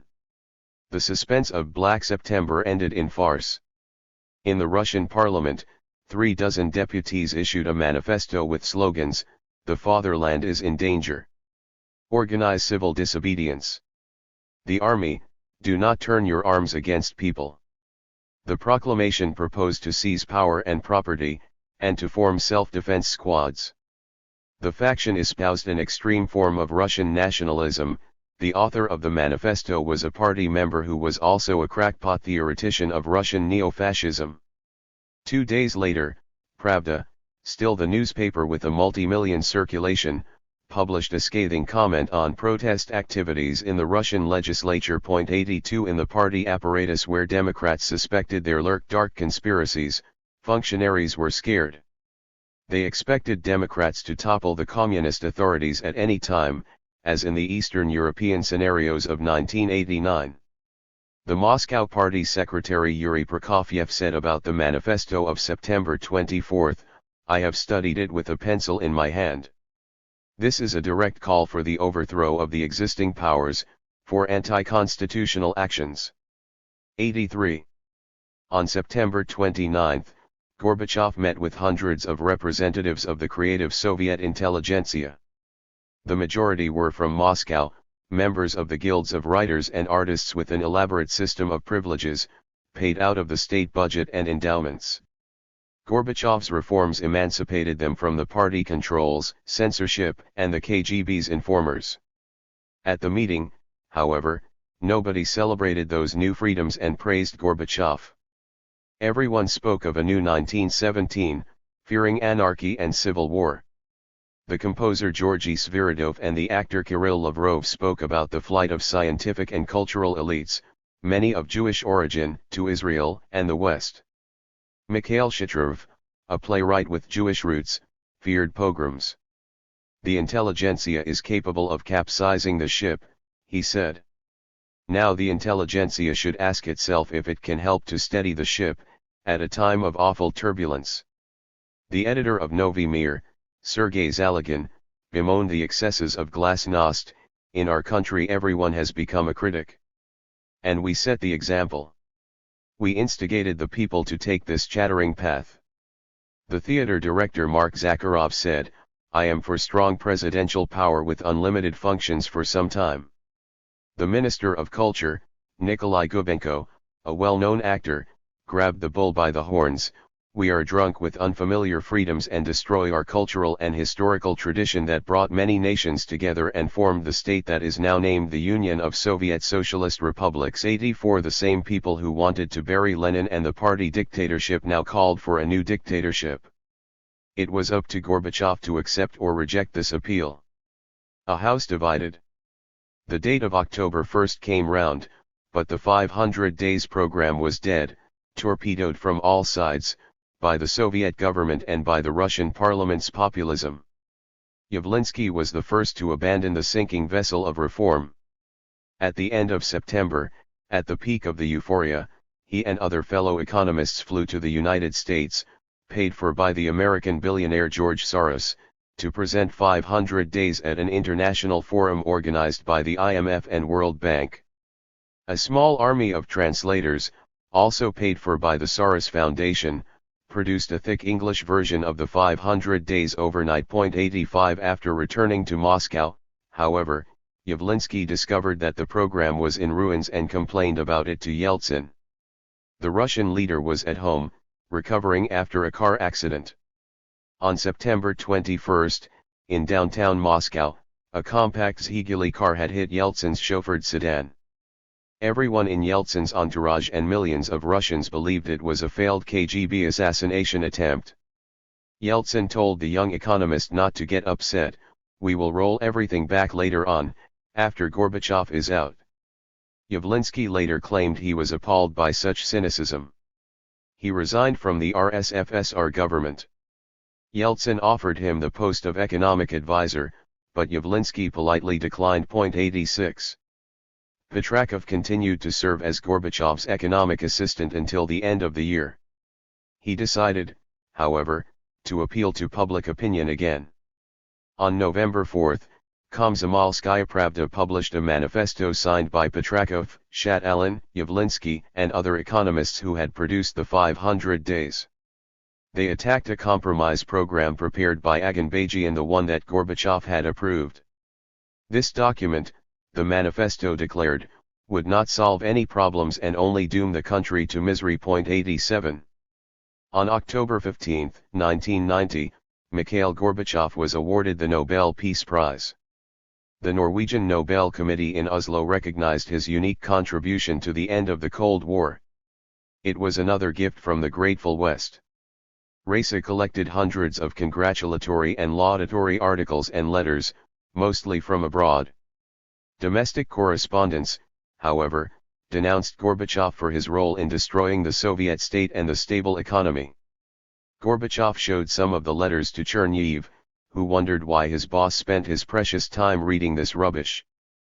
Gorbachev's aide believed that the best option for his boss would be to take his Nobel Prize and retire.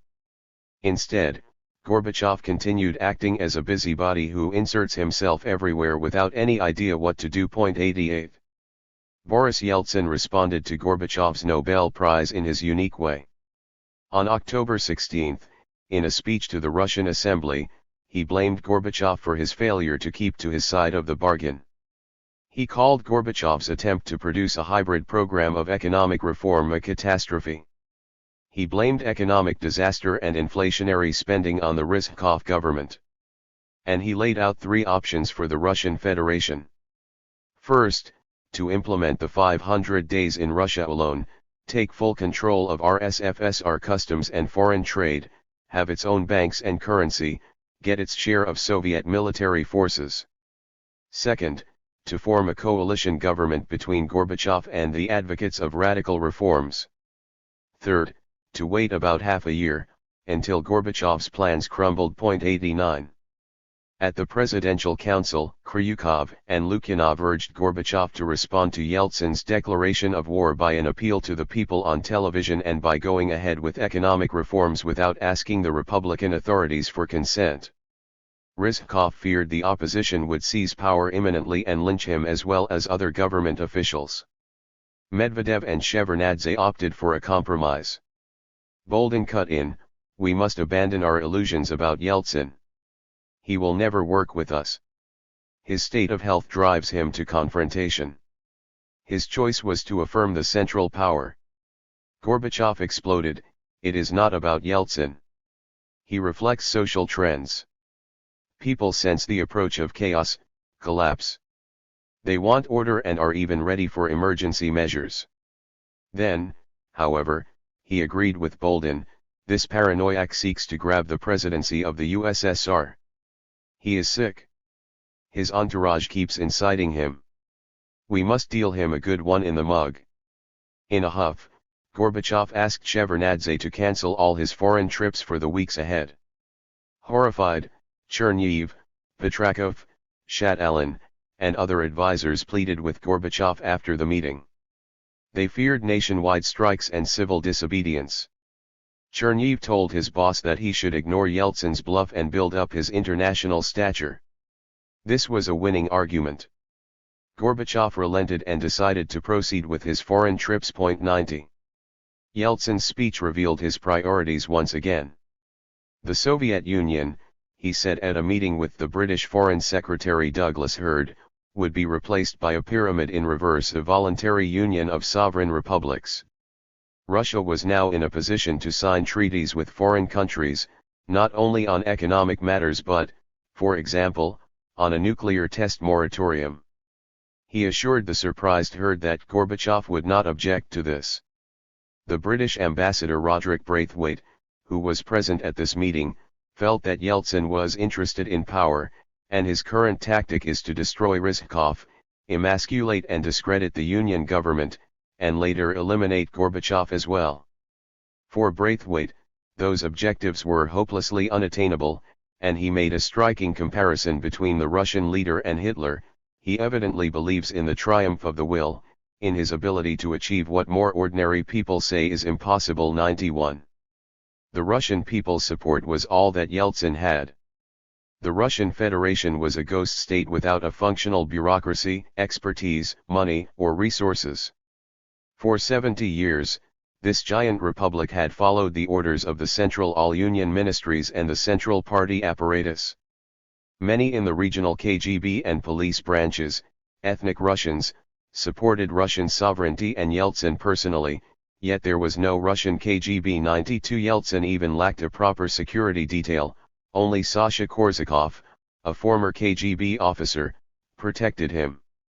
Gorbachev promised that some administrative bureaucratic resources would be transferred from the central government to the Russian state. Yeltsin's October speech seemed to end the opportunity for such generosity. Yeltsin realized it. After making a grand gesture, the Russian leader telephoned Gorbachev to offer his lame excuses. He did not, however, give up on his objectives. In the fall of 1990, Gennady Berbulis assumed a particularly prominent role next to Yeltsin. The views and activities of this man would have a growing influence on his master. Berbulis, like Gorbachev and Reza, had studied philosophy and had a penchant for theory and intellectual debates. When perestroika started, he was teaching Marxism-Leninism at the Ural University. In 1987 he launched a discussion club that attracted huge crowds of professionals and the intelligentsia. In March 1989 he was elected to the Congress of People's Deputies and joined a group of Moscow intellectuals around Andrei Sakharov. In 1990, Berbulis concluded that a new democratic Russia should destroy the USSR, an awful totalitarian empire, liberate other nations, and join the West in building a global liberal order. He began to collaborate with Americans from the Republican right, who provided money for democracy seminars in various Russian cities. 93. In September 1990, Berbulis convinced Yeltsin to set up a Supreme Consultative Coordinating Council and invite leading Moscow intellectuals and intelligent provincials to discuss political strategy. Yeltsin, who had always envied Gorbachev's intellectual entourage, immediately agreed. The project was an instant success. Moscow's intellectual elite, already disillusioned with Gorbachev, flocked to the council. At the first sessions in October 1990, Yeltsin sat in awe listening to the best and brightest of the country. He absorbed new ideas like a sponge. Berbulis recalled. 94 The discussions focused on how to prevail against Gorbachev's center. The theater director Mark Zakharov expressed the common view: Russia needs to take Napoleonic steps, and therefore needs its own KGB and police force. Otherwise, Russian transition and democratic transformation will not be carried out. 95. Further influential advice for Yeltsin came on September 18 from the famous nationalist writer and dissident Alexander Solzhenitsyn. The newspaper Komsomolskaya Pravda published 18 million copies of his pamphlet How to Rebuild Russia. The famous émigré writer wrote that Russians for centuries had made up the empire. The Soviet experiment had exhausted Russians, they could no longer carry the imperial burden. Solzhenitsyn proposed to dissolve the Soviet Union, and preserve its Slavic core, the RSFSR, Ukraine, and Belarus, populated by three fraternal peoples. Solzhenitsyn proposed retaining the northern parts of Kazakhstan, developed and populated by Russians. 96 The pamphlet had a big impact on Yeltsin. Berbulis reinterpreted Solzhenitsyn's idea. He proposed to form a political union of the three Slavic republics against the Kremlin. 97. On 21 to 22 October, Democratic Russia convened its conference in Moscow. Some 1,600 delegates from 73 regions of the Russian Federation gathered in a giant movie complex, appropriately called Russia. About 300 journalists, Russian and Western, and 200 foreign guests attended. Arkady Murashov, the top organizer and a friend of Berbulis, announced to the press the main goals of the movement: to put an end to the Soviet socialist period of Russian history and to elect a president of the Russian Republic, who would neutralize the destructive activity of the Communist Imperial Center. 98 The meeting was a bazaar of liberal anti-communist rhetoric and intelligentsia sectarianism. Gorbachev became a focus of critical attacks, because of his failure to implement the 500 days. The popular magazine Ogonya quoted the rant of one delegate: "Had we gone to market like the Poles, our stores would have been stuffed with goods, pineapples would have been sold in the streets, rubles would have been exchanged for dollars and pounds at every corner. Never mind that the 500 days aimed to avoid the Polish-style reforms." Other delegates demanded that they get rid of all Soviet state structures at once, including the party and the president. Only Andrei Sakharov's widow Yelena Bonner called for collaboration with Gorbachev. 99. After his trip to Madrid and Paris, Gorbachev returned to Moscow to attend another presidential council on October 31.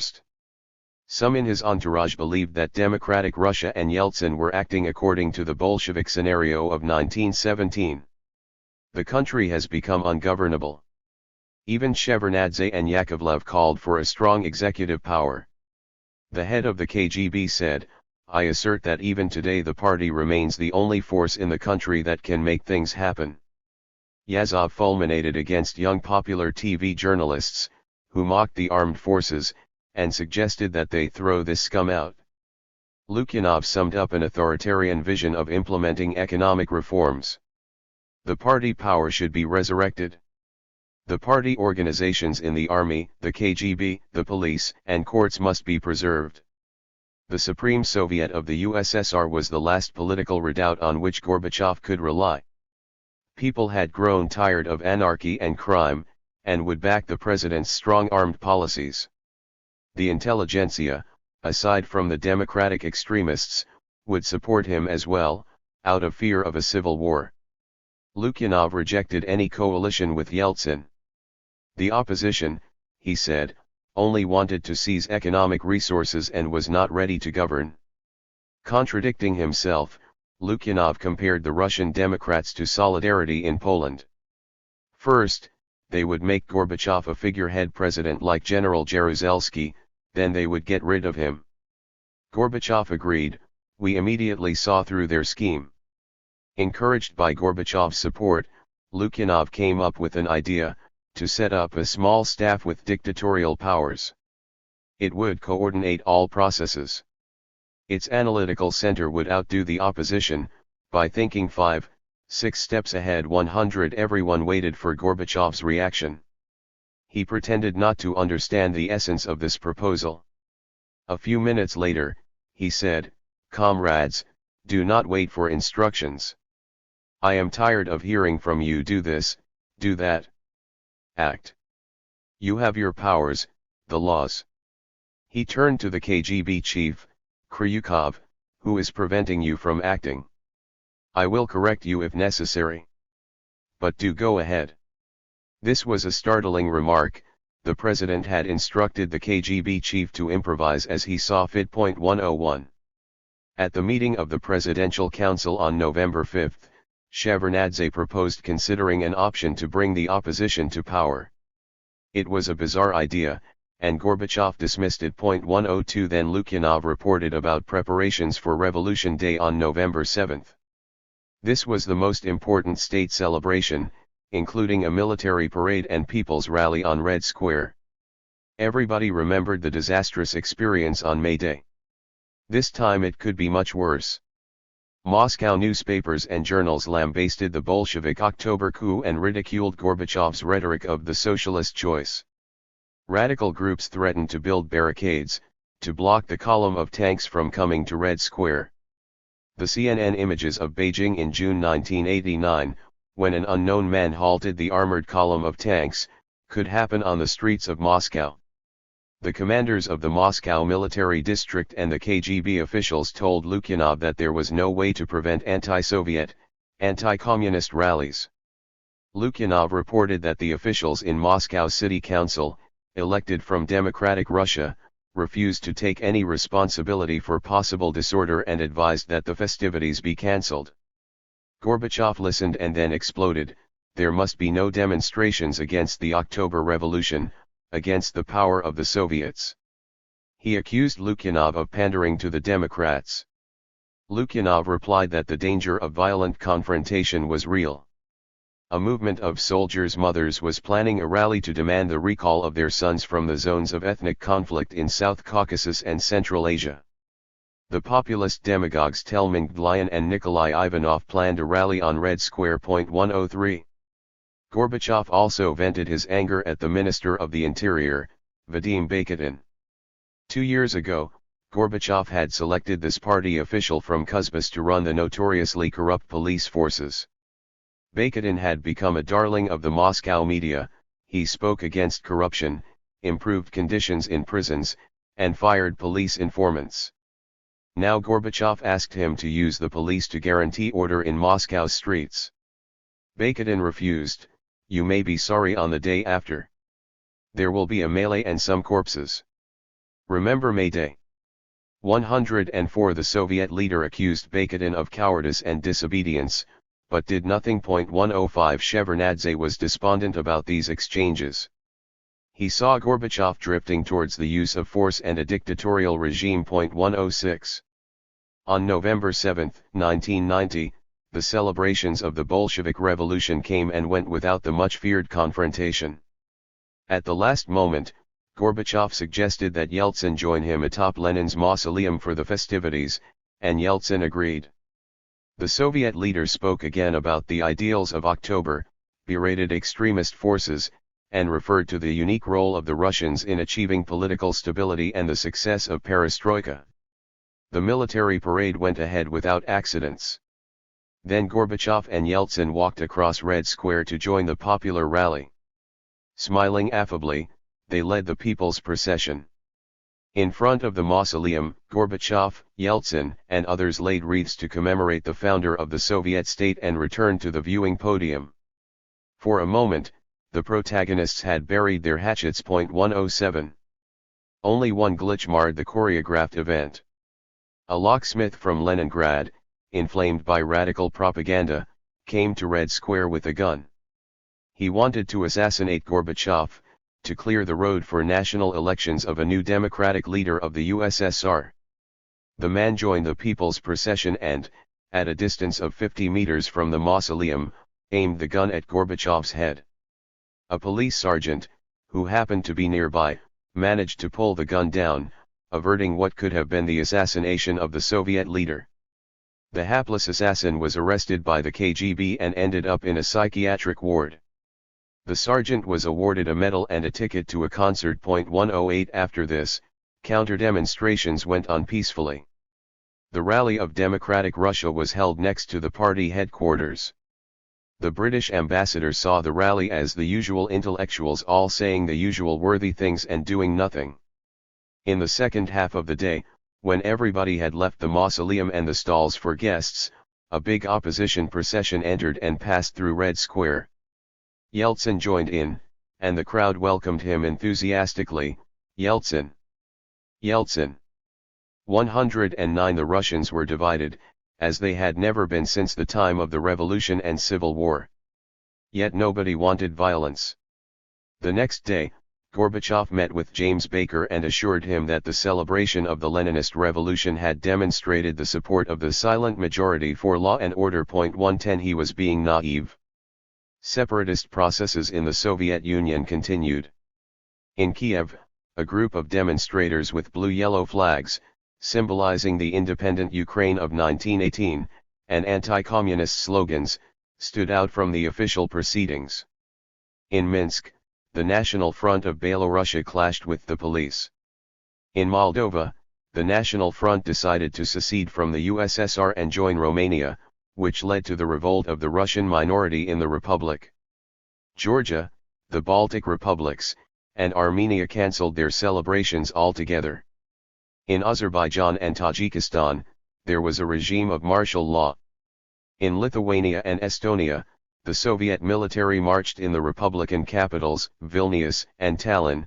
The Republican parliaments denounced this as a show of intimidation and violation of sovereignty. 111 During 1990, Gorbachev repeatedly secured and squandered chances to regain momentum for himself and the central state.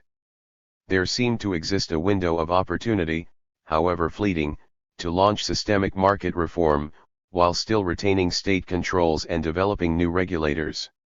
This, however, required extraordinary vision, will, and even luck that the Soviet leadership lacked.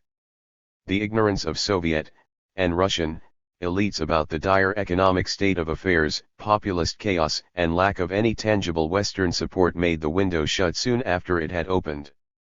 This had fateful consequences for the future of the common statehood, as a sense of economic doom became the main driver of separatism. Chapter 6 Leviathan If the essential rights of sovereignty be taken away, the commonwealth is thereby dissolved, and every man returneth into the condition and calamity of war with every other man. Thomas Hobbes, Leviathan, 1651. As the winter of 1990 approached, people around Gorbachev became desperate about the looming catastrophe. Chatelain, Petrakov, and other liberal-minded participants insisted that it was impossible to carry out any economic reforms over the resistance of the Russian parliament. Rizhkov and Lukyanov called for a presidential rule to cancel anti-constitutional decrees of the Russian and other republican parliaments. Rizhkov was simply hysterical. We all studied it. Chaos breeds dictatorship. If we do nothing, it will come. The Soviet premier must have been referring to Thomas Hobbes, who had written about this in his treatise Leviathan, during the English Civil War of the 17th century.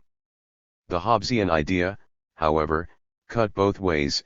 Anarchy could lead to a dictatorship or to a social contract between warring groups. Gorbachev strongly preferred the latter.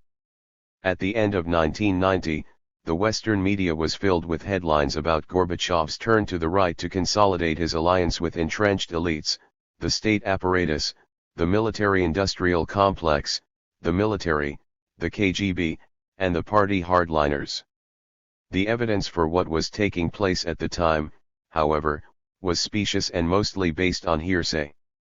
Nobody investigated in detail the views and attitudes of the key groups that formed the foundations of the old Soviet statehood. This chapter will explore the right turn. Did the Soviet leader really fear a backlash from the main stakeholders of the collapsing state? And did the key elites really put a gun to Gorbachev's head? The lame duck party. At the end of 1990, the party still collected dues from 16 million party members, yet 3 million had left the party, and this was only the start of a bigger political hemorrhage. A visitor to the party headquarters on Moscow's Old Square would hardly have detected any visible changes. The KGB guards continued to stand at every entrance to the giant building, the cafeteria remained well stocked with delicacies, in contrast to empty grocery stores outside, and many of the same officials sat in the same spacious offices behind tall wood-paneled doors. Behind those same doors, however, the structure of power had changed. Most members of the Politburo and Secretariat after July 1990 were new, relatively unknown individuals. When the delegates of the party Congress had considered voting for some of them, they would turn to others and ask, "Who are they?" To Gorbachev's new party deputy, Vladimir Ivashko, was a bureaucrat and sought to explain to others and himself what he was supposed to do. With 15 independent communist parties in all Soviet republics, he was thinking aloud. The CPSU was no longer a concrete monolith. Our task is to be a brain trust, a coordinating center. 3A center for what? The new members of the Politburo and Secretariat struggled with the acute crisis of identity.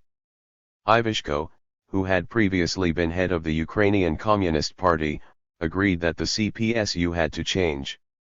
After the Party Congress of July 1990, the party had become a structure without power and strategy. The only course Gorbachev and Ivashko proposed was further democratization. What is this about? Ivashko asked his colleagues. We should read the encyclopedia for a definition for. Anatoly Chernyev stopped attending Politburo meetings. Before the party Congress, he and other liberal advisers urged Gorbachev to split the party and become the leader of a liberal wing. In this way, they believed, he would outflank Yeltsin and cancel the forthcoming Congress of the CPSU, which could dismiss him as the General Secretary. Some Moscow apparatchiks formed the Democratic Platform in the CPSU. They wanted to transform the authoritarian hierarchical organization into a social democratic movement and supported market reforms. In Gorbachev's entourage, Yakovlev, Chernyev, and some others urged him to lead this movement and perhaps launch a new political party, separate from the CPSU. Gorbachev explained to Chernyev, "I can't let this lousy, rabid dog of the party apparatus off the leash. If I do that, all of this huge structure will be turned against me." A remarkably candid admission. Years after the Soviet collapse, the Russian historian Rudolf Pichhoy was mystified. Why did Gorbachev, who had reached the top of the party apparatus from within, keep destroying the communist nomenclature's power? He was a leader who had undermined his old power base, without creating a new 1.5, and there was even more drama in this story than Gorbachev could acknowledge. The architect of reforms did not know how to use his powerful political instrument to implement change, yet he also never learned how to rule without the party. 6. In the fall of 1990, the rabid dogs in the party apparatus were consolidating. They included Polozkov and many conservative provincial leaders, who had advanced during perestroika but hated it. Polozkov led the Russian Communist Party within the CPSU, a giant structure with 9 million due-paying members. 7 He and his friends cried about betrayal of their ideological principles as well as the loss of Soviet imperial domains. It was hard to predict how the KGB and the military might respond to those appeals during the acute political crisis. It was this group that terrified the Moscow friends of journalist David Remnick, who spoke about Russian fascism. Polozkov and his friends, however, suffered from a major problem, a complete lack of charisma. In the October-November polls, Polozkov received the approval of just 6% of respondents, whereas Yeltsin got over 50%. 8. One rabid dog whom Gorbachev mistakenly brought into the new Politburo was Oleg Shinin. Gorbachev considered him a neo-Leninist. In reality, Shinin was an admirer of Andropov who wanted to return to strong-hand authoritarian reforms from above. On November 16, 1990, Shinin spoke at the Politburo against the idea of a new union treaty and any bargaining with Yeltsin and other Republican potentates. Only emergency measures would help, Shinin argued, based on preservation of the old Soviet constitution on the territory of the Soviet Union. Gorbachev accused Shinin of a martial law mentality. 9. The Russian communists still lacked a new language applicable to the mass politics unleashed by Gorbachev's perestroika. Party documents from late 1990 were stilted instead of fiery, stodgy formulaic language instead of pithy appeals and slogans. Next to populist demagogues of that time, the party apparatchiks were tongue-tied, shy, and reactive.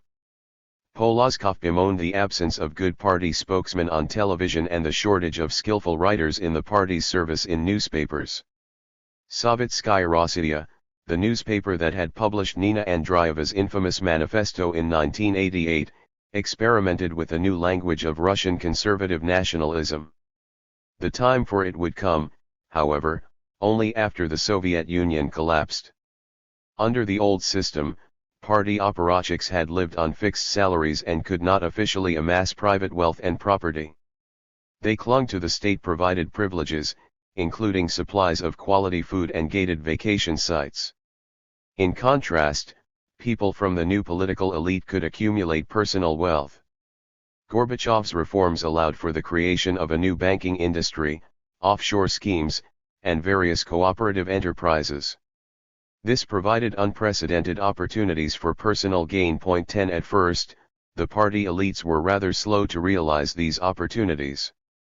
In August 1989, the minister responsible for the Soviet gas industry, Viktor Chernomyrdin, and his deputies decided to create a state consortium, Gazprom, to take advantage of new liberties.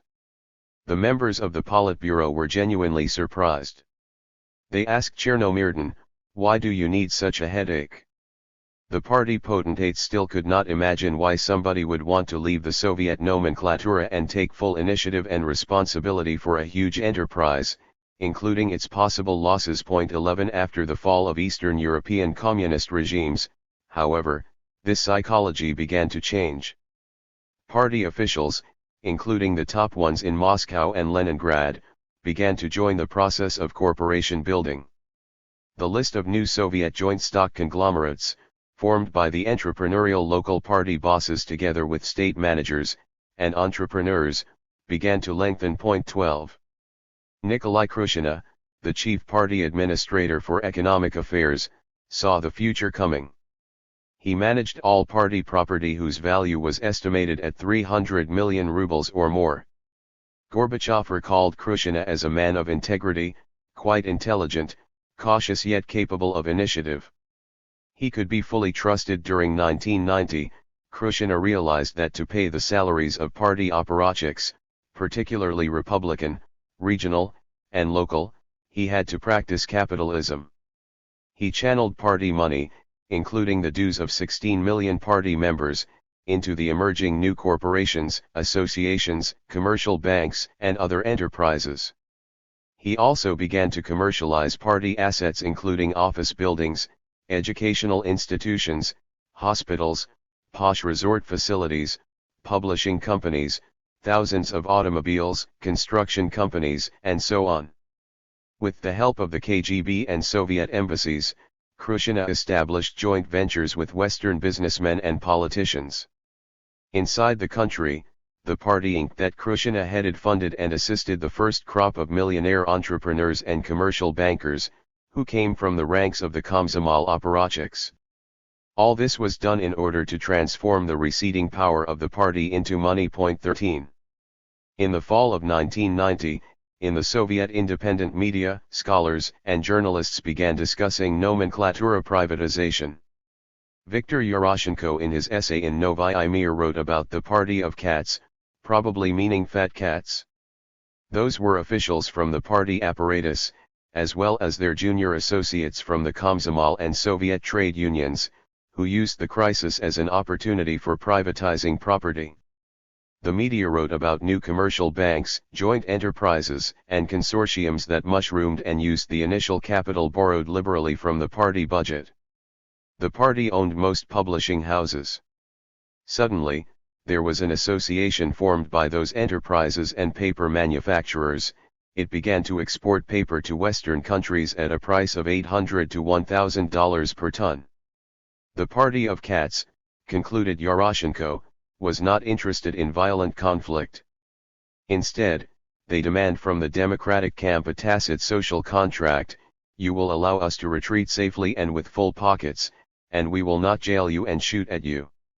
10 years later this contract metaphor would be picked up by Western scholars. 14.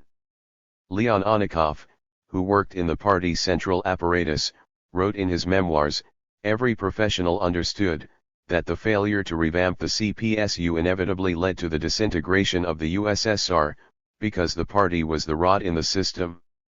Anikov, like Gorbachev, Yakovlev, and Chernyev, was a typical man of the 60s. For him the only way to revamp the party was to make it an association of enlightened bureaucrats and intelligentsia, a force for social democracy.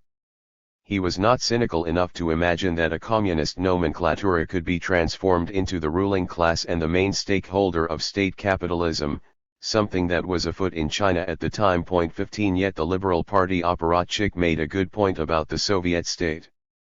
Most of the party nomenklatura could never understand why Gorbachev kept devolving power, especially material power, to other actors, in the name of socialist democracy. Already under Leonid Brezhnev, the party had been transformed into the hierarchy of Republican and regional clans and managerial elites. They remained loyal to the General Secretary as long they felt they were part of the system that could punish their insubordination, but also protect their clan interests. The reforms of 1989, and particularly the rise of competing Republican structures, began to question this loyalty. During 1990, the party elites and clans realized that the old nomenklatura with the center in Moscow could disappear, as it had done in Eastern Europe. The power of the purse and authority over state budget had shifted to the Supreme Soviets, their committees. All this made smart party officials think about how to survive after the party. In the republics and the national autonomies, this rethinking went faster. There it was natural for the old nomenklatura leaders to distance themselves from the center and drape themselves in the flag of national sovereignty. At least this gave them new leverage to bargain with Moscow for the control of economic assets. In the republics, such as Ukraine and Belorussia, the party apparatchiks, together with economic managers, formed ruling majorities in the Supreme Soviets. In Kazakhstan, Uzbekistan, and other republics of Central Asia, the party secretaries acted as leaders of ethnic-based clans. This was a rational political and economic choice in a situation of rising uncertainty. 16. Once a mighty political force capable of mobilizing people and the economy in extreme conditions, the party had become a huge conglomerate of clans and people acting in their own interests. Many of them would have liked to remove Gorbachev from power and proceed, without any democratic experiments, towards state capitalism. Yet, as the party plenums and the party congress had demonstrated many times, Gorbachev had no reason to fear a coup from the nomenklatura. Despite their anger and frustration, nobody dared move against the general secretary. They realized that, even if they voted Gorbachev out, he would constitutionally remain the commander-in-chief of the army and in control of the KGB. Those institutions were key to Gorbachev's power. Great Retreat.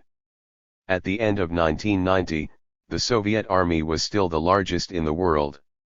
Its ground forces were supposed to have at least 4 million soldiers in uniform, filled up by the fall draft.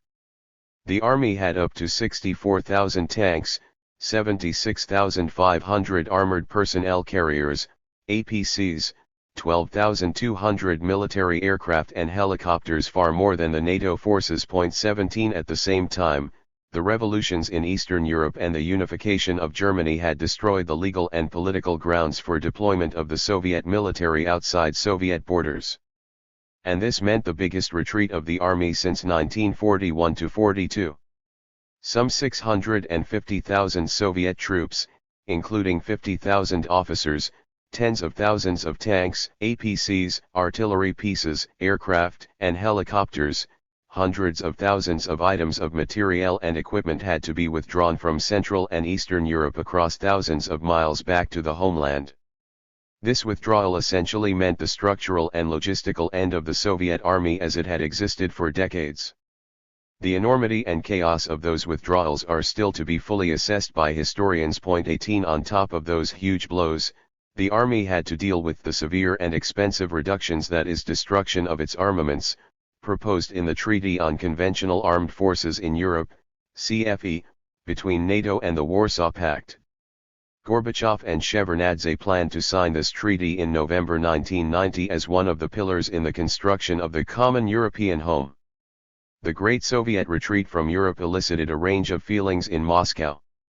The journalist Yaroshenko wrote, "We have agreed to destroy the gigantic Soviet military machine free of charge. Yet nobody, including in the Supreme Soviet, had explained what we would get in return.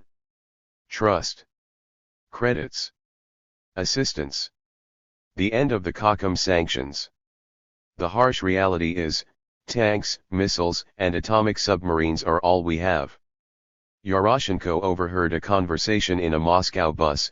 "Let the West purchase all these goodies from us," one commuter said to another, "and then they can destroy them." 19. As for the top Soviet military commanders, they were outraged and horrified by the retreat. This particularly concerned those who were directly in charge of it: Gorbachev's military advisor Sergei Akhromeyev, Minister of Defense Dmitry Yazov, and the head of the General Staff, Mikhail Moisaev. The first two had fought in World War II as soldiers. Yazov could not forget 34 of his brothers, cousins, and relatives that perished. Moisaev had lost his brothers in war. Their entire career had played out during the Cold War. Yazov had been deployed in Cuba with Soviet troops during the Cuban Missile Crisis of 1962. None of them doubted that economic reforms in the Soviet Union were necessary. Akhromeyev, for instance, acknowledged that the Soviet Union had become overextended and he supported the withdrawal from Afghanistan. 20. Yet psychologically, the Soviet military were incapable of accepting the rapid dismantling of the Soviet war machine, particularly given NATO's economic and technological superiority. According to someone who worked with him, Akhromeyev took the destruction of Soviet medium-range missiles, as stipulated by the US-Soviet Treaty of 1987, as a personal tragedy. The generals could not understand Gorbachev's missionary rhetoric of a new world order. They served Gorbachev out of a sense of duty and discipline, yet their heart was against the Great Retreat. 21. Instead of questioning Gorbachev, The top military had since 1987 begun to vent their discontent against Shevardnadze and his foreign ministry as the scapegoats. Shevardnadze, in self-defense, proposed to involve Akhromayev, Yazov, and Moisaev in negotiations with the West. He hoped this would mitigate their suspicions and educate them in the realities of international affairs. In July 1989, Akhromayev made an official visit to Washington, D.C. and even traveled to California, as a personal guest of former Secretary of State George Shultz. Akhromayev was overwhelmed by what he saw in the United States. The contrast between American opulence and Soviet realities depressed him. 22 Gorbachev's military advisor became a bit more flexible and argued for concessions in the arms control talks. Yet the prospect of a unified Germany in NATO became the last straw for him. He revealed his real mood in April 1990, after he had taken part in a round of talks with the Americans, together with Shevardnadze and Soviet diplomats. On the way home, on the plane, the marshal sat there silently with a dark face. Then he grumbled, "For 70 years the Americans have been trying to destroy our union, and finally they have reached their goal." Shevardnadze's deputy objected, "They did not destroy it, we did it ourselves." Akhromayev retorted, "They did it, and we too." In another episode, Defense Minister Yazov barked at Shevardnadze, "Give me a written guarantee that there will be no war in 10 years, and that the Germans will not return to the borders of the Third Reich." Shevardnadze's aide, Timur Spanov, who was a witness, commented in his diary, "I finally realized that perestroika has no chance.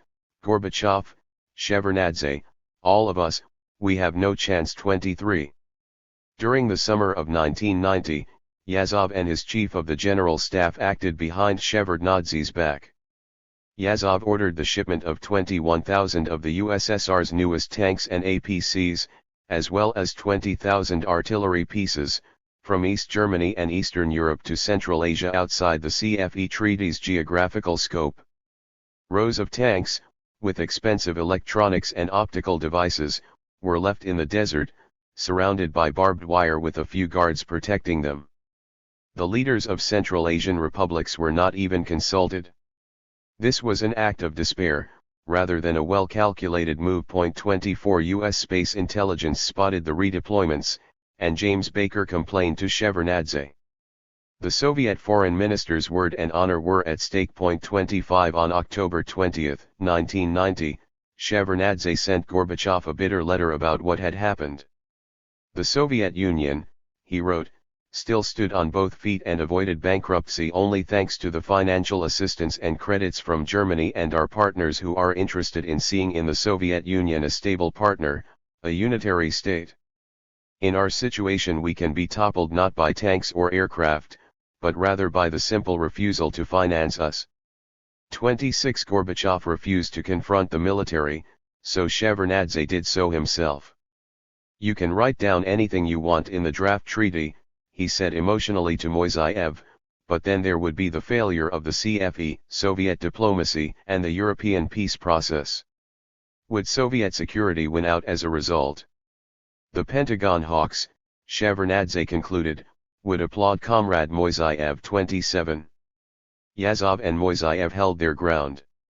Military intelligence reported that in June 1990 the president of Czechoslovakia, Václav Havel, and the post-communist leadership of Hungary wanted to join NATO. The Soviet negotiating positions would have been better off if the Warsaw Pact had disbanded itself before signing the CFE, thereby excluding former Soviet allies from the European balance of forces. At the meeting of the Commission on Arms Control, the Minister of Defense asked the top Soviet negotiator in Vienna, "How come Soviet forces in southern parts of the Soviet Union, from Moldova to South Caucasus, had to be equal in numbers to the armed forces of Turkey and Greece? We did not give license to do this," Yazov fulminated. He, like his American counterparts, did not believe the Cold War was truly over. 28. Indeed, the worries of the top Soviet military about the retreat from Eastern Europe can only be understood in the context of the rapidly growing internal instability. The military top brass knew that the loss of East Germany and Eastern Europe was only half the drama of the Soviet army. Most of its remaining combat forces and bases were located on the Western Arc, from the Baltic republics across Belorussia and western Ukraine down to Moldova. The group of southern forces were located in South Caucasus and Central Asia. Those troops faced rising instability and the rage of local nationalists, first in South Caucasus and the Baltics, then even in Ukraine. The army had become a target of public criticism after its bloody crackdown in Tbilisi in April 1989, followed by Baku in January 1990. William Odom, a top American expert on the Soviet army, wrote with empathy later about what the Soviet military had gone through at the time. Suppose, for example, that a regiment of U.S. troops had come straight back from heavy fighting in Vietnam in 1968 to an army post in the United States without adequate housing and support facilities, and then imagine that it was dispatched to deal with anti-war demonstrators on a university campus. To say that the potential for violence would have been high is a grim understatement. 29. Finally, the parade of sovereignties after the Russian declaration for the first time raised the issue of the integrity of the Soviet military machine and armed forces. If the Baltic republics and South Caucasus decided to leave the Union, Yazov warned on September 28, 1990, the military-industrial complex would lose over 100 enterprises critical for the production of Soviet fighters, air-ground missiles, the systems of teleguidance for the Air Force, automatic systems of surveillance, and so on. 30 In July, September 1990, the Ukrainian Supreme Soviet passed laws and resolutions blocking the conscription of young men from their territory or banning their deployment outside their national territories. In the RSFSR Supreme Soviet, Yeltsin declared the same for the Russian draftees.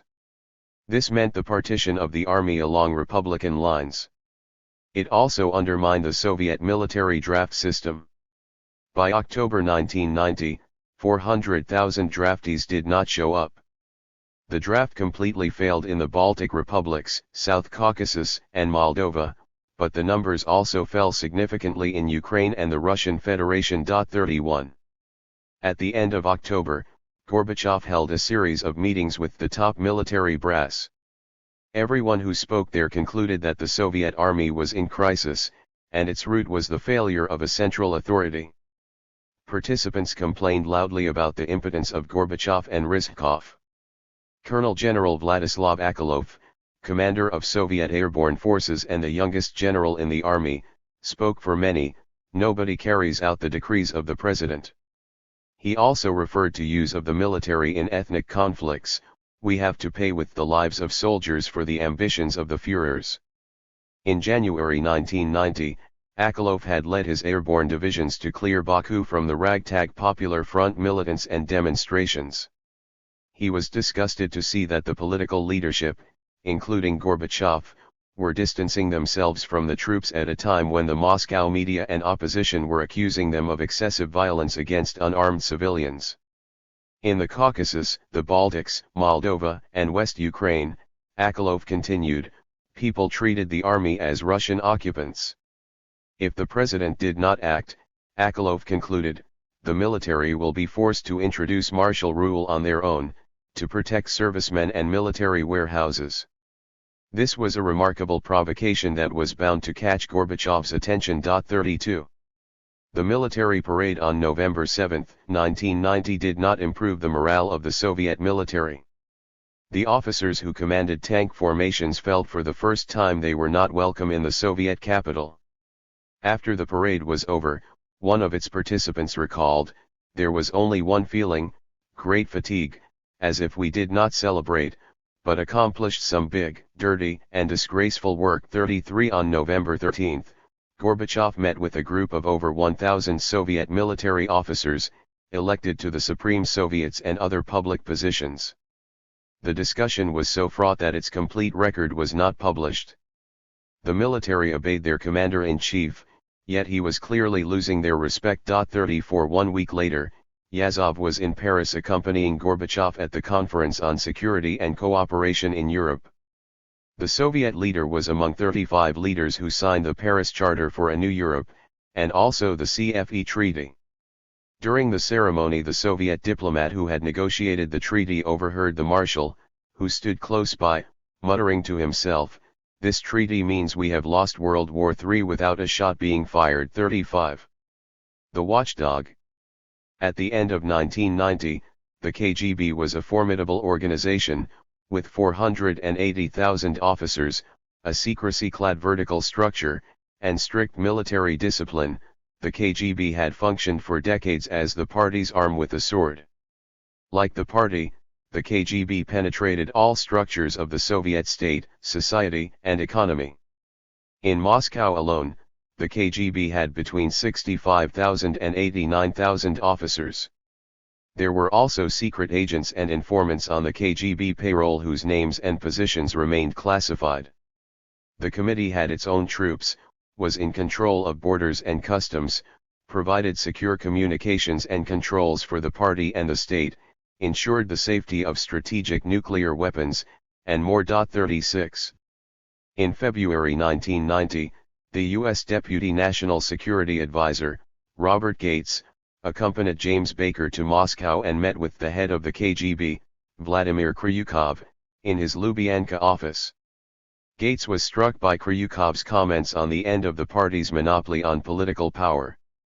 Perhaps, Kryukov joked, we should divide the Communist Party into two parties with identical platforms, as in the United States. Gates asked, could one of these parties be capitalist? The KGB chief did not reply. Privately, Kryukov considered Gorbachev's reform of the party a huge mistake. Kryukov also told Gates that the Soviet leadership was imposing too many changes on people. Change should be applied gradually, like oxygen. Too much too quickly could make one dizzy. 37. They spoke about the future of the Soviet Union.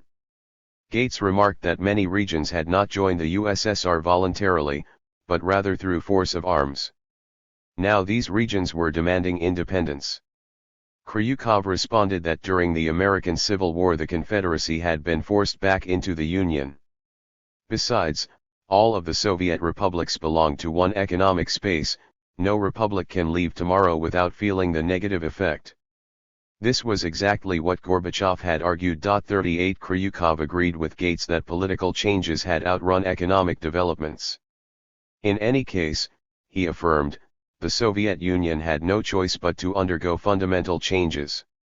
He warned Gates, if the US tries to corner us, to exploit our current difficulties, or put us in awkward situations, this would influence the attitude not only of the party, but also of the people. 39. Gates concluded that the KGB chief was no longer a supporter of perestroika. When he returned to the U.S. ambassador's residence, Gates said to Baker that Gorbachev had better watch out. Back in Washington, he shared his concerns with the top Soviet expert in the National Security Council, Condoleezza Rice. 40. Leonid Shabarshin, head of KGB Foreign Intelligence, recalled that his organization was afraid to look at the unvarnished truth about the mood of the people. After inspecting the KGB's offices in the Baltic republics in 1990, Shabarshin compared his colleagues there with decapitated hens. They ran around flapping their wings without any understanding of the problems they faced. 41. Furthermore, in the fall of 1990, the KGB itself was no longer uniform politically. All officers were, as before, party members, yet some of them wanted to distance themselves from the communist past. 42. In March 1990, 2,756 KGB officers, with the permission of their superiors, ran in the open elections to the RSFSR Congress, as well as regional and local Soviets, and many were elected. 43. A large group of KGB officers from the Sverdlovsk region sent a collective letter to the Russian parliament, arguing that the KGB should serve state interests, not the interests of local communist officials. The KGB Collegium in Lubyanka considered it a breach of corporate discipline, yet nobody was punished. 44. In the summer of 1990, the retired KGB General Oleg Kalugin began to speak out as a critic of the Soviet secret police and the intelligence service. Along with Glyan and Ivanov, Kalugin attracted tens of thousands of people at the opposition rallies. Gorbachev signed the decree to strip Kalugin of his rank and pension. This only added to Kalugin's huge popularity. He was elected a people's deputy from Democratic Russia and in October was a star at the conference of this movement. 45. Could the KGB have run a creeping coup in September 1990? Those who knew Kryukov replied emphatically no. The KGB chief seemed unable to move a finger without Gorbachev's approval. Shabarshin said in an interview in April 1990, the KGB and its intelligence service have no independent political interests. This is an instrument, an organ of the state, that helps the state to carry out its policies. 46. In his memoirs some years later, Shabarshin reflected, over many years all of us were drilled in the spirit of strict discipline, subordination, and faith in the bureaucratic and state wisdom of our superiors. 47. Kryukov's preferred tool of influence on Gorbachev was feeding information to him. The KGB chief sowed suspicions in the Soviet leader's mind about his entourage and their intentions. As Cherniev commented ruefully in his diary in February and March 1991, M.S.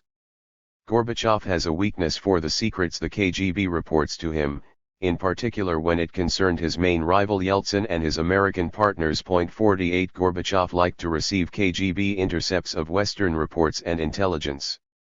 He also read eyes-only transcripts of tapped telephone conversations between his political rivals and associates. There were also numerous listening devices that the KGB had installed everywhere.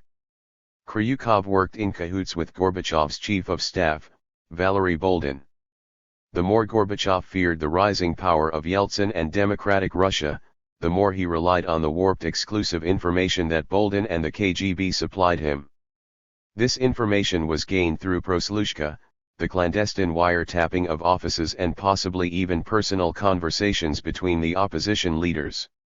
At the end of 1990, the KGB reports to Gorbachev continued to be written through the specific prism of the secret police mentality and Cold War optics, as if little had changed since Brezhnev's time. 49. Kryukov became obsessed with the Soviet fifth column and the role of the CIA and Western NGOs in acquiring numerous willing collaborators in the Soviet elites.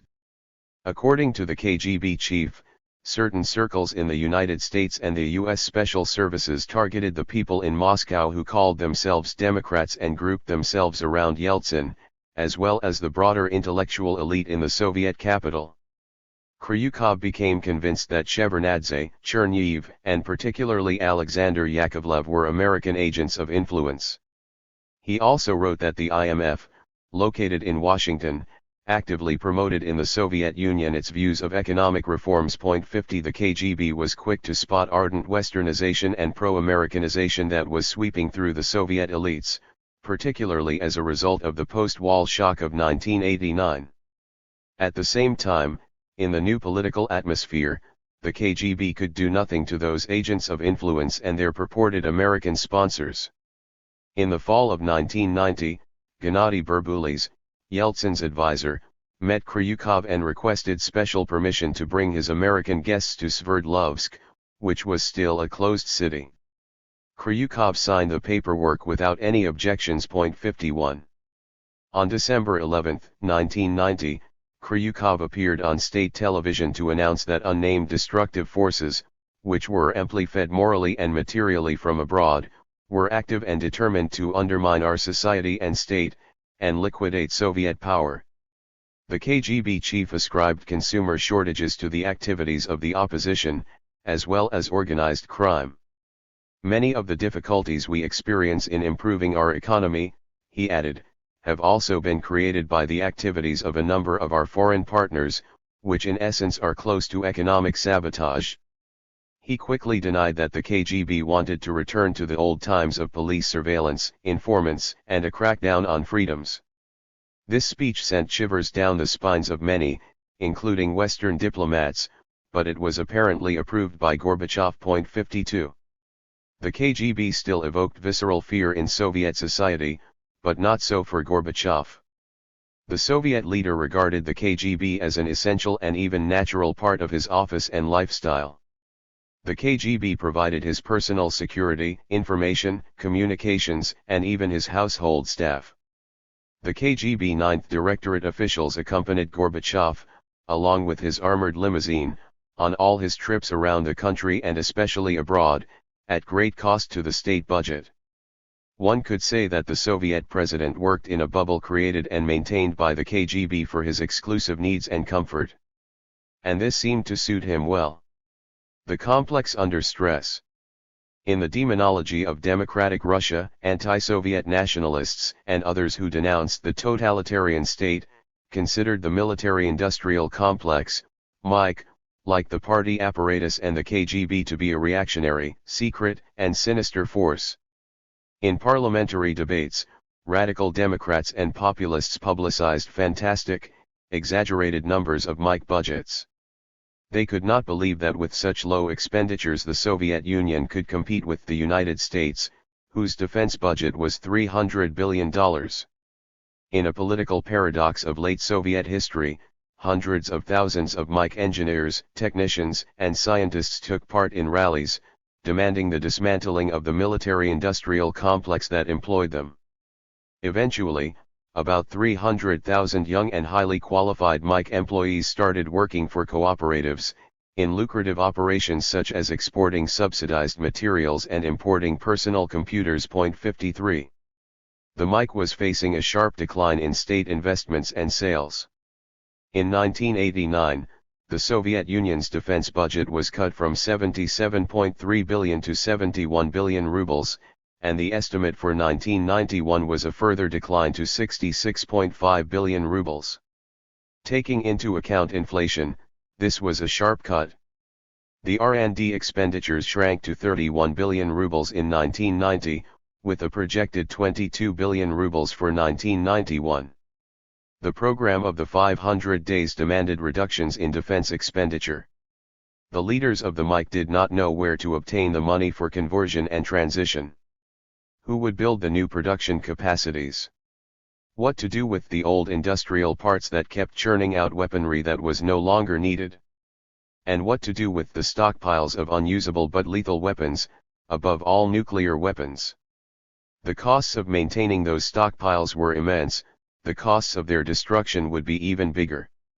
There were programs of biological weapons that even Gorbachev did not know about, including stocks of deadly viruses, from smallpox to anthrax, also an array of binary chemical weapons with the code name Novichok 54.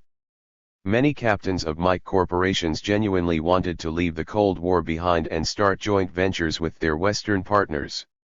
Until the summer of 1990, however, none of them were able to travel to the West.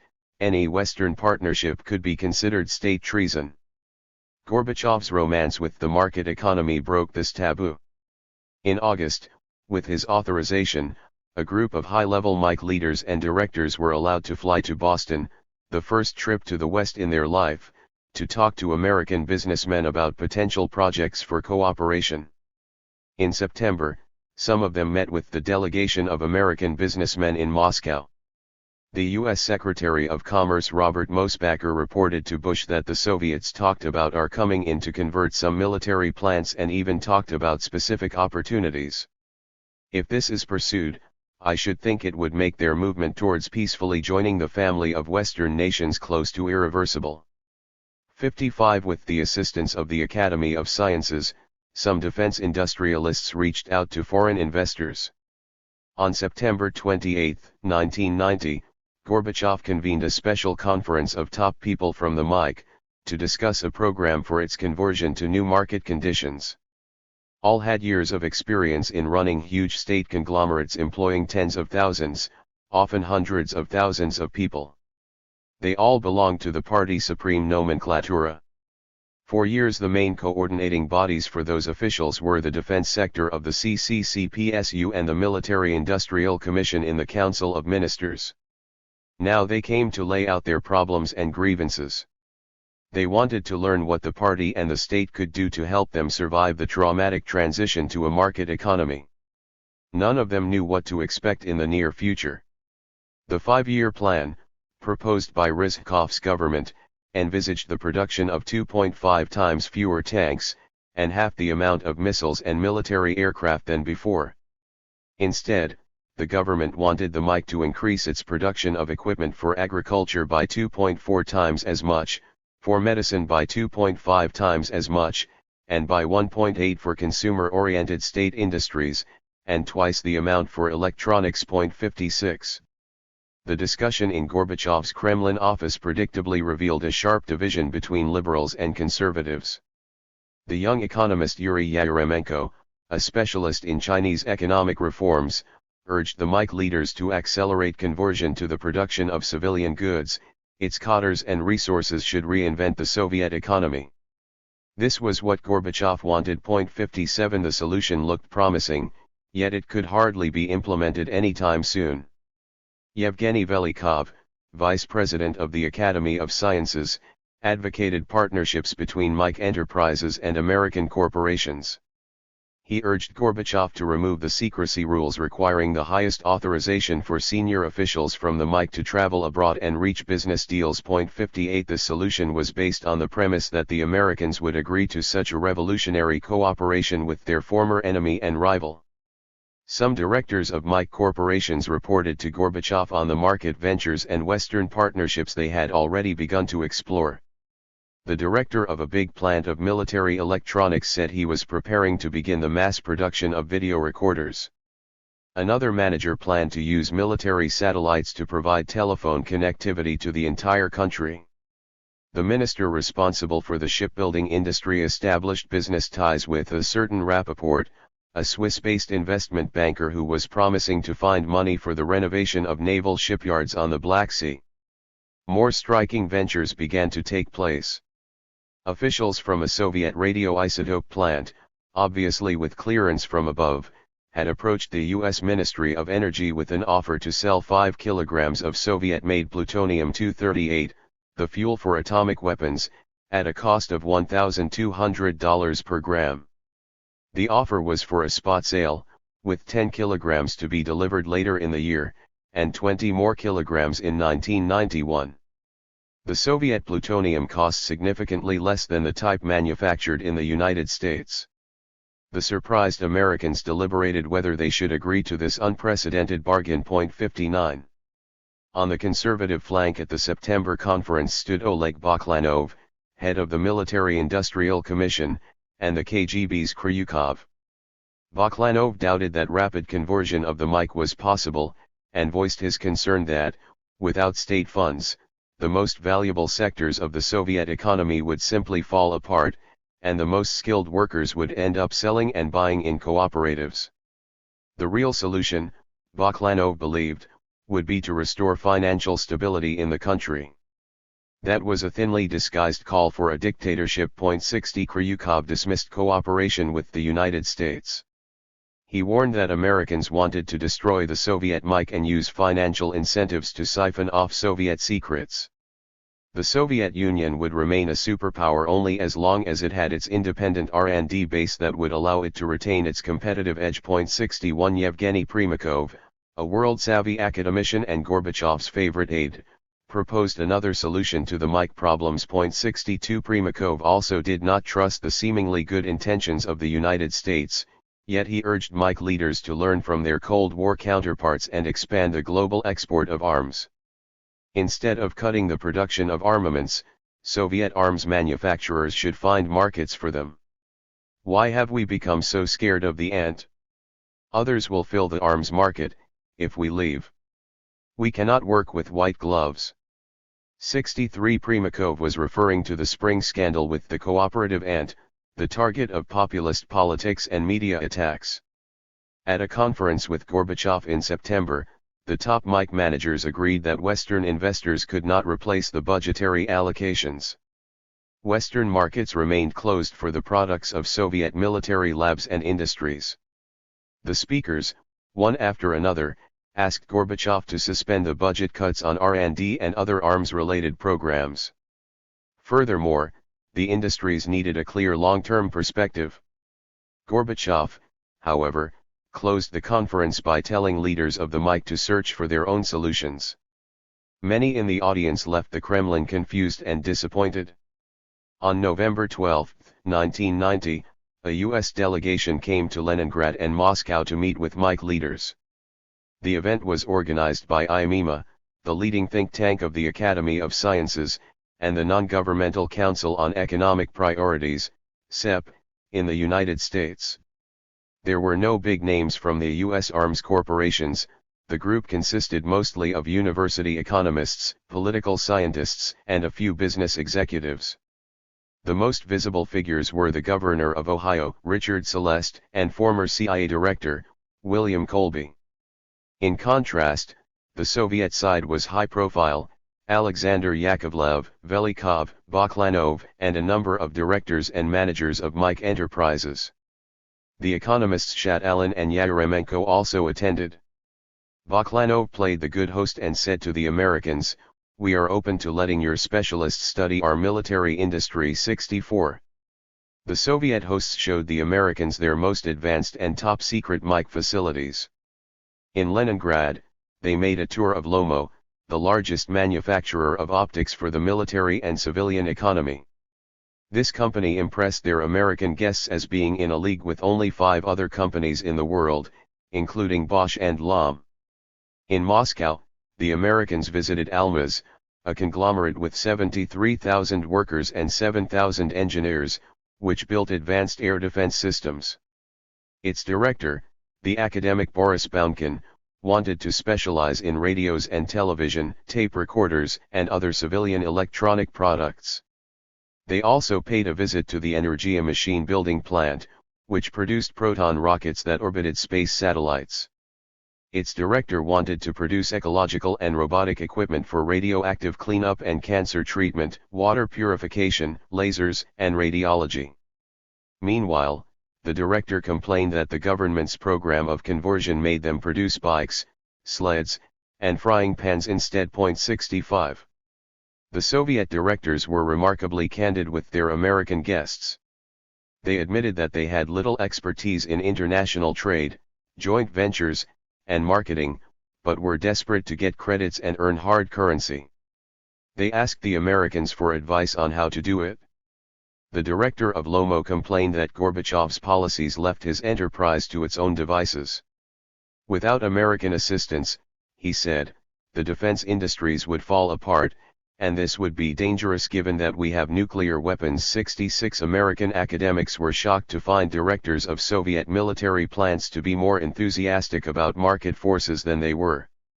One American economist told his Soviet hosts that only the state could compensate for losses during the transition to a market economy, help make intelligent and profitable choices, and prevent military enterprises from price gouging and other sorts of attempts to take unfair advantage of the chaos. Another American economist said, "It is amazing to see how many Soviet people are willing to give up their safe government jobs in favor of a chance to be involved in entrepreneurship." The American report on the trip summed up the situation. Some people consider defense enterprise managers in the Soviet Union the enemy of reform. The conversations in Moscow and Leningrad, however, made it clear that many of the defense enterprise managers think that they could survive in a market economy. 67. Velikov in his memoirs recalls that he brought a Swiss-based investment banker, Bruce Rappaport, to a meeting with Gorbachev. He was the certain Rappaport mentioned at the September 1990 meeting. Gorbachev, as always, spoke about the great potential and future of the USSR. Rappaport listened with growing impatience, then interrupted. "Mr. President, let me tell you a Jewish joke. A Jew buried his wife. He came to the rabbi to ask what to do. The rabbi said, 'You should let a year or 2 go by. You will adjust and find consolation.' The Jew responds, 'A year, 2 years. And what I am supposed to do tonight?' 68. The last sentence summed up the plight of the MIC and the nature of Gorbachev's reforms. The best Soviet industries and their managers embraced the market and reforms, but needed time, expertise, and state support to survive in the global marketplace. The lack of all these, however, left them in the lurch. Leviathan contested. Through the fall of 1990, Gorbachev continued to tinker with the Union Treaty, which his consultants had been drafting since June. He was aiming for a strong federation, with the president elected by direct national vote. A powerful cabinet of ministers would include the heads of the republics. The president would remain the sole guarantor of the constitutional order, control borders, set economic, defense, and foreign policies, define the financial credit system, form a common budget, and resolve disputes among the republics. The center would retain control of the entire military-industrial complex and other all-union industries on the territory of the Russian Federation and other republics. 69. On November 11, Gorbachev met with Yeltsin, but the Russian rebel rejected Gorbachev's scheme and repeated his own demands. 70. The next day, the Supreme Soviet of the USSR reconvened after a 2-week holiday break. The mood of deputies reflected the anger of their voters. In a public survey, when people answered the question about who wielded power in the country, the most common reply was, nobody. The main source of discontent was, as before, the crisis of food supplies. Even the parliamentarians began to receive food packages, 2 packs of groats, a chicken, 1 pack of sugar, 1 250-gram pack of butter, and a box of candies. 71. Especially vocal in the parliament was the group called Soyuz, which held Gorbachev and his government responsible for the economic crisis, national separatism, and the retreat from Eastern Europe. The group was created in February 1990 from hardcore communists and those who represented Russian minorities in non-Russian republics. The main speaker of the group was Colonel Viktor Alksnis, elected by the military and Russian speakers in Latvia. A grandson of Stalin's marshal, killed in Stalin's purges, Alksnis was a die-hard Soviet patriot. His solution to the Soviet crisis was martial law, the suspension of parliaments, and the arrest of all troublemakers, Landsbergis, Yeltsin, whatever it takes. His hero was General Jaruzelski, whose actions in the 1980s allowed a peaceful transition to reform in Poland. The Soyuz deputies demanded that Gorbachev deliver a report to the nation. 72. On November 16, the president delivered a hastily drafted speech, a smorgasbord of platitudes and an enumeration of his achievements with perestroika. The speech, concluded Gorbachev's biographer, bombed.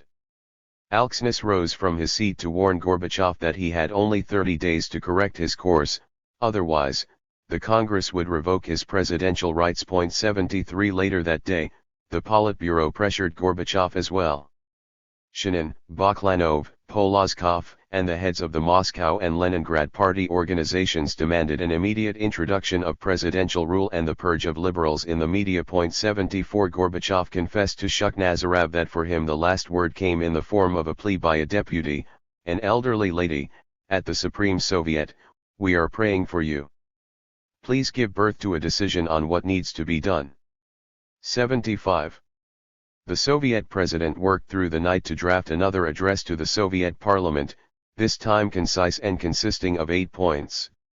On this occasion he did not consult anyone, neither his aides nor Rizhkov. The next morning, the president announced to the deputies he would disband the Presidential Council and create new government structures, a cabinet of ministers answerable to the president and a security council consisting of power ministries. The speech diffused the tension. The Soyuz faction, and even the supporters of radical economic reforms, applauded the leader who seemed finally to have decided to address the crisis. 76. There was another motive in Gorbachev's mind, the fate of his partnership with the West.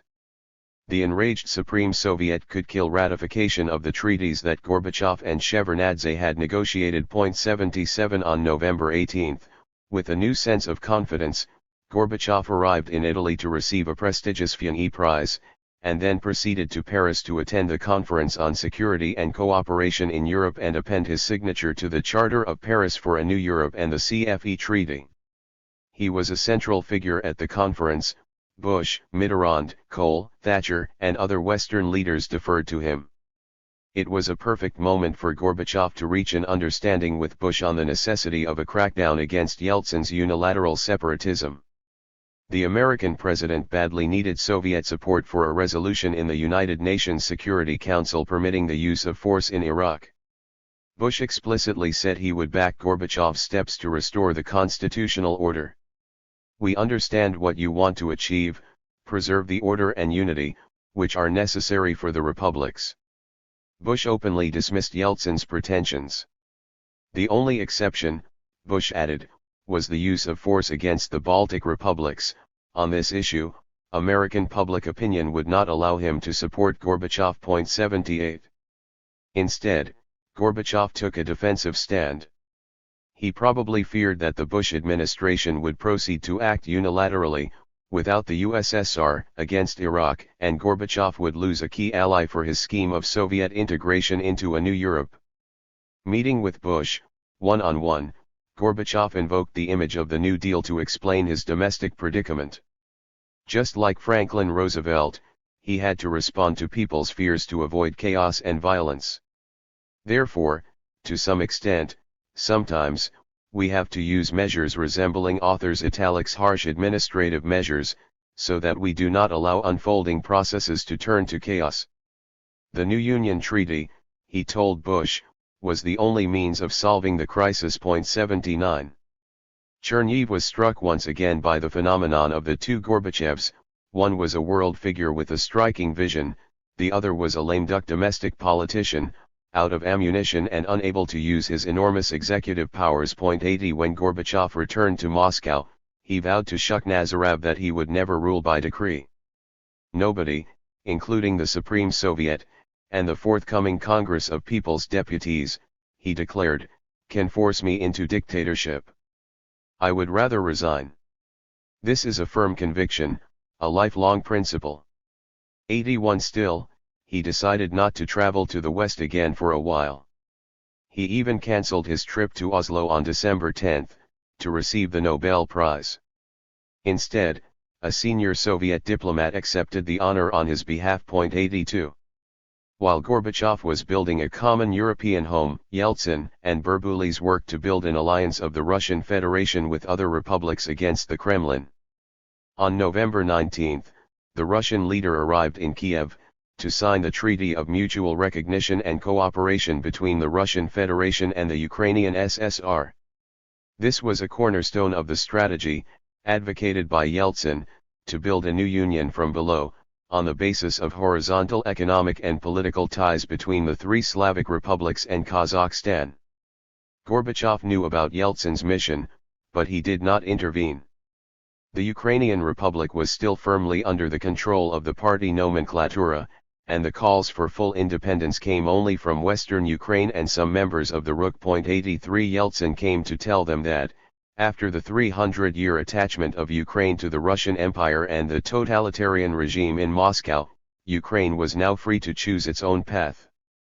Speaking in the Ukrainian Supreme Soviet on November 19, Yeltsin sounded like the best ally of the Rukh nationalists. Then he signed the prepared text of the treaty and a joint declaration with the head of the Ukrainian parliament, Leonid Kravchuk. In front of journalists, Yeltsin blamed Gorbachev for concentrating absolute power in his hands. Russia, he said, would not sign a union treaty, a scheme imposed by the totalitarian center. Instead, there should be only a union of sovereign states, such as the Russian Federation, Ukraine, and others. 84. Berbulis recalled that Yeltsin, when he went on his trip to Kiev, was under the influence of Solzhenitsyn's pamphlet How to Rebuild Russia. Solzhenitsyn wrote about Russians, Ukrainians, and Belarusians as one nation divided by geopolitical calamities and foreign conquest. He appealed to Ukrainians, brothers. We do not need a brutal divide. This is the dark delusion of communist days. We suffered the Soviet times together, and ended up in this huge pit. We will get out of it together. 85. Yeltsin used similar rhetoric. At the same time, the Russian leader left no doubt that the road to such a union should be built over the complete destruction of the old state and full recognition of Ukrainian sovereignty. Not everyone in Yeltsin's entourage agreed. Vladimir Lukin, a top expert on foreign policy in the Russian parliament, argued that the RSFSR had been artificially created by the Bolsheviks and cannot be identified with Russia either ethnically or historically. The Soviet Union, on the contrary, was without doubt and remains today the successor state to the Russian monarchy and the Russian Republic, 1917, and for 70 years represented Russia's interests in foreign policy. If the political elites that controlled the RSFSR take the course of creating an independent state, Lukin warned, we should expect a long and creeping ethno-civil war. Lukin believed that instead of destroying the old Union state, the Russian authorities had to help Gorbachev rebuild it. Boosting Ukrainian sovereignty was certainly not in Russia's interests. 86. Yeltsin, however, was impressed by another of Solzhenitsyn's arguments, that the Russians had exhausted themselves while serving as human clay for the totalitarian empire. Speaking to the Ukrainian Supreme Soviet, Yeltsin said that Russia does not want any special role, and does not seek to become a center of any future empire, and he refused even to raise the issue of Russian territories inside Ukraine. He specifically elaborated on the question of Crimea. He said that the people of Crimea should be given the right to determine their future through a referendum. We should not interfere. In Kiev, Yeltsin reaffirmed that the problem of Crimea is the internal affair of the peoples of Crimea and the Parliament of Ukraine. 87. The Ukrainian parliament ratified the treaty almost immediately, and the Ukrainian nationalists welcomed Yeltsin's message. A few months later, Kravchuk told the British ambassador to the USSR, Roderick Braithwaite, that he embraced Yeltsin's idea of keeping all local taxes, capital assets, and natural resources under Ukraine's control. He was concerned, however, about the potential inequality in Russian-Ukrainian relations, because the Russian Federation was too big. For this reason, Kravchuk explained, some kind of a weaker union could be in Ukraine's interest. 88. This was the paradox. The Russian leadership in Moscow pushed for Ukrainian independence that the Ukrainian leaders did not actually want. In the Russian parliament, the Russian-Ukrainian treaty evoked consternation. Article 6 stated that the signatories recognize and respect the territorial integrity of the Ukrainian Soviet Socialist Republic and the Russian Soviet Federative Socialist Republic within their presently existing borders within the USSR v. Ramcake SSSR. 89. The ratification of the treaty took some time and effort. Still, Lukin and other parliamentarians signed off on the official copy of it. They interpreted the treaty's article as recognition of Ukraine's territory as long as the USSR was in existence. No one could imagine that this choice of words would become so heavily contested a year later. Gorbachev's bad choices. By the end of November 1990, Gorbachev had wasted any political momentum that his dictatorial presidency had briefly generated. All his advisors concluded that he was burnt out and had lost his bearings. 90. The most logical step for him would have been to pick a vice president as his future successor, a fresh energetic leader. One good candidate was Nursultan Nazarbayev, leader of the party and president of Kazakhstan. The Kazakh was intelligent, prudent, and cautious. 91. Instead, Gorbachev's choice was Gennady Yanayev, who, like Gorbachev himself, was of peasant stock and had made his career in the Komsomol. Under Brezhnev, Yanayev led the Committee of Youth Organizations of the USSR, and later had worked for the Union of Soviet Societies for Friendship and Cultural Ties with Foreign Countries. Both jobs entailed endless trips abroad, schmoozing, heavy drinking, and partying with foreign guests. A party man in every sense of the word, Yanayev was a bizarre choice for Gorbachev. Gorbachev's other cadre choices also signaled the rise of people who were capable of using force. He appointed Boris Pujo to replace Baketin in the Ministry of the Interior. Pujo's father, an ethnic Latvian, had served in Stalin's law enforcement agency, the NKVD, during the terror and helped to crush resistance to Soviet power in Latvia after 1945. Pujo had led the Latvian KGB under Brezhnev. As Pujo's deputy, Gorbachev selected General Boris Gromov, a Russian military man who had led the last column of Soviet tanks out of Afghanistan in 1989. The only exception to the downgrading of Gorbachev's entourage seemed to be the Minister of Finance, Valentin Pavlov, 53 years old, well-educated and energetic. Pavlov regarded himself as a pure financial expert, unlike the demagogues and careerists from the party and Komsomol apparatus. He was one of the few who knew how the Soviet monetary system worked and what the real causes of its crisis were. 92 Pavlov rejected the 500 days as a disastrous scheme for the Soviet economy. He strongly believed in a transition to a market economy under authoritarian state control, as had happened in Singapore, South Korea, Taiwan, and was occurring under the party leadership in China. Pavlov favored Soviet membership of the IMF and World Bank, but he believed it would require a special set of state policies to attract foreign capital. On December 6, 1990, Pavlov, the head of Gosplan, Maslyakov, and the committee heads of the Soviet parliament presented to Gorbachev an agreement to ensure stabilization of the social-economic situation in the country. Pavlov had worked out a detailed new fiscal system between the federal state and the republics, to replenish the state budget. With this in mind, he proposed a 20% mandatory tax on all state enterprises. This money would go to a federal stabilization fund. This was a new position for negotiating with Yeltsin. The document warned the president that, if he made excessive concessions to the republics, especially to the Russian Federation, he will in effect liquidate the economic base for the functioning of the Union of SSR as a federal state. 93. The Fourth Congress of People's Deputies, Extraordinary and Plenipotentiary, opened in the Kremlin on December 17, 1990. It was a very different assembly from the one a year before. Most pro-democracy deputies identified with their republics. The largest faction was from the Russian Federation, including the skeptical and confident Yeltsin, Berbulis, and radical members of Democratic Russia. Nazarbayev led the pack of Central Asian deputies and demanded more autonomy.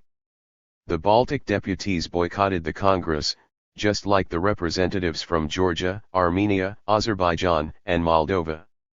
Many intellectuals were absent, abroad on lecturing tours and multi-month-long fellowships provided by Western foundations and universities. 94 The majority of deputies openly flouted Gorbachev's authority and overruled his proposals. According to Roderick Braithwaite, who observed the session, no one has any idea how to replace Gorbachev if he leaves. 95. Lukyanov chaired the Congress and seemed to be more in control and in charge.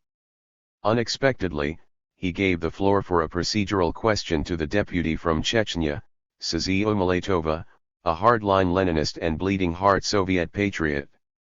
Umaletova proposed a vote of no confidence in the president. Gorbachev had wasted his mandate, she explained, and ruined the country. She turned to Gorbachev, "Excuse me, but one should know how to use power for the benefit of the people." 96 Lukyanov put Umaletova's motion to the vote, adding that the Congress could not remove the president, as long as he acted constitutionally. A total of 1,288 deputies voted against the motion. Over 400, however, voted for Gorbachev's removal. What did this episode mean? Umaletova vowed that the speech was her own heartfelt cry. After her motion failed, she ran to a bathroom and wept hysterically. 97. Gorbachev had to sustain more blows. One came from Rizhkov. The Prime Minister took the floor to explain why perestroika had been such a failure. He blamed hostile forces who turned on the government program of genuine, humane socialism. Soon after his speech, Rizhkov suffered a heart attack and left the political scene. At last, Gorbachev was free to choose a new government. 98 A much bigger stab in Gorbachev's back came from Shevardnadze. Pride, a sense of loyalty, jealousy, and frustration collided in this emotional, ambitious man. Shevardnadze became convinced that the Soviet leader was holding him as a scapegoat, while elevating his rival Primakov, to run Soviet diplomacy. He had also become convinced that the Soviet Empire was doomed to fall apart, and he would have to shift his loyalty from Moscow to Georgia. 99 On the morning of December 20, Shevardnadze told his two aides about his decision to resign. He did not inform Gorbachev, fearing his usual tricks.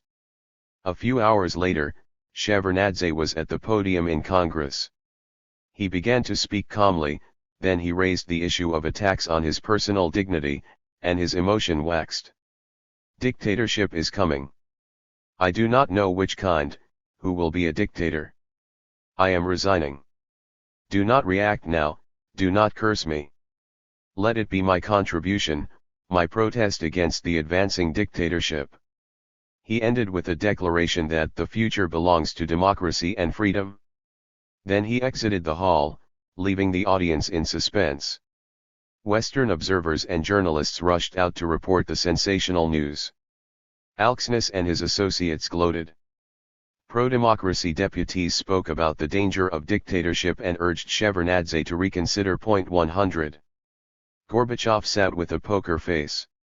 When he finally spoke, he said that he had planned to appoint Shevardnadze as vice president, and that the unexpected resignation offended him. Shevardnadze, who watched this on television from his office in the foreign ministry, cupped his face with both hands, red from anger. Gorbachev prevaricated again. Next morning, Gorbachev invited Shevardnadze to his office in the Kremlin. He was there with Raisa. Both tried to talk Shevardnadze out of his decision. If you resign, Gorbachev said, I will do so as well. Back in his office, Shevardnadze told his aides that Gorbachev refused to acknowledge the obvious. He was sandwiched between the separatists who wanted to destroy the Union, and the hardliners who wanted to use emergency rule to stop the meltdown. He would have no other option but to use force and spill blood. Then our entire cause will lose its meaning. 101. The sense of suspense after Shevardnadze's departure grew even more when 2 days later Kryukov addressed the Congress with his report. The KGB chief, as earlier, spoke about foreign interference in Soviet affairs. The West, he said, was ready to take advantage of the opening of the Soviet economy. It encouraged a brain drain of the skilled scientific and technical workers from Soviet enterprises. He also spoke, continuing Andropov's line of 1983, about the currency war that the West was allegedly waging against the Soviet Union. There are, he said, 12 billion rubles in Swiss banks alone, which at any moment could find their way onto the Soviet market and trigger massive inflation. Many of the activities of our foreign partners, he summed up, are close to economic sabotage. 102. When Gorbachev proposed Yanayev for vice president, the Congress turned his candidacy down.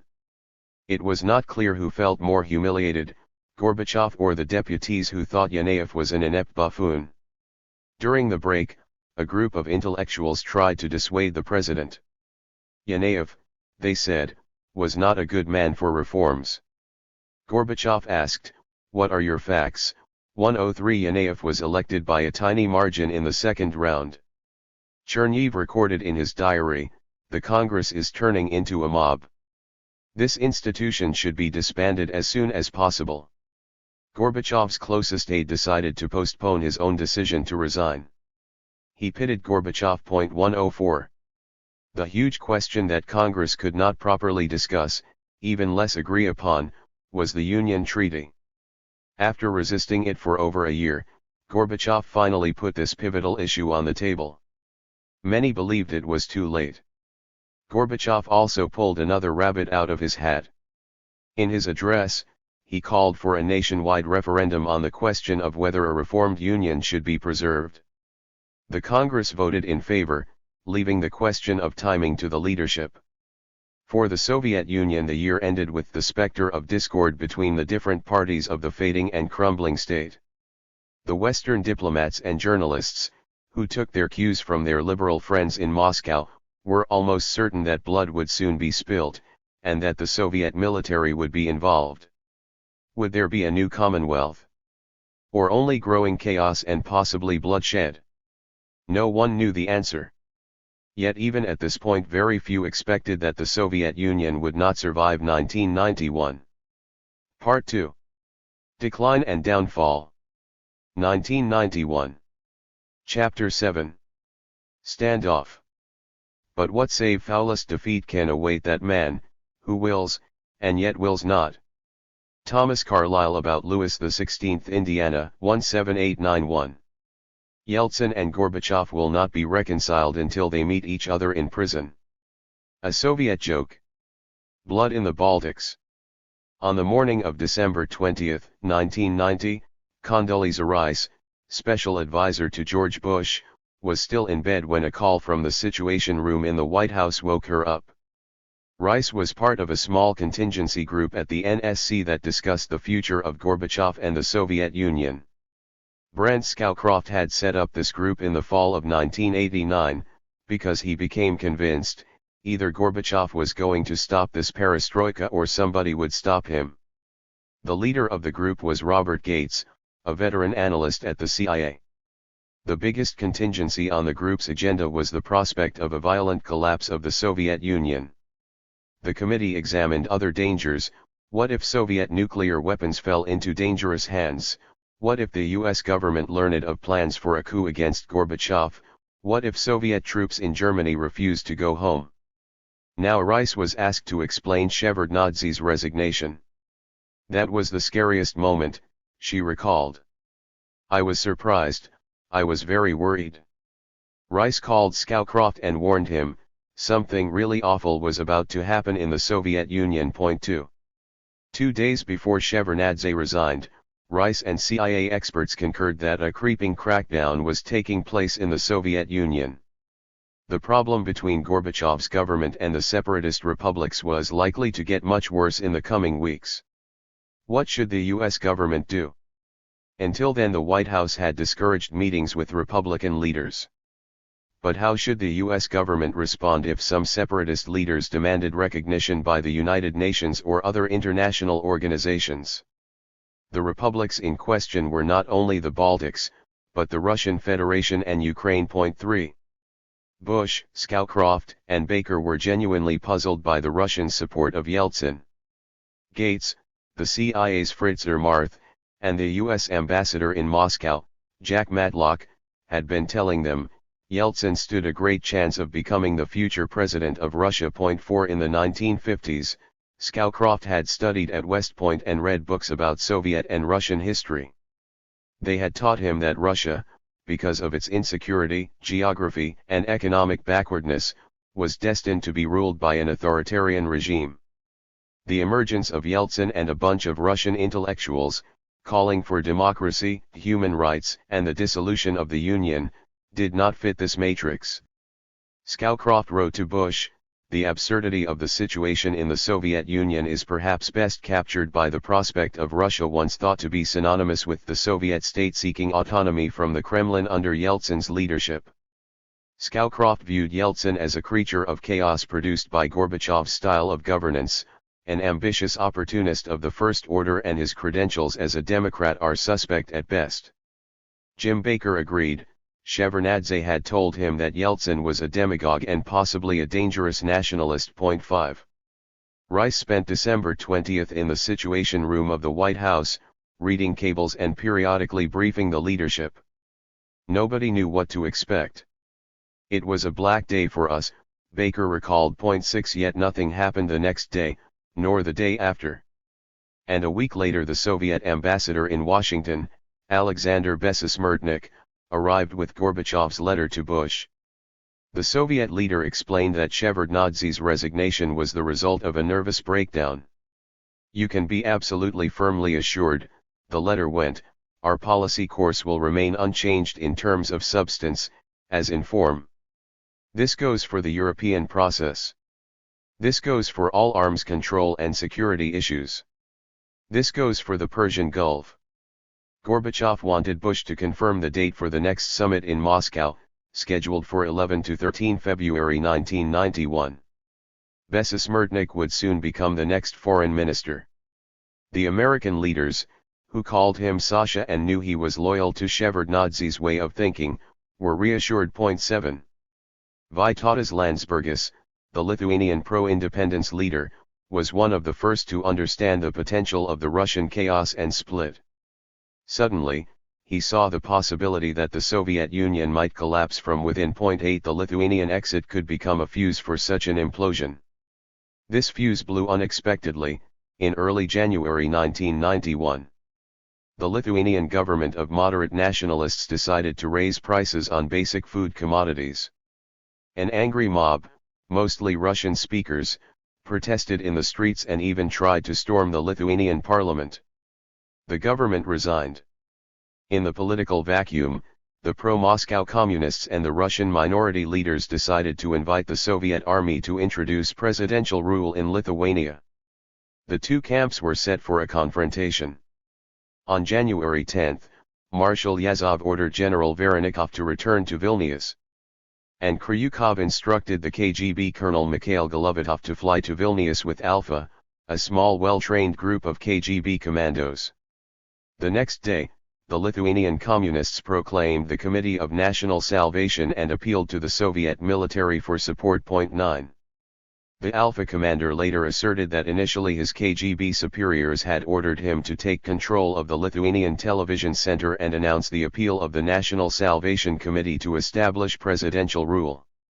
Then, however, a different order came, to control the television center in order to prevent the broadcasting of any news harmful to the USSR.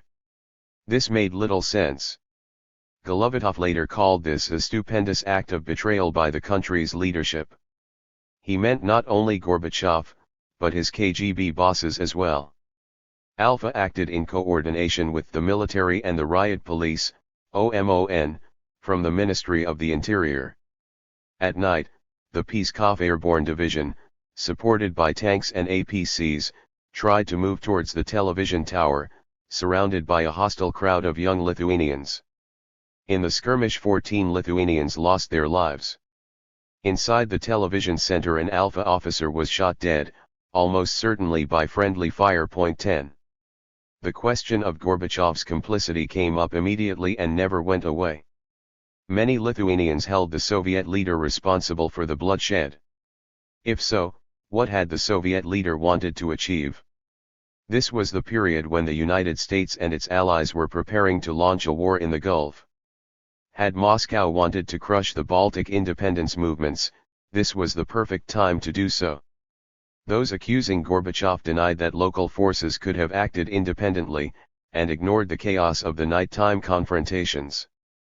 Few in Lithuania, including the former Prime Minister, Kazimierz Prunskiene, claimed that Gorbachev was not fully in control of the military at the time. 11.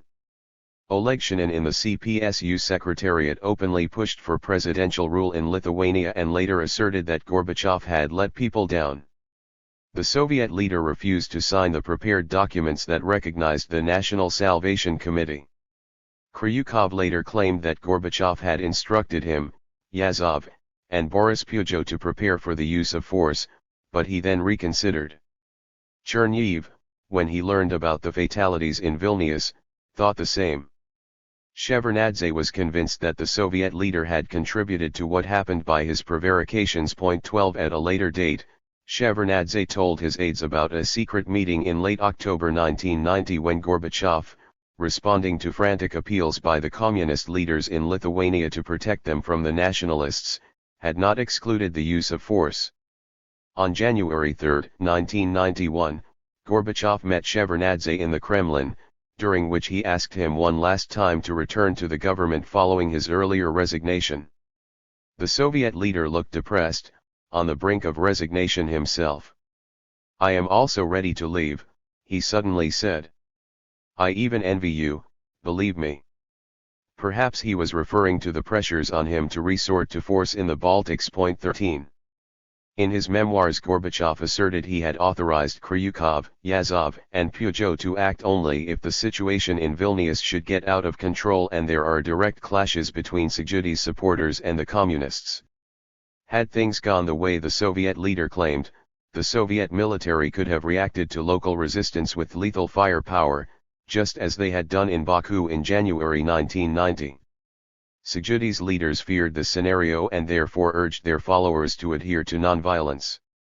On January 11, 1991, one day before the military assault in Vilnius, Gorbachev called Bush on a secure line to tell him that he would do anything to reach a peaceful settlement with the Lithuanian nationalist government.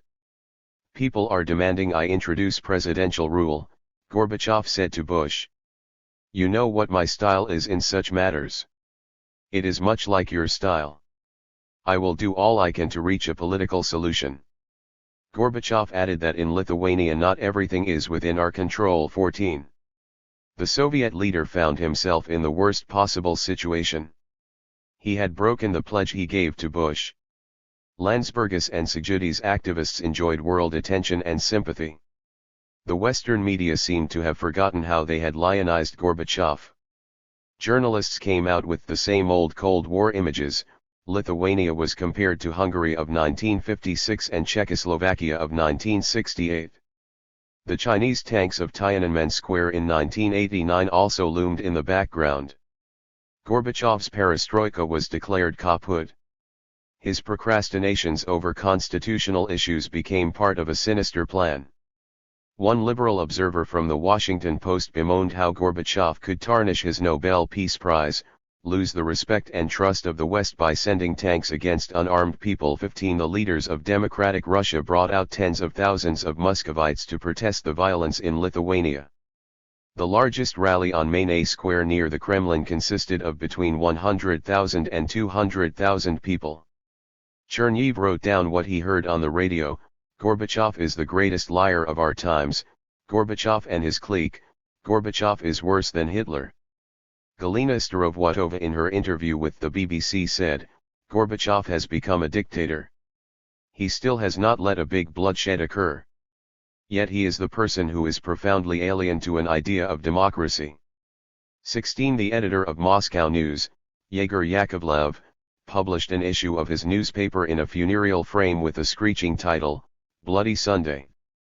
Arguments and Facts published a collective protest signed by 80 celebrities and luminaries, the cream of the Russian intellectual, literary, and artistic elites. 17. This barrage could not help but wound Gorbachev's ego. And still the Soviet leader did not succumb to this ferocious pressure. He even continued to defend Yazov, Kryukov, and Peugeot from accusations in the Soviet parliament. This only made him appear even more like a culprit. Even Gorbachev's advisors felt the urge to join the protest. Yakovlev was so distressed that he was hospitalized. Cherniev dictated an emotional letter to Gorbachev, in which he announced his immediate resignation. His secretary, and mistress, typed up the letter, but then refused to finish the job and tore the draft to pieces. Cherniev, however, went on to reproduce it in his diary for posterity. 18. A week after the bloodshed in Lithuania, another tragedy struck in Riga. The Latvian OMON clashed with the Latvian armed police. 5 civilians died, including a cameraman from Soviet television. Gorbachev refused to take any responsibility for this event either. He blamed the local Latvian militia and even suspected Anatolijs Gorbanovs, head of the Latvian Supreme Soviet, of the insurrection. After all, he mused, who gained most from this provocation? The Soviet leader also accused Russian separatists. Without the expected support from Yeltsin and Democratic Russia in Moscow, Gorbachev claimed, radical separatists in the Baltics would not have acted so provocatively. 19. 2 days after the events in Riga, however, Gorbachev issued a statement in which he distanced himself from the violence, regretted the casualties, and once again denounced the use of force against civilians. Cherniev commented with a mixture of relief and regret, Gorbachev is in his element, he is always late. The Western ambassadors in Moscow were also relieved. They had been convinced that Gorbachev would introduce presidential rule in the Baltics and use force. 20. Dictators and some historians are familiar with the effects of an indecisive use of force. Better not to use force at all than to use it and recoil. The Baltic affair left the Soviet conservatives demoralized and the military let down. The Emergency Party plenum at the end of January 1991 reflected this spirit. It was all talk, smoke, and mirrors, but no action was taken. 21. The party secretariat, led by Ivashko, sent a letter to all party organizations in the army, KGB, and police forces. In the new situation, the letter summarized, we must act exclusively by political means. 22. On the eve of the Lithuanian tragedy, Yeltsin in Moscow received the head of the Estonian parliament, Arnold Ruutel. Yeltsin appreciated that Ruutel had publicly expressed his sympathy for him when Yeltsin was still a party outcast. The two leaders met to sign the Treaty of Mutual Recognition between the RSFSR and Estonia. Next morning, after the bloodshed in Vilnius, they flew to Tallinn together. The Latvian leader Gorbanovs arrived from Riga to join them and to sign an RSFSR-Latvian treaty. Landsbergis, who had stayed in Lithuania, joined them by phone. 23 Yeltsin and the three Baltic leaders issued a joint appeal to the United Nations and other international organizations to denounce acts of armed violence against sovereign states. The Russian leader also urged the Russian officers, sergeants, and soldiers who served in the Soviet army in the Baltic states to avoid being tools and pawns in the hands of the reaction. At the same time, Yeltsin appealed to the Russians who lived in the Baltics. Their rights would be protected no matter what their citizenship in the future would be. None of these documents and appeals even mentioned the Soviet Union and the Soviet Constitution. Yeltsin's support delighted the Balts. His advisor Gennady Berbulis, who accompanied him, believed this to be a milestone in the construction of a new Russia. The appeal to the UN, Berbulis recalled, was the first time Russia acted as a subject of international affairs. 24. Yeltsin's dash to the Baltics was prefaced by weeks of deliberations and preparations inside his circle. On December 26, 1990, Yeltsin and his advisory council discussed Gorbachev's turn to the right. Berbulis, who chaired the meeting, insisted that an alliance of Russia with the Balts and other republics would be the only option to fend off a totalitarian backslide. Other advisors argued that the Russian Federation should begin to form a shadow Russian army consisting of retired officers and war veterans, which should appeal to the pro-Russian elements in the KGB and the police. 25 Georgy Arbatov, director of the US and Canada Institute, warned Yeltsin. The KGB and the military, he said, after their retreat from Eastern Europe realized they could lose everything and might rally again around the center. There could be a bloody crackdown on separatists. In the Baltics, Arbatov argued, Yeltsin would do best to mediate between the Lithuanian nationalists, the Russian speakers, and the Soviet military. Russia must think not only about itself, Arbatov concluded, but must become a consolidating center for the entire country. 26. Yeltsin wanted to become a leader of all Russians across political divides. He even appealed to Russian émigrés outside the Soviet Union with a call of solidarity. 27 At the same time, he was dead set against reconciliation with Gorbachev. The KGB, he was certain, was after him, perhaps even trying to eliminate him. Yeltsin doggedly pursued his idea of a bottom-up pyramid, with 3 Slavic republics and Kazakhstan uniting against the central government. The Baltic republics, he said, would also join the League, as well as Moldova and Georgia. This was Yeltsin's delusionary scheme that competed with Gorbachev's delusion about a new union treaty. 28. Gorbachev's Baltic calamity seemed to validate Yeltsin's political instincts. The actions of the Russian leader in the Baltics no longer looked reckless and divisive. On the contrary, the entire Moscow liberal-minded elite supported and admired him. Yeltsin took full advantage of Gorbachev's predicament. On January 21, he addressed the Russian parliament with a crisp analysis of the situation. He denounced Gorbachev's 6 years of vacillation between democracy and authoritarianism. He laid out again his idea of a union pyramid in reverse. In a word, the leader of the largest republic in the USSR was in open sedition, and most of the educated Russians were backing him. 29. On February 7, 1991, Kryukov sent a grim memo to Gorbachev on the political situation in the country. The policy of appeasing the aggressive flank of democratic movements, the memo read, allows the pseudo-democrats to realize without hindrance their plans to seize power. The subversive forces, led by Yeltsin, had intercepted Perestroika's agenda. Instead of renovating socialism, they wanted to destroy the socialist order. Kryukov admitted that after the bloodshed in the Baltics, Gorbachev had lost the support of the scientific and humanitarian intelligentsia. Still, he concluded, there was room for political action. The Supreme Soviet and the Congress of the USSR did not support Yeltsin. The KGB chief spoke very cautiously about the option of temporary structures within the framework of emergency powers the president received from the Supreme Soviet. 30 He couched this message in the formulaic language taken directly from Gorbachev's orations. A new strongman. There was a new man of action in Gorbachev's entourage, Valentin Pavlov, who replaced Rizhkov as Prime Minister of the Soviet government. The Supreme Soviet approved his nomination by Gorbachev on January 14, 1991. Pavlov's memoirs are a minefield for historians, with numerous factual errors and bizarre claims. The author veered between his contempt for Gorbachev and a desire to set his record straight. Still, the book is a valuable source of information on Pavlov himself. He posed as a professional who did not interfere in the politics or foreign affairs of Gorbachev. His domain was economics and finance, the spheres of activity that the Soviet president delegated to him. 31. In his memoirs, Pavlov wrote that there were two kinds of people in the Soviet elites and the Russian government, who worked to destroy the Soviet Union.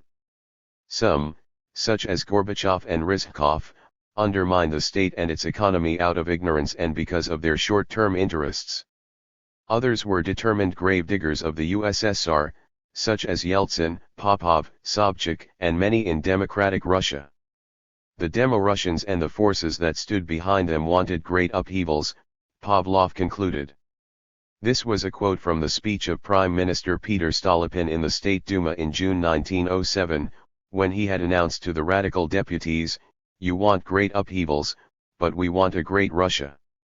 Stolypin had acted on behalf of the weak Tsar Nicholas II, to introduce conservative reforms by authoritarian means, in order to save the Russian state. Pavlov recalled, "When I became prime minister, I still considered and hoped to prevent the collapse of a great power. The state still existed and it could have been saved by legal means." 32 Cherniev decided that Pavlov could potentially overtake Gorbachev. He is smart and professional. All those parliamentarians are like puppies in front of him. He despises them and fends off their arguments easily. And he couldn't care less what all this intelligentsia thinks of him. He will do what he thinks is right. 33. Pavlov believed in what many others in the Soviet leadership ignored, that real power depended on state control over money.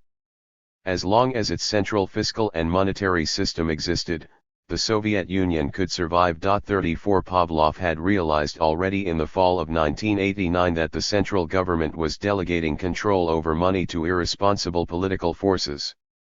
This control had to be reclaimed. When the Russian parliament decided to set up the Bank of Russia in July 1990, Pavlov and Viktor Gerashenko, head of the State Bank, were horrified. Their dismay grew after Gorbachev failed to use his power to kill the Russian decree. He even chided Pavlov and Gerashenko for their imperial ambitions. 35 Pavlov fought against the 500 days as well.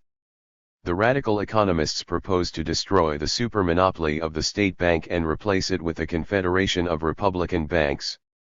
In Pavlov's view, the Soviet Union could not copy the Federal Reserve System in the United States. The state bank had existed under the Tsars and the Bolsheviks. By questioning its monopoly, ignorant politicians and radical economists were undermining the Soviet finances and the Soviet state. 36. At the end of 1990, Pavlov's nightmare became a reality.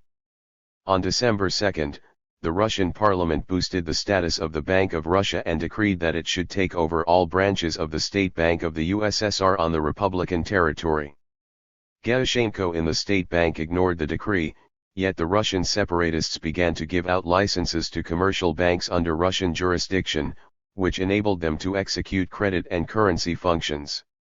It was a quick way to destroy central controls over the financial system. 37 Even worse, the leaders of the Russian Federation insisted on collecting taxes from state enterprises and cooperatives, and keeping the money for their budget. In December 1990, Pavlov offered Yeltsin a scheme of sharing the income between the RSFSR and the central budget. Yeltsin rejected the deal. 38. While Gorbachev grappled with the Baltic fallout and the Gulf crisis, Pavlov enacted painful financial reforms. His plan was to triple all state-regulated wholesale prices used in business transactions between state enterprises, as well as basic items for consumers. The populist contest between the All-Union and Russian parliaments had wrecked common standards and made transactions between state enterprises in different republics almost impossible.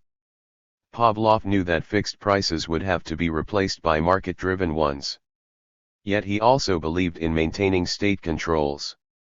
This time Gorbachev agreed with the price reforms, yet he postponed them until early April. Another reform that Pavlov enacted in January 1991 was a 20% tax on state enterprises to create the Federal Amortization and Investment Fund. This was a big correction to the law on state enterprises and a nasty surprise for profiteers from cooperatives and directors who pocketed huge profits while paying only minimal taxes. They attacked the Soviet and Russian parliaments with protests, pleaded for exemptions, and threatened to stop their production lines. The reform, had it been implemented, would have begun to replenish the central budget.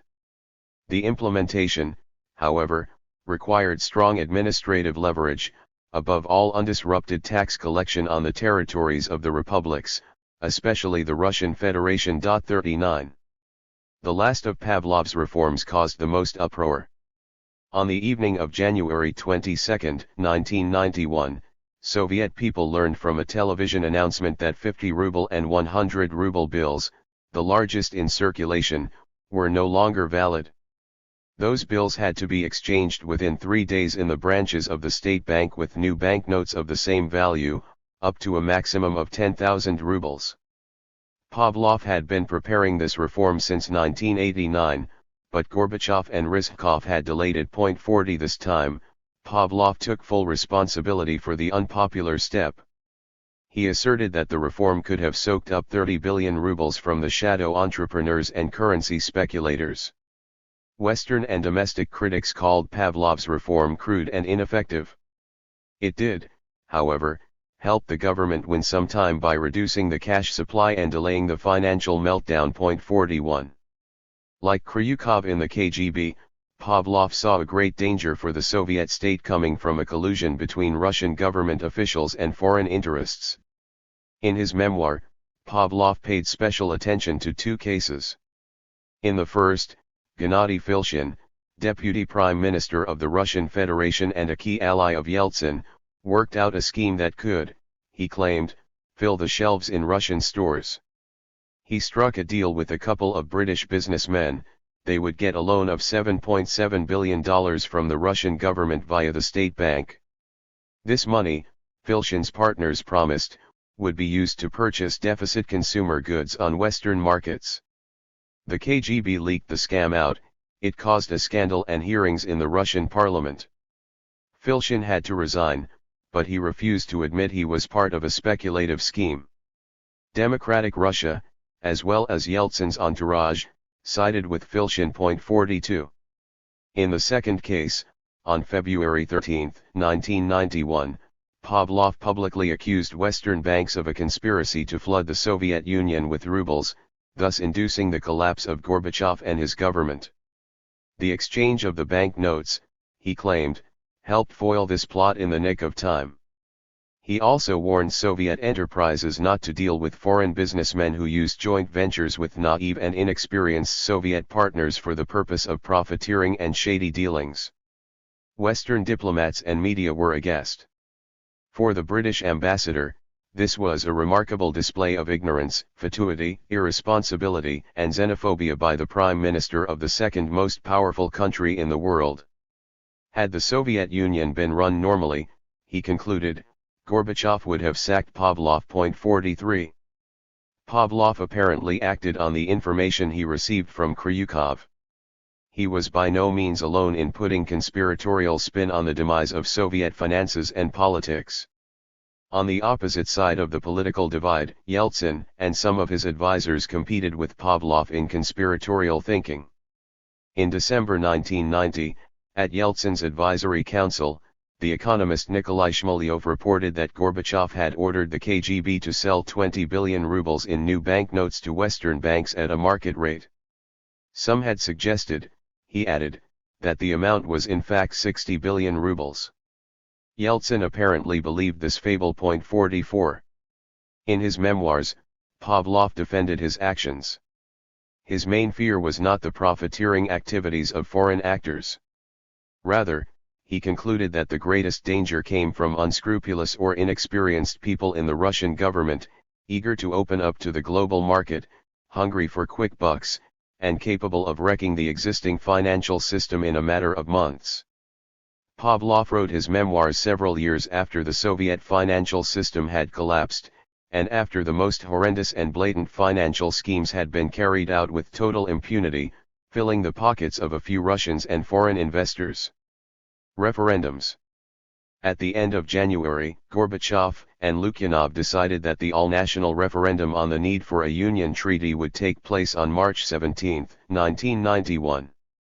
The referendum question designed by them was incredibly convoluted.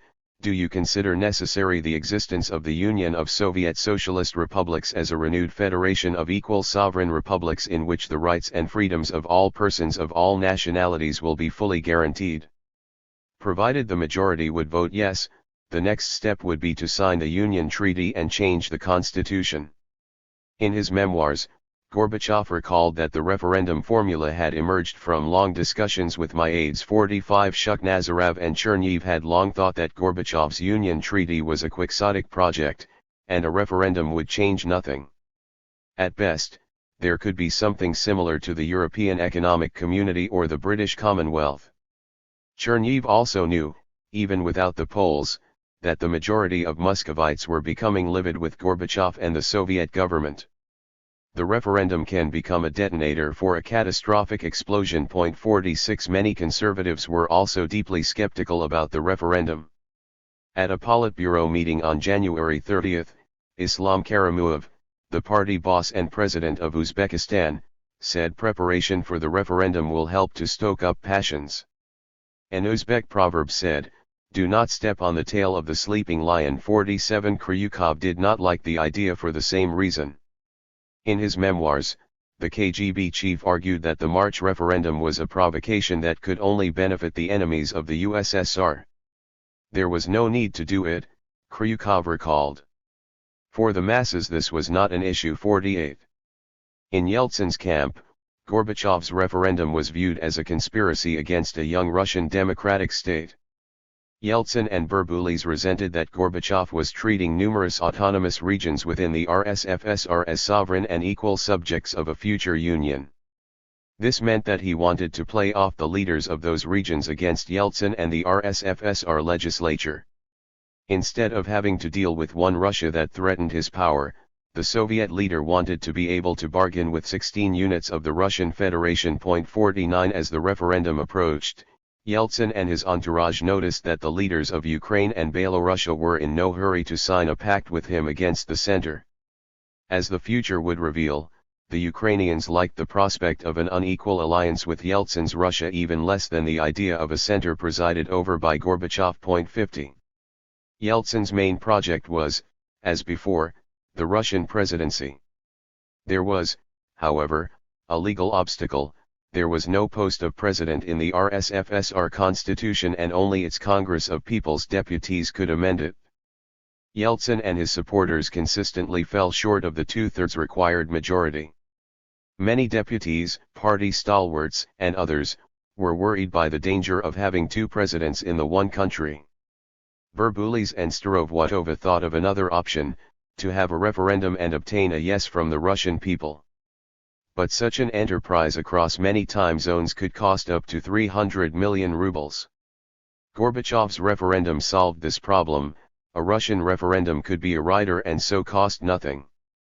The Russian Supreme Soviet approved this scheme by a simple majority. 51 The question of the Russian referendum was succinct: do you consider it necessary to introduce the post of the President of the RSFSR, elected by popular ballot? There was a second question in the Russian referendum, whether to retain the territorial integrity of the Russian Federation, that is to recognize the supremacy of the Russian president over national autonomous regions. Berbulis recalled that the Russian referendum turned out to be a stroke of luck and genius. Gorbachev unwittingly provided a golden opportunity for us 52. Boris Yeltsin turned 60 on February 1, 1991. The most popular politician in Russia decided to arrange his birthday party on the vacated premises of a youth summer camp near Moscow. Yeltsin's wife Nana and their daughters Yelena and Tatiana were told to prepare for a big party. Among the guests would be Yeltsin's classmates from the Ural Technical Institute, who flew to Moscow for the occasion. About 80 people were present. Lev Sukhanov, one of his aides, brought a guitar. Yeltsin loved Russian songs and used to sing along. After many toasts, Yeltsin's friends from the Urals unveiled a special gift for him, a half-meter wooden figure that had Yeltsin's features. One of the guests positioned himself in front of Yeltsin's effigy and said, "And now Boris, let me smack you in the jaw, let's see how you will take it." Yet after each blow, to everyone's delight, the wooden Yeltsin returned to its upright position. It was a Russian Navalyashka, a roly-poly toy, symbolizing for his admirers Yeltsin's unflagging spirit. 53. On February 19, after months of trying to gain access to national television, Yeltsin finally gave a televised interview to a group of journalists. His advisors prepared him well, and he responded carefully to the probing questions. At the very end of the interview, however, he pulled off a major surprise. His electorate wanted him to cooperate with Gorbachev, he said. "As the Lord is my witness, I have tried many times." Hours of meetings with the president, however, had led to nothing. After 6 years of failures, Gorbachev had refused to change. Yeltsin then called for the immediate resignation of the Soviet president. Power in the Soviet Union, he said, should be handed to a collective body, a Council of Federation of Republics. 54. Yeltsin did not make this demand emotionally, like Sazio Miletova. He wanted to mobilize his supporters for his presidential campaign. An independent poll, conducted among 900 Muscovites, showed that 3/4 of them supported Yeltsin.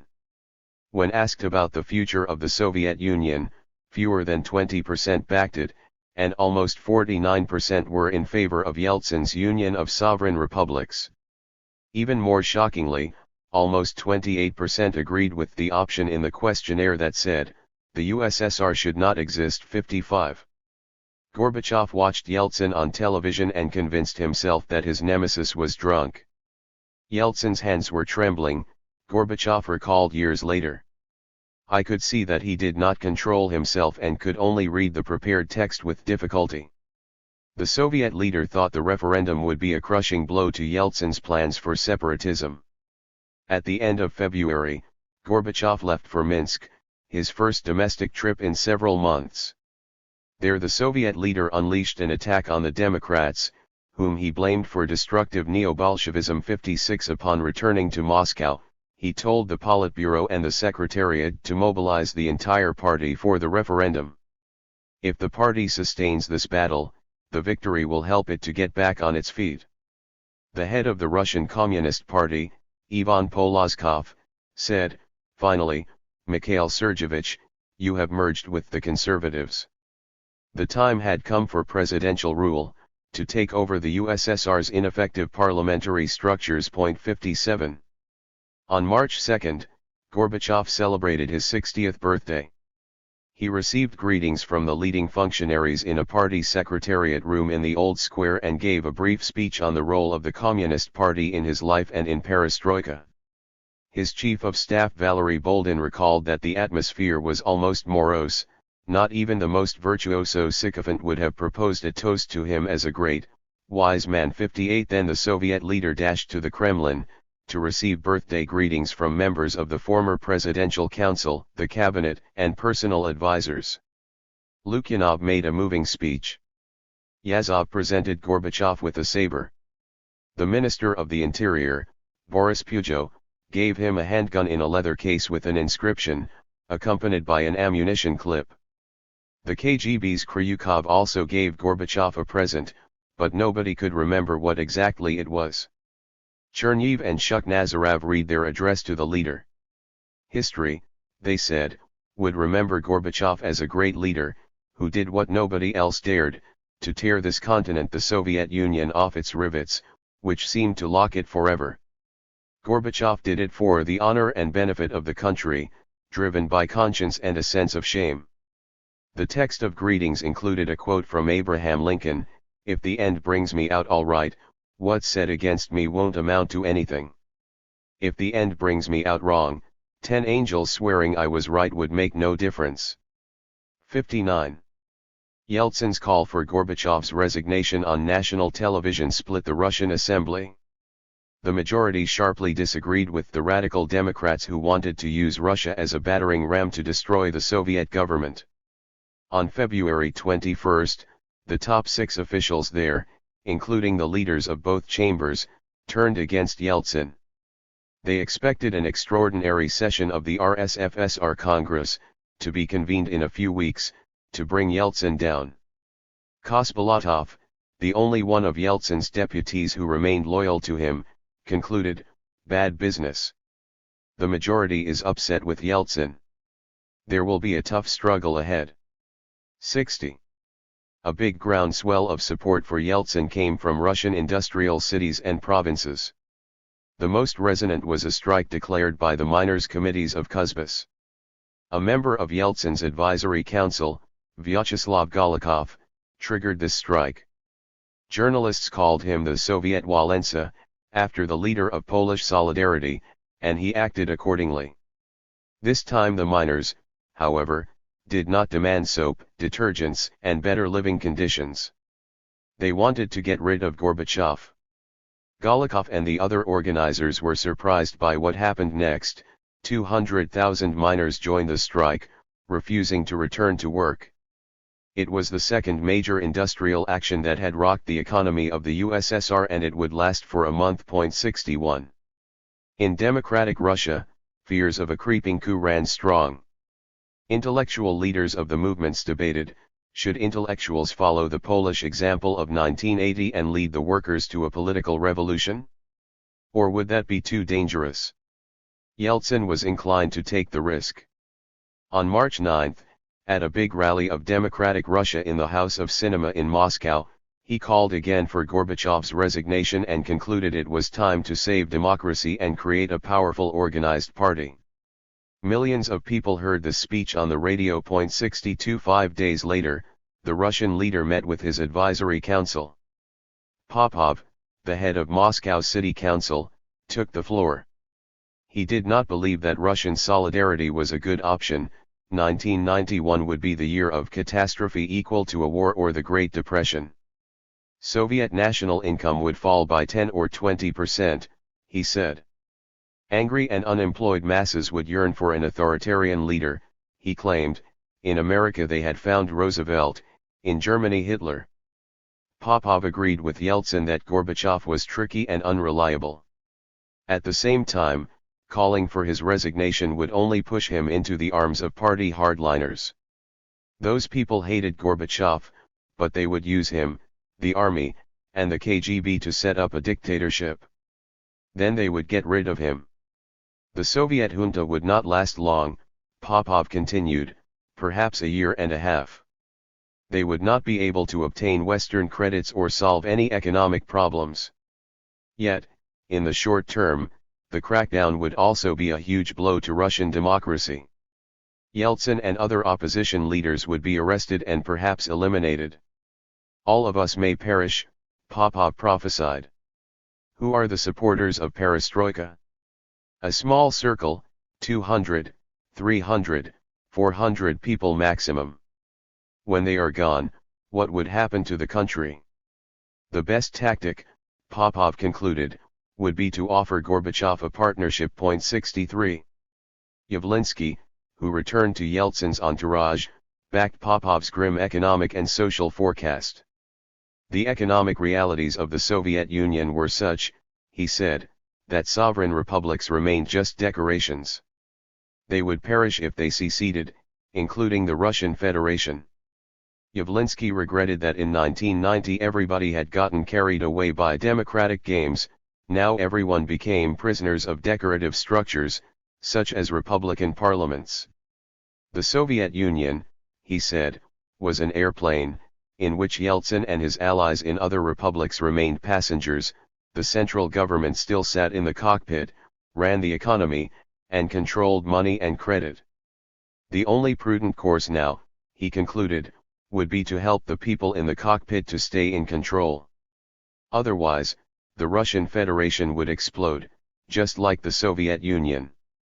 A collapsing economy, ethno-nationalism, and Russian fascism would tear the country to pieces. 64 Yeltsin listened with a grim expression. He said that he had received signals from Gorbachev's people about possible cooperation, but he dismissed them as another trick. 3 times Gorbachev looked me in the eye and said, "I guarantee it." Then nothing.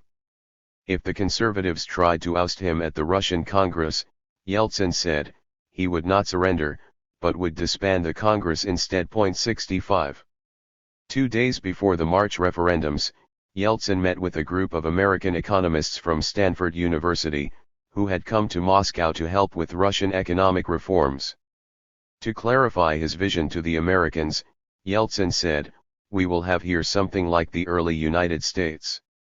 Cooperation between Russia and other republics, Yeltsin concluded, would be useful in creating a future confederation without a central authority.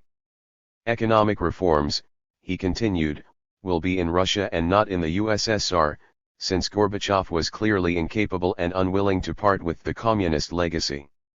"We are destroying the entire communist totalitarian system," he continued confidently. Russia would take over all Soviet property, including its defense industries. The Union Center would only retain the defense complex, roads, and atomic energy. The big structures of the Union, such as the 60 all-Union ministries, Yeltsin said, are no longer needed. The President of the USSR is no longer needed. Authors italics. 66 This time, Yeltsin had spoken with utmost sincerity and from the heart. When the chance came his way, he would act, as he told the Americans. Unequal partners. President Bush was worried by the bloodshed in the Baltics, but he trusted Gorbachev's assurances. And he continued to depend on his friend Mikhail to provide international assistance for the Desert Storm against Iraq. In January, Bush called Gorbachev after the Lithuanian tragedy, yet he talked exclusively about the Gulf War. He addressed the Baltic crisis only after the first week of the aerial bombardment of Iraqi forces had gone well.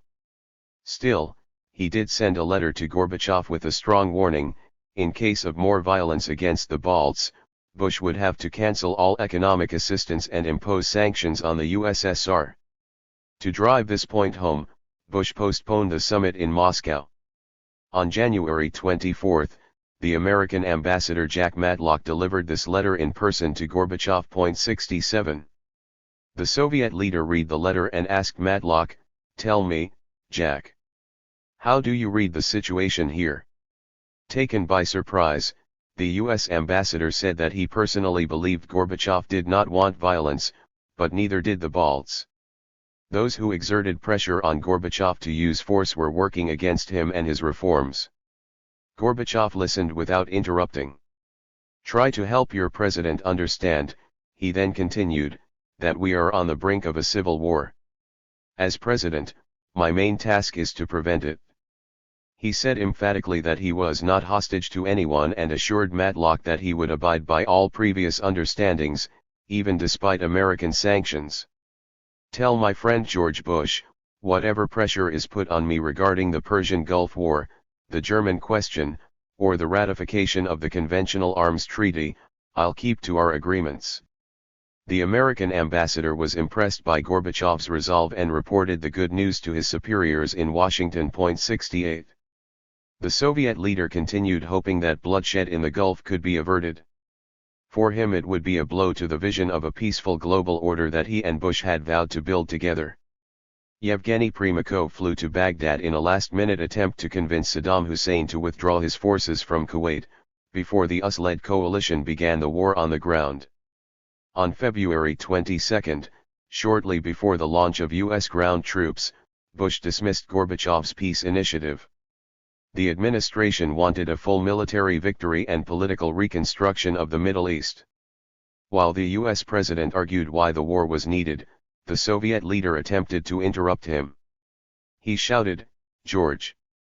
George! George!" But Bush did not listen. 69. On February 23, Primakov signaled from Baghdad that he had reached a tentative deal with the Iraqi dictator.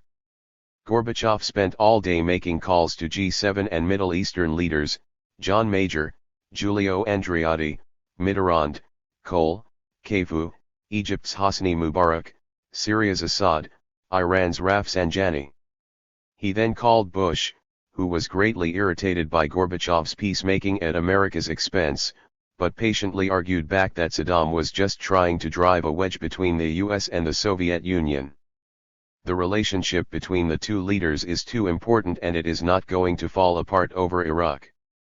Unable to change the American course, Gorbachev recalled Primakov from Baghdad. 70.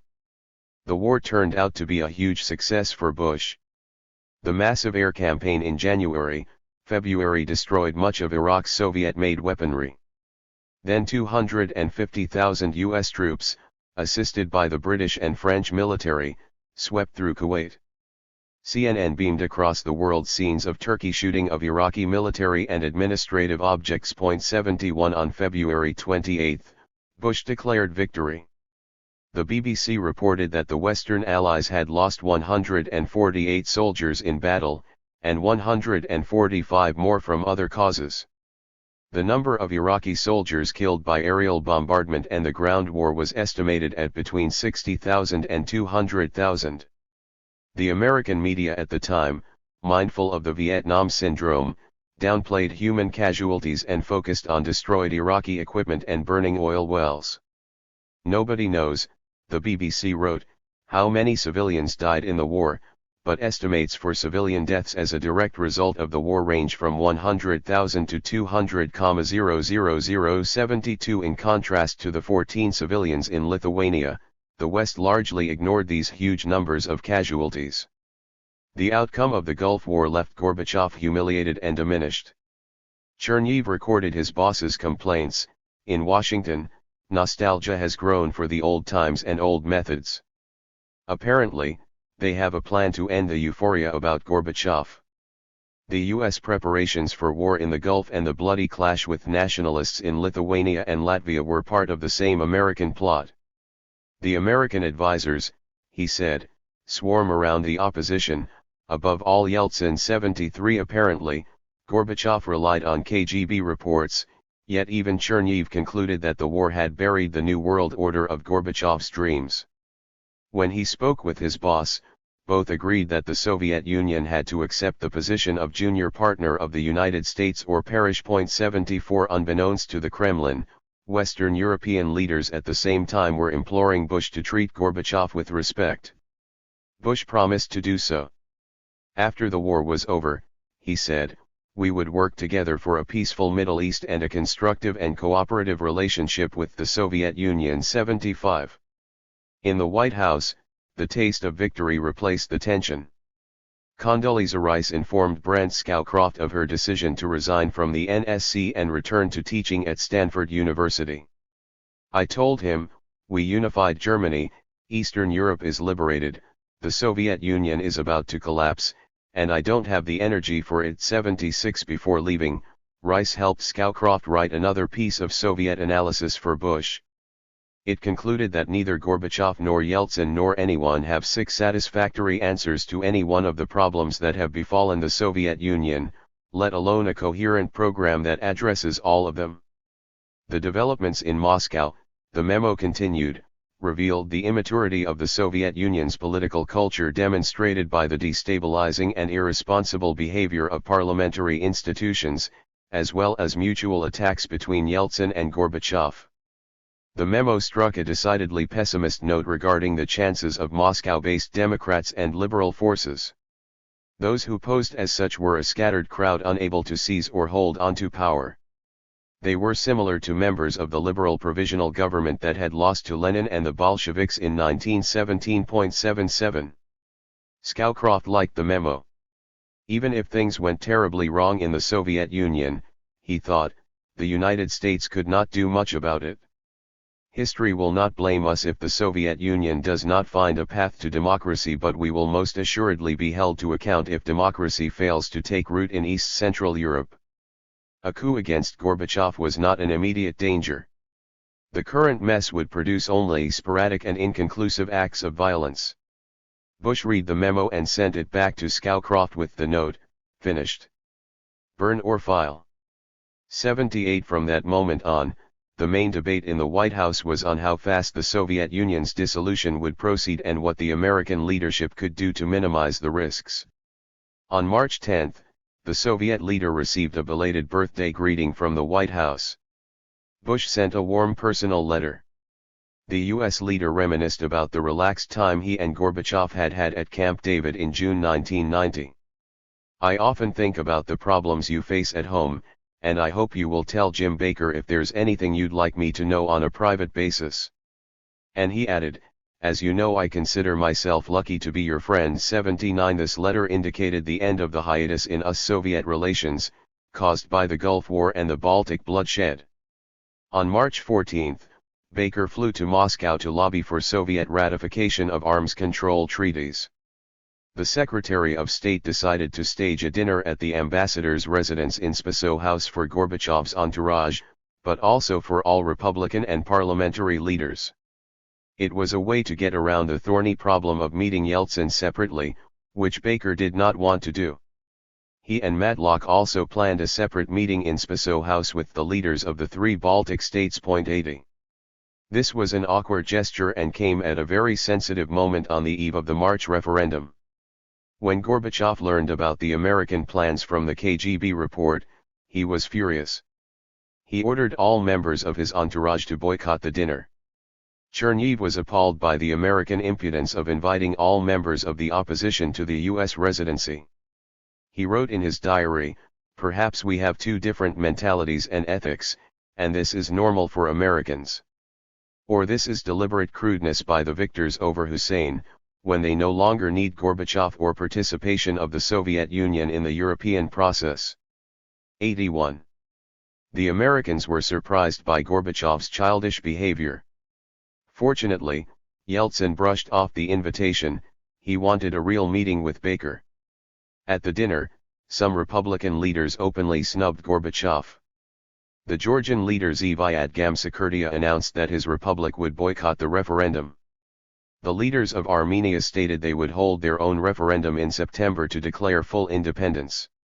The economist Chat Allen ridiculed the idea of a new union treaty and prophesied a catastrophe. Baker felt embarrassed. He rose to defend Gorbachev. "A dinner like this in the U.S. residence," he said, "would have been unthinkable without the perestroika that the Soviet leader had initiated." 82. Next morning, Baker delivered to Gorbachev a text prepared for him in the White House. In it, Bush expressed his belief that Gorbachev had not become a hostage to the forces of the past, and his recent moves to the right were only tactical, to ensure the course of democratic reforms. Baker then said, "Your place in history is secured, as long as you stay your course. This is one of the main causes why we believe that there will be no such reversal." Acting on instructions, Baker refrained from any explicit criticism of Yeltsin. 83. The conversation became cordial, and Gorbachev began to confide in Baker about his problems with Yeltsin.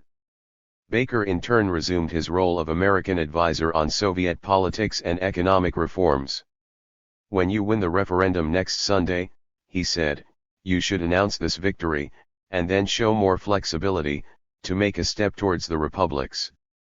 You may even say, 'Now, tell the center what you want. There are a few things that we cannot discuss with you: defense, currency, perhaps foreign policy. The rest is discussable.'"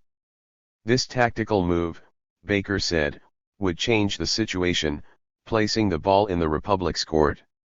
Baker assured the Soviet leader that the Bush administration would not unilaterally recognize Baltic independence, yet he advised Gorbachev to allow the Baltic republics to go free. "We told you repeatedly that perhaps it would be better for you to have 3 little Finlands in the Baltics, instead of what you have now. They will not be able to separate from you economically. They will be forced to create an association with you, economic, political, and social. 84. Gorbachev wanted to talk more about how to pair off economic and political reforms. Baker advised him on this problem as well. Why not settle the Center Republic issues first? After fixing political issues, Baker reasoned, this would be easier than reshaping an economy grounded in 70 years of the traditions and psychology of a command system. If Gorbachev succeeded in signing a union treaty with the republics, he would have more time to deal with economic problems. 85 Gorbachev, despite his cordiality, continued to have doubts about American good faith. One of Yeltsin's associates, he said to Baker, had informed him about a conversation between Yeltsin and Matlock. Yeltsin had allegedly asked how the U.S. government would react if he were to come to power in a not quite constitutional way. Baker did not know how to respond. Matlock later told him that the story was a canard, a KGB falsification meant to deceive Gorbachev. Matlock called on Chernihiv the next day. Gorbachev's aide arranged for him to meet with Gorbachev. When the Soviet leader listened to the ambassador's explanations, he cheered up. Then he restated his strategic choice to be next to Bush, as long as Bush would be close to him. He dismissed KGB fears of Americans swarming around the seats of power in Moscow. Let the Americans have as much intelligence on the Soviet Union as they could get, he concluded half-jokingly. 86. The Moscow trip convinced Baker that it was possible for the White House to balance between Gorbachev and Yeltsin without alienating either of them. Both always valued their relationship with George Bush and the United States, not only in terms of their standing in the world but also their standing at home. He stopped short of saying that the U.S. leadership had already become a key external actor in Soviet politics, a party that all sides in the Soviet drama would turn to for advice and assistance. Bush did not like this double game. My view is, you dance with who is on the dance floor, the U.S. president dictated into his personal tape recorder on the day of the Soviet referendum. You especially don't do something that would encourage destabilization. 87. Showdown in Moscow. The national referendum on March 17 was conducted in a transparent manner and without apparent falsifications. The all-union referendum granted Gorbachev a coveted result. The official statistics recorded that 148,574,606 people participated, 113.5 million, 76.4%, voted yes in favor of preserving a reformed union. Still, a sizable 32.3 million, 21.7%, voted against it. The outcome of the referendum bolstered the conservatives. Kryukov, despite his misgivings, recalled that the outcome exceeded any optimistic forecast. The KGB chief believed it was a perfect moment to introduce emergency rule. 88 In the party secretariat, Oleg Shinin addressed senior party officials with a message: at the approaching Congress of the RSFSR the majority should defeat Yeltsin. Shinin hoped that this time Gorbachev would lead the fight. 89. In reality, the national referendum did not negate separatist claims in the republics. 6 republics, the 3 in the Baltic together with Armenia, Georgia, and Moldova, had boycotted the referendum. Latvia and Estonia had decided to hold their own referendums 2 weeks earlier, which gave overwhelming support for independent and democratic states. In Latvia, for instance, 73.7% of people voted for independence, with a clear majority of the Russian-speaking population joining ethnic Latvians. This was a surprising and clear verdict.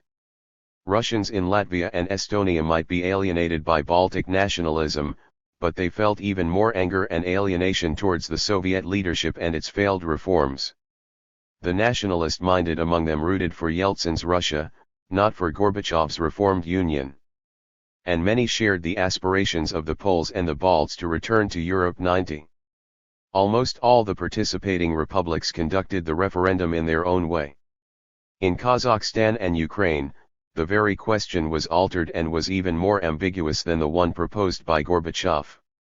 The majority in those 2 republics voted yes in favor of their sovereign republics joining a union of sovereign states.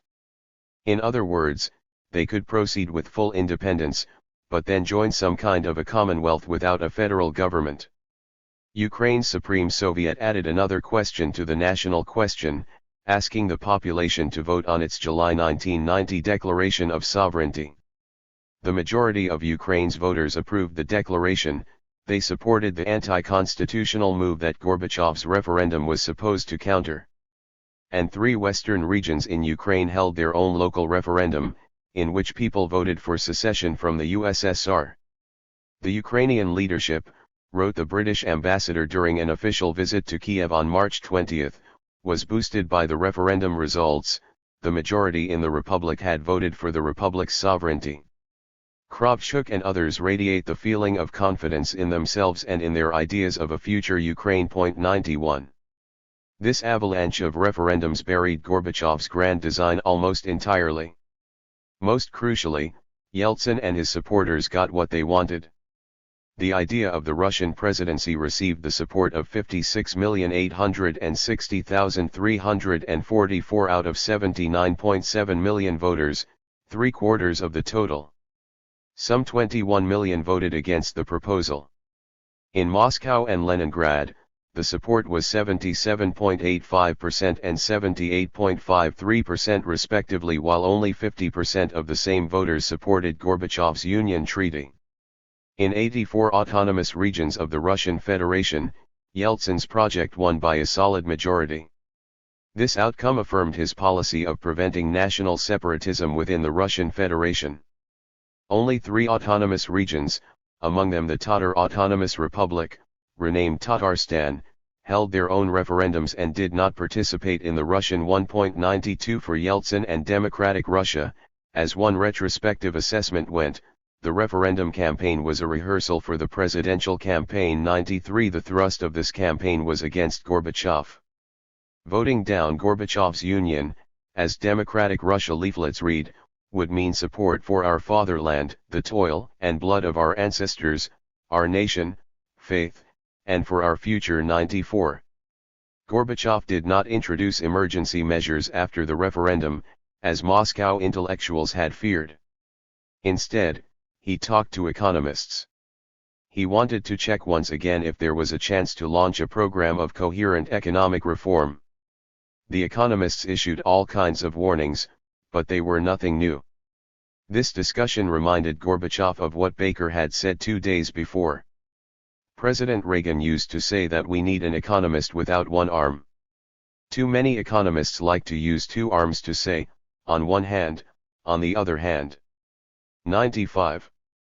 Yeltsin's reaction to the results of the referendum was to step up the confrontation. On March 22, he visited the Kirov machinery building plant in Leningrad and gave an address reminiscent of those given by Poland's Solidarity. The Russian leader complained that the Union authorities had robbed Russia by taking half of its annual taxes, about 56 billion rubles, and using the money to subsidize the non-Russian republics of Central Asia. Enough feeding the other republics! Yeltsin exclaimed. He presented himself as the only person who could compensate workers for inflation.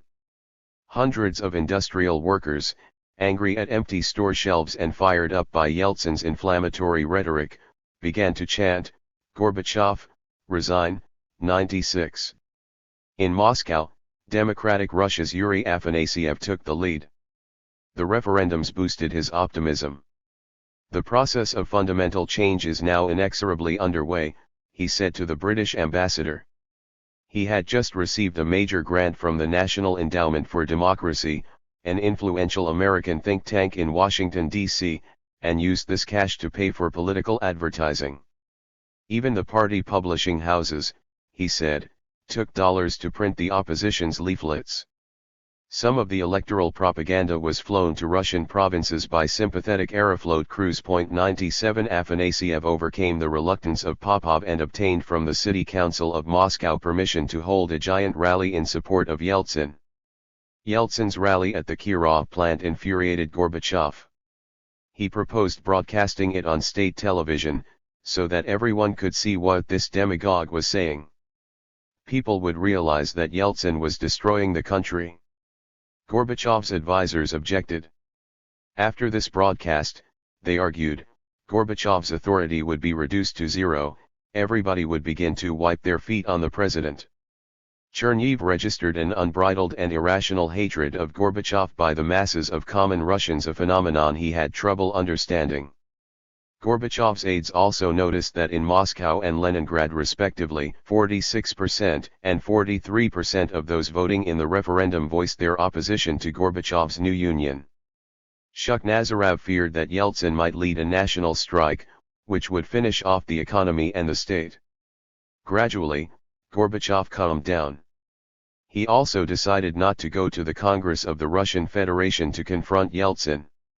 He admitted that this would only help his rival. 98. While Gorbachev fumed and dawdled, a new wave of panic spread among the party leaders of Moscow. Yuri Prokofiev and other apparatchiks feared that radicals would lead a huge crowd to storm the party headquarters, perhaps even the Kremlin itself. Gorbachev turned to his prime minister for a solution. Pavlov was already handling the Kuzba strikes. The KGB informed him that Lane Kirkland, the leader of the American Federation of Labor and Congress of Industrial Organizations, AFL-CIO, was visiting Moscow and had promised assistance to the Russian miners. Pavlov decided that any concessions at this moment would only encourage those who wanted a Russian form of solidarity. He refused to sit at a negotiating table with the miners' representatives until they resumed work. He also turned down Gorbachev's proposals to find money and mollify the strikers with higher wages. 99 On March 25, Pavlov, with Gorbachev's approval, announced a moratorium on all rallies and demonstrations in Moscow between March 26 and April 15. Speaking on state television, the Prime Minister offered protection to those Russian deputies who were in opposition to Yeltsin. Gorbachev signed a decree transferring authority over the Moscow police force from Popov's city council to the Minister of the Interior, Boris Pujo. Yeltsin's supporters were convinced that Gorbachev and his entourage were planning to remove Yeltsin. 100 The moderates in democratic Russia, mostly Moscow intellectuals, proposed avoiding the expected showdown. 101 Nobody can say what Yeltsin would have done, but on the evening of March 26, Gorbachev appeared on national television and, in a stumbling, emotional, and habitually long speech he accused the opposition of setting up a provocation, but he also admitted his own mistakes. He almost pleaded, "If further violence takes place, this would amount to my political death." Gorbachev did not cancel Pavlov's measures, yet his appeal undercut their effect. Emboldened radicals from democratic Russia demanded the immediate resignation of both Gorbachev and Pavlov. On March 28, Moscow newspapers appeared with huge headlines: "A mass rally in defiance of Pavlov's decree would take place that evening." 102. On the morning of the same day, Chernihiv received a phone call from Alexander Yakovlev. He urged Gorbachev's aide to see his boss immediately and convince him to prevent an inevitable clash. Yakovlev publicly criticized Gorbachev's introduction of troops into Moscow. Chernihiv was of a different view. He was now convinced that Gorbachev would never become a dictator. Instead, the main danger was the irresponsibility of democratic Russia. The opposition, Chernihiv said to Yakovlev, had got everything it needed to form a legitimate government and pursue constructive policies. Instead, the opposition leaders were continuing to pursue extremist demands and incite the masses. To give them what they wanted, Chernihiv continued, would mean destroying the state. And without the state, any reforms would become impossible. 103. Yakovlev insisted that Gorbachev should lean not on the army, but instead on democracy. At this point Chernihiv exploded: "What does democracy consist of? Democracy is a form of organized society, parties, institutions, the rule of law, respect for legality. Democracy means leaders who compete for a place in government, not against the state." The polemics between Yakovlev and Chernihiv reflected the perennial Russian dilemma between the intelligentsia's insistence on immediate freedom from state coercion and the need to prevent a state collapse. 104 Shevardnadze, for all his fears of dark forces, agreed with Chernihiv's logic. The same people who followed radical Democrats now could, in his view, follow an authoritarian demagogue tomorrow. That was at least what had happened in Georgia. 105. An extraordinary session of the RSFSR Congress of People's Deputies opened on the morning of March 28, 1991, in a historic palace inside the Kremlin. Hundreds of delegates to the Congress arrived, passing through the cordons of internal security troops. There were 40,000 armed soldiers outside the Kremlin. When Yeltsin delivered the opening address to the Congress, he was almost defensive. He acknowledged that there could be no winners in this contest. He proposed a round table of all political forces from all the republics to replace the central government. With this, he said, we would be able to come to a renewed union. I am against Gorbachev's course, Yeltsin concluded, but I am ready to work with him. 106. The majority at the Congress, however, were incensed by the show of force outside the Kremlin's walls. Deputies lined up in the aisles in front of microphones to demand that the Soviet leadership remove troops from Moscow. The Congress voted 532 to 286 to declare the actions of the Soviet government and Gorbachev unconstitutional. Khasbulatov was empowered to negotiate with Gorbachev. He returned with Gorbachev's refusal to lift the emergency but with a promise to remove the troops the next day. A group of enraged deputies suggested relocating the Congress to Leningrad, the cradle of the Russian Revolution. Cooler heads prevailed, however, and the Congress recessed. 107. The huge Maine Square next to the Kremlin, the site of previous opposition gatherings, was occupied by troops and hundreds of military trucks. The opposition chose to rally its supporters at the squares of Arbut and Gorky streets, two modest-size intersections on Moscow's Boulevard Ring. 108. CNN broadcast live from the sites of the rallies. All Western journalists joined them. The American journalist David Remnick came with his liberal-thinking Russian friends. He felt jittery, his thoughts racing back to recent memories of the Tiananmen massacre in Beijing. The troops were within a 5-minute walk from the protesters. The crowd consisted of employees from academic institutions and military scientific laboratories, museums, and libraries. There were also pro-independence activists from non-Russian republics, young fans of Western music, some young entrepreneurs, and many foreigners. Remnick bumped into U.S. Senator David Boren, a Democrat from Oklahoma, who had also been attracted by the event. Democratic Russia claimed that 700,000 came to the rallies.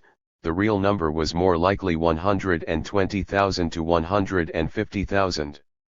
Had the authorities chosen to enforce their moratorium, casualties would have been inevitable. Gorbachev, however, told Pavlov and the military to proceed with extreme caution. The forces of law and order behaved calmly, the opposition rallies became blissfully boring, and the mood of the crowd changed. Remnick recorded that the crowd was full of itself. They were celebrating a great victory. 109. Gorbachev had had enough. He ordered the troops and riot police to pull out from Moscow the following morning. Roderick Braithwaite wrote in his diary about Gorbachev's defeat, "The crowd itself now hates and despises him. His position looks fatally damaged." 110. In his memoirs, Gorbachev wrote that the spring standoff between the government and the Russian opposition had exhausted the central government, wasted time that could have been used for solving urgent problems, and made the union brittle from within. The hardliners inside the Soviet government and the party considered the extra-legal actions taken by Yeltsin and his allies and reasoned, if they dare to do it, by God's will we should do it too. 111. The news about the withdrawal of troops produced a radical change in the mood of the RSFSR Congress. The radicals were triumphant that Gorbachev had blinked. 112. The communist deputies broke ranks, while those who had hoped to unseat Yeltsin lost their head of steam. One of them, Boris Isakov, continued to blame Yeltsin for dictatorial tendencies, but for balance he urged Gorbachev to cede the presidency to someone else. A Soviet Air Force veteran, Alexander Ruskoy, who had fought in Afghanistan, announced he was quitting the RSFSR Communist Party. Communists, he said, should form a new faction in support of democracy and back Yeltsin.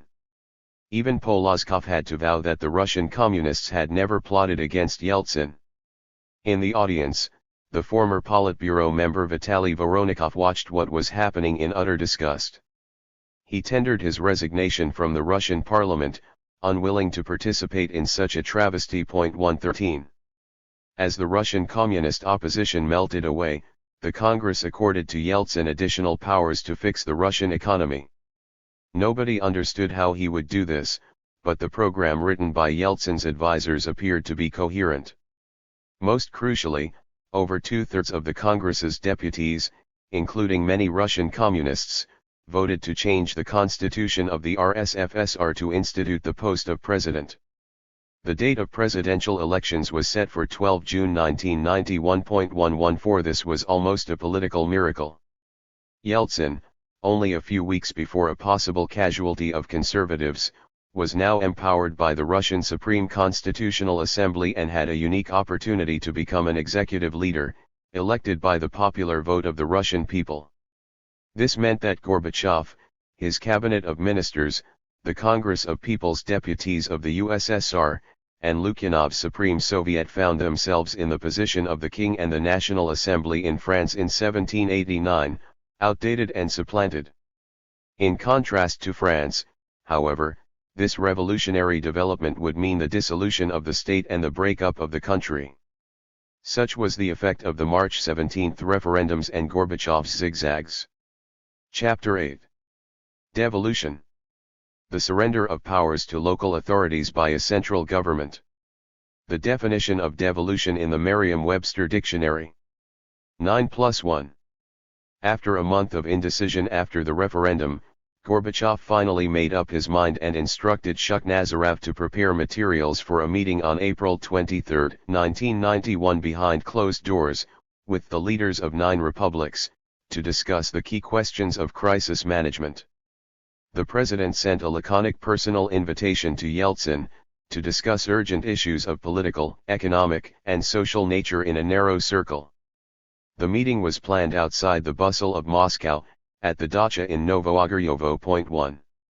Novoagaryovo was a luxurious complex, about 25 miles west of Moscow, in a bucolic area on the bend of the Moscow River, and very close to Gorbachev's residence. Brezhnev had held talks here with Nixon, and Gorbachev had received Reagan there. On April 23, Novoagaryovo became synonymous with the devolution of power in the Soviet Union from the central government to the republics. The talks came to be known as 9+1. 1 was the president, who was the host. The 9 were the leaders of those republics who took part in the March referendum. In addition, Gorbachev invited the heads of 15 autonomous republics and regions located within the Russian Federation. 2. The economic crisis was the background to the invitation. Pavlov and the State Bank informed Gorbachev that since the start of the year the state budget had not received two-thirds of the expected revenues. 3. The Russian government, followed by other republics, was defunding the Soviet state. The miners' strike had brought many industries to the verge of shutdown. The Central Asian republics had begun to export their cotton abroad, to cover their budget deficit. Ukraine had started limiting food supplies to other republics. Even regions had erected barriers to outgoing goods and imposed excises on incoming ones. This protectionism only created more panic buying and shortages. On April 10, Pavlov had presented Gorbachev with an anti-crisis program, an update of Rizhkov's outline. 4. Gorbachev realized he could not muddle through any longer. He had to move against separatism or try to reach a political agreement. As usual, he chose to negotiate. During the next 2 months in Novoagaryovo, the Soviet leader went 9/10 of the way towards the formula Yeltsin had proposed since the summer of 1990, a union of sovereign states. In effect, Vadim Medvedev commented, "A round table has taken place." 5. In return, Gorbachev expected the Russian leader to make some concessions to nail down a compromise. Yet he could not clearly explain, even to himself, what kind of state would emerge after the devolution of power. Quite possibly, no one at Novoagaryovo knew either. Gorbachev and his aides knew that Yeltsin would fight tooth and nail against a union with a strong president. Most likely, Shukhnazarov warned his boss, signing the Union Treaty would mean that Gorbachev would have to resign. 6 Gorbachev would not hear of it. He was convinced he would be able to bend and mold the Republican leaders. In his memoirs, Gorbachev wrote that his tactics were to bind the Russian leadership to commitments which it would find hard to break. 7. Some people around Yeltsin realized that the feud at the top was ruining the country. On March 28, the day of the Moscow standoff, Vladimir Lukin came to see Chernihiv, whom he had known since the 1960s. Back then they had shared dreams of reform, now they were in rival camps. The meeting apparently went well. Chernihiv sent a note to Gorbachev that Lukin had a plan of removing Yeltsin as an obstacle. Vivasti egozie skobki. The moderates in the Russian parliament around Lukin, Chernihiv continued, aspire very much to the speedy conclusion of the Union Treaty. Georgy Arbatov, another man from this circle, appealed once again to Yeltsin to end the feud with Gorbachev and align with reform-minded party members. 8. Yeltsin was preparing to be elected the president of Russia, Gorbachev recalled, and was concerned that the Union and myself, the president of the USSR, should behave loyally. 9. The Russian maverick also learned a bitter lesson abroad, when he traveled to Strasbourg to address the Parliamentary Assembly of the Council of Europe. Many European deputies, especially on the left, disliked Yeltsin's newly learned rhetoric. And they saw him as a demagogue, Gorbachev's detractor, and a dangerous separatist. Confronted with a hostile reception, Yeltsin cut his appearance short and left in huff. In Paris, Mitterrand added to the disgrace, he even refused to invite the Russian leader to the Élysée Palace. It was a heavy blow, Yeltsin recalled years later. His embarrassment in France contrasted with the news of Gorbachev's state visit to Japan and the enthusiastic welcome accorded to him in South Korea. 10. On his return to Moscow, Yeltsin decided to suspend the feud with Gorbachev and negotiate. Yet his mistrust of the Soviet leader remained absolute. Yeltsin's entourage fed him with information that Gorbachev was plotting to introduce presidential rule after signing the Union Treaty. Inside sources assured Yeltsin that all Republican parliaments would be disbanded and executive branches subordinated to the center. Those allegations were not entirely groundless, as they reflected the fervent wishes of the party and KGB conservatives. 11.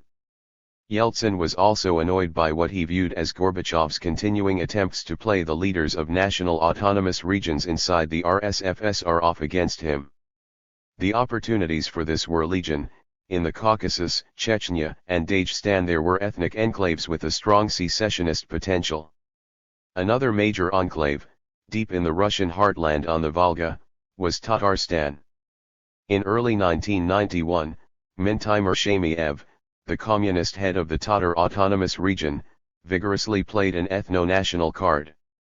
On March 16, in a special election, Shamiev was elected president of Tatarstan, promising to take from Moscow control over the oil refineries and huge automobile plants located in his territory.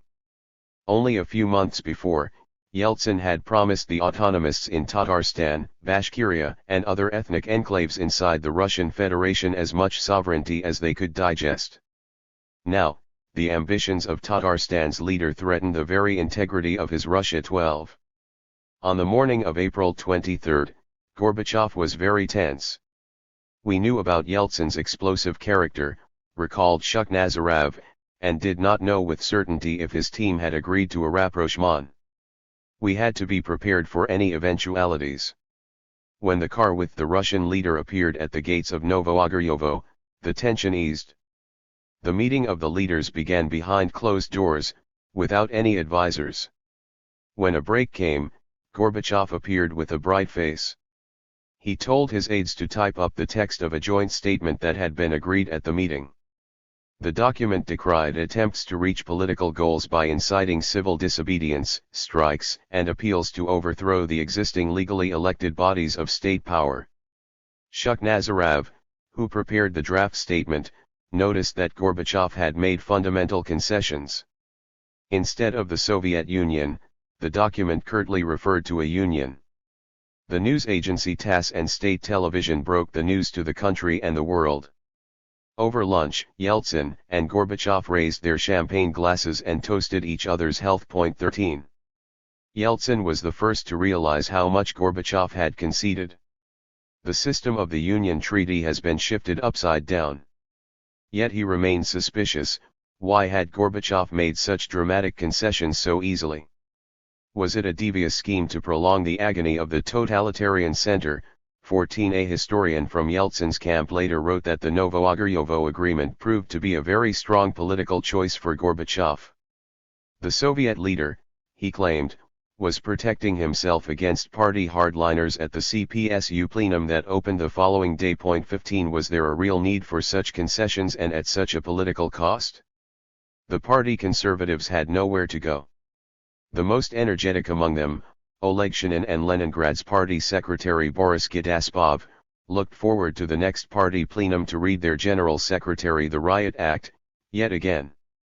But they had neither a program nor a language to stage a full-blown mutiny. 16. And the joint declaration at Novoagaryovo caught them completely by surprise. One of the Politburo members said to Shukhnazarov at the plenum, "What have you done, pals? You gave up on power, and along with it, the Union." 17. Gorbachev opened the plenum with a warning.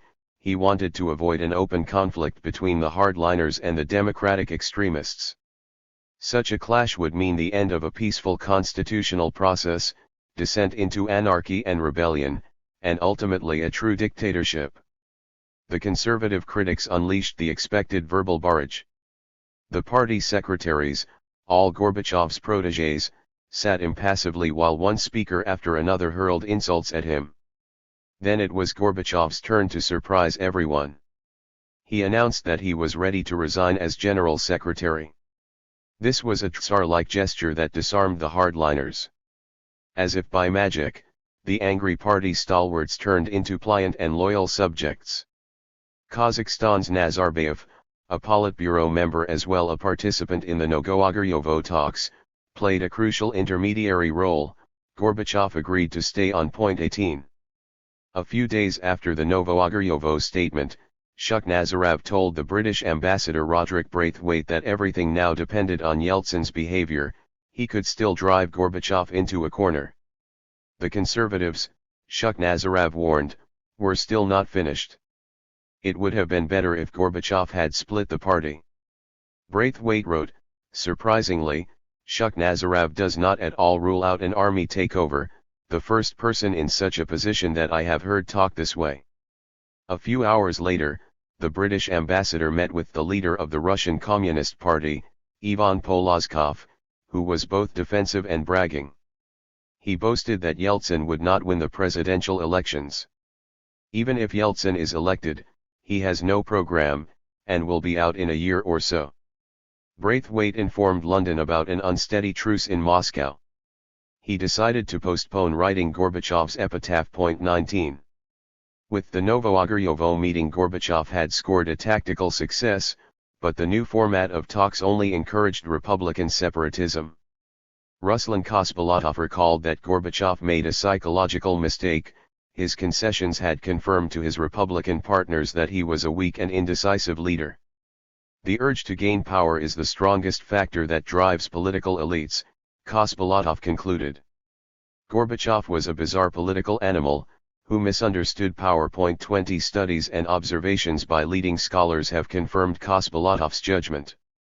In the end, Novoagaryovo became a forum where Republican potentates could meet and reach an understanding behind Gorbachev's back. 21. At the end of May, Lukin conveyed Gorbachev's proposal to Yeltsin. The partners want a speedy conclusion of the Union Treaty. Gorbachev, he wrote, accepted that not all national autonomous regions, such as Tatarstan, would sign the document, and that only the Russian Federation would. Yeltsin and the Russian parliament would have veto power on all crucial decisions made at the Union level. The Russian Federation would have full control over taxation on its territory. What Gorbachev really wanted in return, however, was a federal tax whose revenues would go directly to the center, to fund the central ministries and the Soviet army. Lukin urged the Russian president to agree to this. Yeltsin rejected this deal. He wanted everything. 22. Russian Democrats and their friends. In the winter and spring of 1991, the BBC filmed a multi-part documentary in Moscow called The Second Russian Revolution. For many intellectuals in the Soviet capital, the title captured the moment. The American political scientist Mark Garcelon wrote that the core of the Russian democratic movement consisted primarily of people who worked in the institutes and laboratories of the military-industrial complex and the Academy of Sciences of the USSR. He called this phenomenon the rebellion of specialists. 23. This was the time when a scholar of the French Revolution managed to get hundreds of thousands of people to protest at a rally. An academic sociologist became the leader of a small nation, a historian of the Italian Renaissance was advising the leader of Russia, and a physicist from a research lab was an envoy from the Russian democratic movement to the U.S. Congress. Even the most rational of minds swelled with revolutionary hubris and a sense of historic mission. One democratic activist of the time later recalled that he and his colleagues wanted freedom of information and travel and intellectual property rights. This intelligentsia linked all its hopes for justice to Western models. As for the issues of inflation and economic development, as well as state building, those were as incomprehensible as quantum mechanics. 24. On April 13, 1991, the organizers of Democratic Russia, DR, gathered in Moscow for a meeting on the eve of a big conference of the movement. They claimed that the movement had 300,000 to 400,000 activists and about 1 million followers. This was a sizable force, but it was fractured and disorganized. The only factor that united the activists was their passionate desire to get rid of Gorbachev and the Soviet state apparatus. The historian and DR leader Yuri Afanasyev gave a report on the political situation. He spoke about the inevitability of an economic crisis and more discontent that would push workers to strike. The Democrats should consolidate their ties with the striking miners of Kuzbass and reach out to the workers of Belorussia. This would create a power base from which to dictate terms and conditions to Gorbachev. We would either ameliorate socialism with Gorbachev and Pavlov, he said with sarcasm, or we would overcome socialism. Afanasyev wanted the entire Soviet economic and political system to be reinvented. Some in the movement, he continued, considered such a course too radical, a new form of Bolshevism. Nothing was further from the truth. The movement would come to power without using any force, and would build a liberal order in Russia. Garry Kasparov, the world chess champion, ridiculed those who want to save Gorbachev. Yelena Bonner, widow of Andrei Sakharov, agreed that Gorbachev was finished politically. She declared that the intelligentsia of Russia should stop trailing behind events. 25. At the same gathering, Mikhail Schneider, a 42-year-old physicist, was inspired by the Polish Roundtable discussions of 1989. He announced a schedule for the transfer of power from Gorbachev to the democratic forces. In April 1991, he stated, Gorbachev would have to launch roundtable talks between all the political forces and resign from the party leadership, abolish the state monopoly on television, disband party organizations in the government, the KGB, the army, and the police. By the end of May, Gorbachev should have disbanded the cabinet of ministers, and dissolved the Supreme Soviet of the USSR. While the old state was being dismantled, Republican leaders would form a provisional government. On October 1, the constituent assemblies of the republics would sign a new union treaty. And at the end of October, an all-union constituent assembly would be elected. If Gorbachev refused to cooperate, Schneider argued, Democratic Russia should declare a national political strike. 26. Another radical political strategist of the DR movement was 37-year-old Vladimir Boxer, formerly a pediatrician. In his speech at the conference of DR the next day, Boxer divided the Russian people into 3 groups. Only a third were democratic-minded, because they supported Yeltsin and rejected Gorbachev's union. Another third were reactionary and conservative forces, They supported the preservation of the Union and rejected the idea of a Russian presidency. The third in-between were a swamp. With energetic propaganda and mobilization, this swamp could be conquered, and Russian democracy would triumph. 27. By now the leading Russian Democrats assumed that all republics of the Soviet Union would become separate states. Russian democracy, in order to win, had to support every movement for independence, recognize every single ethnic autonomous region, even inside the Russian Federation. All ethnic clashes in the Soviet Union, Yelena Bonner claimed, were the product of the communist nomenclatura, its agents, and its corrupt commercial structures. If Democrats in other republics refused to support you, Bonner told the gathering, you are finished. 28. Lev Ponomarev, a human rights defender, acknowledged that the Baltic movements, Rukh in Ukraine, and nationalist movements in other republics rejected a federated state, even in the post-communist society. A federation or confederation of democratic states, he concluded, should become a legal successor to the USSR in order to ensure a peaceful transition. 29. The Novoagoryovo statement shocked the leaders of democratic Russia. They felt ambushed and abandoned by Yeltsin. The miners' strike, to their dismay, rapidly came to an end. Afanasyev and Bonner considered the statement a surrender to the central authorities. What about a national political strike? What about the miners and a Russian solidarity? Why lose the chance to force Gorbachev and his government out of power and hold a real roundtable discussion with true Democrats and the Republican leaders? 30. Yeltsin's advisor Gennady Berbulis had to reassure the confused radicals that there was no backstage deal. Yeltsin's decision to team up with Gorbachev, he explained, was the only available state-based foundation for reforms. He continued, some people believe that Gorbachev has won, but I believe that the situation is in our hands. Everyone should now focus on Yeltsin's presidential campaign. Berbulis was its coordinator and even wanted to become Yeltsin's running mate. After hours of debates, the anger of the Democratic stalwarts subsided. The gathering nominated Yeltsin as the candidate of the movement. Only one delegate objected while 7 abstained. 31. In the spring of 1991, both the Republican right and liberal Democrats in the United States admired the great tenacity of the Russian democratic movement. Instead of being intimidated, Yeltsin and the Democratic Russia activists increased their mass appeal and popular outreach. Particularly impressive was the strong support the Russian Democrats gave to the cause of Baltic independence. At the National Endowment for Democracy, NED, funded by Congress, Zbigniew Brzezinski, Richard Pipes, Nadia Dyuk, and the Russian dissident Vladimir Bukovsky urged people to back Yeltsin as the strongest ally of the Balts. 32. Democratic Russia had already received $2 million from the Krebel Institute, funded by a friend and sponsor of Ronald Reagan. With this money, Berbulis and his friends funded 120 workshops and training seminars in Moscow, trainings for democracy in the Russian provinces, as well as transnational conferences and schools in Tallinn, Estonia. They also bought Xerox machines and computers for the DR political campaigning during the March referendum.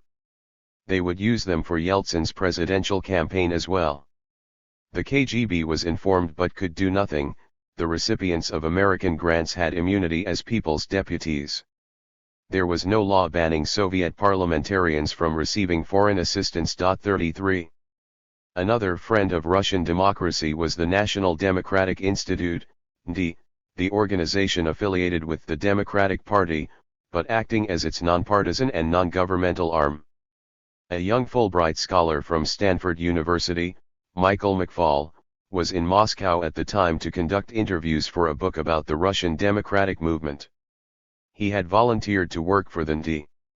McFaul attended the founding Congress of Democratic Russia in October 1990, and also its conference of April 1991.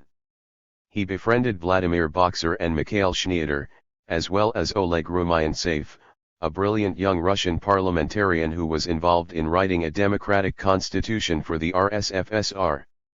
McFaul described his friends and himself at the time as democratic idealists. He believed that if these people took power, A new era of partnership in US-Russia relations seemed not only possible but probable. 34. In early April 1991, Richard Nixon arrived in the Soviet Union to measure the depth of the Soviet crisis. He became the first former U.S. president to visit the Baltic states. He also went to Georgia and Ukraine.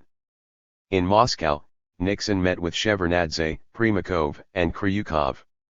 He could not, however, secure appointments with Gorbachev and Yeltsin, because both were too busy. 35 Nixon's Dmitry K. Symes, a Soviet émigré, came up with a ruse. In the lobby of the President Hotel in Moscow, where he and Nixon were staying, they began to talk loudly about a future meeting with Yeltsin. Symes correctly expected the KGB to be eavesdropping on this chat and report it back to Gorbachev. Indeed, within a few hours, Gorbachev's secretary had called and invited Nixon for a meeting. Symes then called Lukin and said that Nixon would be having a meeting with Gorbachev. Yeltsin then also immediately found time for Nixon in his busy schedule. 36. Nixon reported on both meetings to the Western media and in a highly biased way. He presented Gorbachev as defensive and drained, the man of the past. And he praised Yeltsin for his willingness to conduct swift and decisive reforms. Gorbachev is Wall Street, Yeltsin is Main Street, Nixon told the New York Times. Yeltsin could be a revolutionary leader. He has the animal magnetism, he has the ruthlessness. 37 A few days later Time had Nixon praising Yeltsin, who totally repudiates communist philosophy, supports private property, would give immediate independence to the Baltics, and would cut all Soviet aid to Cuba, Afghanistan, Angola, and other Third World losers. The U.S. government, Nixon concluded, should shift its support from Gorbachev to Yeltsin and his able advisors. This change could cause Gorbachev's displeasure, Nixon admitted. But we must remember that he needs us far more than we need him, and it was both morally right and in America's national interest. Nixon also learned something else from Yeltsin. He knows that there's no future for the Soviet Union. None. If Russia has any future, Yeltsin is it. 38. Even before the public message from Nixon, Bush and Scowcroft had been under great pressure to shift U.S. support to Yeltsin and Russian Democrats. President Bush, in a telephone conversation with Italian Prime Minister Giulio Andreotti, complained, "Here, in some quarters, especially in the extreme left and right, Yeltsin is a hero. If only Gorbachev could let the Baltics leave immediately," Bush said wistfully, "then he would gain enormous support in Europe and in the US." Andreotti replied that this was politically dangerous for Gorbachev. The Pope, Andreotti added, also held the same view. The Vatican was not pressing for Baltic independence. The path to take was gradual political and economic reforms managed from the Union Center. The US president concurred. Yeltsin says the right things, but every leader Bush spoke to believed that he was a demagogue, and would become a dictator if he came to power. 39. On March 29, Bush received at the White House the chair of the Supreme Soviet of Estonia, Arnold Ruutel, and his foreign minister, Leonard Meri.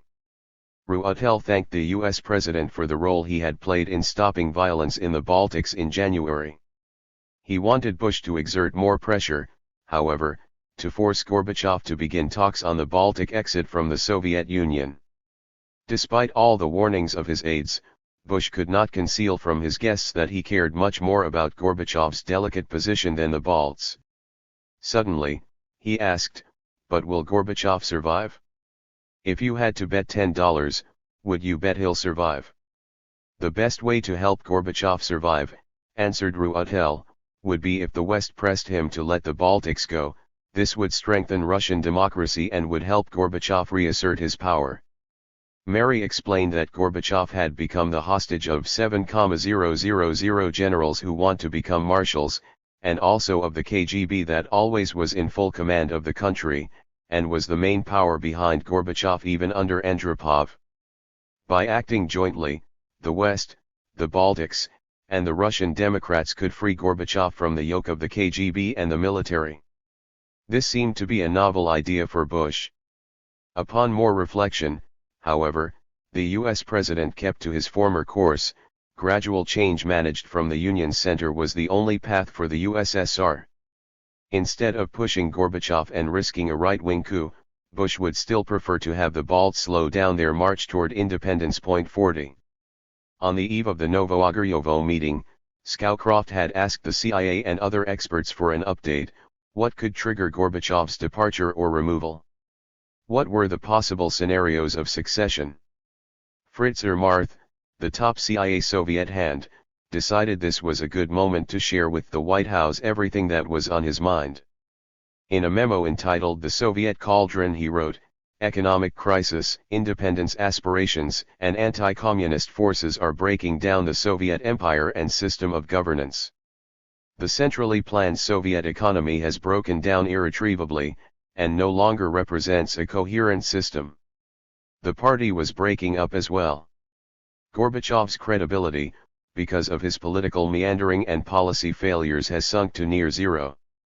Ermarth envisaged a violent Romanian scenario, in which both Gorbachev and Yeltsin might be assassinated. Another probable scenario was a putsch of hardliners that would target Yeltsin and the democratic forces. The memo mentioned Kryukov, Yazov, Marshal Akhromeyev, and the ground forces commander Valentin Voronikov as probable executors of this scenario. In any case, Ermarth concluded, the USSR would either disintegrate or would be unable to restore its former superpower capacities and global influence. Privately, Ermarth believed that Yeltsin's plan to build a new confederation from below was ultimately a more durable solution than Gorbachev's center-dominated Union. 41. The memo was so controversial that for several days the CIA leadership could not decide if it could be sent to Scowcroft. Finally, on April 29, the Director of Intelligence sent to Scowcroft a paper that incorporated some of the analysis from the Soviet Cauldron. "The Gorbachev era is effectively over," the paper read. "Even if Gorbachev remains in office a year from now, real power is likely to be in the hands of either the hardliners or the republics.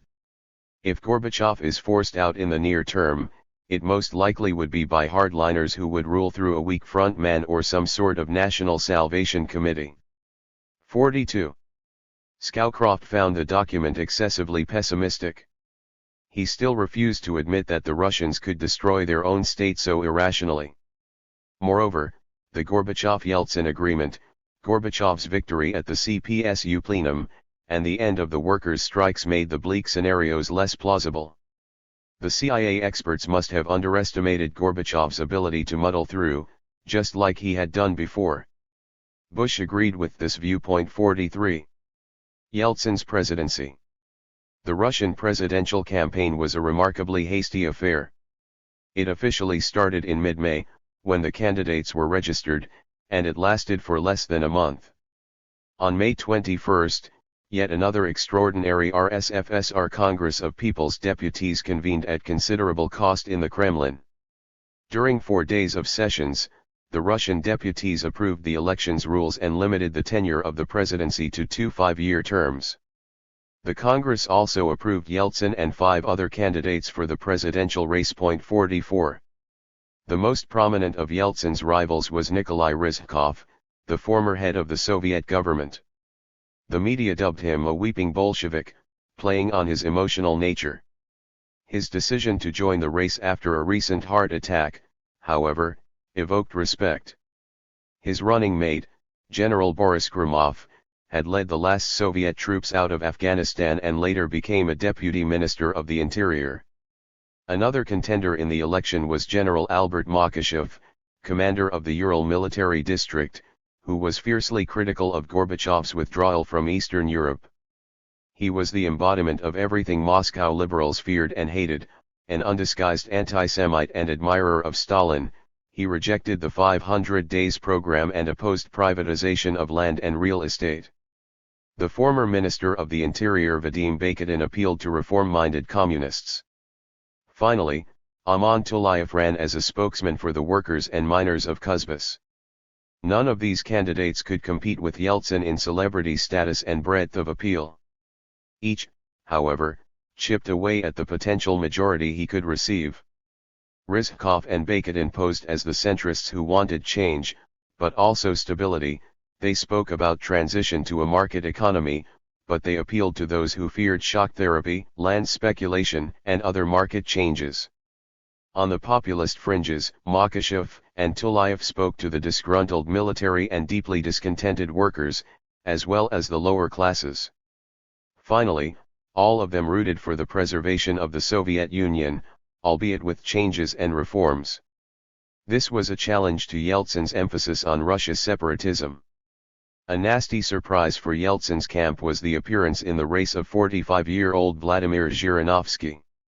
Running on an anti-communist platform, he was a ball of energy and the best-educated candidate, with a degree in Oriental languages and law from Moscow State University. Although his father was an ethnic Jew, Zhirinovsky was a strident Russian chauvinist. Rumors circulated, although they were never corroborated, that the KGB had recruited Zhirinovsky and encouraged him to enter politics in 1989. He could certainly cost Yeltsin some support among those Russians who hated the party bosses and intelligentsia, were xenophobic and nationalist. 45. Gennady Berbulis, who managed Yeltsin's campaign, believed that Yeltsin's rivals had been carefully chosen to appeal to every major niche in Soviet society. In provinces and ethnic autonomous regions of the RSFSR, Yeltsin's electoral base was much weaker than in Moscow. Only a third of people supported his candidacy. The economic crisis had hit the regions especially hard, stores were empty, salaries were delayed or unpaid. Yeltsin's rivals argued, with some justification, that all this had happened because of Russia's sovereignty and Yeltsin's feud with Gorbachev. Berbulis feared there would be a second round of elections. On May 14, he and other organizers from Democratic Russia met to discuss how to ensure Yeltsin's victory in the first round.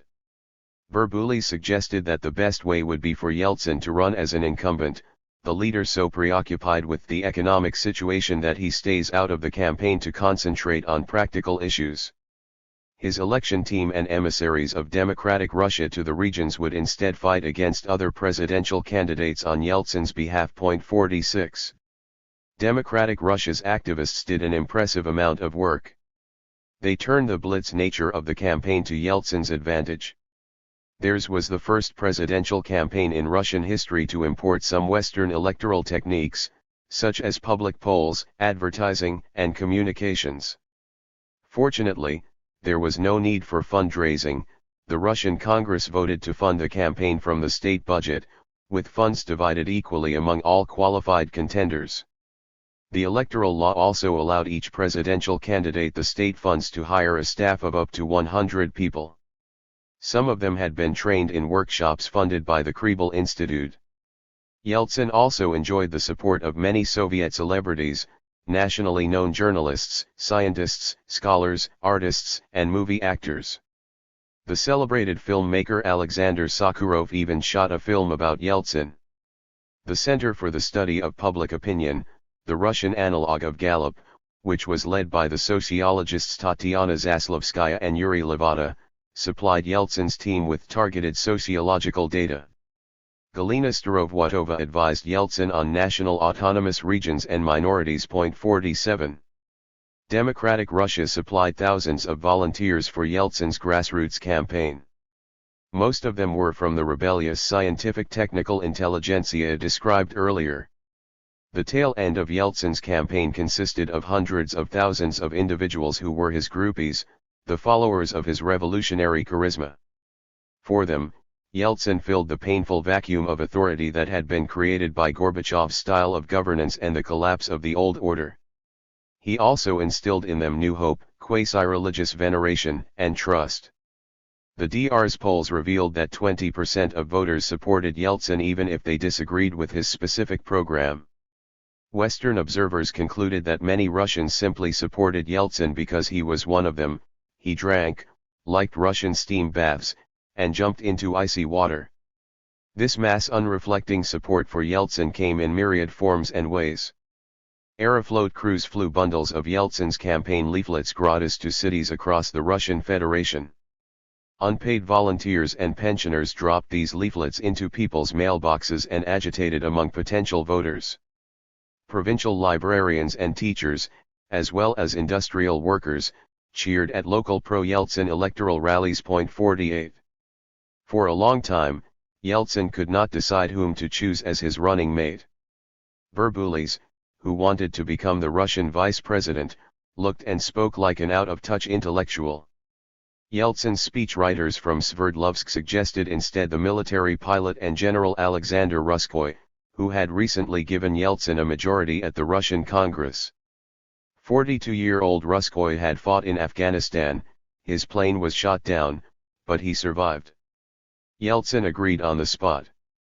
A handsome officer with a dramatic mustache, Ruskoy looked excellent on electoral posters. He would also help split the ranks of the Russian conservatives. 49. Yeltsin ran as an incumbent, but also as a populist.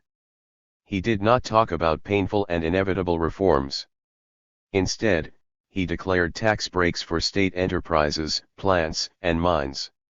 His decree abolished an unpopular sales tax established by the much-hated Pavlov. And he promised to give even more freedom to national autonomous regions. During his trip to Tyumen, the center of the Soviet oil industry, he promised the oil workers that he would sell oil to other republics at world prices and give them a share of the profits. Before going to Kuzbas, he asked the head of the Bank of Russia to prepare a bag of money, which he could spend there, to encourage his enthusiastic audiences. 50. The Russian leader also remained deliberately vague on Gorbachev's Union Treaty. At the meetings of 9+1 in Novoagaryovo, Yeltsin was mostly passive and silent. None of his brief remarks generated headlines. At a session of the Russian parliament, when the Union Treaty was discussed, Yeltsin let Kosbolotov explain and answer questions.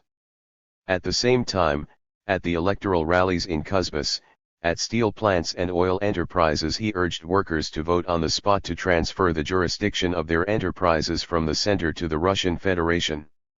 Tempted by the promise of higher salaries, workers at some rallies did so. 51. On June 6, Yeltsin showed up on the hour-long television program Who is Who. It was his first appearance on national television since February. State television was still funded and controlled by the central government, but each presidential candidate was invited onto the program for a live interview. Yeltsin arrived at the studio 5 minutes before filming began, apparently delayed by a traffic jam. The anchorman Igor Fisunenko used Western techniques to grill every presidential candidate. This approach backfired with Yeltsin and especially his TV supporters. They apparently considered their hero to be a victim of biased interrogation. Many viewers called into the program, demanding that Fisunenko stop his outrageous behavior. 3 big sacks of hate mail were eventually delivered to the TV station. Fisunenko later commented that the behavior of Yeltsin and his supporters revealed their political intolerance. They were not ready for dialogue and compromise. 52. Yeltsin skipped a roundtable discussion with other candidates aired on primetime TV on June 10. He wanted to stay above the pack. Zhirinovsky took advantage of this. He made Yeltsin the main target of his attacks. He compared the Russian leader to Lenin. Yeltsin was not the builder but destroyer of the Russian state. Zhirinovsky also embraced the unabashed language of Russian chauvinism.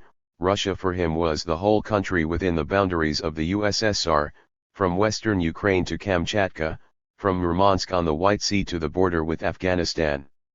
Soviet sovereign republics, such as Ukraine, Belorussia, and Kazakhstan, should be liquidated. Russia would be divided into administrative territories, while all ethnic minorities would be under the protection of the president. 53. Zhirinovsky targeted the tail end of the Yeltsin phenomenon, less educated people who were susceptible to the appeal of strong leadership, reacted to radical populism, and yet identified with the collapsing superpower. Election day on June 12 proceeded quietly. All observers, Russian and Western, considered the elections free and fair. The enormous state apparatus, the resources of the KGB, and local authorities did not and perhaps could not interfere with and control the election results. Gorbachev certainly kept his part of the agreement with Yeltsin. Yeltsin won the first round with 57.3% of the votes. He received most votes in Moscow, Leningrad, and other major cities, in industrialized areas, and among better educated and younger voters. Rizhkov trailed far behind with 16.85% of the votes. The third place unexpectedly went to the demagogic Zhirinovsky, who received 7.81%. There were other elections that day as well. Voters in Leningrad and Moscow elected mayors of their cities, officials who had more executive power than the heads of the city councils, Soviets. Moscow elected Gavril Popov, and Leningrad voters chose Anatoly Sobchak, both prominent figures from democratic Russia. 2 years earlier, Andrei Sakharov had recommended that the Russian Federation should move its capital to another city, while Moscow should remain the capital of all the Union's republics. The reason for this was obvious: Moscow was a common capital for all Soviet citizens. Now, however, Moscow was under the control of Russian Democrats, and Yeltsin wanted Moscow to be the capital of Russia, with the Kremlin as his residence. Yeltsin's victory brought him international recognition. He received congratulations from Britain's John Major, Canada's Brian Mulroney, François Mitterrand, Margaret Thatcher, and the President of Czechoslovakia Václav Havel. The Russian leader waited for recognition from George Bush. He still remembered his first disastrous experience in Washington in 1989, when he was snubbed. Now, he wanted to return to Washington in triumph. For months Yeltsin's people had been trying to arrange an invitation from Bush. The White House, however, instructed the American ambassador not to promise such a meeting to Yeltsin. 54. In May, Verbulis hosted friends and donors from the American right, the head of the Moral Majority, Paul Weyrich, and billionaire Bob Kriebel. The Russians told them that democracy would triumph in Russia soon. The Americans were startled. "You are utopians. The Soviet Empire is very robust and very cruel." They suggested, however, that the time had come for the American political elite and public to meet with Yeltsin again. They could get him invited to Washington as a guest of Congress. At first, Yeltsin rejected the idea. He would go to the United States as a guest of the president or not at all. The Americans replied that perhaps Yeltsin did not know that Congress was equal to the president. Bush would not be able to ignore Yeltsin if Congress invited him. Back in Washington, the Friends of Russian Democracy mobilized their networks.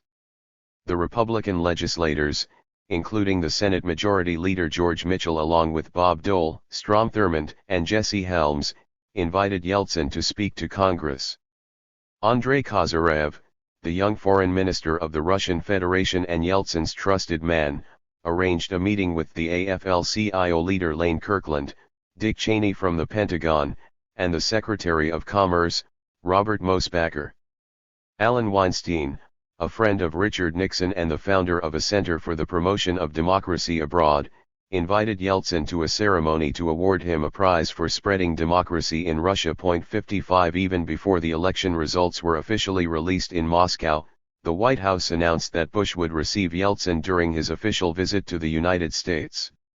Verbulis then told Kriebel, "Well, Bob, you did it." 56.